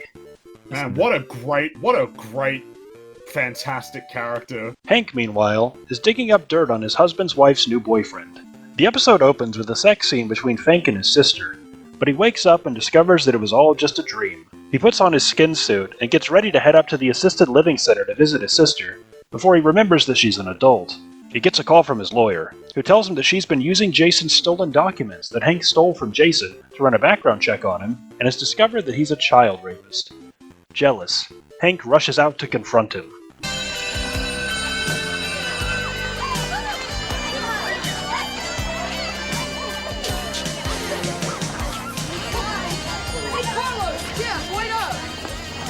How you doing? Guys, she's crazy about me. Yeah, I can tell. Hey, whatever happened to your friend? What friend? That high school kid with the red convertible. Man, that was the coolest car, man. It's a long story. Hey, talk about stories. Did you hear Gary's parents were getting a divorce? No, what happened? His stepfather started acting weird. What do you mean weird? Well, the way I heard it. Gary, is the popcorn done yet? The game's already started.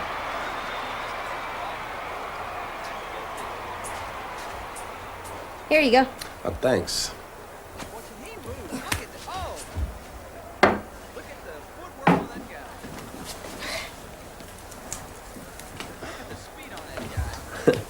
This is fun. Yeah. Just us guys batching it up while your mother's away on a business trip. Oh, come on. The ref is blind. What a game. Can you believe this? You know, Gary, I think we've really been getting to know each other lately. It's been fun. My dad and I used to do a lot of stuff together. Before he died. He left really big shoes to fill. I'm sorry I didn't know him. He sounds like he was a great guy. I still miss him a lot. Well, you've really had to be a man since he's been gone. And I think you deserve the little surprise I have for you at halftime. All right, guys. Way to go! All right. What's the surprise? Well, if I told you, it wouldn't be a surprise. It's halftime. What's my surprise? You know, Gary, I said you'd been a man since your father's death, helping your mom and accepting me. Yeah. Well, I remember what it was like to be your age. I wanted to know what it was like to be a real man. You know, sex and that kind of thing. I thought you might be interested in a little sex education too, so I rented this videotape. It'll show you everything you wanted to know. We can watch it together so I can answer your questions. How's that? Sounds okay, I guess.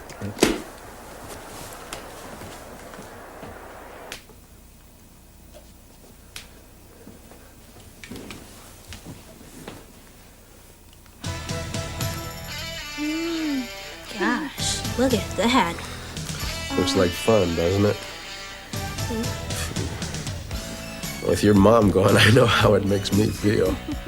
Oh, we better not tell your mom about this videotape. She would not understand. Oh, okay. What do you think about that? If your mom were here, she'd have me rubbing her back. Would you like me to do it for you? I guess it would be okay.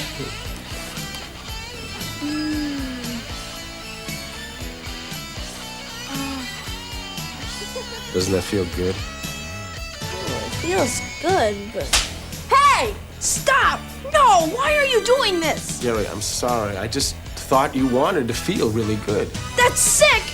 And I trusted you!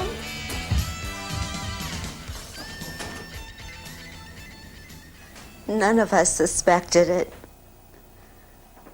That's right. He tried to pull Gary's pants down. Oh, Mom, I couldn't believe it either. Trying to seduce my son while I was out of town. The nerve! Of course. Sure, Gary asked me to let you know what was going on. The attorney said in about 2 months. Yeah, I just filed today. What else could I do? He refused to get help. No. You're right. I'll never let it happen again. Thank goodness Gary recognized what was happening and knew enough to resist him and get out of there. He was over at the Hunts when I got home. There's no telling what he would have done.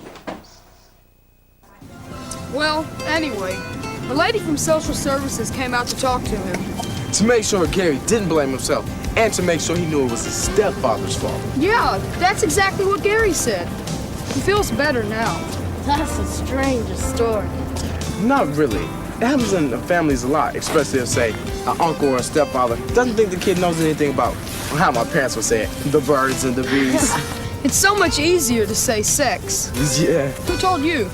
My doctor, when I finally asked him, he said, At this age, it's only normal for a young man to start getting curious. I didn't have the nerve to tell him I've been thinking about it for a long time. How about you? They talked about it in a class at my old school. My friends told me, but when I talked to my dad, I found out half the things they said weren't true. Hey, how do you know so much about this other stuff? What other stuff? Molesters? Yeah. 'Cause there was this guy I once knew, a friend of the family. He played ball with my dad in school. Hey, David! Hey, Jeff, you remember my buddies Tom and Joey? Sure, you guys are all the time. Yeah, almost. Hey, let's go play this one over here. Okay. Hey, well, Jeff, now which one you gonna beat me on tonight, huh? Yeah, right. I'm telling you now, you need to lighten up. I need to win every once in a while. Hey, how about a couple of sodas, man, to get the juices flowing? That sounds great to me. All right, well, look. Hey, I'll be right back.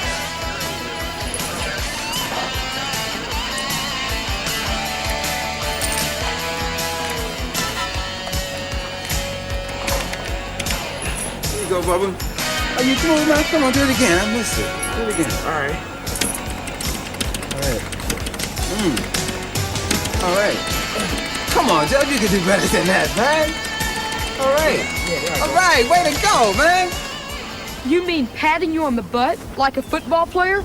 Not exactly, more like grabbing my butt. Thinking back, I guess I should have stopped it there. Man, I would have told that guy to get lost. But I knew David. He'd been a friend of my parents ever since I could remember. Ever wonder why a guy that age would be hanging around a bunch of kids? That should have been my first clue something was strange. Hey, man, who taught you how to play golf? My Uncle Louie. Hey, David, it's 10 o'clock. We gotta split. Yeah, okay. All right. See you later. Yo, man, I gotta go too. Hey, Jeff, how would you like to make some extra money, huh? Sure, doing what? Cleaning out my attic next Saturday? Yeah. Man, it's hot up here. Yeah. Hey, Jeff, why don't you take off your shirt, man? Good idea, man. Bet that feels better, huh? Yeah. Mm-hmm. Hey, I'm gonna go get us something cold to drink, huh? All right.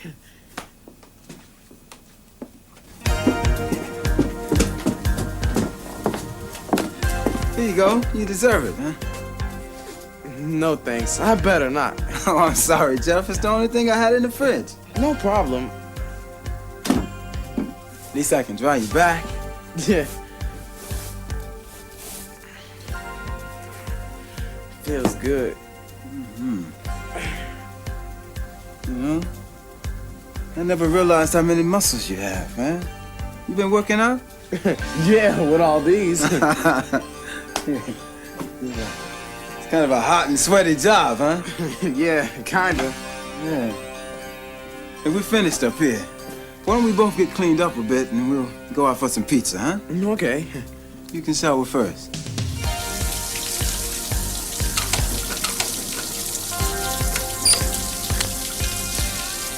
David? Yeah. What do you need? I thought you might have room for one more. Hey, man, get out of here! That's not for me! Yeah, okay, sure, man. Whatever you say. Man, talk about crazy! Get me out of here!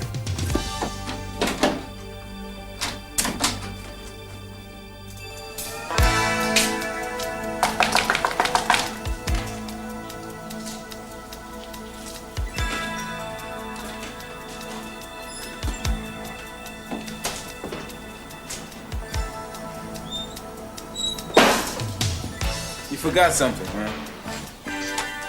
Thanks. Hey, Tev, maybe that didn't come out right, man. Oh, here. I didn't even get a chance to pay you, huh? Just forget it. Come on now, let me make it up to you. But keep this between you and me, huh? Don't tell your folks, all right? Keep it. Just keep it. Oh, so you gonna be that way, huh? Fine. You know, it was really your fault, Jeff. Besides, it's your word against mine. Who do you really think they're gonna believe, huh? You, the kid, or me, the adult? You think about it. My fault? Jeff, could you pass the beans, please? Oh, sure. Wonder if they would blame me. After all, he is their friend.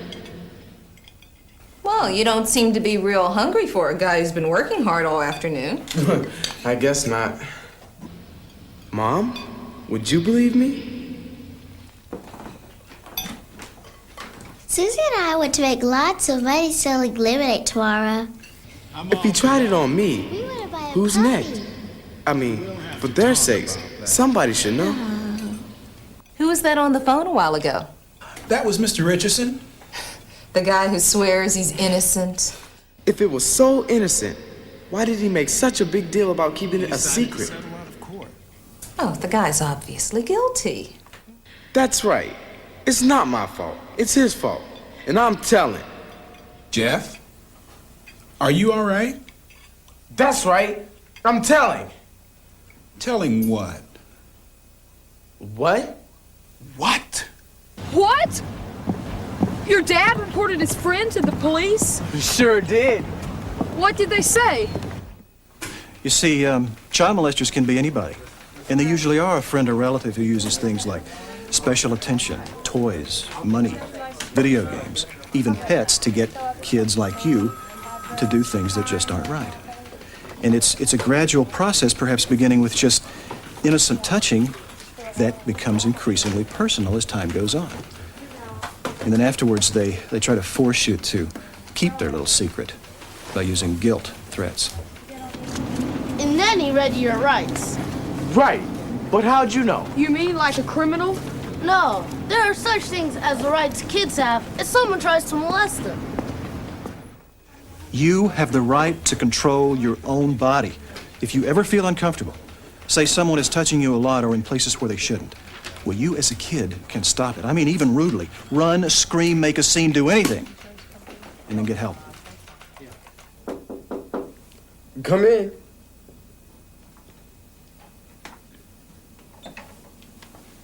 Can't sleep? Not yet. Jeff, this incident has made us all aware that even though you're getting older, you still need to be careful. I realize that now. I'm really glad you told me what happened. It's a good thing you resisted David. It was terrible. I'm sure it was. But nothing is so bad that you can't tell me about it. Remember that. Thanks, Dad. But what if he hadn't listened? Well, I would have kept telling until somebody listened. A friend, a relative, anybody. Even your mom? Sure. Why not? Well, I just never think of talking to moms about that sort of thing. It's amazing how much they understand. Yeah. How do you know? Oh, you guys want a Coke? You're not trying to pull something, are you? Shut up. Come on.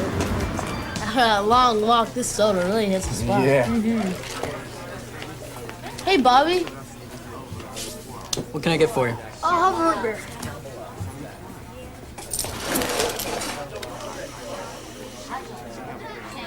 Here you go. Thank you. What's his problem? He thought he knew me. Oh, is that why he didn't speak? That's not what I mean. Hey, Carlos, man, what's happening? Nothing much, just hanging out. Maybe you could use a little excitement. Sure, like what? The club's getting together this afternoon. How would you like to go and meet some of the guys? Far out! Great! Meet me out front after school. Hey, Tony, this is Carlos. Kid I was telling you about? He's cool. Give me 5. Hey, man. Hey, Bobby. You guys going to the ball game Saturday? Sure. I thought we'd check out the movies afterwards. I'm game. You want to come? Nah, I'm broke. Hey, who needs money? Tony springs for it all. Yeah!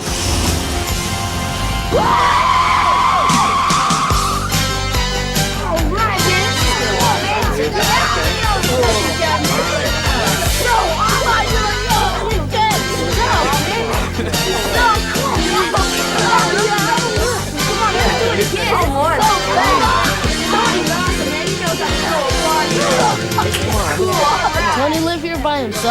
His parents travel a lot. Does he like that? Are you kidding? It's a perfect setup. Hey guys, you know the rules. I don't pay for any torn or sweaty clothes. If you're gonna wrestle, you have to take them off. Better yet, why don't you all strip and we'll have a real tournament? Just like on TV. Why do I know? You're dead. Oh, yeah.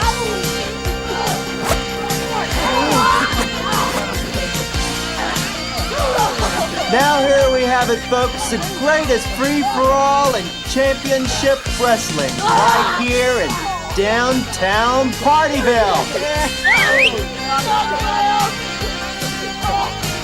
Perfect. Now, here comes the defending champion. I'm gonna beat your pants off, Carlos, so get them off.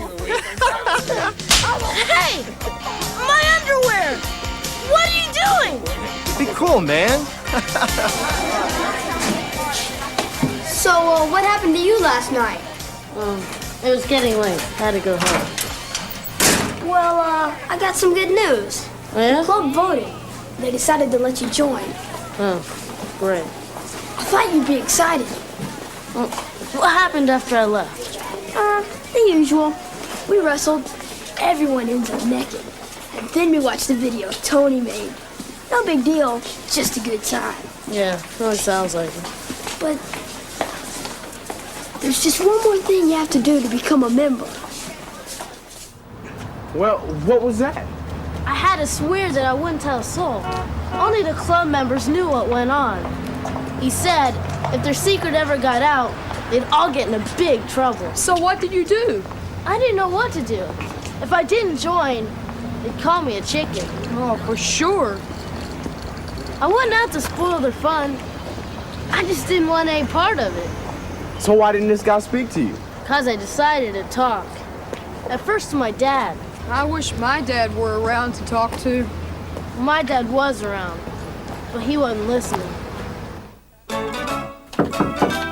Yes. Dad, are you busy? Matter of fact, I am. Can it wait? Yeah, sure.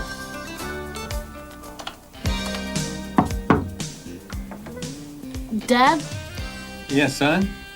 I need to talk to you. Sure. What's on your mind? Well, there's this club, you see, all guys, that I really wanted to belong to for a long time. And finally, last week, they asked me to join. Well, hey, that's great. Congratulations. But Dad, they do some really weird stuff. You know, that reminds me of the fraternity I belonged to in college. A lot of guys I know think it's great. But it just doesn't feel right. You know what I mean? Sure was a lot of fun. Thanks, Dad. Thanks for listening. Oh. Anytime.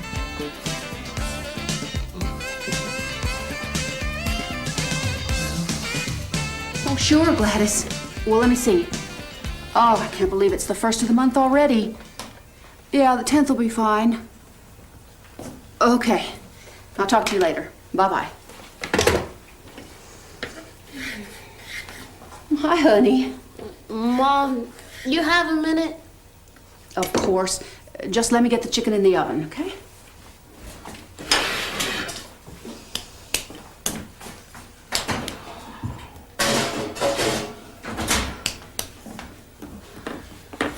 Now, what's up? You told your mom? I can't believe it. Yeah, I'll never forget that day. I bet. Did she get hysterical? No, she did get my dad's attention, though. And then we went to the police station. Busy place, huh? Yeah. A lot of people think that sexual molestation only happens to girls. But what really happens is that boys may be more reluctant to report, especially if the molester is a man. They're afraid that others might think that they're homosexuals. I'm not. At least, I don't think I am. I wouldn't worry about it if I were you. This doesn't mean that you or any of the other boys are homosexuals. We've had similar cases. Older boys taking advantage of younger ones, maybe bigger kids using smaller ones. Usually some type of picture taking may be going on. The peer pressure of belonging to a group makes kids even more vulnerable to being sexually abused. This is especially true in initiations that may involve sexual activity. Remember, if kids are doing something you don't like, or you know is wrong, you don't want them for your friends. I appreciate you coming in and reporting what happened. It wasn't easy. We will have to deal with Tony. But as far as the other boys on this list, you have my word that none of them will get into trouble. So now what happens? We get a search warrant so we can search the meeting place. But don't you worry. You did the right thing. So, did you guys get into trouble? No, the policeman was right. They did find the videotape, so... What did Tony say? You know, Doctor, I don't get it. First the policeman, now you? What are you guys blaming me for? You act like it's all my fault. Tony, let's run this down.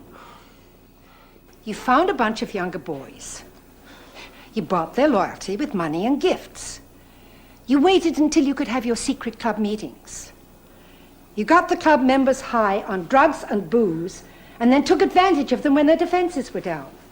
And on top of that, you videotaped the whole affair. Whose responsibility is it?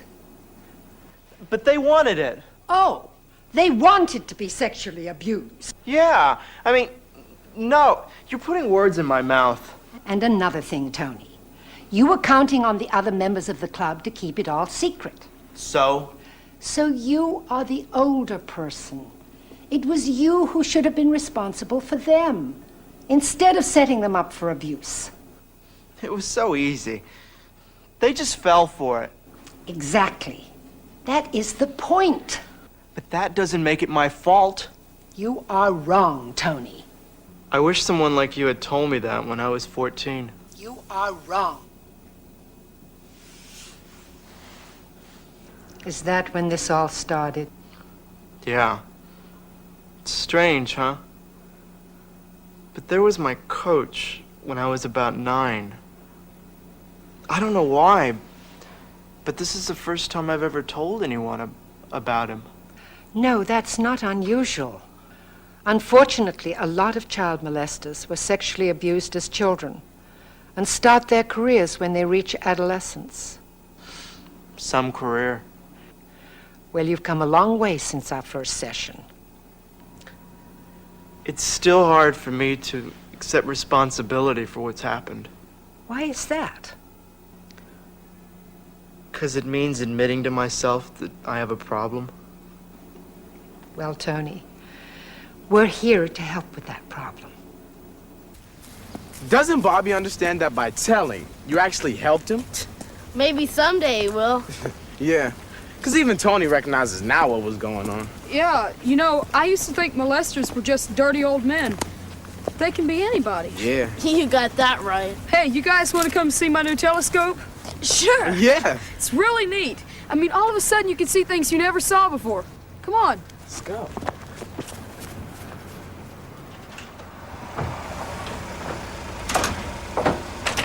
I've always wanted a telescope. Last night we saw Jupiter. From far out. What's this for? Oh, well, see, this is for focusing. Hi, boys. Hi, Mom. Hello, Mrs. Turner. Hi. My students are begging for a chance to eyeball your new toy. May I show and tell it tomorrow? Oh, sure you can, Mom, but just be careful with it. It's a deal. Say, I saw you boys walking over on Elm Street. Why didn't you pick us up? Well, I honked, but nobody noticed. What were you talking about? Child molesters. This episode is very unique in that it is a fan fiction of the McMartin preschool sexual abuse scandal, in which the McMartin family, who operated a preschool in Ocean Beach, California, were charged with hundreds of acts of sexual abuse of infant children in their care in the 1980s. This part is not a joke, that's actually what this episode is. This was a real court case about real children allegedly being raped by actual pedophiles, and it has been adapted into an episode of Terriers. In the Terriers universe, the McMartin family are renamed the Valloway family, and the character Jason, who is engaged to Hank's ex-wife, is a member of the family who has also been alleged to rape babies. Jason Adler's a child molester? You see, every character who Hank doesn't like has to have a terrible backstory or be evil in some kind of way to make Hank look like a good guy and trick the audience into sympathizing with him. The easiest way to do this is to just make Hank's enemies into child molesters. In this case, the man who's fucking his ex-wife. Now we too, as the audience, can also hate Jason. This is an advanced writing technique known as good writing. It is good writing to create fan fiction about real-life child rapists and adapt them in as characters in your canceled television show. What could possibly be offensive about that? I believe this is, again, going over the information of them meeting together to discuss the information that multiple agencies had. And boy, look at all that information. All of it redacted. Burgrasser noted in 1987 in Stuart, Florida, nothing. Here's more of it, but this is probably more interesting. He is concerned that several congressional subcommittees may be looking at the Finders matter and that a TV documentary 48 Hours plans to air a segment on it. So if you're wondering why in October and November of '93 were these people suddenly so interested in looking into this again, it's because Congressman Rose from Florida and television networks like producers of 48 Hours had been receiving information and they were going to do a fucking special on it. I don't think they were meeting because they wanted to investigate who the Finders were or what was going on with this particular group of people. I think they were meeting because they wanted to cover their asses. I think they were scared that information might be leaked out and they didn't know how to handle it. Going into more file interviews, talks about the interview with the mother of the children, talks about the results of talking to the district attorney, and talks about turning over information to the Department of Justice, as discussed at the meeting earlier. It's surreal, but it gets weirder. An indices check by the Strategic Information and Operations Center identified 4 FBI HQ files. I don't know if these are present in this because they're not titled this, but these are the 4 files as having references to Finders, and 3 FBI files, again, can't really corroborate this, containing references to Redacted. They were references to Redacted. These files have been obtained and will be reviewed by the Violent Crimes Unit. Identified 16 articles in the LexisNexis database concerning the Finders. These articles indicate that on February 4th, 1987, the Tallahassee Police Department, Tallahassee, Florida, conducted a traffic stop on a van containing 2 men and 6 small children. The 2 men were arrested and were each charged with 1 count of child abuse. And then it just follows the information we already know on what was kind of going on. I'm trying to, we're getting close to the really fun shit here. Let me just, it talks about the joint investigation between Tallahassee and Metro PD. That's something we've already covered. Talks about some of the information that was included in that investigation. I think it's page 46 or 47. Might be, okay. So we're going to get into some real shit now. We're going to get into some really weird shit in just a minute. This is going over the U.S. Customs Department and their investigations into child pornography. But what comes up next is a doozy. Remember, this FBI report is concerning the Finders. That's just a group from 1987, right? That's 1 traffic stop in Tallahassee, Florida. Now all of a sudden the Congress is getting involved. The press want to report on it in the 90s. Suddenly they want to review their information again. So part of the information they've got revolves around, I'm going to keep it a surprise. All right, where do we leave off here? I think that's where we left off. Let us get back into it. All right, now remember, this is about the Finders. This entire fucking document, all of this shit is about the Finders. And then we talk about some crime statistics from U.S. Customs. And then in the middle of this, on page 48, there's a map. Well, what is this map of? Why do I see a map of this obviously looks like something. I can make out the word tunnel here.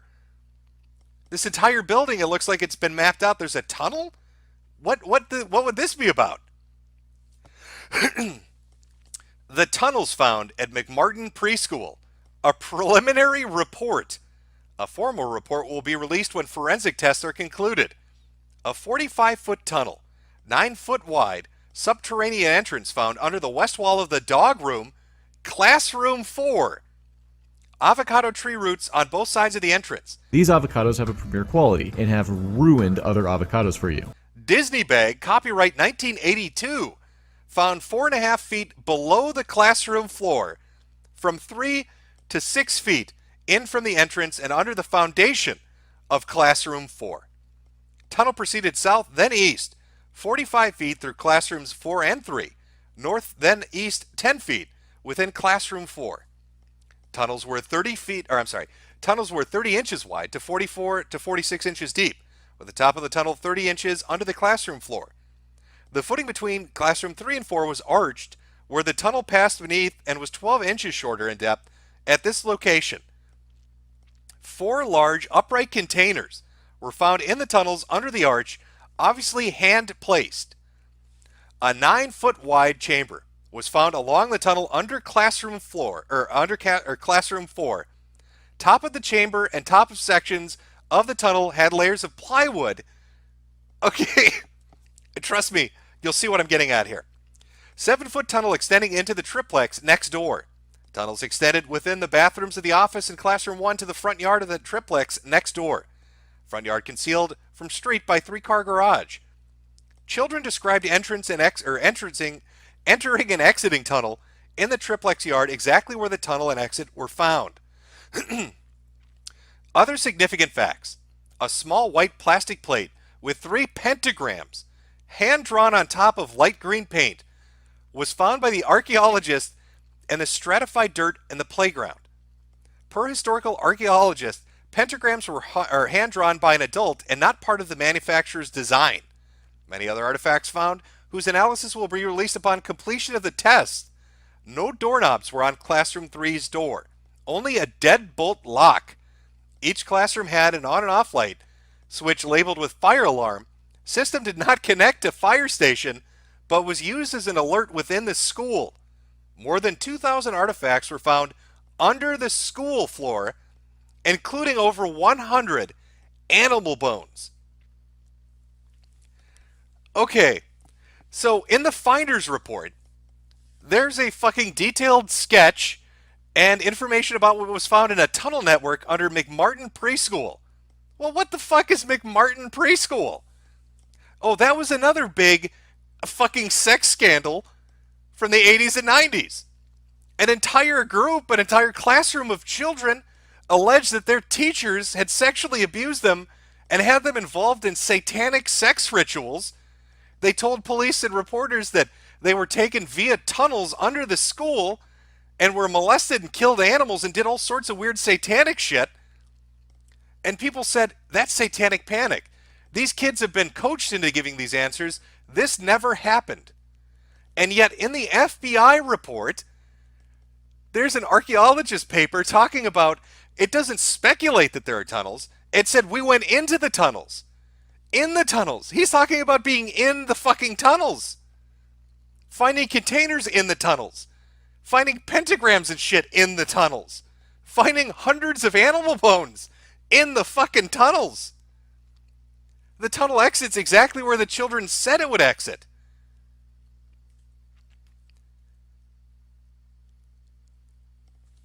What the fuck is going on? Why is this in the finder's report? This was never publicly alleged to be connected with them.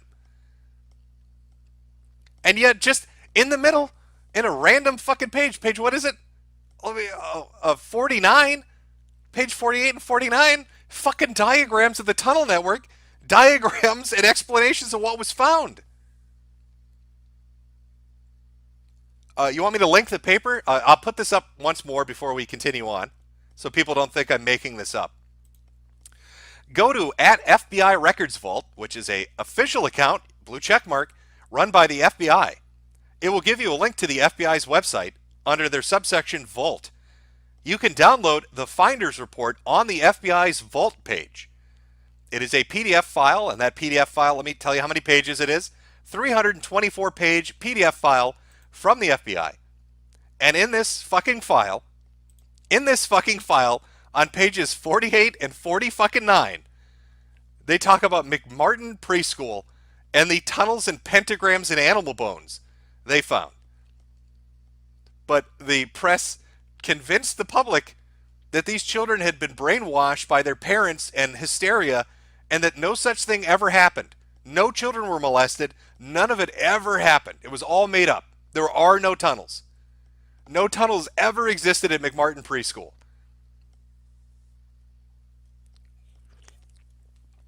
Folks, there's some fucking weird shit going on.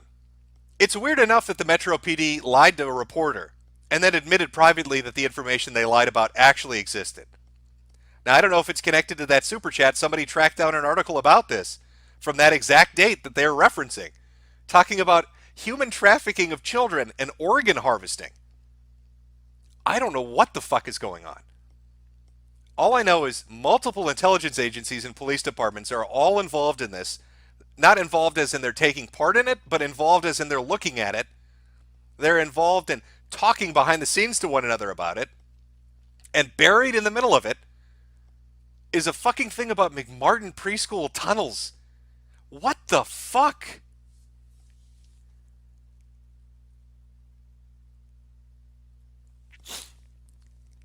We've got a letter here from U.S. Customs. Dear Mr. and Mrs., thank you for your letter dated September 13th, 1991, expressing your concerns regarding the U.S. Customs Service child pornography program. I think this is just going over the statistics we actually looked at on this page. Did they fuck up? Wait a minute.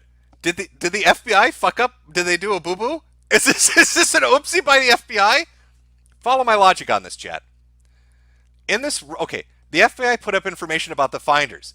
Page 47 has the U.S. Customs crime statistics, right? And then on page 50, it's a letter talking about the statistics. But for some reason, inserted between those two things are diagrams of tunnels under McMartin Preschool and an explanation of the pentagrams and animal bones they found under there. It's almost like somebody accidentally put this in here. And they didn't fucking mean to.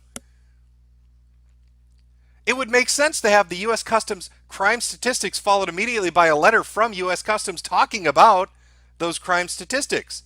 And instead, in between those two items, is a detailed archaeological map of the tunnels under McMartin fucking Preschool and a discussion of shit they found in the tunnels. Again, read this information. It's not speculated that it was in there. They said it was hand-placed in there. I think the FBI might have done an oopsie. I think somebody fucked up on the file system here. Oh, you win some, you lose some. Oopsie doopsie. Here's another. Finder's chronology. Contact of U.S. Customs by Tallahassee PD regarding discovery of unidentified children and an adult male guardians in City Park. Requested contact with Washington MPD for assistance in locating possible address and relatives of children. Address located with assistance of MPD Intelligence Division. Second address identified. One residence, one warehouse. Are you ready for this? Buckle up, chat. Just read. I'm going to read this a few times. This, again, is buried. What page is this? Page 52. Search warrants obtained by Metropolitan Police Department Intelligence. The warehouse site of previous MPD Intel inquiry involving classified maps of underground tunnel sewer system in Washington, D.C. Okay. The finders, a group of them got arrested in Florida. They found out that they were headquartered in Washington, D.C. Neighbors reported to police that van loads of children showed up crying in the middle of the night. A reporter, potentially the same story, contacted them with information from U.S. Customs and wrote an article about child sex exploitation and organ harvesting that the MPD told was not true, when in fact it looks like it was true. Now, here's the MPD talking about executing a search warrant on the warehouse site and finding classified maps of underground tunnels and sewers in Washington, D.C. Why would a child sex cult have classified maps of an underground tunnel network under Washington, D.C., where they're based? Oh, you guys, Pizzagate. Oh, you Pizzagate's full of shit. Well, apparently in the finder's chronology within the FBI report, They thought it was good enough to make sure people were aware the search warrants obtained by MPD involved classified maps of underground tunnel networks in fucking Washington, D.C.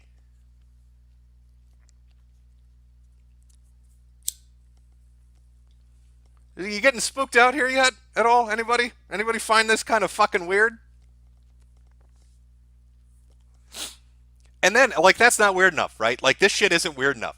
Let's, on top of that, just throw in archaeological maps of fucking McMartin Preschool. Let's just include that for the fun of it. Holy shit. During search warrant staging, disclosure of pending search warrant execution made by Tallahassee PD to local media. Tallahassee media representative contacted DC Media for more details. DC Media reps pursue public information at courthouse are waiting at search warrant sites for MPD search teams. Search warrants are executed by MPD and 2 U.S. Customs agents, one at each site. FBI not involved until walkthrough on following day. Seizure of numerous documents made to include passports, teletexts, computer electronic media. Correspondence et al. See previous description. After search warrant shut down on first day. What? After search warrant was shut down on the first day, news reports carried FBI press release announcing FBI as lead investigation agency. Day after one search resumed, FBI agent from Washington field office makes walkthrough of warehouse, but does not examine any seized evidence. Additional search warrant executed on farm in rural Virginia with support by Virginia Police Department. No federal involvement. Evidence of satanic cult rituals discovered. Based on observed documents, custom agents unsuccessfully attempt to gain access to evidence for detailed analysis for use in investigating possibly Export Neutrality Act, Mann Act, and child pornography violations.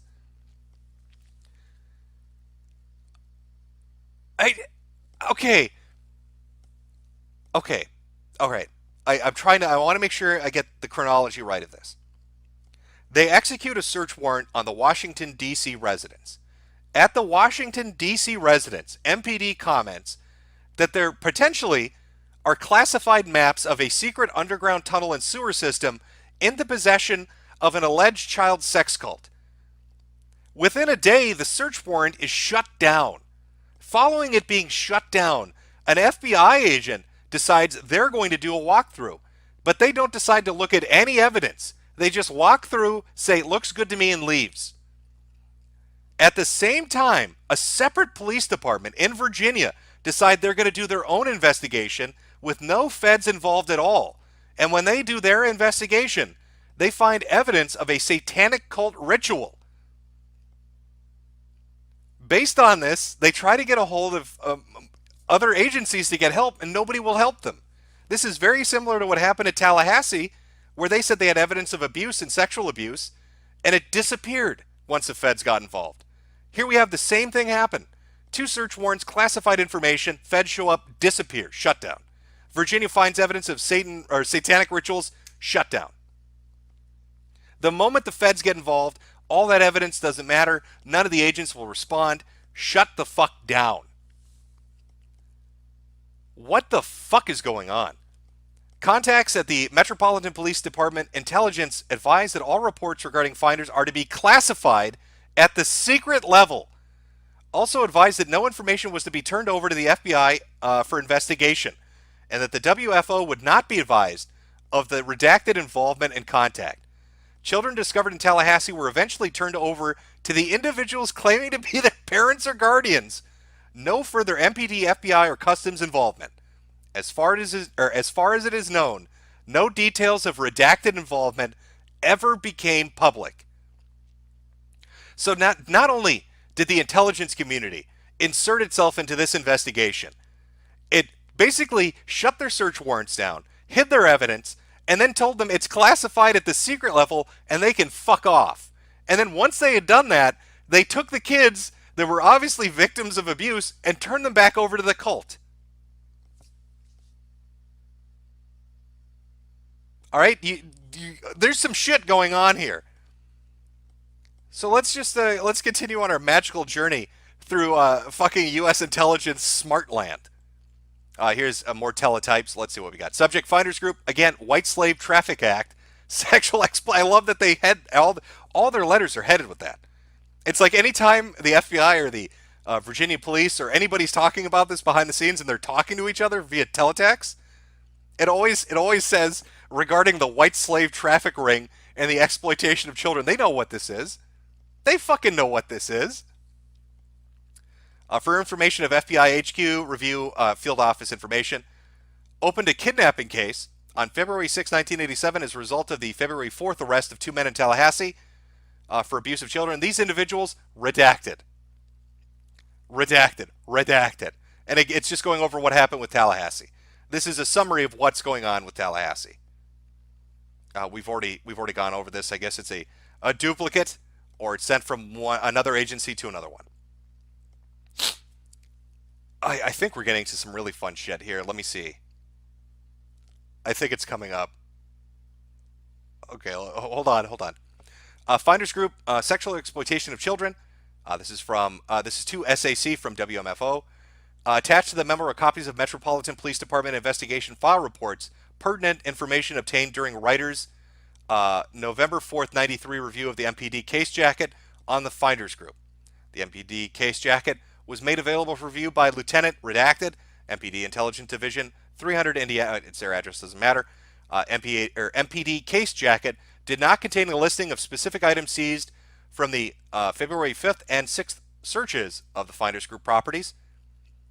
In addition, there was no indication of the present status of any items seized at these searches or what the fuck? So they're saying, okay, what they're saying here, at least my understanding, is all the evidence seized in those initial searches doesn't exist anymore. It's not included in the reports. It vanished. That's what they're saying. Oops, we lost some information. Sorry, guys. Synopsis, he's going over the investigation, talking December 1986. Blank called the Intelligence Division and reported that she had information concerning a cult operating in the District of Columbia. Remember, our Finders case in Tallahassee was in 1987. This predates that. So this is a police report to the Metro regarding the Finders. Redacted was advised that Detective Redacted of his office handled cult investigations and was currently out of town and would contact her would contact her after he returned. Was contacted in late December by a detective by telephone and I guess mail. Advised she wished to be interviewed concerning this cult. Detective of the Maryland Park Police because blank stated a section of this cult was operating in Maryland. Okay. So already in 1986, they're aware of who the Finders are. And even more importantly, it's operating in the surrounding area. Right? We got Washington, D.C., Virginia, Maryland. We know they're in Tallahassee. It seems like it's a East Coast thing. So, okay. But this person, the police are aware of this in 1986. Whoever's investigating cults at the Metro Police Department in 1986 is well aware of who the Finders are. Was advised that although this group was unusual, they were committing no criminal offenses, and the police department would only be interested if this group was involved in criminal activities. In January of '87, again contacted the detective and stated that some of the members were interested in exploring Satanism.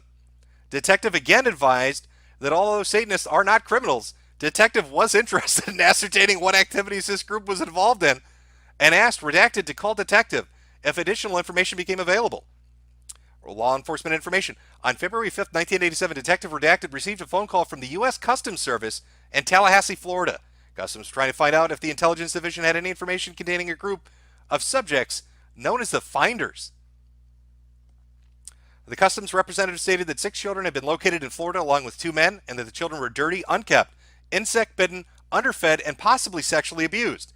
U.S. Customs stated that they had tried to contact representatives of the Finders without success, and they feared that other children were being abused at that address and were unsure if the children had been kidnapped from their parents. Detective was put in contact with investigator of the Tallahassee Police Department, who were the lead investigators in the case. Okay. It just gets weirder. It just gets weirder. So this does predate Tallahassee. The police were aware that there's some weird cult activity going on in the area. You've got a lady calling in, concerned. She seems to have first-hand information. I mean, how would she know they're engaging in Satanistic activities? I don't know. I like this. Children talked about other children in D.C. and stated they were under the control of the game caller. Talks about the search warrants getting issued. There's something I really want to look at, though. Oh, Oh shit, I hope I didn't lose it. Okay. All right, chat, are you fucking ready for this? You're going to like it. Are you ready? This is on page 67. Super Chatter, who said, oh, the CIA is involved. The CIA is involved because it goes into Mexico. That's why the CIA is involved. Let's hear what the Metro Police Department thinks. It is this writer's belief that the Finders organization is and has been utilized by the Central Intelligence Agency as a disinformation service spreading non-essential, non-critical information to various organizations throughout the United States and overseas. This group, to the most part, is made up of overeducated non-achievers who lack the inborn initiative to succeed on their own. Therefore, they fell in line with a charismatic leader who gave them direction and self-importance. To the most part, this organization individually is harmless.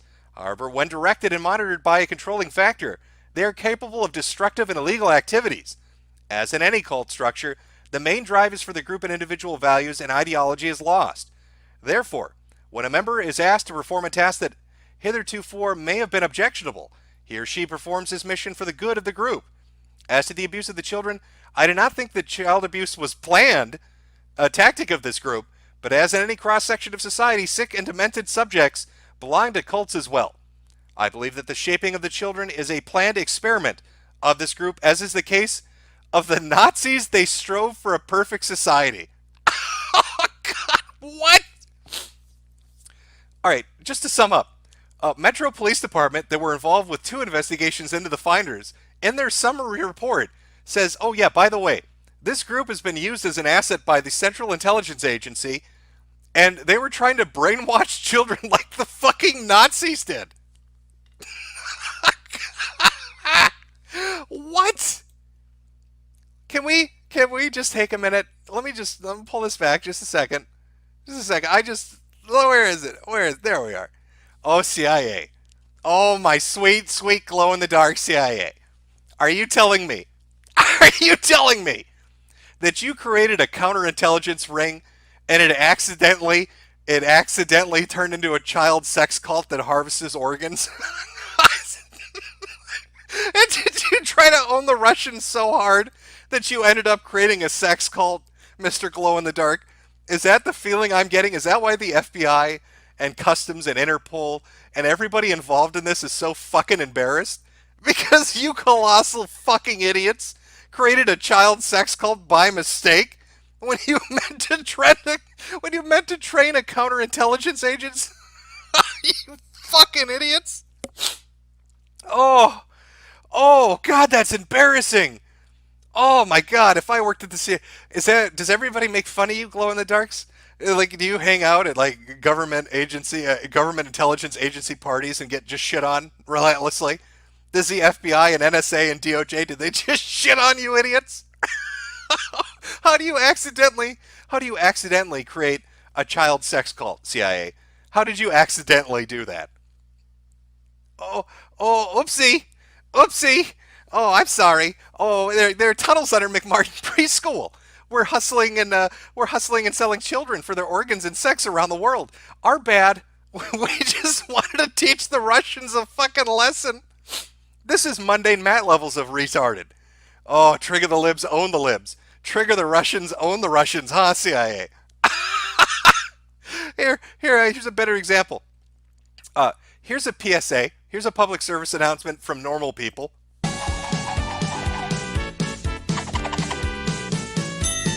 Kids, there's nothing more cool than being hugged by someone you like. But if someone tries to touch you in a place or in a way that makes you feel uncomfortable, that's no good. It's your body. No one has the right to touch you if you don't want them to. So what do? First, you say no. Then, you get out of there. Most important, you gotta tell someone you trust. Like your parents, your teacher, a police officer. You know, that would be the PSA, the after-school special you show your kid. That's what normal people produce. Let me show you the CIA's version of a public service announcement. This is what they would show your kid instead. Let's have a little reality check to make sure we all got the message. If something like this happens to you, know that it is your fault. You did wrong. And remember, being abused by a male does make you gay. Right. And telling someone about it does make you less of a man. The bottom line, if you are molested, you wanted it, you did something to deserve it. That make you weak. No offense. Being molested means you're gay. Oh, what special guys the CIA are. Thank you for that. Oh, all the children feel so much better, CIA. Oh, that's fucking embarrassing. Oh, that's embarrassing. That's shameful. That's shameful. Oh, you should be embarrassed. Oh, my God. Oh, boy. You know, we're 68 pages into this. 68 pages into this 300-page document by the fucking CIA. Brilliant. Lovely. Well done. Good God. This might be a long stream, chat. I don't know what you all have planned this evening. We're on page... What page are we on? We're on page 68 of 300. Oh. You know, let me just pull the room here. Now that we're a little bit involved in this, chat, I've got you pulled up on screen here. Let's see. I'll try to pull you guys. How many do we have watching? 15,000? Okay. Chat, give me a 1. How do I want to break this down? Okay. Give me a 1 if you think there's nothing weird with this and it was all blown out of proportion and it was just a satanic panic. Give me a 2 if you think there's smoke here. Not necessarily that we know exactly what's going on, but give me a 2 if you think there's some weird shit going on and that the truth has been covered up for whatever reason. A 1 if you think it's all bullshit. A 2 if you think there's something going on here that's nefarious or weird or being covered up.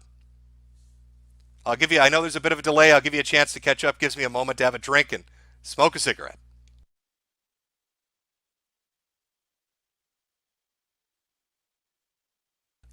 I'm seeing some 1s interspersed there, but I'm seeing a lot of 2s. And of course, we've got the rebel, who's going to give me a 0 because fuck you, man. Fuck you, Mom and Dad. You can't put me in a box. I got you, bro. I got you. I feel that 0. Okay, so we got a lot of 2s. All right. Let's see. Okay, let's put out some possible theories on what might be going on. Possible theories on what's going on. Right now, my initial gut feeling, reading this retarded shit, I'm going to put as theory number 1. Don't answer yet. Wait till I'll give you 3 theories, and then we'll vote on it. Theory number 1. The CIA, or another intelligence agency within the United States, sought to create a counterintelligence network, or a propaganda network, that would spread disinformation in the U.S. and outside of it to enemies. This was a group that was trained and influenced by whatever this intelligence agency was, and at some point during their operation, for whatever reason, they went rogue and became involved in child sex rings, organ harvesting, and other really illicit and illegal activities. And because of this, the agency that was responsible for maintaining and managing this particular group became embarrassed or afraid of what would happen if that information went public, and so helped to cover it up. That's theory number 1. Theory number 2. There's a weird group of fucking hippies out there. There's a weird group of hippies out there that run a child sex ring, and for whatever reason, they are in possession of classified information, including tunnel networks under Washington, which might imply that they facilitate or trade child sex to people in the government. And because they had blackmail material on government officials, U.S. intelligence and police departments had to cover it up because they were told so from above. Hypothesis number 3, all the people involved in this are fucking retards, and anybody who doesn't have their head up their ass can see there's weird shit going on, and it's just human stupidity that allowed it to get this bad. So, theory 1, CIA fucked up and did a big boo-boo. Theory number 2, the finders blackmailed the government with material related to officials' fucking kids. And theory number 3, people are retards and they dropped the ball on this because they're fucking idiots. What one do you think sounds the most likely so far? Oh, you know what? Let me put, while you're voting, I'm watching as the numbers are flying by. Let me put the picture of our boy up again. So you can see his face while you vote, chat. What are you doing there, CIA? All right, I'm seeing a lot of 2s. So a lot of people believe, okay, I'm seeing an equal amount of 1s and 3s, but a majority seem to be 2s. Is what I'm getting. Okay, so it's all over the place. And again, these are just random theories I'm throwing out. Maybe somebody in chat's got a much better one. And I'm way behind the curve on it. I don't know. But we've heard for so many years about weird shit the government does. And we know the government does weird shit. You look at stuff like them dosing people with LSD, people in the health department allowing people to be sick with things like syphilis just to watch their brain rot without telling them or giving them treatment. You've got shit like MK Ultra. You've got all these weird fucking projects that are going on in the background run by government agencies. So I guess kind of knowing that they do weird, stupid shit makes me at least open to the potential that they have done something very stupid and found themselves in a giant snafu involving a child sex ring. And that I feel bad. I'll say I feel bad for the people in the Tallahassee Police Department, and I feel bad for the people in the Metro Police Department, because they probably didn't want this shit to continue, but probably were bullied about it. And, you know, even if you put all of this aside, even if you say this is all speculation, who was calling the Tallahassee Police Department and threatening to kill children? Right, the group's initial claim was that they were just a cooperative, a commune, that there wasn't anything weird about them. So why then, when the Tallahassee Police Department got a hold of the children, were they receiving anonymous death threats against them? See, if I were a cop, if I was in some government agency, fuck everything else. That's the thing that's going to get my attention. Who threatens to kill children that are 7 years old just because the police are concerned about their safety? That feels like a message. That feels like a message being sent that that's our property, we can do what we want with it, and you can't do shit about it. So I feel bad for that. I bet the Tallahassee police officers were like, this is fucked up. And they probably put their faith in Customs and the FBI and everybody else, and they were let down.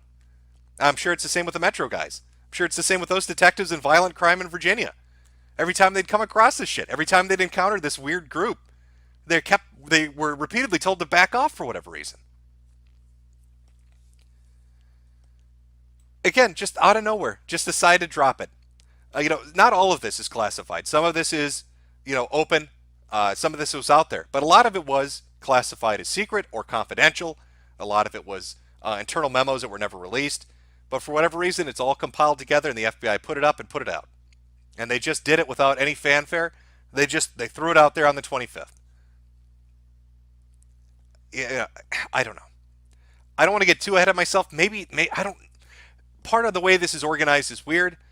I find it very bizarre that in between the custom statistics and a custom letter talking about the statistics, for no reason at all, which shouldn't have any connection to the Finders group, are two documents pertaining to McMartin Preschool and underground tunnels about sex abuse and satanic rituals. So to find out more about the McMartin Preschool tunnels and how to access them, Frank goes and talks to a reporter who covered the scandal back in the 80s. Mr. and Mrs. Ballway, they do it? They touch those kids? Not yet satisfied, Hank decides to personally visit one of the victims of the satanic sexual abuse that occurred at the McMartin Preschool to ask him to relive his traumas. Hey, are you the kid who got raped by Jason McMartin? Is that you? Naturally, he doesn't want to talk about the time he was violently raped as a toddler, but Hank insists. It's cool, dude. I was an alcoholic. You can talk to me. You can trust me. I'm a trustworthy guy. I'm in a recovery program, and I've shared some very personal and dark things with strangers. You ever been molested? Trust me, man. We swore an oath in our recovery meetings. We never talk about what happens behind closed doors. It's just us two guys here. Just a couple of us guys. You can talk to me.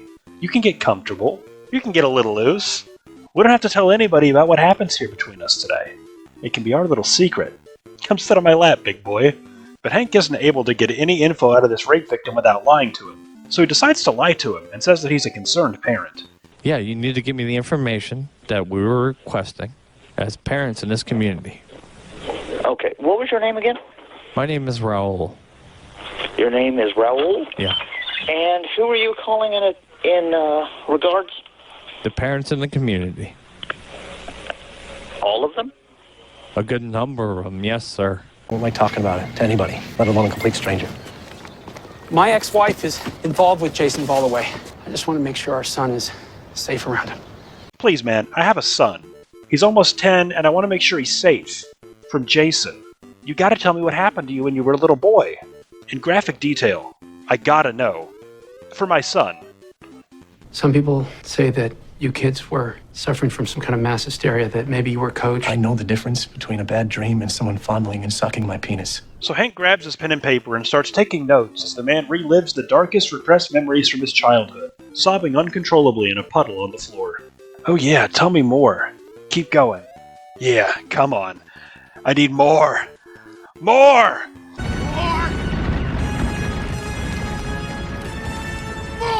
Come on, let's go down to the basement together. Just you and me, just us guys. You can demonstrate. Show me what happened. I gotta know. I'm a concerned parent. It's just a video camera. It's okay. I gotta record this for posterity. I'm a parent. Once Hank's done with him, he crosses the tunnels that lead back to Jason's house to confront his ex-wife and accuse Jason of being a pedophile rapist. Naturally, his wife doesn't appreciate this, but the show expects us to side with Hank because they write all of his enemies to be pedophile rapists, so he looks like a good guy by comparison. That way, we don't question whether it's okay for him to steal their identity or credit cards. Not that the show addresses any of that in any serious way. And across town, Brett conspires with a transsexual hooker to make up a fake story to cover for the overdose and murder of a missing child who was also a transsexual hooker. Once they've cracked the imaginary case, they go visit the missing child's parents to tell them that he went away to a special school in Mexico for gifted children, so that they never have to know the truth about how their child liked being fucked by older men.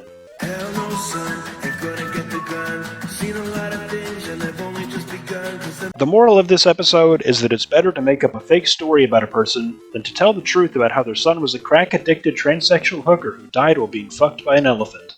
The moral thing to do is lie. There's no such thing as harsh truth, and Southpaw will live and die by that code. Probably after being fucked by an elephant. So whether you think it's wrong to lie to people about their missing children, or to write stories about real-life little boys being fucked in satanic sex orgies, just keep in mind that moralizing is not criticism. But, all joking aside... Remember my daughter Eleanor, my little girl? Anyway, she calls me out of the blue yesterday. She sounds scared. She asked me about a .38 I had from back in the day. Can she borrow it? I was on my way when the goddamn cops roused me. Hank, you can find her, can't you, Hank? That's what you do. Give her this money. Tell her Dad tried. Make sure she's safe. I can't. I just can't. It's always about getting money. My advice to you, as a friend, is ditch this. That right there is money and power. And it's just too big for you. If you're looking to make a buck, I got stuff coming in. Cheating wife case? I need pictures. You want to get yourselves killed? Stay on this side. What about her? Her life is in danger. This is from your dad. Don't worry. It's not forever. We're going to straighten things out down here and you'll be back before you know it. Oh my God, it's not about money, Yo-Yo. It's not about... I've done what I've done. I will live with the consequences. But my wife and my son are in danger, imminently so, and I need for you to secure their safety. Please. I need you to do this. Not for me, but for my family. They are innocents in all of this. About the fucking money, Yo-Yo. Wait. Look, the guys who are after Lindis, once they find out he's dead, okay, they're gonna go after his wife. What are you saying? They're gonna go after the wife and the kid for the scientific mumbo-jumbo stuff on those papers. We can't do that to him. It's gonna put him in harm's way. So selfishly driven. It's really annoying. He had a message for you. He gave to us to give to you. Leave town. You're in danger. There are men who mean you harm. Former associates of my husband. That's right. Yeah, they just want to do things for money. It's always about getting money. You think we'll be rewarded with money? Huh? That you will sell back to me what is mine? No, I don't want money. I don't want anything, nothing. It's not about money. Usually when you've got, like, people who are bad people, like protagonists in Grand Theft Auto, you try to give them, like, an element that makes them interesting or that there's something about them that's worthwhile. Well, like Nico and CJ are, like, loyal to their family. That's an important one. It's like, that helps a long way. Come on, Steph, we gotta go. Come on, sis. Chop, chop.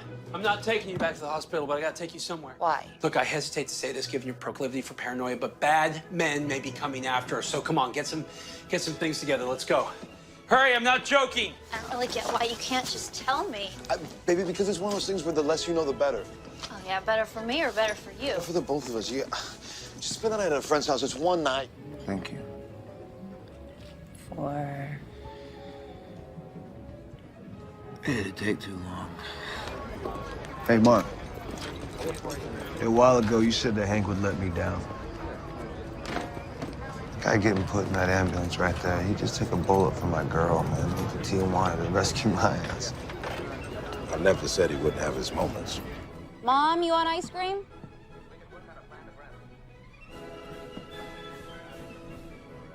Mom. Do you guys know who I am? Because I got no idea. Don't worry, kid. We're gonna help you figure out what's going on with you. I promise. What are you doing? We're not an adoption agency. Look at him, man. He's not a bum. He's dressed quite the opposite. Wherever he's from, I'm sure his people would love to have him back. There might even be a big fat reward in it for us. Yeah, they just want to do things for money. It's always about getting Half-court shot at best, and you know it. What's this about, dude? Really? He's the same age Steph was when she started. You know, she was going to college, getting straight A's. One morning, she just walked out of class. Was gone for 6 days. No one noticed for 2. This is not, no, it's not. You're not understanding the point. It's not about the money. So let's just not abandon this kid just yet. So selfishly driven. It's really annoying.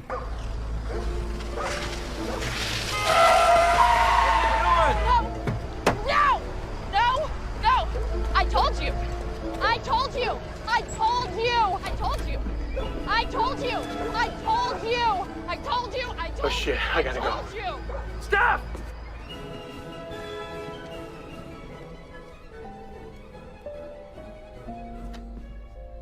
You were a little brat. Someone hit you with an ugly stick. I was an angel. You were an angel. You always took care of me. I want to take care of you, but I'm not ready. Think you can let me go for a little while? well, like Nico and CJ are like loyal to their family. That's an important one. It's like that helps a long way. If you end up hating this place, you gotta tell me. Figure something else out. You have to promise to come visit. A lot, not like when I was at St. John's. Promise.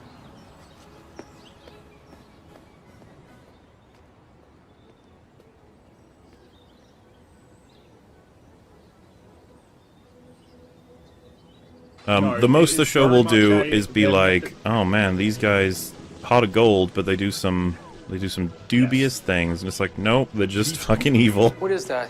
Jessica Sampson, missing college. She went missing 36 hours ago. Guess your John Doe does have something to feel guilty about. Go ahead. Adam! Adam! Is that you, man? It's Hank. We're here to help. Jessica, it's okay. It's okay.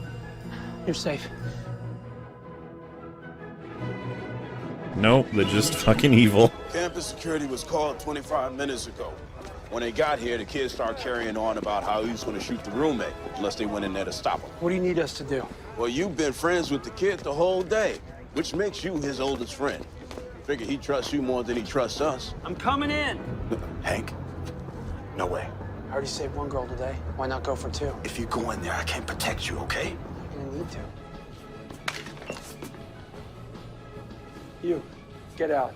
Get out. Close the door behind you. No, not you. You sit down. You had a crush on her, man.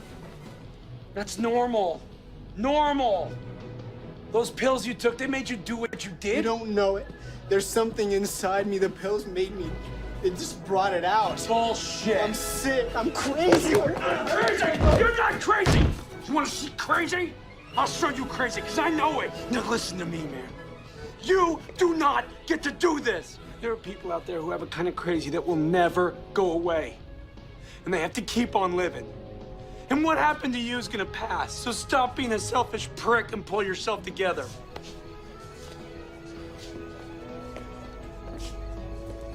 Go get better. Deserve to be locked away forever because of how they damage other people in society. Wait a minute, I remember this case. Been missing about 4 or 5 years now.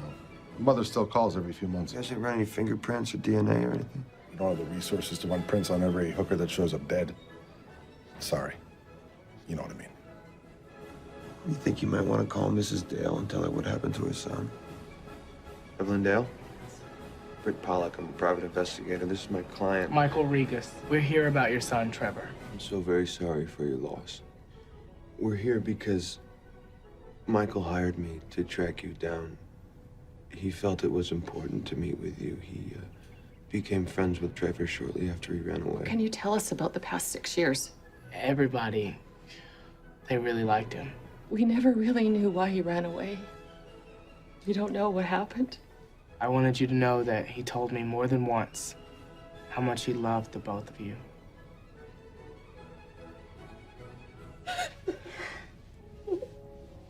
He deserved to grow up to be a good man. He was a good man, Miss Dale.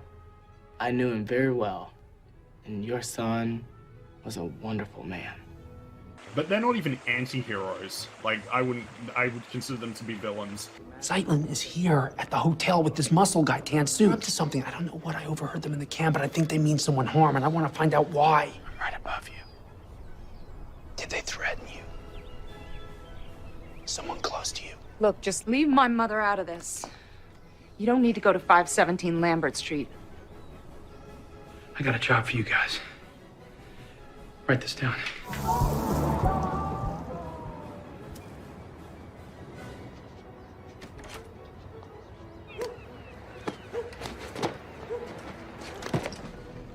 Hi, Mrs. Ross. Your daughter Laura sent us. Yeah, we're friends of hers. From work. I don't understand why I can't just call Laura. She's fine, okay? She just needs to know that you're okay. I feel like I'm being kidnapped. Ma'am, if that were true, we'd be the world's shittiest kidnappers. Nope, they're just fucking evil. Good afternoon, sir. Hotel security. We have a report of a woman screaming in here. Miss Ross, were you screaming and somehow we missed it? Not that I recall. Well, I think that wraps up all the questions I have for you, Mr. Zeitlin. Thank you for your time. It was my pleasure. Let me walk you out. Oh, no, that's all right. I'll let these gentlemen escort me. Just out of curiosity, who phoned in the report? Another hotel guest. Must have heard a TV or something. Just keep walking. They're coming. You, who are you? I'll tell you about that later. My mom? She's with some friends of mine. She's fine, but you're not. Come on, this way. Go. Really? I'll be in touch. Thank you. Excuse me. Please take care of this lady. Take her wherever she needs to go.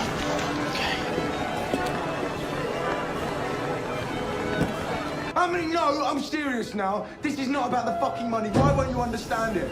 Understand my point. This is not about the money. So, you've confused moralizing with criticism. This is the problem, buddy, is that we don't care if you don't show all of it. We care when you start misrepresenting it and lying about it and taking it out of context, which is the only thing you people are capable of doing because you don't actually have an argument. Like I will always say, the characters aren't that bad of people. Britt nearly killed a man. The characters aren't that bad of people. Yes, and the show said it was bad, but that doesn't mean the characters don't do good.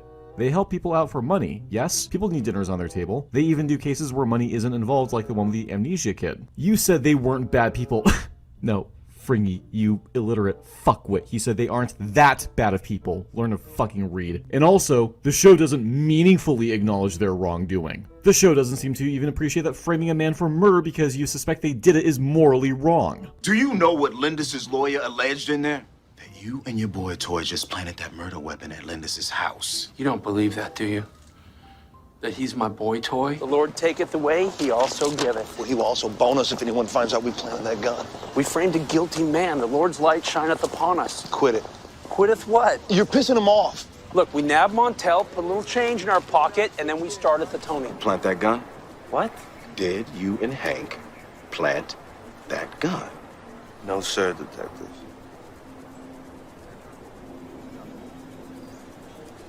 You are a good friend. I give you credit for that. Bobby told me about an office that he keeps at the top floor of the first building he ever developed. He also told me about a financial parachute that he sequestered there in case of, oh, I don't know, someone framing him for murder someday. I think we have to come clean to Gustafson. About what? About everything. Well, maybe not everything. About robbing his building? Hank, that's a felony. I could go to We prison. both could, no, but about planting the gun. He has enough evidence. He'll let us slide, but he has to hear all this. Here goes. God forgive us!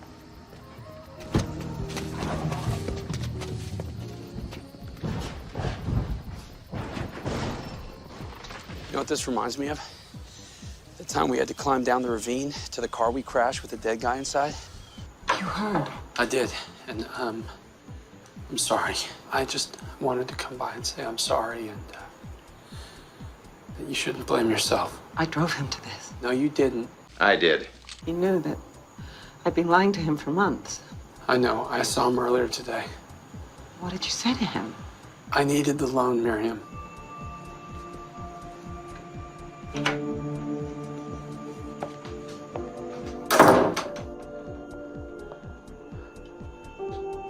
What a great guy, man. What a good guy you are. Hey, where's my husband? What have you done with him? Answer me, you bastards! What have you done with my husband? I know it was you. I saw you. I saw you take him. The show isn't aware that he's done anything. It's like Black Widow. They have no idea. What can I do for you, Jason? You can stop using my credit cards. They really make it hard to get invested in these people when they keep doing heinous shit. Steal a man's fucking cards when he's about to get married and charge a bunch of hookers to it. It's like, it's not funny, man. Your partner, Britt, I realized where I knew him from. That day that I was being fitted for my tux, he lifted my wallet, didn't he? Yeah, it's not his fault. He didn't know who you were. I mean, it needs to stop, Hank. It does. It did. It's done. What's this? That's a file on Jason Vollaway. You investigated me? That's why I had Britt lift your wallet. Using your credit cards and all that other shit, that was irresponsible. But I really wanted to find out who Gretchen was marrying for her sake. You need to understand. You did me a solid by not telling Gretchen what I did. I'm giving you this as a courtesy. She doesn't love you anymore. Do you get that? She loves me. She doesn't even know you. But she damn well will before the wedding. Who tells her, you or me? That's your call. You've been spying on him? I did some research. I figured you'd only known him 6 months. It was worth looking into. You've been spying on him? Just read that. You've been spying on him? Okay, fine. I did a background check, ran credit reports, the whole works. Hoping you'd find something. No, not necessarily. Just read that. Anything else? Anything else? That says he might be a child molester. What are you trying to do, Hank? Blow up my wedding? Win me back by dredging up this bullshit? If it's such bullshit, why was he keeping it a secret from you? Jason told me about this on our second date because he's honest. Because he's stable. Because he cares more about me than himself. He didn't do anything. I spoke with one of the victims, Gretch.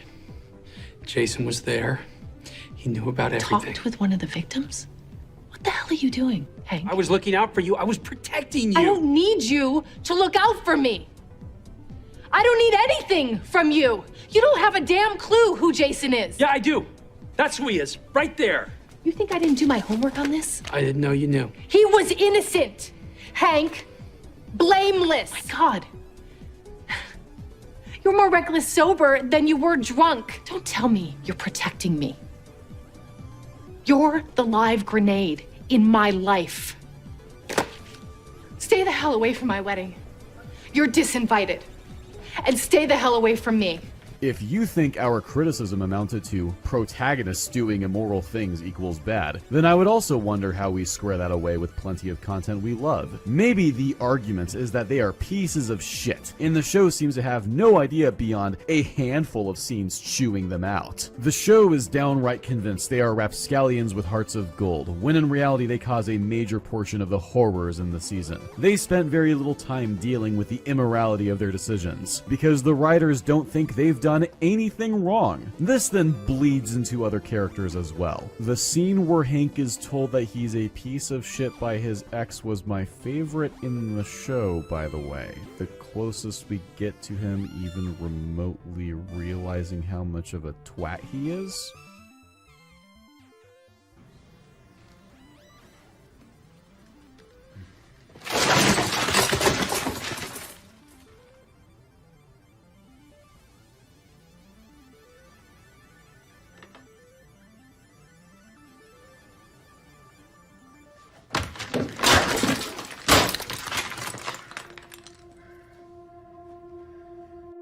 Just one question, Mueller. Which scene are you talking about? The one I just showed, or this upcoming one? Henry Dalworth, you're under arrest on 3 counts of conspiracy to commit murder. What? No. Captain, please. Read him his rights, get him to hold it. Hey, whoa, what the hell's going on? Hey, wait a minute, okay? These 2 men, they confessed to the murder this morning. Also confessed that your friend here hired them to kill his ex-wife's husband. Oh, no. Get him to holding now. Maggie, what the hell is going on? Why did Hank get arrested? 2 guys confessed to shooting up Sam's liquor, and they're claiming that Hank paid them to do it. What? That's horseshit. It's horseshit that's sticking. Apparently, Hank has been stalking Jason for weeks. Accusing him of being a child molester. Using his credit card. Man, do you know anything about this? Hank checked into the hotel where Gretchen and Jason were getting married, the day they were getting married. Talk to me, Hank. I didn't do it, Gretchen. I didn't kill Jason. The police seem certain you did. A lot of what they say is true. You're delusional. And jealous. Self-destructive. You take every ounce of happiness in your life and wreck it. And you take the people you love with you. But you couldn't kill Jason. You're not capable of that. I guess all of those scenes will be forgotten. I don't understand. How can you be so bad at media criticism? Wait, have you guys either of you seen Fracture? Is that the one with Anthony Hopkins and Ryan Gosling? It is. It is indeed. I saw it a very, very, very long time ago and have no memory of it. It's okay. It's like it's really worth it for Anthony Hopkins' acting, as per usual. But the storyline is a man executes his wife, and there's about 10,000 pieces of evidence, and he even admits to the detective in person in the crime scene, I shot her. She was like annoying me. I shot her. I killed her. Mm-hmm. The point of the story is they can't prove it. They use everything they can, and he keeps fucking up the entire system because basically he learned all about the system, and it's kind of like law-abiding citizen in a way, where a man prepped for a long time before committing the murder so he could get away with it, and it's like a criticism on the system itself. Now, second act low point, when the evidence is almost fully run out and he's about to be let off for free, our protagonist is told by the detective on the case, who happened, by the way, like it's all part of the story. He's very invested in this, and he says, "I can plant the gun because we know he did it. Like we know he did it." And our protagonist is like, "Yeah." And he's like, "So I can plant the gun and he can be done, like, and it'll be that." And he said he can put it in a place that they haven't checked in his house yet, and then it can just be a matter of, "Oh my god, we found it. There it is." Mm-hmm. And it's like this huge deal in the story. He wrestles with it for a full day before deciding he can't do it because it's not right. So I'm going to be honest, really bothers me that they've framed him for murder when they don't actually know that he did it, and it bothers me when you frame someone for murder when they have done it. Like, that's kind of my line. Once again, the moralistic fallacy rears its ugly head, this time in a breathtakingly pathetic fashion. What Ryan Gosling does in Fracture has absolutely no bearing on whether it is in character for the main characters of this show, neither of whom is played by Ryan Gosling, reprising his role in Fracture, mind you, would do. Whether this particular storytelling choice fits a story is dependent on whether it is consistent for the main character to do.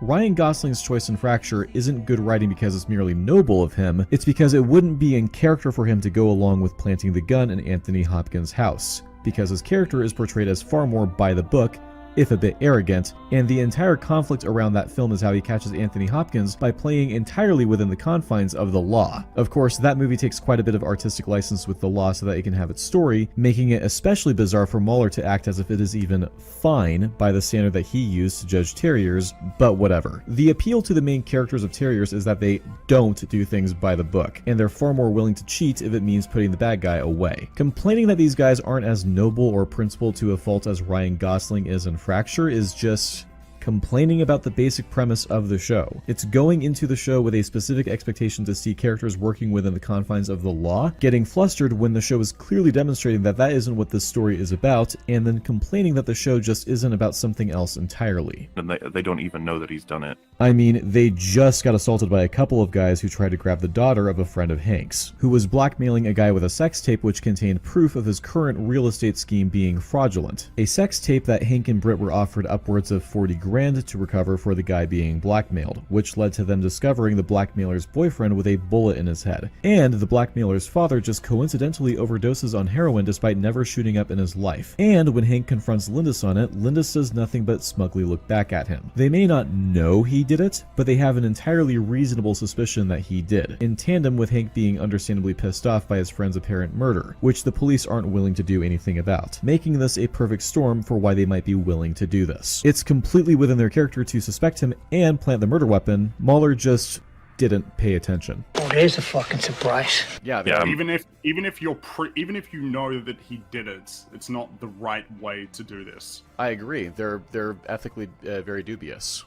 I mean, I don't know if that's dubious, that's just evil. Yeah, that's... As I mentioned at the start of this, and have demonstrated throughout this video, Mahler is noticeably very smug throughout this entire watch party, and his chosen method of persuasion is to not break down any particular argument in a sensible fashion, as a person who actually argues in good faith would, but rather to just patronize and clearly laugh at what I'm saying. It's a rather common method for a narcissist to take advantage of a certain degree of trust that someone has in them to then bully that person into agreeing with them, because what this does is effectively gaslight them into believing that what they are saying is ridiculous, even if it really isn't, and make them less confident in what they're saying, so that the narcissist can then just walk all over them without having to put in any actual effort into making a cogent point. I'm bringing this up again because I find this specific instance to, possibly better than any other example I've shown so far, demonstrate that whether an argument is sound is not determined by which person sounds more confident, thanks to just how utterly insane Mahler's position here is. I really shouldn't have to explain why not personally finding the main character likable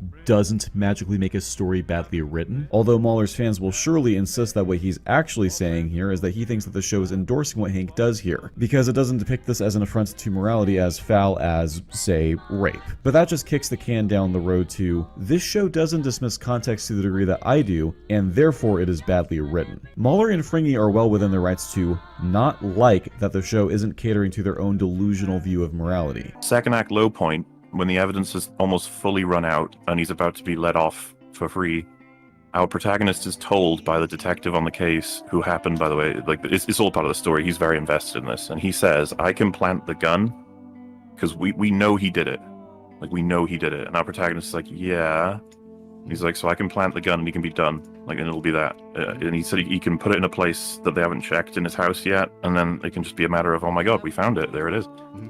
And it's like this huge deal in the story. He wrestles with it for a full day before deciding he can't do it because it's not right. So I'm going to be honest, really bothers me that they've framed him for murder when they don't actually know that he did it. And it bothers me when you frame someone for murder when they have done it. Like, that's kind of my line. But it bears repeating that they haven't stopped at saying they don't like the show or the main characters. They are making what they would claim to be objective statements about its quality, no matter how much their fanbase tries to deflect from my criticisms with this Mott and Bailey of, oh, you're just mad that they didn't like the show. Furthermore, something being wrong or unethical doesn't make it evil. There are varying degrees to this sort of thing, which I'll get to in a minute. Appealing to the idea that you yourself have a steadfast principle against framing someone for murder in any context does not magically change the fact that the context in which Hank and Britt do it here isn't actually villainous. While this action would make it delusional for one to argue that they are paragons of virtue we should strive to emulate, I'm not sure that they're bad. I will say I can sympathize with you in that you haven't seen much of the later episodes that quite firmly confirms that they have hearts of gold. That is quite clearly not how the show is trying to frame these characters anyways, making these arguments not meaningfully different from complaining about any story featuring anti-heroes that we are meant to root for on the basis that they sometimes do very bad things, even if the story recognizes that those things are bad and makes a point of depicting them as such.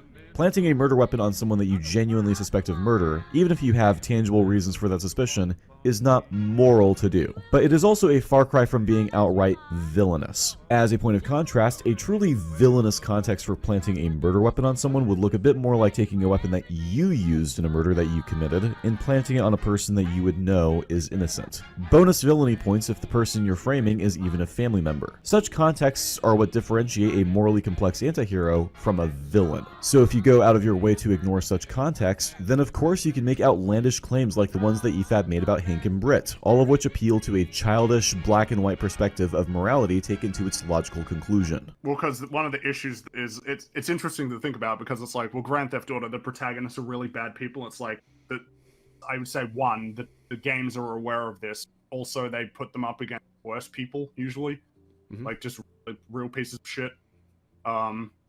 It's like Nico Bellic is a bad guy, but Dimitri is a bad guy who also betrays everybody that he knows for money. It's like, oh, okay, so it's easy to hate him more than Nico.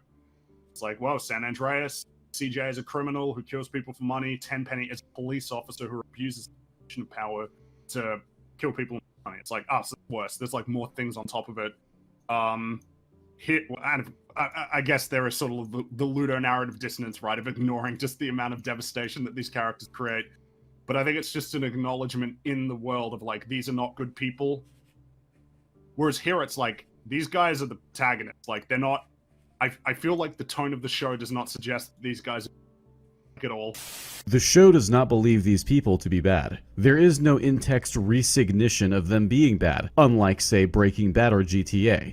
Yeah, well, you know, that's just like, your opinion, man.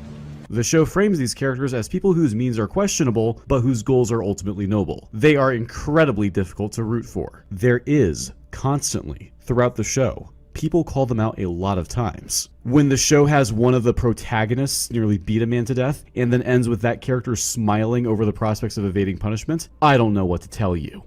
Here's a real crazy idea. What if Infinity War was the end of the MCU? What if we end on the phenomenal closing scene of that film, where Thanos watches the sun rise and smiles? I think this scene could play out in multiple different ways. The scene could remain as it is, or Thanos could turn to dust and nod, being perfectly content with the hand the stones dealt him. The gauntlet drops to the ground. The bad guy won, but the stones themselves are a permanent fixture of this universe. And maybe one day, Thanos' wrongs will be undone. See? Fringy thinks it's cool when the bad guy wins. Just like what happens in Terriers. I mean, no, the bad guy didn't win in Terriers. I mean... The show has one of the protagonists nearly beat a man to death, and then ends with that character smiling over the prospects of evading punishment. What if we end on the phenomenal closing scene of that film, where Thanos watches the sun rise and smiles? That wasn't an editing mistake. Southpaw actually played that part twice. He read the same comment a second time and replayed the Fringy clip. I don't believe in consistency. But what if I'm poor at spotting subtext? Ha! As if being completely unable to grasp subtlety has stopped anyone from leaving a flaming hot take on the internet. The best thing about a blunt reading of the text is that I can use the text directly, like an artillery shell lobbed into my opponent's argument. I'll just approach understanding a story's meaning with the same complete lack of tact and grace I apply to my day-to-day social interactions. Well, if I ever actually left my house, I suppose. Yes, my inability to read between the lines will make me come across as either willfully stupid, completely daft, or so literal-minded that I should probably stick to middle management rather than any kind of media analysis. But understanding that will require that I also have the ability to pick up on subtle cues to adjust my behavior, and that's not going to happen, so I'm all in on a literal surface-level reading of the text. That's not to say that even a complete lack of understanding of subtext restricts me to merely reading context. Context can be completely ignored or championed purely based on if it supports my point or not. This never leads to problems. Cringe aside, Southpaw included this in his video and has so little self-awareness that he thinks none of this describes him. Yes, my inability to read between the lines will make me come across as either willfully stupid, completely daft, or so literal-minded that I should probably stick to middle management rather than any kind of media analysis. Like how he takes the worst possible interpretation of everything his friends say, instead of trying to understand them and converse with them like human beings, and then in retrospect claims that they're acting in bad faith and bullying him. But understanding that will require that I also have the ability to pick up on subtle cues to adjust my behavior, and that's not going to happen, so I'm all in on a literal surface-level reading of the text. That's not to say that even a complete lack of understanding of subtext restricts me to merely reading context. Context can be completely ignored or championed purely based on if it supports my point or not. Kind of like how Southpaw opened this section of his video with 4 straight minutes of clips from Terriers, selectively omitting the clips to make the characters look like bad guys. He thinks whoever used his credit card cards got the numbers off the internet. He uses cards? Hey, man, you put his wallet back, remember? I mean, I used his numbers. On what? Forget it. It's fine. In fact, he asked me to look into it for him. And he's so dumb that he doesn't realize that playing these two clips back to back doesn't paint these characters in a good light. Goes. God forgive us!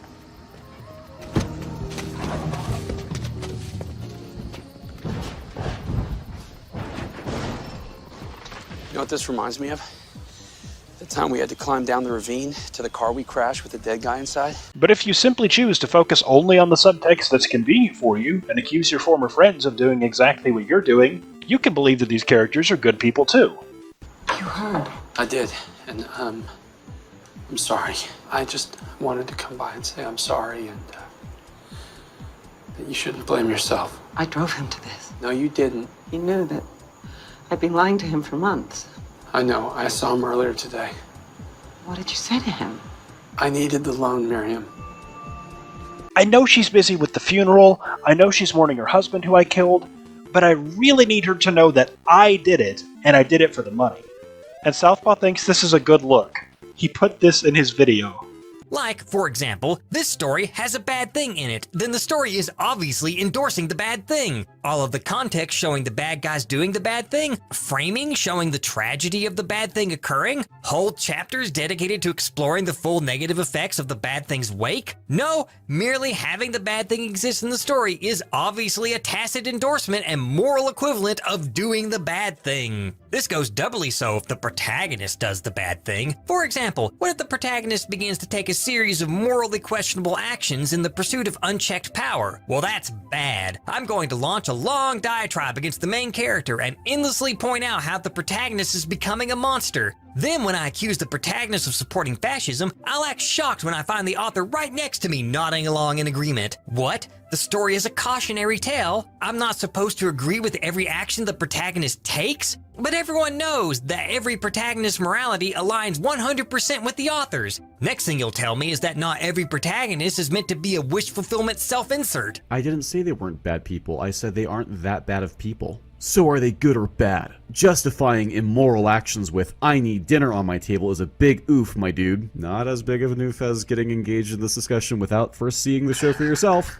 Everyone needs a dinner on the table, but that doesn't give everyone a license to get it by all means necessary. I find it utterly amazing that the message from Wick that this comment is responding to is one where Wick wasn't even conceding that they were doing bad things to make money. He said that they were helping people out for money, because this is their job. Just because you do something nice to somebody in the past does not give you a past. Doing nice things does not mean you can get away with doing shitty things. On top of that, he's even pointing out cases where they aren't making any money off of what they do and are just helping people to help them. Do you guys know who I am? Because I got no idea. Don't worry, kid. We're gonna help you figure out what's going on with you. I promise. What are you doing? We're not an adoption agency. Look at him, man. He's not a bum. He's dressed quite the opposite.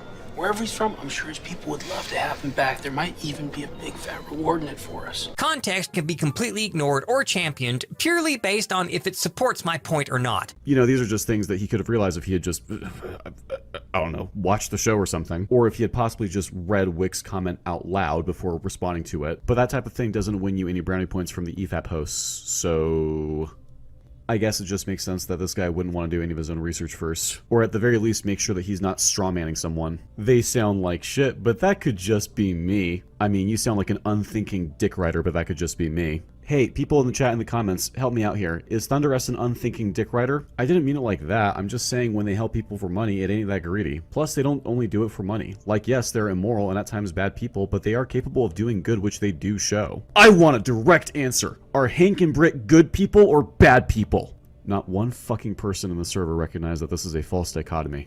Bad people. Thank you. I hope that in 5 minutes you don't revert back on that and then say, oh well, their methods are crude, but they're good people. You're a fucking baby, Fringy. Oh dear, I seem to have spotted a cunt. Good day. Never claimed they were good people, just that the show is more acknowledgeable of their misdeeds than you give credit to, and they're bad, but not GTA bad. The 4 steps of defending the main characters of Terriers. Step 1. Their methods are crude, but they have hearts of gold. Step 2. Okay, they're morally dubious. I like anti-heroes. Step 3. Fine, they're bad people. But is that a flaw? Step 4. 5 minutes later. Their methods are crude, but they have hearts of gold. None of these 3 statements are mutually exclusive with each other, Fringy. They can all be true at the same time. Do you think the common position for those who love the show is that they are bad people and the show recognizes that? Yes. I wish you the best of luck. Okay, Mauler, even if you were correct and the majority of people who watch the show miss the exact same references that you and Fringy did, that wouldn't magically erase all of those references from existence. Nice bandwagon fallacy, though. Out of curiosity, do you think Hank could wield Mjolnir? Oh, this is a direct reference to something I had tweeted out a month before. Hey, Mauler, do you see that dude right above Hank? Do you think that and the frame that I chose for Rick Mitchell, on top of the idea that any of these guys could actually be more worthy of lifting Mjolnir than Samwise Gamgee, that this tweet could have possibly been a joke? He's under oath. Some people are grossly unqualified to judge character writing, and it shows. The big thing as well, though, is like, even if you were to put all of that to one side, which would be putting aside a lot, what is it in this show that is particularly valuable when it comes to character writing? I'm not sure. I don't know what it would be compared to, like, in Breaking Bad. You can get some great stuff in terms of Walt and Jesse, and I can't believe I'm spacing. The villain. I'm totally blanking. Gus. Like, and Mike. Like, you got all these great characters that are going on these really cool arcs and they're super interesting, but I don't feel that way about these characters at all. There's nothing particularly interesting about them. Anti-heroes are flawed, as are we. Their moral complexity mirrors our own, and just like us, they are learning and growing as they move along the path of life. Their mistakes make us think of our mistakes, and perhaps the reason we root for their redemption is the reflection of ourselves rooting for our own. So you might be curious about the contrast between the anti-hero and the villain. One we embrace and relate to, while the other we despise and detach from. Both are driven by selfish motivations, yet our emotional response differs between them. The reason for this, while not necessarily obvious, is a relatively simple formula. The anti-hero must have a glimmer of humanity, alongside a noticeable vulnerability. This is what allows the viewer to truly connect with the character. It allows us to forgive them when they are unethical, but admire them when they are noble. It allows them to be angry, cowardly, and greedy, but also cheerful, brave, and empathetic. We have to take you back to the hospital now. Why? Because you're sick. And stupid. 6 years of stupid. He was supposed to love me. Till death do us part. What, he couldn't wait 10 minutes? He's gonna lose me, you know. He's gonna lose me, and then he's gonna be sorry. Yeah. He will. Yeah, he will. Is the main character meant to be deplorable? You'd hope so, but no. No, the most the it's show very will much do a- is be like, oh man, these guys heart of gold, but they do some dubious things, and it's like, nope, they're just fucking evil. The tone of the show is that though their methods may be crude, they are good people with good goals. That's what the show is going for. But they're not even anti-heroes. Like, I would consider them to be villains. Flashback.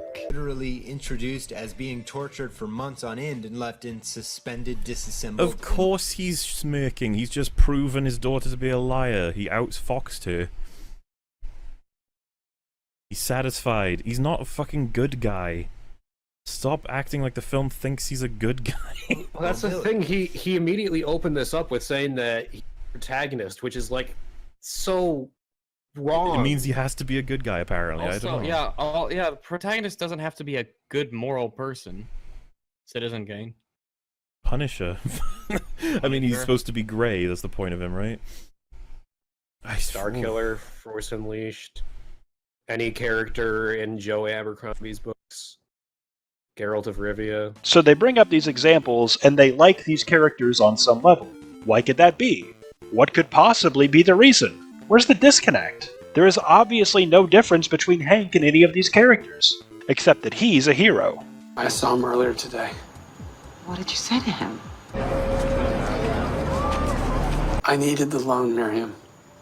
So that's the end of the chapter of Southpaw's video labeled Moralizing is Not Criticism. I hope you've learned that moralizing is not criticism. That is definitely what he's convinced us of.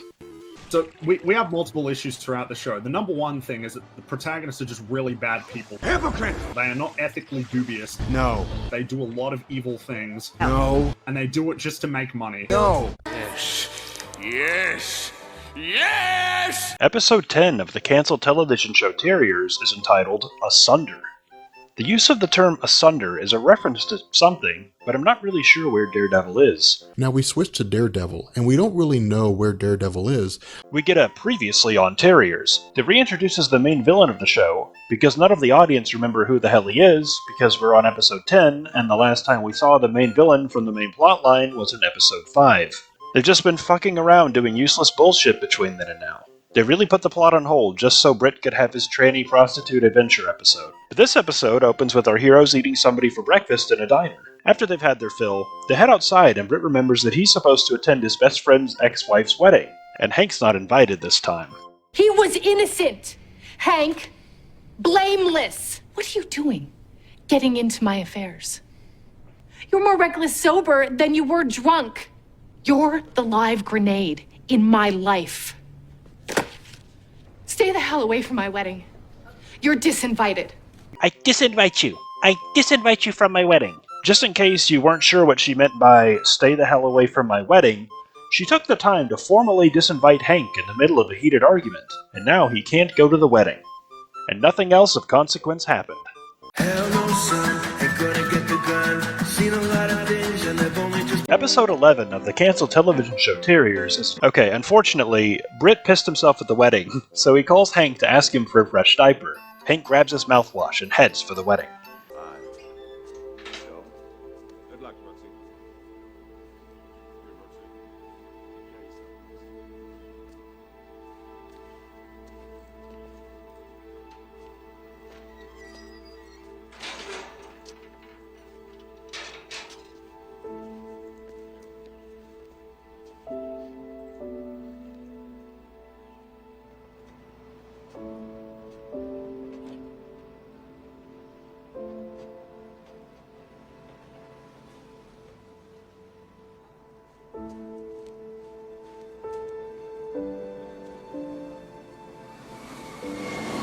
Dear fellas, I can't believe how fast things move on the outside.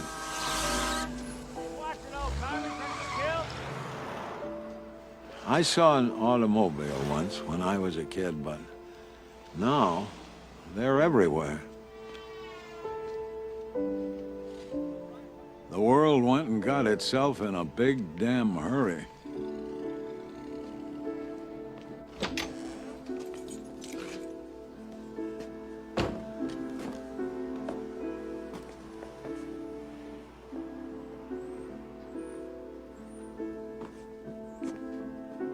Parole board got me into this halfway house called the Brewer, and a job bagging groceries at the Foodway. It's hard work. I try to keep up, but my hands hurt most of the time. Make sure your man double bags. Last time he didn't double bag and the bottom near came out. Make sure you double bag, like the lady says, understand? Yes, sir. Jolly well. I don't think the store manager likes me very much.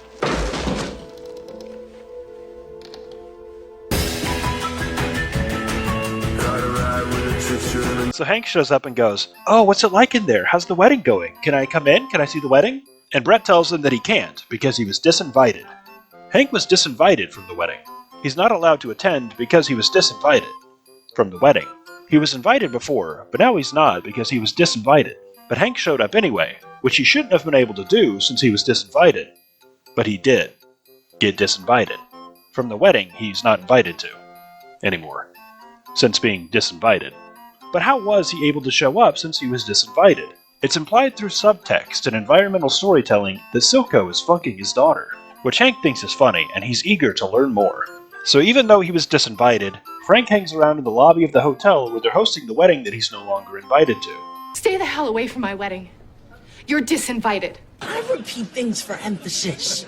emphasis. Since he's been disinvited, he's very sad, and he's just about to order an alcoholic drink at the bar because he's an alcoholic and likes to drink alcohol, but decides to go take a piss instead because he's an alcoholic. I'll go take a piss.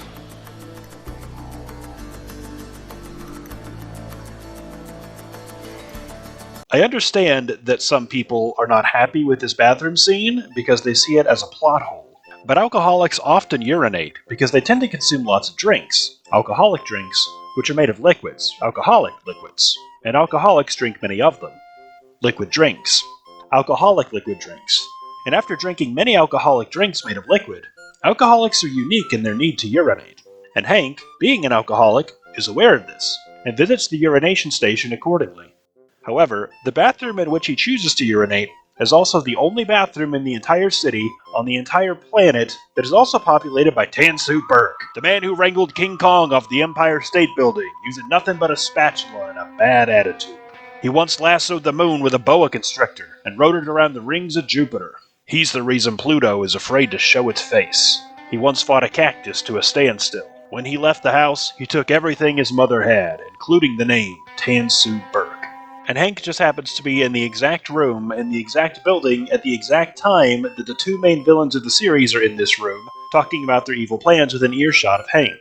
This would appear to be a massive contrivance if this happened to take place in a restaurant, or a pool hall, or out on the sidewalk, or in their own private personal office building, but because it's set in a bathroom, the one place that Hank spends the most time, because he's an alcoholic, and alcoholics have 4 bladders, so Hank's pissing overtime, all the time, and can be found in a bathroom any hour of the day. So he's on the case. He follows the voices in his head which tell him to tail the bad guys up to their hotel room, so that he can book a hotel room next to theirs and use it to spy on them. And lucky him, he actually gets the room directly above theirs, so that he can also spy on the wedding that he was disinvited from.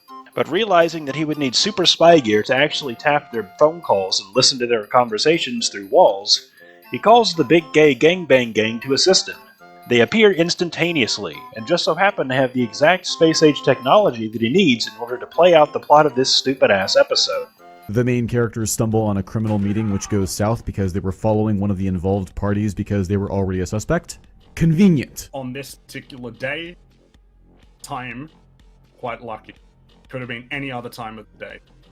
So Hank and Britt knew this meeting was happening because they had tapped this character's phone and were shown staking out his house until he got a call from his half-brother arranging this meeting, which he would be doing at this point because he's a wanted fugitive known by law enforcement to be in the area, and would need his share of the money they boosted together a few months back. Everything happening here is following basic cause and effect, and nothing changes if this meeting happens at any other time in the day, so long as Hank and Britt are staking out the house and waiting for this call to come in. For hours at a time, at just the right time, on just the right day, right under the noses of the police who are hunting for them. I put Reynolds in charge of finding Montel. So if he catches you two sniffing around, he has orders to shoot to Maine.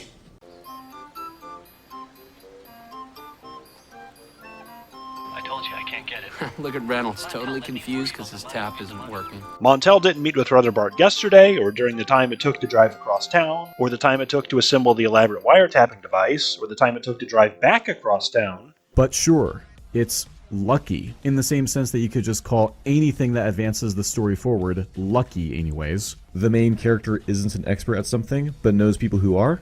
Convenient. As well, they happen to be visiting the house the moment they also see the known detective tapping the phone as well, which gives them the idea to tap it. It was just like, that seems... This is just an ongoing case, so we don't even know how long this has been going on for, and they were like, yep, there they are, tapping the phone. It's like, oh. And then they also know people who have the power to, and willingness to tap the police. Now, ignoring this absurd premise that it is lucky for these private investigators who work outside the law to know some tech-literate geeks who are willing to help them tap the police, considering that this is all occurring the morning after these guys have confirmed that the fugitive they're looking for is in the approximate area, and this is the earliest time that either of them could be here because they see the fugitive's half-brother as a decent lead, and it's reasonable to speculate that even if they didn't intercept Reynolds' tap here, that Hank and Britt, being private investigators, would have done the standard thing that private investigators do with persons of interest, and stake out Bradley's house and later follow Bradley to the pier in which he arranged to meet with Montel, in order to act as if this is both extremely unlikely to happen and the plot could not have moved forward without it. You would have to both ignore context provided by the show and appeal to totally baseless speculation so you can present this as an egregious, improbable contrivance that detracts from or taints the main cause and effect of a story. I don't I have no idea what story you couldn't do this with. I'll elaborate on that in a minute. I also don't understand what the issue is with these criminals meeting at this time of the day, especially when, unlike what you see in Homecoming, there are no cameras around where they are meeting, and it's been spelled out in plenty of other media why a public meeting in broad daylight like this— Very poor choice of words. They weren't going to shoot them in broad daylight. He got shot in broad daylight. And it's been spelled out in plenty of other media why a public meeting in broad daylight like this can actually be preferable for some criminals. Where do you transact your business? Enlighten me. I don't know, how about Taco Cabeza? Nice and public, open 24 hours, nobody ever gets shot at Taco Cabeza.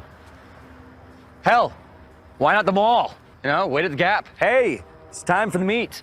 You know, I'll put down the flat front khakis, head on over, grab an Orange Julius, skip the part where psycho lunatic Tuco, you know, comes and steals my drugs and leaves me bleeding to death. Look, if you read or watch as many stories as I do, you will see contrivances that are astronomically lucky, which feel forced in to move the plot in a direction it otherwise wouldn't have. However, even the most highly acclaimed stories will feature very minor contrivances that are at least probable enough that they aren't worth fussing over. Is that like, it's mostly 10 out of 10, but like there's one episode that's like a 7 or something, or are we looking at something else?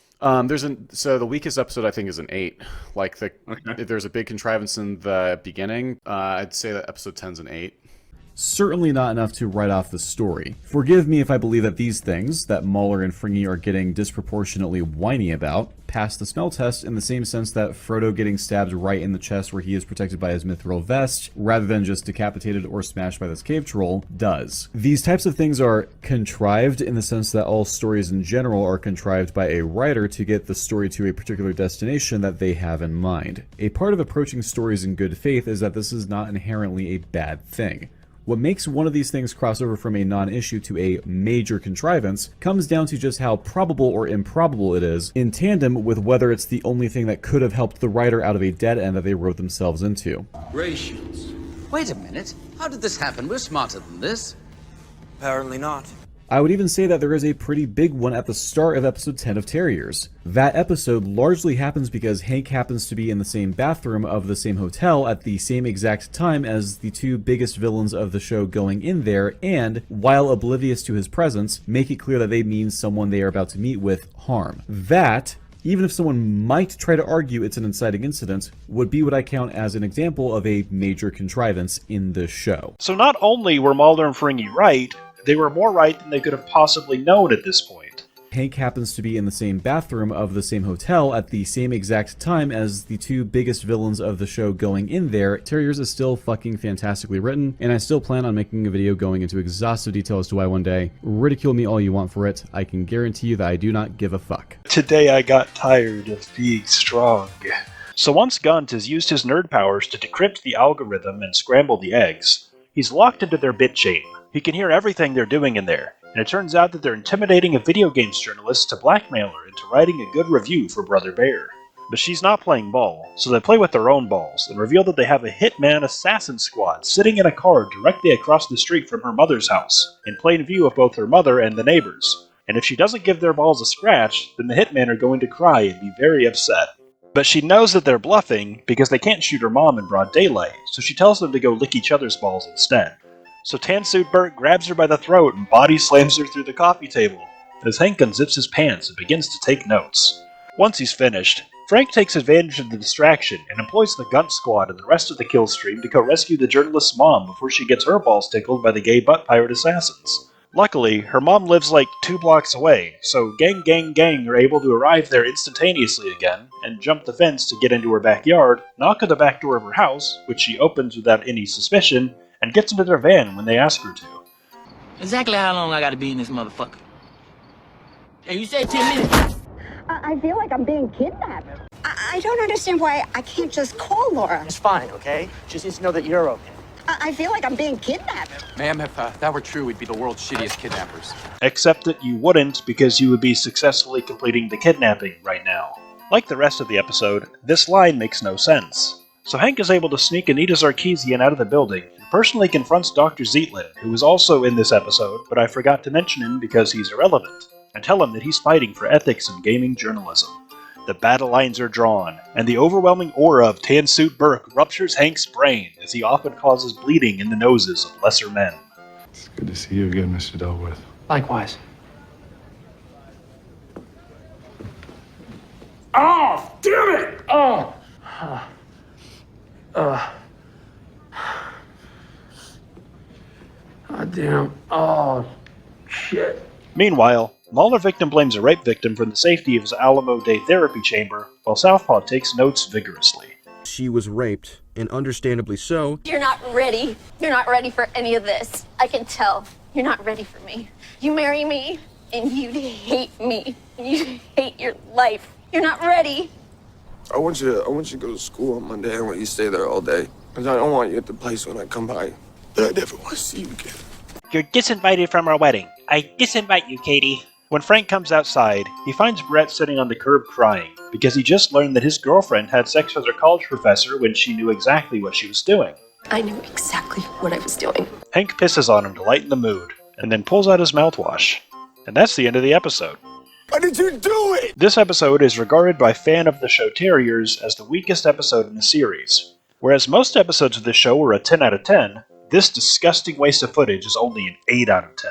I'm one of the only guys with a platform that's like telling people you need to watch Terriers. You need to actually watch the show and check it out.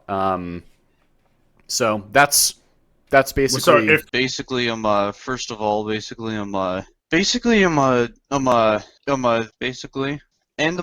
first of all basically I have to say is that I don't know. First of all how come like yeah, sorry, I'm with autism. I don't know how to use words that well, so if you had to give it a number, what do you think the show would be?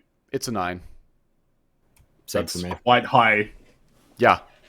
It's a show that is very praiseworthy by my book. Is that like is mostly 10 out of 10, but like there's one episode that's like a 7 or something, or are we looking at something else? So the weakest episode I think is an 8. Like there's a big contrivance in the beginning, but then everything after that is like, yeah, I mean, you have this contrivance 9. here. It's nothing that I would really consider like an impossibility that's happening. And I'd say, as far as character stuff goes, I don't think I can find any issues with the characters. Like, it might be like 10 for character writing. I feel like I'm being kidnapped. Ma'am, if that were true, we'd be the world's shittiest kidnappers. So that's the characters are certainly like the best part of this show. They're the hook, and they're what like the show focuses on, because it doesn't have like a particularly big budget or a lot of focus on like big set pieces or anything. It's like it's all about the people in it. If you rile this baby up, I swear I will rip out your larynx so hard you'll be shitting my fingernails for a month. Yeah. Right, because this show is like detective procedural sort of thing, right? Yeah, and it's very, very much like a of all the genres where logic and plot are very important. Like this is the genre for that. Like, they have to take this sort of stuff into account. I sold this crappy ring already, okay? Okay, but my... Get out of here! Saca de aquí ahora! Well, at least you got a free deep condition. Yeah, and the name of the person she sold it to. And they do this constantly. Like, every time a character shows up, you might be wondering, how the hell did this character find this other character here? And they have a line of dialogue from the character that gets, found, asking, how did you find me? And the other character, mentions it. Like, it's always explained in a way that makes sense. Like, I can't think of any dialogue that's particularly clunky in the show. Stay the hell away from my wedding. You're disinvited. I'm giving you this as a courtesy. I can't ride you. I have a boyfriend. He's not here. No, he's not. It might be 10 for character writing. $15, a little walking around money. Give me a call for one. It's great. I'll just sweat it out by myself. Great. Using your credit cards and all that other shit, that was irresponsible. It's all about the people in it. Yeah. Did you use his cards? I mean, I used his numbers. In fact, he asked me to look into it for him. I didn't even know it was gone until I found it. At your dealer's? Yes. I tried to trace it back and got as far as a street vendor. You might be wondering, how the hell did this character find this other character here? It's always explained. That pedological study, for instance? That thing was total bullshit. Most people wouldn't know that, though. Wait a second. Mrs. Lindis is saying that we kidnapped her husband? I can't think of any dialogue that's particularly clunky in the show. Modern technology making man obsolete. Happened to my old job. What did you do? I was a microwave oven. Reynolds couldn't find his own taint with the GPS. Oh, thanks, Megs. How about a cup of coffee black? Oh, only if you'll take it rectally. I've always loved horses. That's why I do what I do. I think I want to come home. There are some non-negotiable conditions. Like what? You can't have your horse in here. Why not? Are you kidding me? The smell, and shit all over the place? We'll clean up after her. You always say that. I'll have to think about it. You're the one brought it up. I should go. You didn't take care of that? But check this out. Be careful.